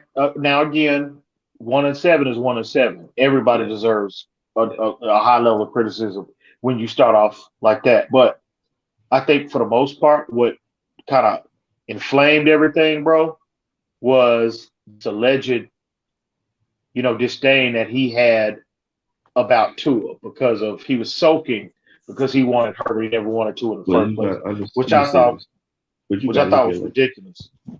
I feel like he this. said it though. I feel like this too. When you think about every coach who has a defensive based team, the defense, the identity of the team, they all have a big strong quarterback. They don't have little quarterbacks. You ever notice that, right? They always got the big arm quarterback. Big strong arm quarterback. That's what they like. Every defensive guy coach always want that. Offensive guy, they can win with Tua. And to be honest with you, Quinn, that's the prototype. That's the, you know, you got a prototype relative to every position. Height, weight, speed, et cetera, et cetera. Quarterback, that position, 6'6", 6'4" to 6'5". Yeah. Rocket arm, mobile, you know, 200 plus pounds. Yeah. You know, 220-ish, 230-ish. Yeah. And that's just the prototype. And, you know, a lot of, not just Tua, but a lot of players over the years, Russell Wilson, Drew Brees of the world. I could go on and on. Kyler Murray, he went number. I mean, he went. Kyler Murray's gonna scare me. He's gonna get hurt. That's what I says all the time. Yeah, he is. How he runs. Once he slow down, he get older, he gonna slow down. Oh yeah, he gonna get hurt. He gonna get killed. Yeah, so he says that all the time.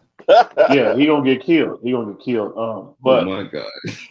But you know, you can't knock Flores for taking that position because look who he sat under. Look at what he sat under for 15 years. Drew Bledsoe, then Tom Brady.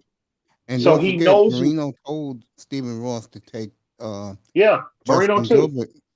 Herbert reminds me of myself. Marino Ross, too. They wouldn't listen. They didn't listen. And from what I was told today, actually, you know, a couple hours ago, that it's basically a foregone conclusion that Tua's on borrowed time and that they cannot get over the fact so I'm assuming that's Ross, that's Greer, that's Flores. They cannot get over the fact that they passed up on a player like Justin Herbert. Because they see it every day, they hear it every day. Every time they click on NFL I mean, Network, they're praising Herbert. Let me he's give you been a nothing. hypothetical question for both of you. Go ahead. If we had a 10, we won 10 games last season, right? Mm-hmm. Yeah. If we had Herbert last year with the same offense, say we had a healthy Devontae Parker, all our receivers healthy all year last year, we won 10. Do you think we would have had won 2 more games or 1 more game last year? The same or a little less, in my opinion. I'll tell you why. Yeah. We didn't have Waddle. We didn't have. No, but we got to understand. We still had a decent offense. Decent. I won't say the best. Decent. Well, I told Ian a year ago that, and I'm gonna give it to you, Ian, right now. I told him a year ago that what's holding the team back is the offense. And I told him we need speed at receiver. Yeah, we could use a running back, and we got Waddle, and that's great.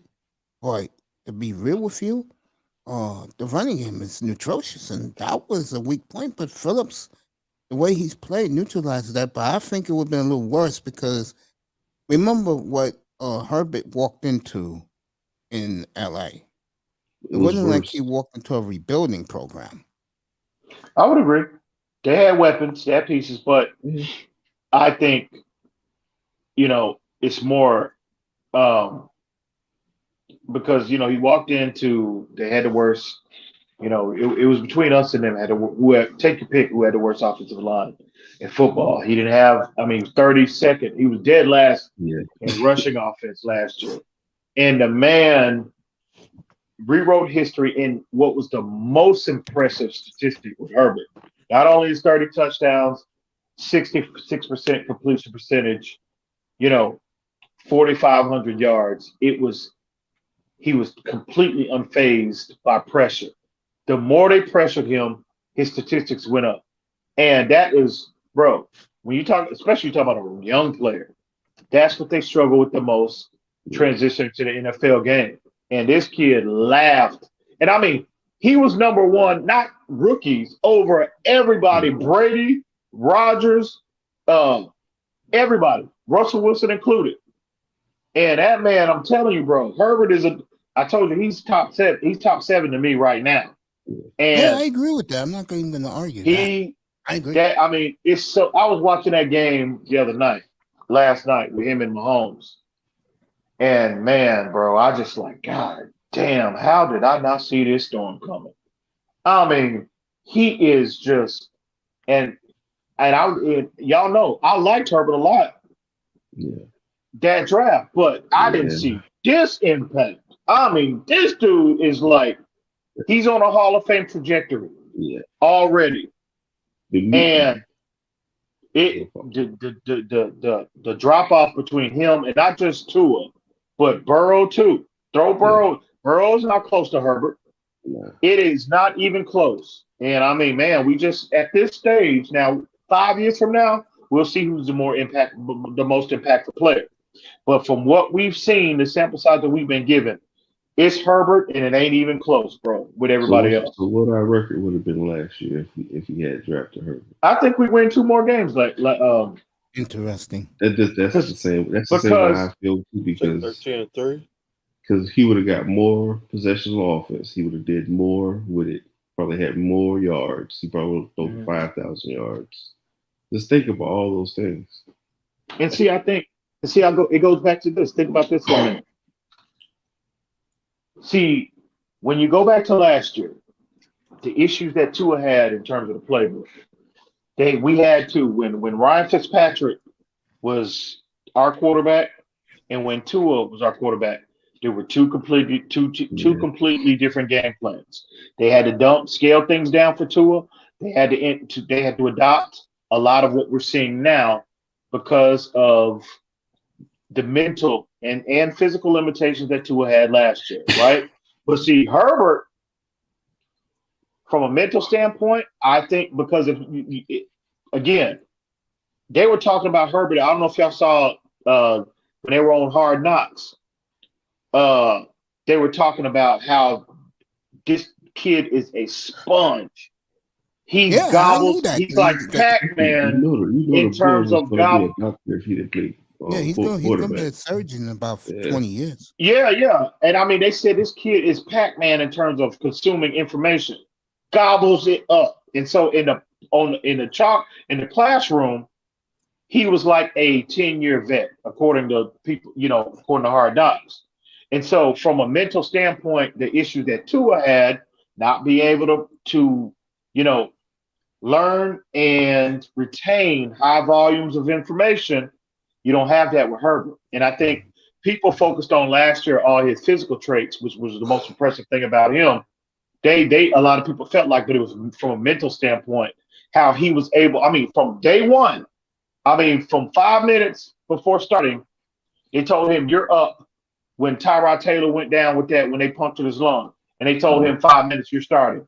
And that man, against that very same team, that very same quarterback in Arrowhead, went blow for blow with Patrick Mahomes. Yep. And again, out the gate, this kid, from a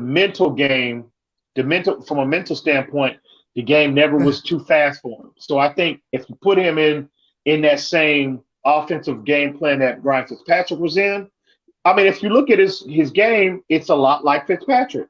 Mobile. Yeah. Obviously, he's a much better athlete, but mentally, he could have. I think he would have been fine. And you factor in his overall physical ability. Why wouldn't you think he would have put up? We could have won 2 more games, and he could have been just as successful as and exceeded Ryan Fitzpatrick numbers. It worked for Fitz. Why can't it work for the better athlete? And also, you got to look at the receivers we had. We had Devontae Parker, Preston Williams. These are receivers that are not going to get great separation. And he's good at throwing that pass. He's not afraid of throwing NFL open. And to me, sometimes Tua is afraid to throw NFL open still a little bit. Not all the time, sometimes. Can I ask It's times when I see Devontae Parker open, he has his hand up and he don't throw the ball. He throws it to somebody else. Now, you just mentioned 2 receivers. The problem with those 2 receivers you said, they always hurt. Yeah, but when they're on the field, and they produce. I'm not going to deny that. How, they have good talent. Oh yeah, but they always hurt. They're great, but they're proven something they can do something on the field. No, I'm not going to argue that they're proven because they are. But all I'm saying is that I don't know. I look at guys who are hurt all the time as a serious liability. Well, you can say the same thing about Tua. No, I'm not a Tua fan. So I look at him and I said it from. Let me say this: when I listen to YouTube, listen to people talk. Yeah.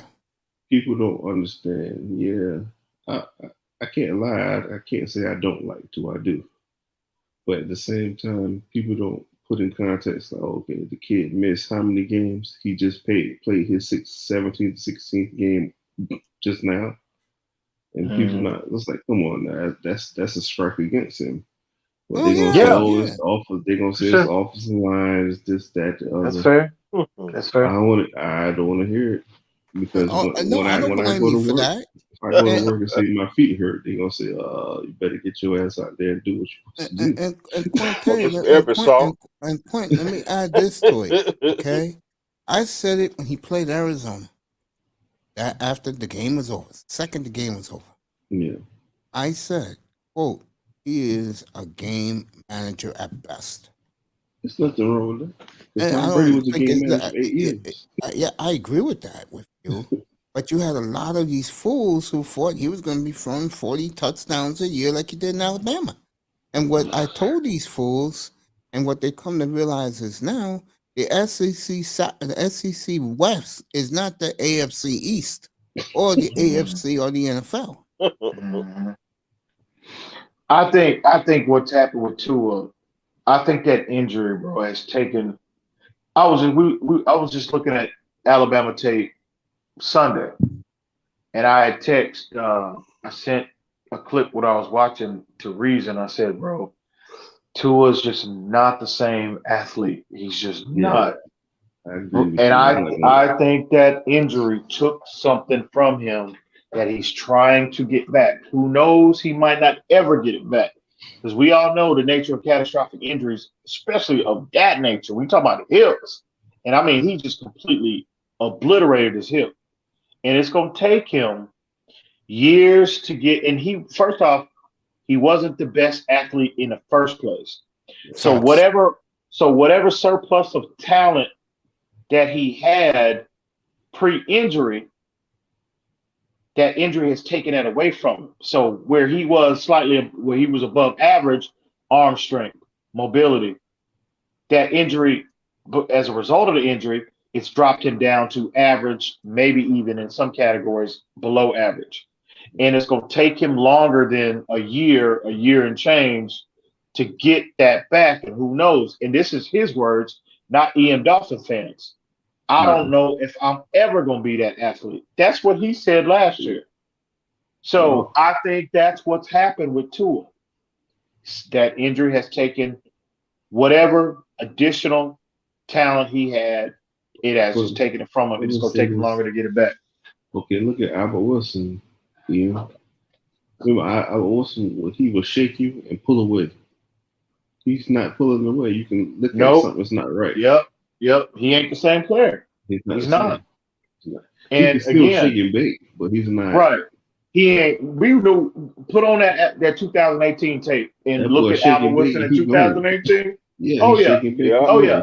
He was like Waddle, bro. He was like Waddle. Yeah. Go put the tape on in 2018 and put on what you've seen this year. Two different players. And I was just doing that late Sunday night, looking at Alabama. I'm like, man, Tua. I said, I text that to Reason. I said, bro, Tua is just not the same guy, man. He's just not.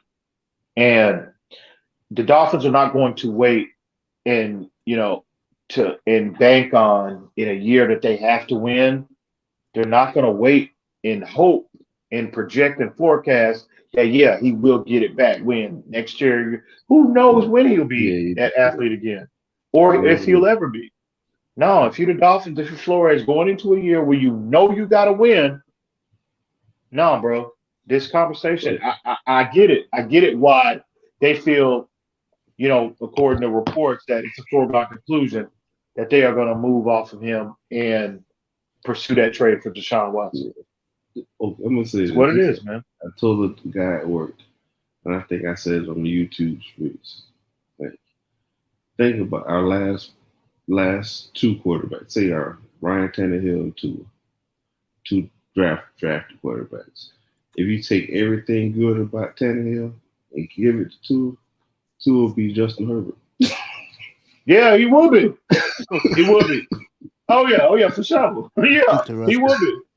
It might even be a better, and he might be even a better version because Tua, I think Tua, when you talk about pass per pass, I think Tua's ball placement is better, more consistent than Herbert's.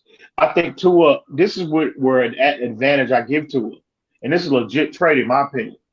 Tua throws a more catchable football than what Justin Herbert throws. I think Tua has the ability to change speeds with the football. Justin Herbert don't have that in his game. It's not a strength at this point. Because you saw it last night, when Herbert. They should have caught them passes. Yeah.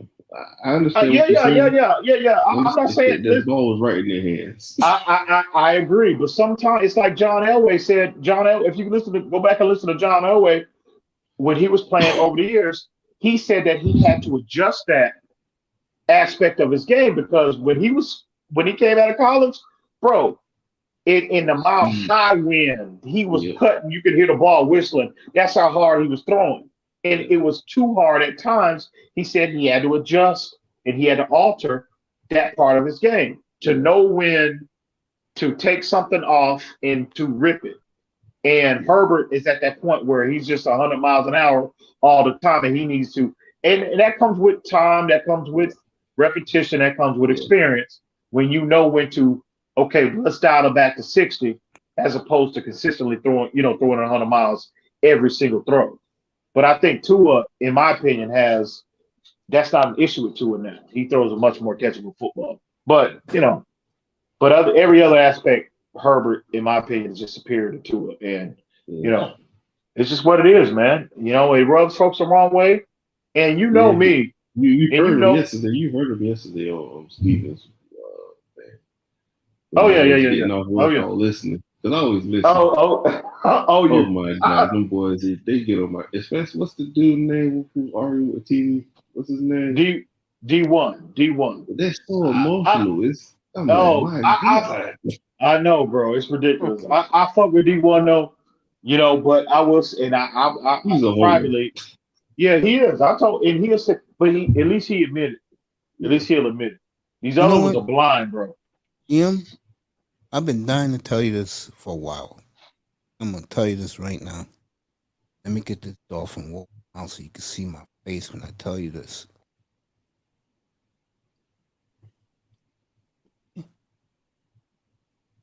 What's up, buddy? You back? All right. Yeah, man, I'm gonna shut it down in about 10 minutes. That's what's up. What's up, Fun? My boy, Fun in the building. Let me let you see what I'm gonna say to you. There I go. You know what? You have earned my respect even more. You know why? Why you say that? Because you admit when you're wrong. I admit when I'm wrong. You admit when you're wrong. And what I respect about you doing that is you was big on Tongala Over. You was big on, I forgot the other guy. And especially Tua.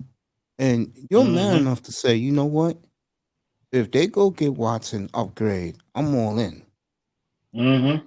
Well, these other clowns are bitching, crying. What you call them again? What you call the Tua fandom again, Quinte? It's 2-9 now. It is crazy. It's ridiculous. It's ridiculous. In their mind, 2 won 3 Super Bowls already. I mean, already based off this 5 game, and again, I'm proud of Tua. Yeah. But they already put him in the Hall of Fame after these 5 games already, man. Oh, I've seen enough. He's a franchise guy. I'm like, how you gonna sit here and say this man is a franchise guy, bro, when he's consistently reading only half of the field? Yeah. How can you say that? And I'm sorry, Mace, to get animated, but you know how I get, bro. It's okay. I get infuriated with these idiots, man. It wasn't It's Mr. ridiculous. Miami. It was EM Dolphin fan, the guy in the avatar in the middle who I give him a lot of respect and credit for. He admits he's wrong. I admit when I'm wrong. Yeah. And you know, like I was saying to you, when I called the Watson thing way before it leaked nationally, I called it back in June in TD's room when he used to do that 7 o'clock in the morning show. And I asked him back in 2020, what happens when Watson becomes available? He was like, what? I said, what would you trade for Deshaun Watson when he comes available? And the point I'm making is this. Bless you, by the way. I don't know is that you, Mr. Miami, sneezing? That was me. Okay, Quinte, bless you, my brother.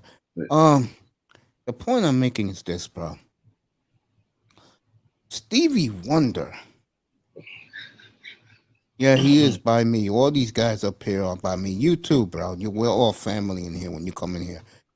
Stevie Wonder can tell you that if Deshaun Watson's out there, you go get him compared to who you have. And Quint's right.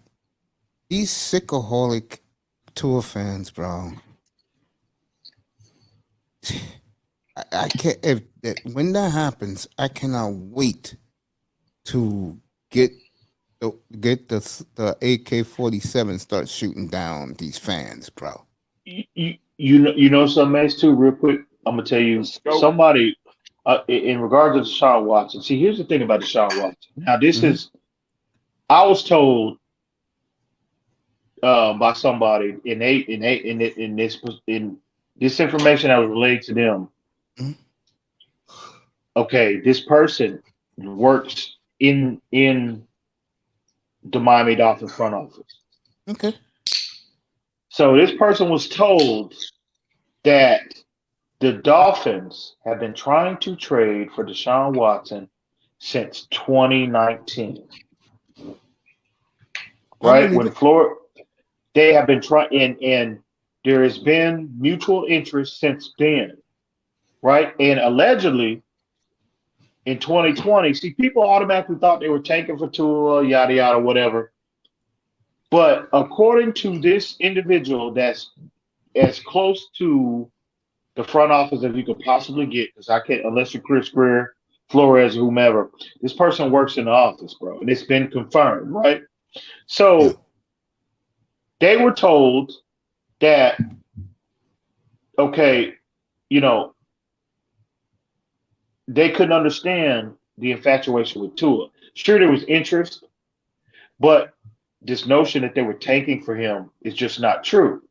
Matter of fact, they allegedly would joke about it, you know, in some circles within the front office. So the point is, Watson, they tried to give Houston in 2020, because they had the surplus of draft capital, 4 first-round picks at that time to trade for Watson. 4 in additional picks. Houston turned them down and said no. Then they went to their plan B, which was to trade all the way up to get Joe Burrow. Obviously, that didn't work. Cincinnati told them no. So Tua was always the fallback plan, according to this source, allegedly. So this notion that the Dolphins were infatuated with Tua from day one, according to this individual, are just not factual. Watson has always been the target. And the mutual interest has not wavered. It's been consistent. And it looks like finally, barring him going up the creek to Leavenworth for 20 years, looks like, you know, this is a marriage that's destined to happen soon, probably sooner rather than later, depending on the time frame of his legal matters getting resolved. But Watson has always been a target, bro, since as far as from a Chris Greer standpoint and a Brian Flores standpoint. Watson has always been a target. Hey, let me ask you a question. So, according to this individual. So, yeah, it's what it is, man. And clearly, you know, on so many levels, I mean, I don't think, you know, matter of fact, I know there's nobody with that. You know something? I'll take that back. Because I remember when this story, the first time we discussed it on Finside the NFL, we were all on there. We had a full panel. And when this story came out, you know, Reason was like, Ian, what do you think, bro? You know, what do you think? And everybody on the panel, obviously in the comments, nah, this is bullshit, yada, yada. Chris Greer's not going to do this. I told him then, I said, and this is before I had, you know, the information I do now regarding this situation.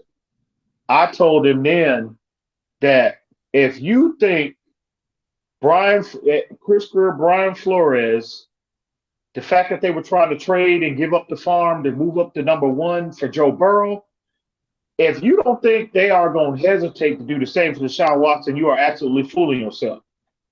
Absolutely fooling yourself. So he has been the target, in my opinion, bro. It's been confirmed on so many levels, man. He's been the target, and you know, he's wanted to come here. Allegedly, the Dolphins are his childhood favorite team. Dan Marino allegedly is his favorite quarterback. And, you know, like I said, you know, depending on the time frame of his legal issues getting resolved, man, you know, Tua is just on borrowed time. And, you know, it's unfortunate for him, you know, but that's just the nature of the NFL. You know, it's not fair. Who's to say that it's right or wrong? But it's just business. Nothing more, nothing less. And I think these fan base, man, that's the approach that I've taken. That's the approach that I take with every player. I don't care who it is. Tua, Raekwon Davis. If there's an upgrade that you know needed to be made, that's why when I came out initially and I talked about this issue, I said, bro, it is no different than the Chargers for the Rams to pick up the phone and call us and tell me that Aaron Donald is on the trading block. I want Raekwon Davis in the trade package. Guess what? Guess where Raekwon is going? Raekwon is about to get the hell up out this locker room. It's time to go. Because Aaron Donald, we're making room for Aaron Donald. This is no different. This is the exact same scenario. And so I've taken that approach, a business-like approach to any player, whether they come or they go. And I think why I get so frustrated with a lot of this fan base is because they take the exact opposite approach. They want to be emotionally invested in players as opposed to the most important aspect is always the film. They want to stay in their feelings. They want to stay casual fans. They won't want to learn. They just want to sit back, talk shit, and stay in their feelings. That's all they want to do. And for me, I love lighting their ass up every chance I get, bro. And I got to be honest with you. I know I talk shit and say I ain't got a home here and there, but I love it, bro. It makes me feel real good to light these idiots up when I get the opportunity, when the opportunity presents itself. So, but at the end of the day, man, you know, I'm not going to get too excited. It's going to be bittersweet for me. This Watson narrative, bitter in regards to Tua, because, you know, we all know how high I was on Tua, but sweet at the same time because we're getting an immediate, obvious upgrade with this player in the top 5 of his position right now. Just 2 years older than the player you just drafted number 5 all 2020. And better days are coming. You're talking about this year. Oh my God. I know I was hyped up this year, bro. But next year, 2022, if everything falls in line, I'm telling you, man, we could be playing a lot, a lot further beyond wild card weekend if they're able to make this happen and make the additional, moves in the offseason. So, but man, it's just what it is, man. It's business, man. It's just business. That's all it is. Let me ask you a question. When we get Watson, what players you think going to come here in free agency? Bro, if Watson comes, see, you know how they've been critical. They've been trying to sell that narrative about Brian Flores. He can't put a competent staff around him. Guess what's going to happen when you get a player the status of Deshaun Watson? You're going to have coaches, not only players, but coaches coming out of the woodwork, lining up to potentially coach him because they know they're putting their name. Bro, everybody knows what type of player he is. So if you're a coordinator, bro, and I'm not saying coordinators do want to come here because of Tua, but I think Chan Gailey, I think he looked at Tua. And I hate to say this, man, and it might be a little premature for me to say this because Tua is still in the early stage of his development. But you got to ask the question, Quinn. We got to keep it 1,000, bro. If you truly believe in Tua, are you really considering bringing in Deshaun Watson? And I pose are the Cincinnati Bengals doing that? No. Are the Chargers doing that? No. Why? Because they think they believe in what they have, and they think that they have a crazy high ceiling. Yep. You got to ask yourself fundamentally, bro, why are the Dolphins so eager to move away from Tua? And I mean, not just for Tua. I think not just for Deshaun Watson, I think if Jacoby Brissett would have played better, Tua would have still been a possibility. He would have been on the bench. I'm gonna say this: if we had a better offensive line, Jacoby Brissett would have played better because he's a pocket passer. He's not meant to be running around ad-libbing and improvising. That's not his game. Because if you look how he played for the Colts, he played better. I don't care what nobody says. He was a NFL starting quarterback. I'm not saying he's a superstar. He played better. And when he played for us, he didn't play like that. He was running for his life too much. But my thing is, you get Watson. I feel as though you get a better offensive lineman, not a center. I like Dieter at center for some reason. I will get a right tackle, get Orlando Brown from the Chiefs. His contract is up. Pay him the money. And try to get Armstead for the 2-year contract. Problem solved. For the most part. Because you don't have to have a Cowboys type O line or, you know, Indianapolis Colts O line. You don't. Or No. even if you get Larry Tunsil back in the trade. Yeah. Hey, you never know, man. You never know, man. Yeah. I don't know. You could. I think that's a possibility, bro. Because think about it. They are in a complete reset. They're where we was in 2019. Mhm. So Tunsil is what, 26, 27 years old. So by the time they are good, he's going to be probably past 30. Yep. So are you really going to you want to continue paying this man, knowing, paying him that $20 million a year, knowing that by the time you're able to be, you put a competent team on the field, he's going to be past his prime, age-wise. So I don't know, man. That's what I'm saying. I think that could be, if the Dolphins say, well, look, what you think about, sending us Laramie Tunsil back? I think it can be done, bro. But they might we have to give up. I don't want to give up Christian Wilkins. I don't want to give up Christian Wilkins. Me neither. I never wanted to. It's like, come on, now the dude does too much. And I told TD this tonight, earlier today when we were talking. I said, bro, because we were talking about potential trade packages that you could, send their way for Watson. And I said, I don't know, man. I don't want to give up Christian Wilkins right now, man. That dude, he is, man. He's becoming. He's the defense. He makes everybody get up and play. Mm-hmm.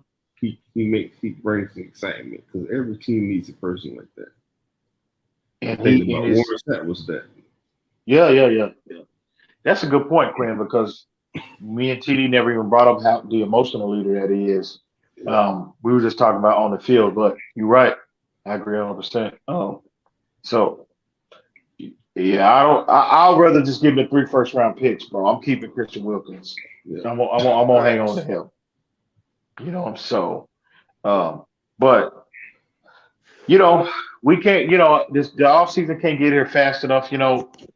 Obviously, I'm glad we're winning, but it's more than likely that we won't make the postseason. And I'm just ready. Like I said, I'm just ready to get to the offseason and get this Watson stuff resolved. Either way, either they stick. I don't think nothing Tua can do, but who knows? Who knows? But let me go here. Forget Tua for a second. I'm going back to the franchise. If they don't make the playoffs, and let's say they do trade for Watson, what do you think? If they what now? If they do trade for Watson, what do they give up? Good night, Mr. Miami. All right, homie. All right. It's always a pleasure, homie. Don't worry, I got you. It's always a pleasure. All right. I'll get y'all this week. I love you, bro. All right. I think it's gonna take. I think 3 number ones and 2 2s. I think that's gonna get it done. But see, TD, I offered a little pushback when he initially floated this idea months ago.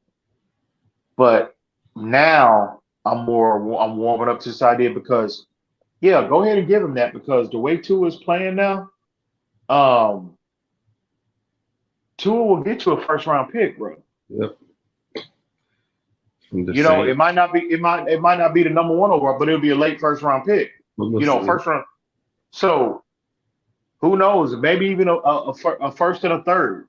So because Tua, he's proven he's a starter. Yeah. He's a starting level player at that position. So you got to ask yourself, well, what for a legitimate starter in this league, what type of compensation does that want? You look at the elite guys, they're going for 3s, 3 number 1s or 2 number 1s, like Stafford did. I think you can get a late first round pick for Tua. And that's immediate, you're getting that right back. You could turn around and send that to them and hang on to whatever more valuable first round pick you have. I'm sorry, higher first round pick you have. But you know, Xavier Howard too. As much as I love Xavier Howard, what type you know that'll way that you can get some of that capital back that you can apply to this year's draft. Watson, So- where he goes, that team is responsible for years when Well, he's gonna restructure his deal anyway. Mm-hmm. Yep. But my thing is, you get Watson, can we become a better team? I want to know how the postal fandom is going to be, because there's I a can lot tell of you people, right now. there's a lot of people that love them some Tua. I'm gonna tell you now. I'm gonna be targeting the ones like you heard that dude Cameron this morning on Modern Sports Music. You heard his ass talking about he's my quarterback. He's on our roster. I'm going to support him now. He said he could be better. He said he could be better than Watson. I'm gonna make the rounds when that trade happens. I'm gonna say to him, and a lot of people like him, I'm gonna need that same energy when they make that trade. Now I'm gonna need every bit of what you just said and what you've been putting out over the last 2 months. I'm gonna need every bit of it, because if y'all don't get it, we're gonna have a big problem. We're gonna have a big problem. I agree. So if once they trade and bring him here, he is your quarterback. I'm gonna need every drop of loyalty that you gave to a Tagovailoa. Every bit of it. Why I get the feeling that's not gonna happen though. Yeah. You know what I'm gonna say to them? Yeah. I'm gonna try my best, and I hope the scenario plays out. If they trade for him, the ones that are sitting here moaning and groaning, I'm gonna tell him, well, go cheer for the team that he got traded to. Exactly. Go cheer for that team. Yep. Get the hell up out of You here. can say it. Nobody, Yeah. you're not welcome here anymore. Get the hell up out of here, because he's not on this team anymore. I'm gonna still follow Tua and root for him as long as he ain't playing against the Dolphins. But no, I'm not gonna be going on platforms cheering for that motherfucker and pardon my language, I'm sorry, Mace. Cheering for him for a player that's not y'all see how much shit I give to not to TD for going on these other platforms cheering for Tannehill bitch ass. You know what I'm saying? I'm gonna say this. What the hell I look like doing that same thing for Tua? Come on, man. Any person that plays for the Dolphins, I'm always gonna root for. That's just me. Oh, if you play from a team, you go to another team, I'm always gonna root for. Yeah, but I ain't going on no platform and rooting for their ass. But you know on another team. You know TD be trolling people. No, well, no. TD love Tannehill, bro. No, I ain't gonna. I'm not. No. You got to hear. Like I said on the stream the other day. I told him. I said you need to. I told him. Matter of fact, the other day we was talking. I said I'm gonna tell you. I'm gonna start recording these conversations, bro. Because I'm gonna expose your motherfucking ass. Because TD be foaming. You know what I troll him about foaming at the mouth and all that, bro. TD, I'm telling you, man, you ain't seen nothing till you get that motherfucker talking about Tannehill and Tua. Oh my God, TD. He likes Tua too. Oh no. Oh hell no. No, Okay. TD, no. Okay. No. Okay. TD say that shit. I'm sorry, mate. TD say that he says that. You can say that. I don't care. Bro. He tries to walk that fine. No, I like Tua. No, TD don't like Tua. Nah, man, Tua, you can't do that, bro. No, it's like I've been saying, bro. Up here, I say, look, do I like him? Hell's no. But if he's helping us win games as the game manager, then I have to live with it.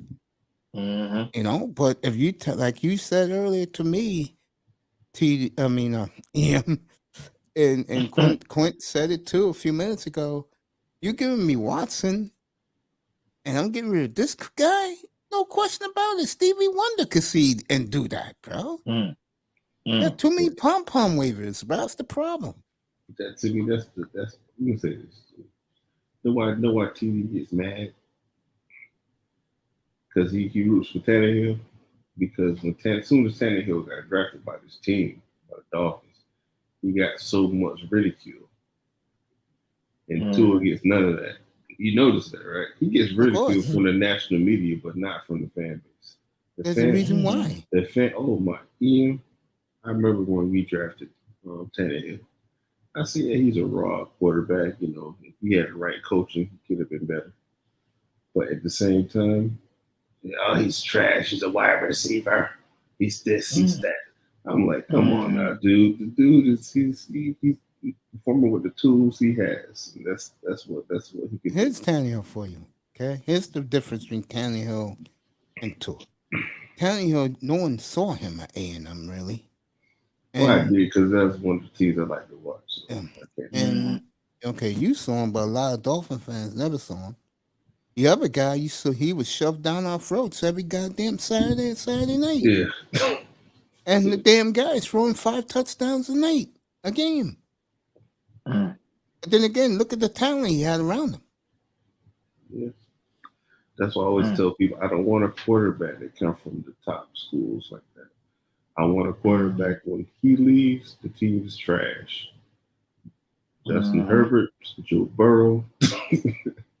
Just being honest, because they were the team. That's what people don't understand. You can't get a quarterback who played in the system like that. I don't know though. I agree with you on. I agree with you on Herbert. Well, go ahead. I agree with you on Herbert, but when you talk about talent, Burrow had more talent at his disposal than what Tua had. He had more talent. First round I mean, my God. Let me say this to you. That team was ridiculous. They still had the same amount of talent, but the quarterback was gone. Well, I look at it like this. On that team, they have a couple draftable wide receivers, 4th, 5th round, 3rd round picks at receiver. They still had a solid defense, and they fell off the face of the earth. Nobody, it doesn't happen like that. They fell off the face of the earth. Yeah, I get it. Well, I think, I mean, that's a good point. But I'll say this. I look at it, when that LSU team was just absolutely stacked, bro. I mean, bro, that's the greatest. That's the that was an NFL team. That was I mean, you talk about tight ends, you talk about receivers, you talk about O-line, you talk about D-line, you talk about linebackers, you talk about secondary. I mean, bro, that was an NFL team. They would challenge the Jacksonville Jaguars, the worst NFL team. Yeah. I mean, they would challenge them. I mean, they would get beat. You know, they're not. I was just gonna say you could compare them to the 2000 to 2003 Hurricanes. Oh, for sure. Yeah. I mean, running back, first round running back, and not to take nothing from Burrow. Burrow was phenomenal. His tape was ridiculous. His last year at LSU, ridiculous. But look at how they were able to dominate. And I mean, before that team came along, LSU, I'm sorry, Clemson, Alabama were the bullies. Look at how they just absolutely walked through Alabama, walked through Clemson. I mean, that is no easy task, bro. The team was stacked. And the coach is fired 2 years later. I'm going to say this to you, man. I saw that a year before. I remember when the Hurricanes played LSU the year before, and Joe Burrow first got there. I said, man, I want the Dolphins to draft this guy. This guy's smart as fuck. He's a raw quarterback, but nobody's looking at the other things that he's doing, checking at the line of scrimmage, college protections. They're not seeing all that. Because with Dolphin fans, they do not see that part of the game. Exactly. No doubt. Because to me, if I'm a coach, I want a smart quarterback. Yeah, you can have all your things that you're great, arm strength and all that. Yeah. But if you're not smart, I gave you 3-4 plays you can check out of, and you can change the line of scrimmage. And you don't know what the fuck to do with the defense you're seeing, get your ass off the field. Just being honest. Yeah. And to me, that's the limitation with Tua right now. You notice every time we scrap the RPO, he struggles. We 3-0. You notice that, right? And when we go right back to the RPO, that's when he get his rhythm. They spread it open for him, and he can do his Tom Brady thing. Bum, bum, bum, bum, bum. Dutch, I'm glad you're back, by the way. Well, let me That's ask you two guys this. Let me ask you two guys this then. You said something before, EM, about Flores, and I totally agree. Now, as far as sabotaging the kid, I don't know. I heard that too last year. But that said, I do believe if it's up to him, he don't want nothing to do with him. And Watson, yeah, I think that's a good fit. I think it's an excellent fit, by the way. And someone asked me last year, who would you take and why, Watson or Mahomes? And I said I would take Watson. And up here, you could hear a pin drop and say, "Why, Mace?" I said because Mahomes tries to be a leader. Because what he does on the field is sometimes breathtaking. But Watson is a leader of men. And the second he walks through the door at the complex, he's telling guys right away, let's go. There's no laughing, there's no goofing off. It's just guys working together for the common goal, which is a championship. And that's the difference. Yeah, I think he is every bit as good as Patrick Mahomes. He's better. There is no difference. There's no drop off, and he might even be better. I would agree. I think Aaron Rodgers, though, in my opinion, I think he's still the guy. Yeah. I mean, Aaron Rodgers is ridiculous, bro. I mean, he's just, to me, him and Dan. Well, Rodgers has won. He got a Super Bowl belt. He don't have as many as Brady, but Rodgers is the best quarterback I've ever seen. Brady's the GOAT, the greatest because what he's accomplished. Yeah. But Aaron Rodgers is the best player at that position I have ever seen. I mean, over Marino, over Favre, over Aikman, he is the best guy.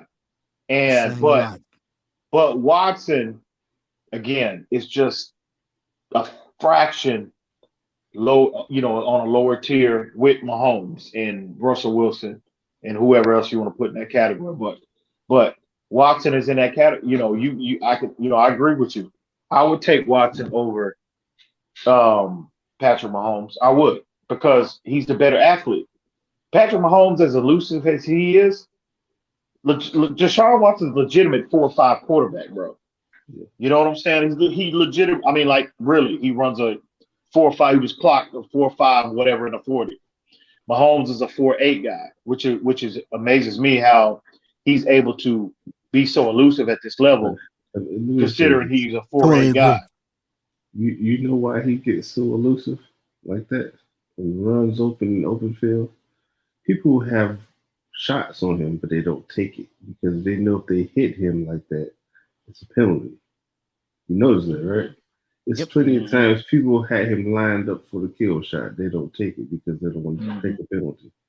That's even Troy Aikman said it when he was running. He said, "Man, guys can kill him." But they don't want to take the penalty. Just think about it. If he played in the time when Troy Aikman played, he would have gotten mollywopped. But he's not that fast. Yeah. He's not that fast. I agree. He's not. To me, with Mahomes, he benefits for having the wizard at coach. The wizard, he's the wizard. You can't take nothing away from the wizard. But at the same time, he still cannot read defenses. If he can't improvise, he's not that good. And this is what I see. When I say that people think I'm being mean or whatever. When Deshaun holds on to the ball too long sometimes. But I agree.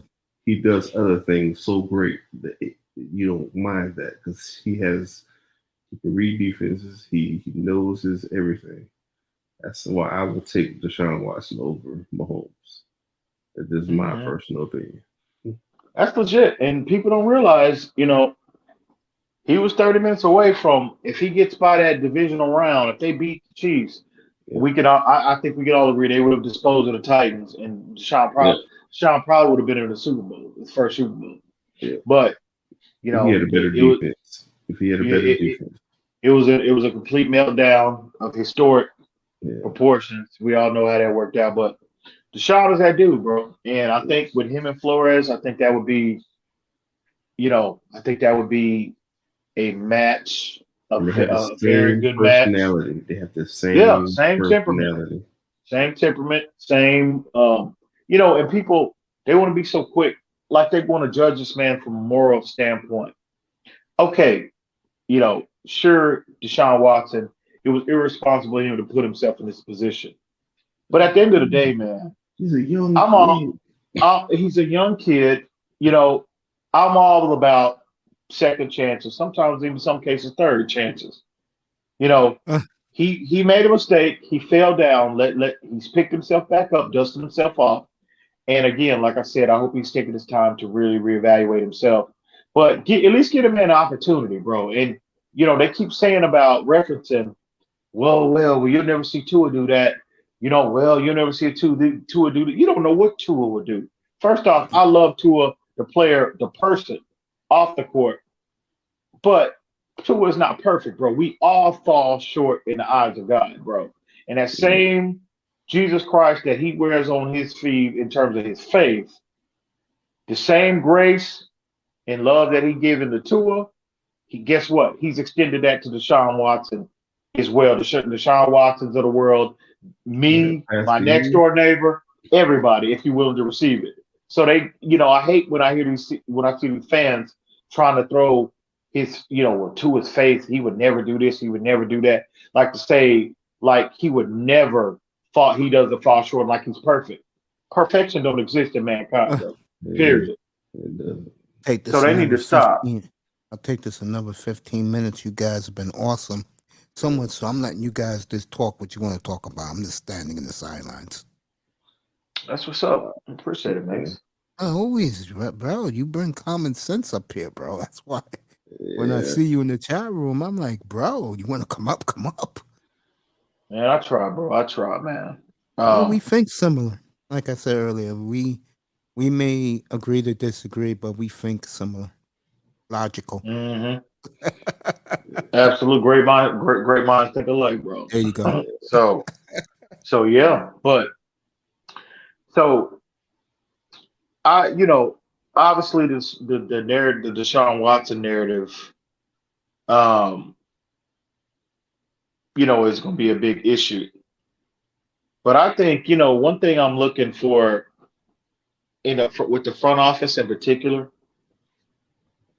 is I'm hoping the team, we wind up finishing on a good note, because, I'm going to focus on the dynamic of the front office, which is, predominantly minority led. Started with Chris Greer, started with Marvin Allen as his assistant GM. You got Reggie McKenzie. I don't know what his title is, but he's a member of this front office, a high ranking member, and also obviously Brian Flores, and I'm so glad, even when I'm wrong on so many levels, bro, that they've turned around. They start hitting on some of these draft picks, because if you look at the resources that was given to them, again, that's an unprecedented situation too. I mean, we done had 5 first-round picks in the last 2 drafts. We're slated to have, 3 more, in the next coming 2 drafts. So, I mean, you do the math. I mean, when is a young coach, let alone a young black coach, been given those type of resources to turn around a franchise? It's never been done, at least to my memory. Never been done before. So the fact that they were struggling, it appeared that a lot of these picks, in particular the top half of drafts, the first and second round picks, there seemed to be more misses than hits.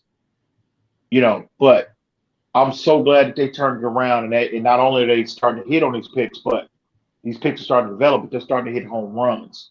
So me and TD was talking about doing a show about, minority coaches, minority head coaches, not only minority coaches, but we were going to talk about, the dynamic of the Miami Dolphins, has never been seen, never been done before.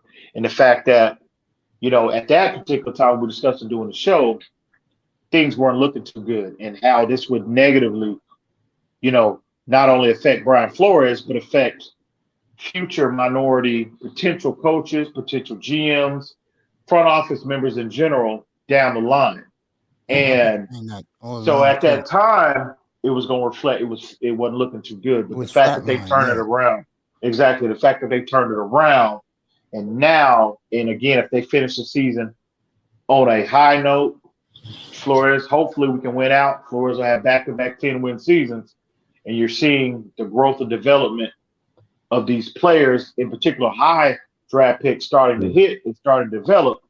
Bro, that's going to reflect very favorable on him. It's just not the Flores thing. It's about the minority coaches and front office members that are coming down the pipeline. See, the world, the football world is watching, paying attention. Yes. They're paying attention. And let me add this to it. And I said this back, I think Quint was up here too that morning when I said about a year ago. Don't think there's a reason why they really want Watson. Because the coup de grace for them to accomplish their goal is to have a black quarterback leading the charge. And there's no better black young guy. Wilson can work, but there's no young guy like Watson that can really do the job. Mature, good looking. Reason I'm going there is because you can market him. That's why you can't market him anymore. But he was marketable, and I think the Dolphins, if they get Watson, they win the real way, beating teams' asses. If they keep the guy they have now, they're going to be grinding games. But because of their defense, the special teams, they'll win a lot of those games with him. But I'm making no excuses. I'm with both of you. There's no question about it. Matter of fact, I was the one pushing this shit over a year ago. You get Watson, everything changes. And the franchise will be looking at multiple Super Bowls. And they shouldn't be an angry person that has common sense who supports this franchise if that happens. Because you're going to win big right away. Kids are born winner. Sean Watson. So and Tua's a winner too, but he has to do it another way. But Tua's he needs team to be great for him to be great. So Probably it is never my happened. opinion. I agree with that. You can't say that because you can because I gave beginning of the season I gave comparisons of Tua and Tom Brady. If they use Tua in the same way they use Tom Brady early in his career, the complimentary football, defense get turnovers, defense get stops. You play the field position game, you get points. If you don't get a touchdown, you get field goals. That's all he has to do. But in the end of the season, we had Jacoby, and then when Tua came back, then he got hurt again. But my thing is, it's about playing complimentary football. If he played that better, if he never got hurt, I think our record would have been better. He never got hurt. What you talk about? Him as the pro or him as in college? No, in the pros. I'm talking about this season. Because if he played the Raiders game and another game, he probably would have won. To me, the only game that I'd say we lost outright was the Tampa Bay game. Because the Buffalo game, both Buffalo games, we was in the game. The offense couldn't do anything. That's why I was trying to explain to people. If we had Deshaun Watson, we won those two games. We would have beat Buffalo. Those things. It's like people don't watch the game. They just look at stat lines and their favorite player. They don't watch everything. They see everything that's bad around the player. They want to blame everything that's bad around the player instead of looking at what the player can control. Reality of it, yes. Yes. This is what. Okay, I don't want to do this, Ian, but I'm gonna do it. All right, take Tannehill. Tannehill used to get blasted almost every fucking play. But when he had a shot, he took it, and he still got blasted when he took the shot. And that's the only thing that I want to see Tua do, because it's times that players running deep or to get a chunk play to get the offense momentum so they can keep rolling. He doesn't take it. And it's not even about the deep shot. It's about finding that person, 20 yards down the field or 15 instead of going for the 8, 10 yards in. Because he's great at 10 yards in. I want to see him 15 and up. You understand what I'm saying? I feel you. Because everybody want to keep saying, oh, he threw deep passes. No, he threw a 30-yard pass and the guy ran. So. I feel you. And that's legit. That's legit, bro. Yeah. Tua, I think his biggest issue, like I said, I think, obviously, number one, I don't think he's the same athlete, he was pre-injury at Alabama. Yeah. But I think the biggest issue with Tua now is his ability to see field. All 3 levels, bro. You can see it. It's just the game. The game is not slow. It hasn't slowed down enough for him. And again, I get the O-line. Sure, see, it's a tough situation for him because you can't get this O-line is so bad that you can't even, if you're an offensive coordinator, you can't even dial up plays, in a more traditional NFL progression-based format because of the fear. I got to get pushback on that. Hey, hang on real quick. But because of, I mean, you've seen it. You saw it in Carolina when they drive back a 5-step drive. I mean, he got killed, fumbled. Yeah. I mean, almost, turnover. It was a turnover. Yeah. So, but where I am critical of Tua is that when they do get an opportunity in the pocket is relatively clean, he's still not seeing, he's not processing like he should. That's where I'm most critical with Tua. And that's why it goes back to, I think the biggest issue that's plaguing him now is his field vision, bro. Always been that. Because he looks at the field in 2 quadrants. You look at the right, and the person can be open on the left, he can throw it, but he's not looking on the left. He's still looking at the right. He's still scanning the right. And you know what I attribute that to? It's that RPO-based format that he, number one, was in college. Oh, my God. That's what they based out of in college, and that's what they based out in Miami. Yeah. And it's hard for players to develop out of those habits. When you get in trouble or you get, when you're under duress, you revert back to what you know, bro. It's hard to get it takes years to get that coached out of you. And the Dolphins now, they're just to see if your Flores is tough because you got to develop this kid, and then on top of that, you got to win. You got to win first, and then you got to develop this kid because winning is the most important objective. Is the objective. And so you got to develop it at the same time. But if he, if you're an offensive coordinator, you have to play to your players' strengths. You don't play to their weaknesses.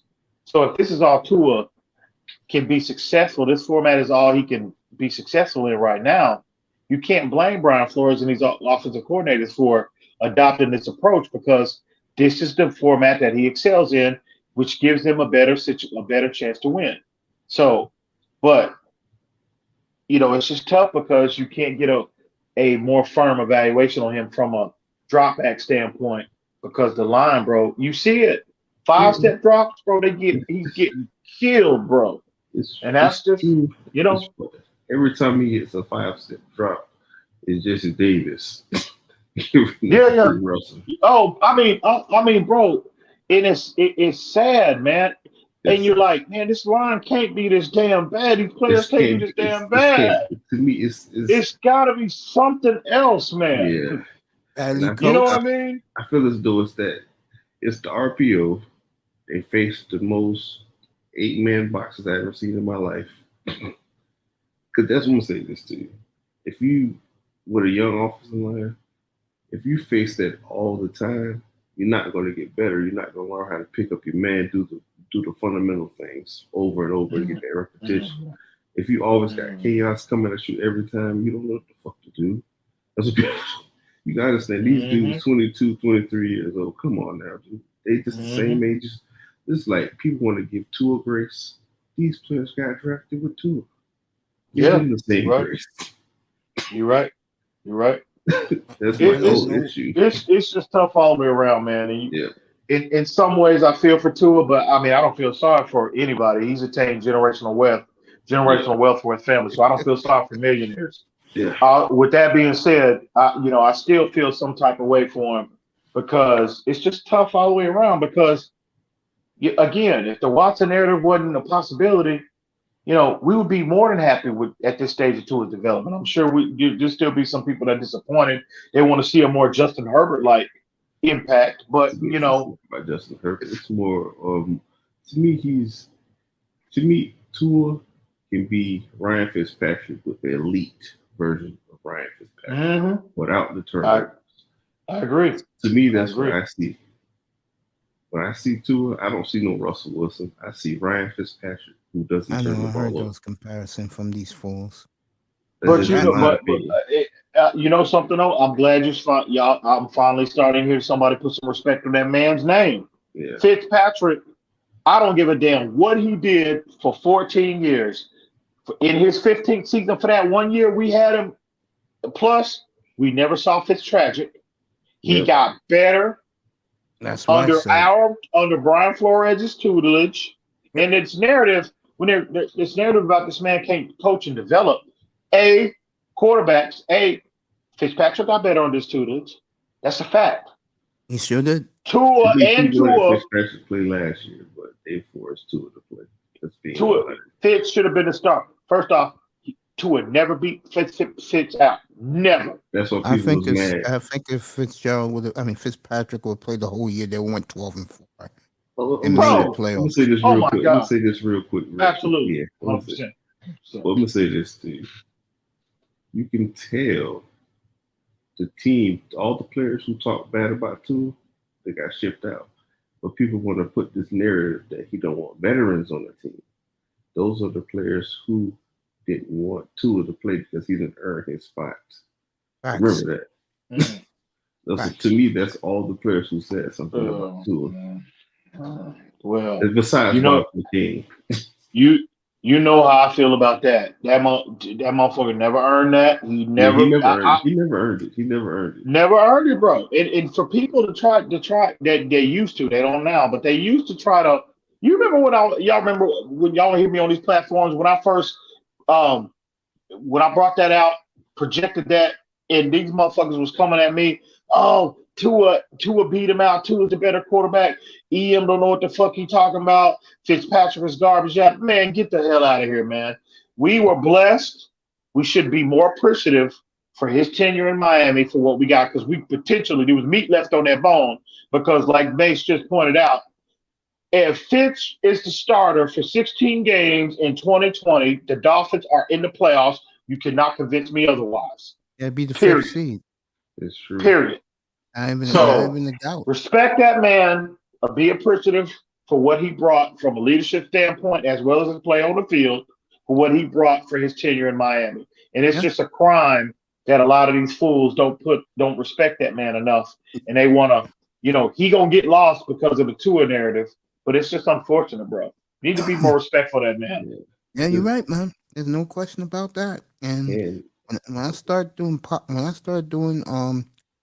videos, I will destroy the Dolphin fan base for their ignorance, what they have, and it's deserved for that group because, like Quint said a little while ago, they cannot tell you the intricacies of what's going on the field. They don't even pay attention to it. And that's an indictment on those idiots who still believe that number 1 is better than number 4. Now, on that note, I want to thank Quint for coming up. Long time no see. Happy holidays to you and your family, bro. Absolutely, Quinn, bro. You got your Christmas shopping all done, bro? Man, I still gotta go buy my have something. I know your little girl's getting big now. Man, she got everything. I spent There too you much go. money on her, boy. There you That's go. what's up. That's what's And up, man. to one of my favorite people, and both of you are, I definitely look at both of you as family in here, and family period. Whenever I get EM on, I get Quint on, it helps the platform much better because they're talking about what I really love, and both of these guys have, they have their own opinions. I have my opinions, but the bottom line is this: in here, you're gonna hear the truth from me. You're not gonna hear me wave the handkerchief for the Dolphins and any team I support. I've been killing Lillard in here all summer long with his indecisiveness and foolishness. But the bottom line is this: when I bring people like when Quinte comes up, when Ian wants to come up, you're getting entertainment value.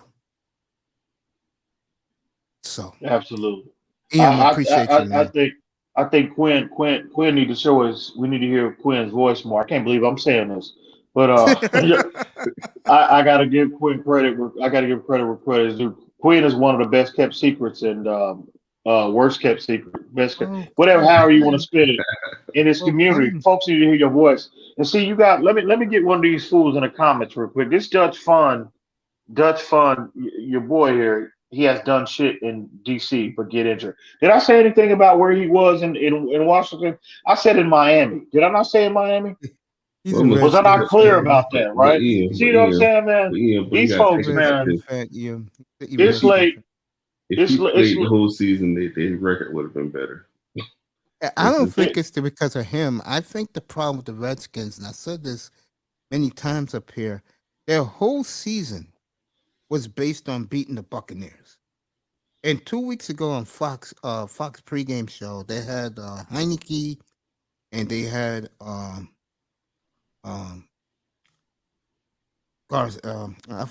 forgot the coach down in Washington. Rivera. There you go. They had both of them, and both of them was in their feelings in joy because they beat the Buccaneers the way they did. And I said, so let me get this straight. You guys wasted 8 games of the season just to beat Tampa. And now that you beat Tampa and you won 4 straight, and I said, I'll bet you on Sunday Dallas is going to wipe you out. And that's what Dallas did, basically. But Dallas let them back in the game because Dallas is Dallas. But the point I'm making is, for Dutch, is beat the Eagles. And you know I support the Redskins because I love their defense. Let's get this shit done, Dutch. Let's get a playoff spot, bro. And I'm not knocking you, brother. You know I support you because you've been here all goddamn night. You didn't have to be here, but you spent 9 hours with me. I appreciate you, bro. And for Ian and Quint, that's for you, Dutch. And for Ian and Quint to be up with me this late at night, this goes to show you folks that even though they're ignorant down in Miami, that's nothing against you, Quint, because I don't look at you that way. The Dolphins got one of the strongest and loyal fan bases in America and in the world when you compare it to world soccer. So there's a reason why I love this franchise. There's a reason why they love this franchise. And I would love to see nothing more than you young guys see your dynasty in Miami. I think we're very close. I'm not saying this to say this. I mean it. I mean, now the defense is fulfilling the prophecy I had for them a year ago. And they're looking like it right now. And I agree. If they get Watson, guys, it's a wrap. This guy give him a running back and it's over. It's over. I mean, they're doing one. If you care to watch, folks, they are doing one of the most historic feats in the history of the sport. They started 1-7. They could finish 10-7. What the hell team ever did that? I am trying my best to contain myself, bro. But I'm gonna say, this run looks like eerily to the Giants run when they went 8-8 that season. Yeah, they won games because of the defense and the timely offense. Yeah, I'm just saying. But hey, Point, I don't I'm want. with you. Point, I don't I want never to thought get my about that. hopes I'm up with high. you, bro. I don't want to get my hopes up high. This guy taking a game at a time. We got to beat the Yeah. Jets this week, and then I'll do the Saints next week. And that's a team that worries me, man. I'm with EM about that one. When I I saw would say against the so. To Jets, me, it's Tennessee, not the Saints. Because if Tennessee get the 2 receivers back, they still could run the ball. But just I'll Derrick say it Henry's not again there. about them. Queen. I think Julio's checked out on Tannehill. I don't think that. I think Julio is damaged goods.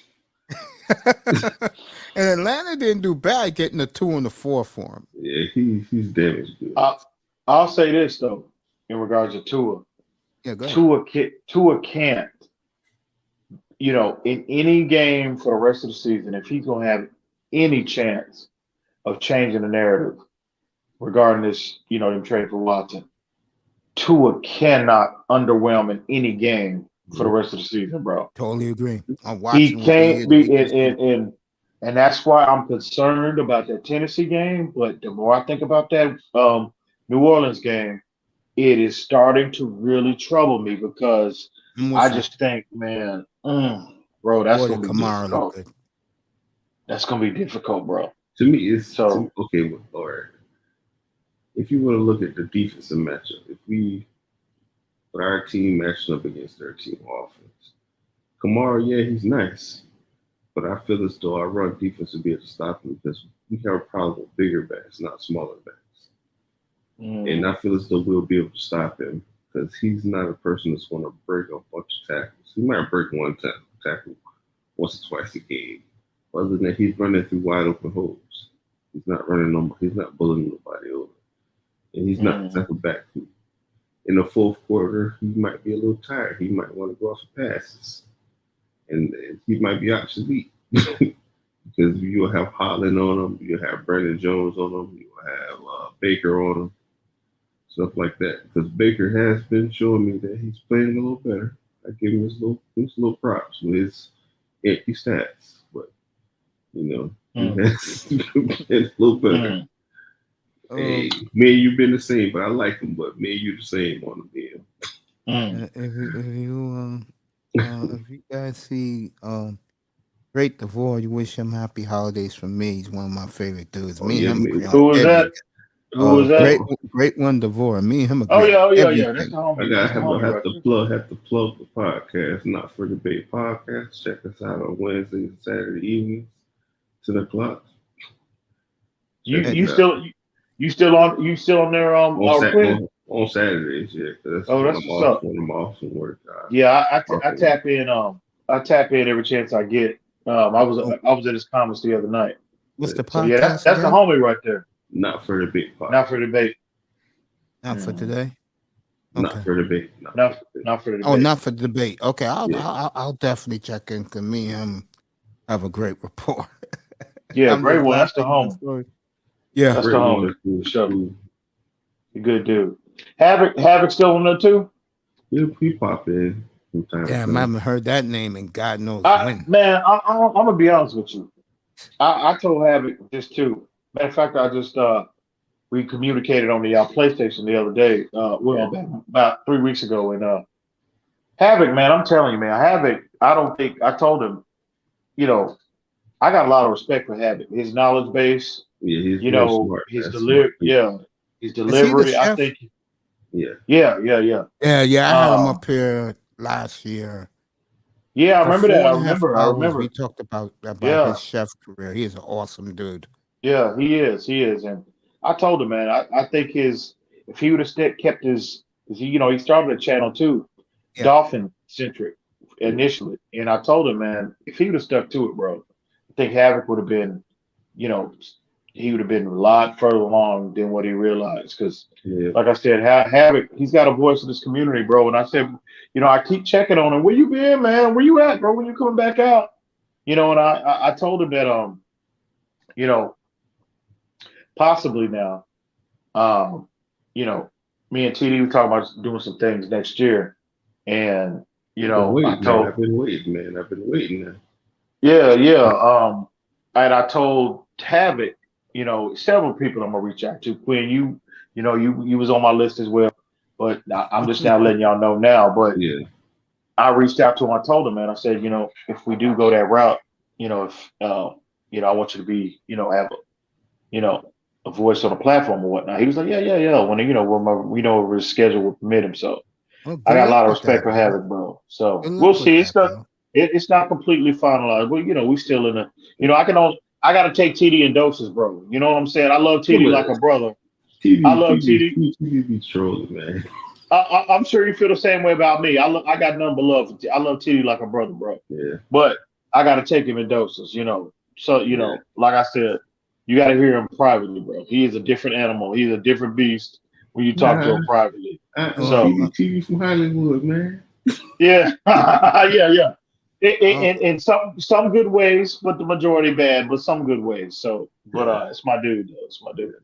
Well, So I hope all you guys in your dolphin endeavors do well.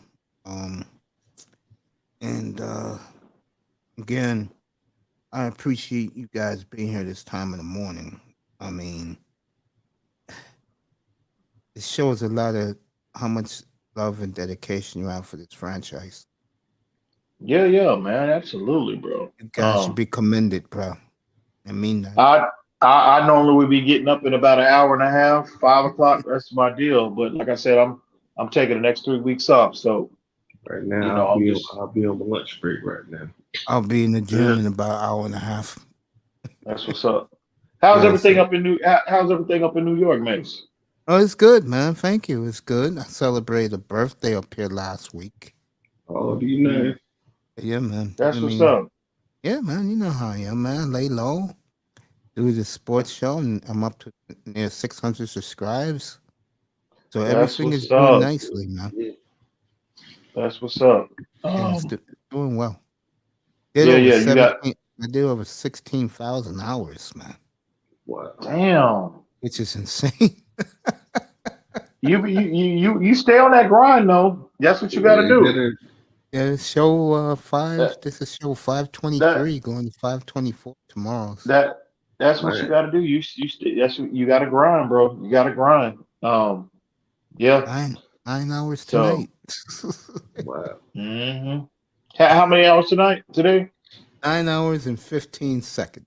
Damn, 15 man. minutes. Damn. 9 hours, 15 minutes. Damn, I'm used to doing that much, bro. Damn.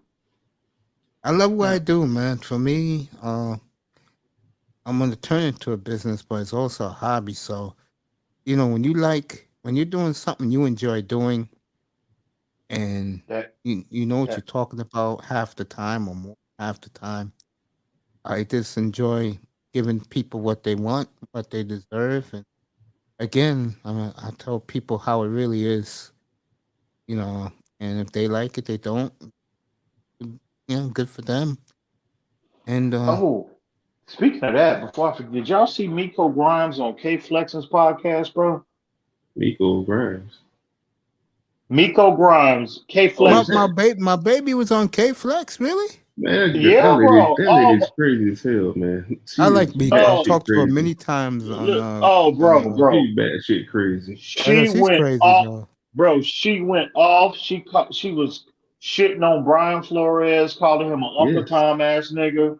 Wow. I mean, bro. On K Flexing? Oh, K Flexing. I guess he's trying to implement a more podcast type format to his channel. And Miko Grimes, he got Miko Grimes on there as his first guest. I said, I gotta watch that. I see you, Flex. I said, I see you. I gotta see you.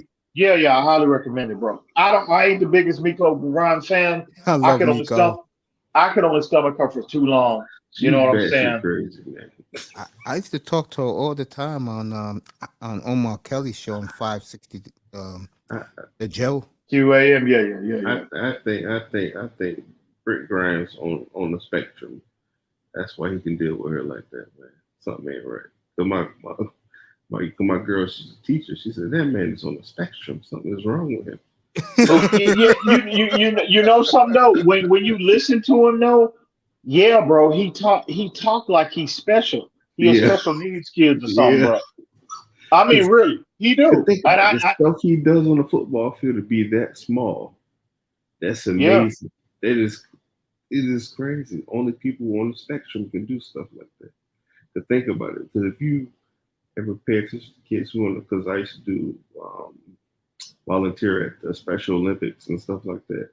Some of those kids can do anything any other kid can do. They just, nonverbal or something like that. But they can do some amazing shit.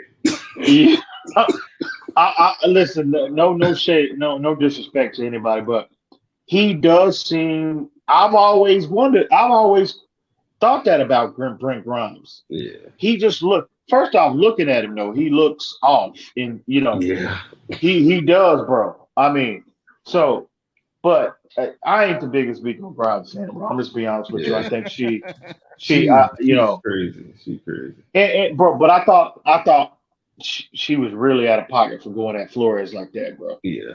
First off, out of pocket about other things she did. First off, I think that's a bad reflection on our community anyway. When you have one minority referencing another minority in that light, bro. Dude, you never heard what she said about it? Especially publicly. You never heard about her, how she feels about us, bro? I'm talking about brothers. She told the story, her and Omar Kelly, that they was at the bar, a sports bar one night, and Omar had his boys there, and that's when Omar first got divorced. Yeah. Go ahead. And I think I don't know, something happened to it was either that or there was a typical woman they liked, but she wasn't black. And his boys were going crazy, saying that's a true woman, criticizing black women. And she said she would never date a black guy again unless he looked like Brent Grimes. And she said from that day on, she just don't fuck with the brothers. First off, it's the other way around. Ain't no brother fucking with her because she ain't the cutest motherfucker anyway. Yeah. And I just gotta keep it 1,000, bro. I gotta keep it 1,000. She act like she fine. She is toe up, bro. You can literally walk down here in the hood in downtown Fort Worth and find some women on the street corners, bro, that look better that I would be willing to invest in more than Vico Grimes, bro. That's just a fact. She is not cute, bro. I'm sorry. So it is what it is, but yeah, hey, teach his own. But her mouth, bro, she looks even worse. Yes. The stuff that comes out of her mouth, bro. And she thinks it's cute, bro. She is one of the worst representations of black women, public figures I have ever seen. I don't like nothing about her, bro. I don't like her.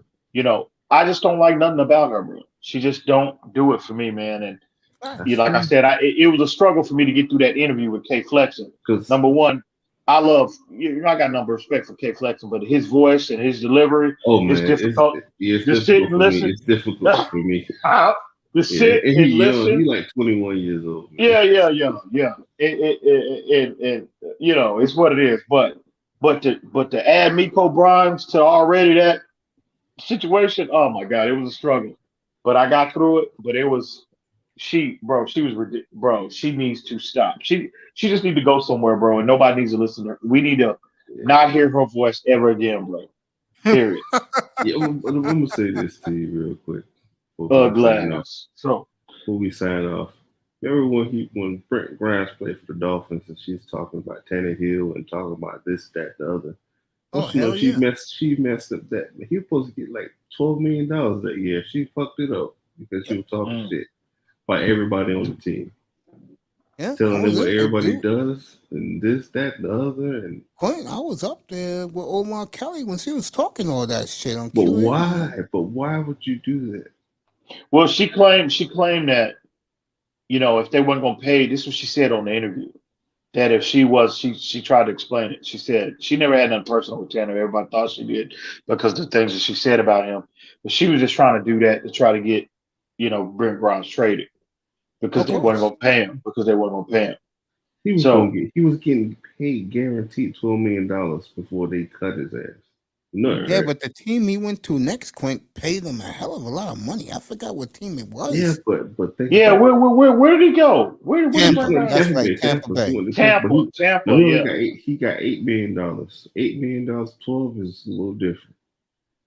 It's a little different, but if you look at it logically, he got paid. Not They to were me. look. Everybody was to saying he me, was gonna get like 2, the minimum. That I'm nigga gonna- got $8 million the I'm first gonna day of I'm free gonna say agency. this. I'm gonna say this to you, man. My girl was doing it. I'm like, you better sit your black ass down somewhere. Hell yeah. Hell yeah. That's what I would do. That's what I would do. That's why I See, don't understand I don't.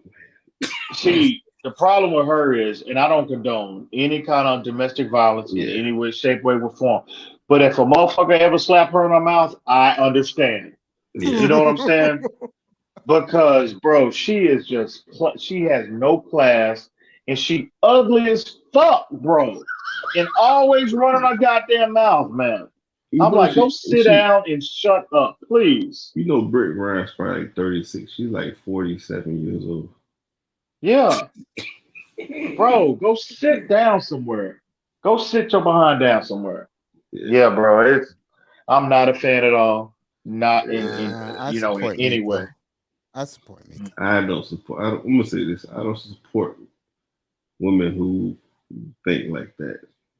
I feel you.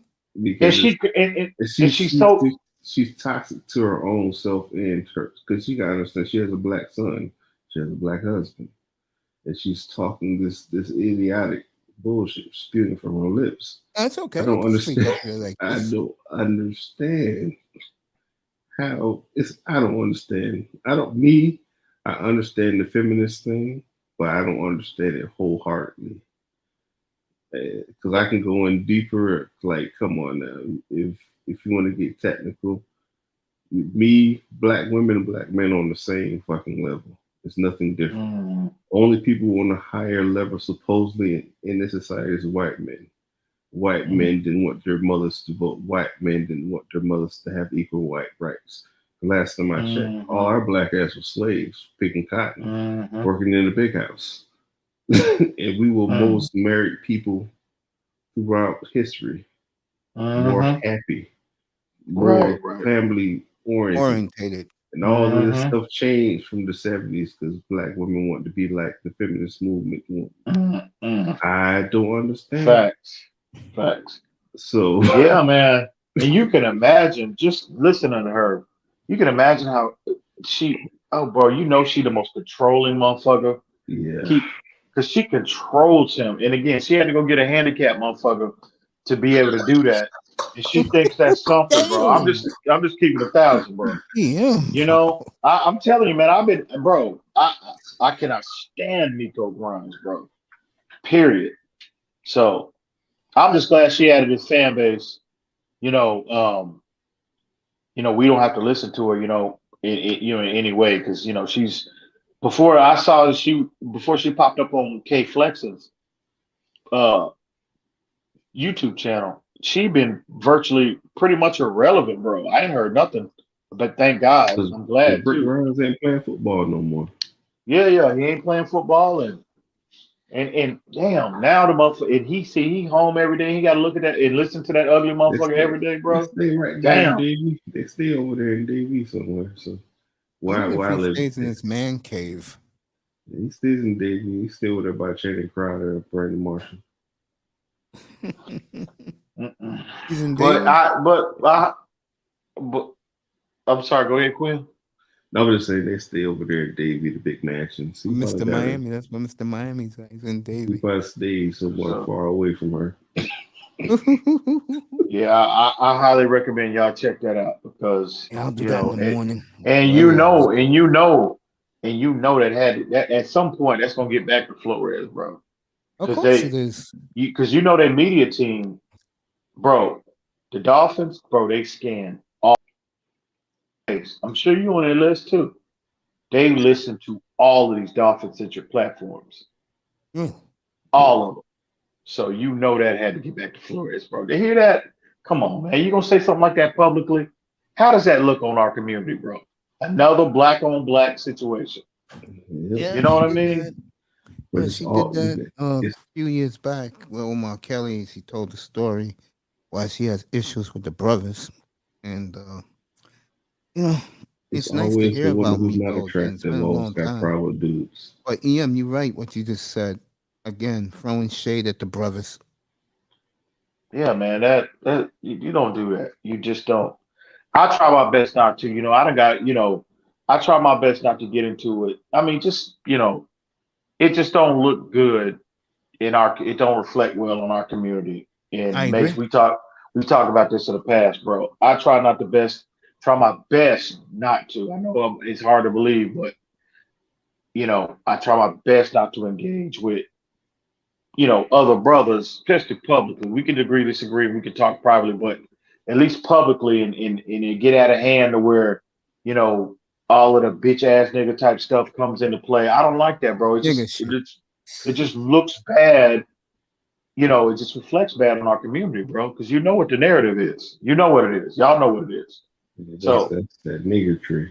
That's what yeah, I call yeah. it, that So you nigger hear tree. that. So you hear that, and then a sister, black woman, talking that way about somebody as accomplished, somebody as you know, you know, he's leaping and leaped the same hurdles that we all face. Yep. To get where he is, bro. Flores, just for him to be in that position, needs to be praised as opposed to mocked and ridiculed. Like the disrespect, bro, that came out of her mouth in that interview was ridiculous. She should be ashamed, absolutely ashamed of herself. Mhm. So, it's what it is, man. That's it for me, fellas. I really appreciate you guys being here. Yeah. I'll say it again. Dutch, thank you. And T, thank you for dropping by. Quint, keep working hard, brother. Appreciate you. Yeah. Kiss your little Salute, girl and homie. happy holidays to you and your fam. And of course, EM being here is a treat for me.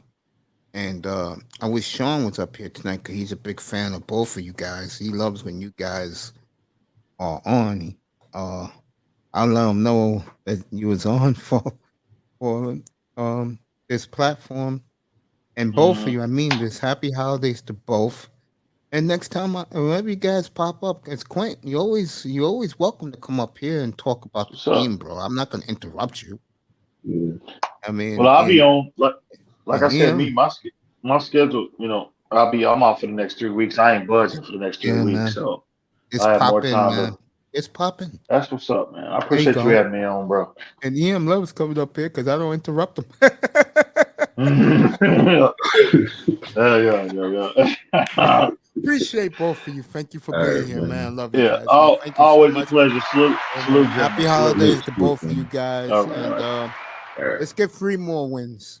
That's what's 3 up. more. I mean, 4 Fins more up, baby. wins because that will get us in the playoffs. This one. Fins Everybody up, baby. above us is knocking each other off, and they play each other. That's what's up. There you go. All right. Everybody else who's All right. in the sky and Dutch and my brother here.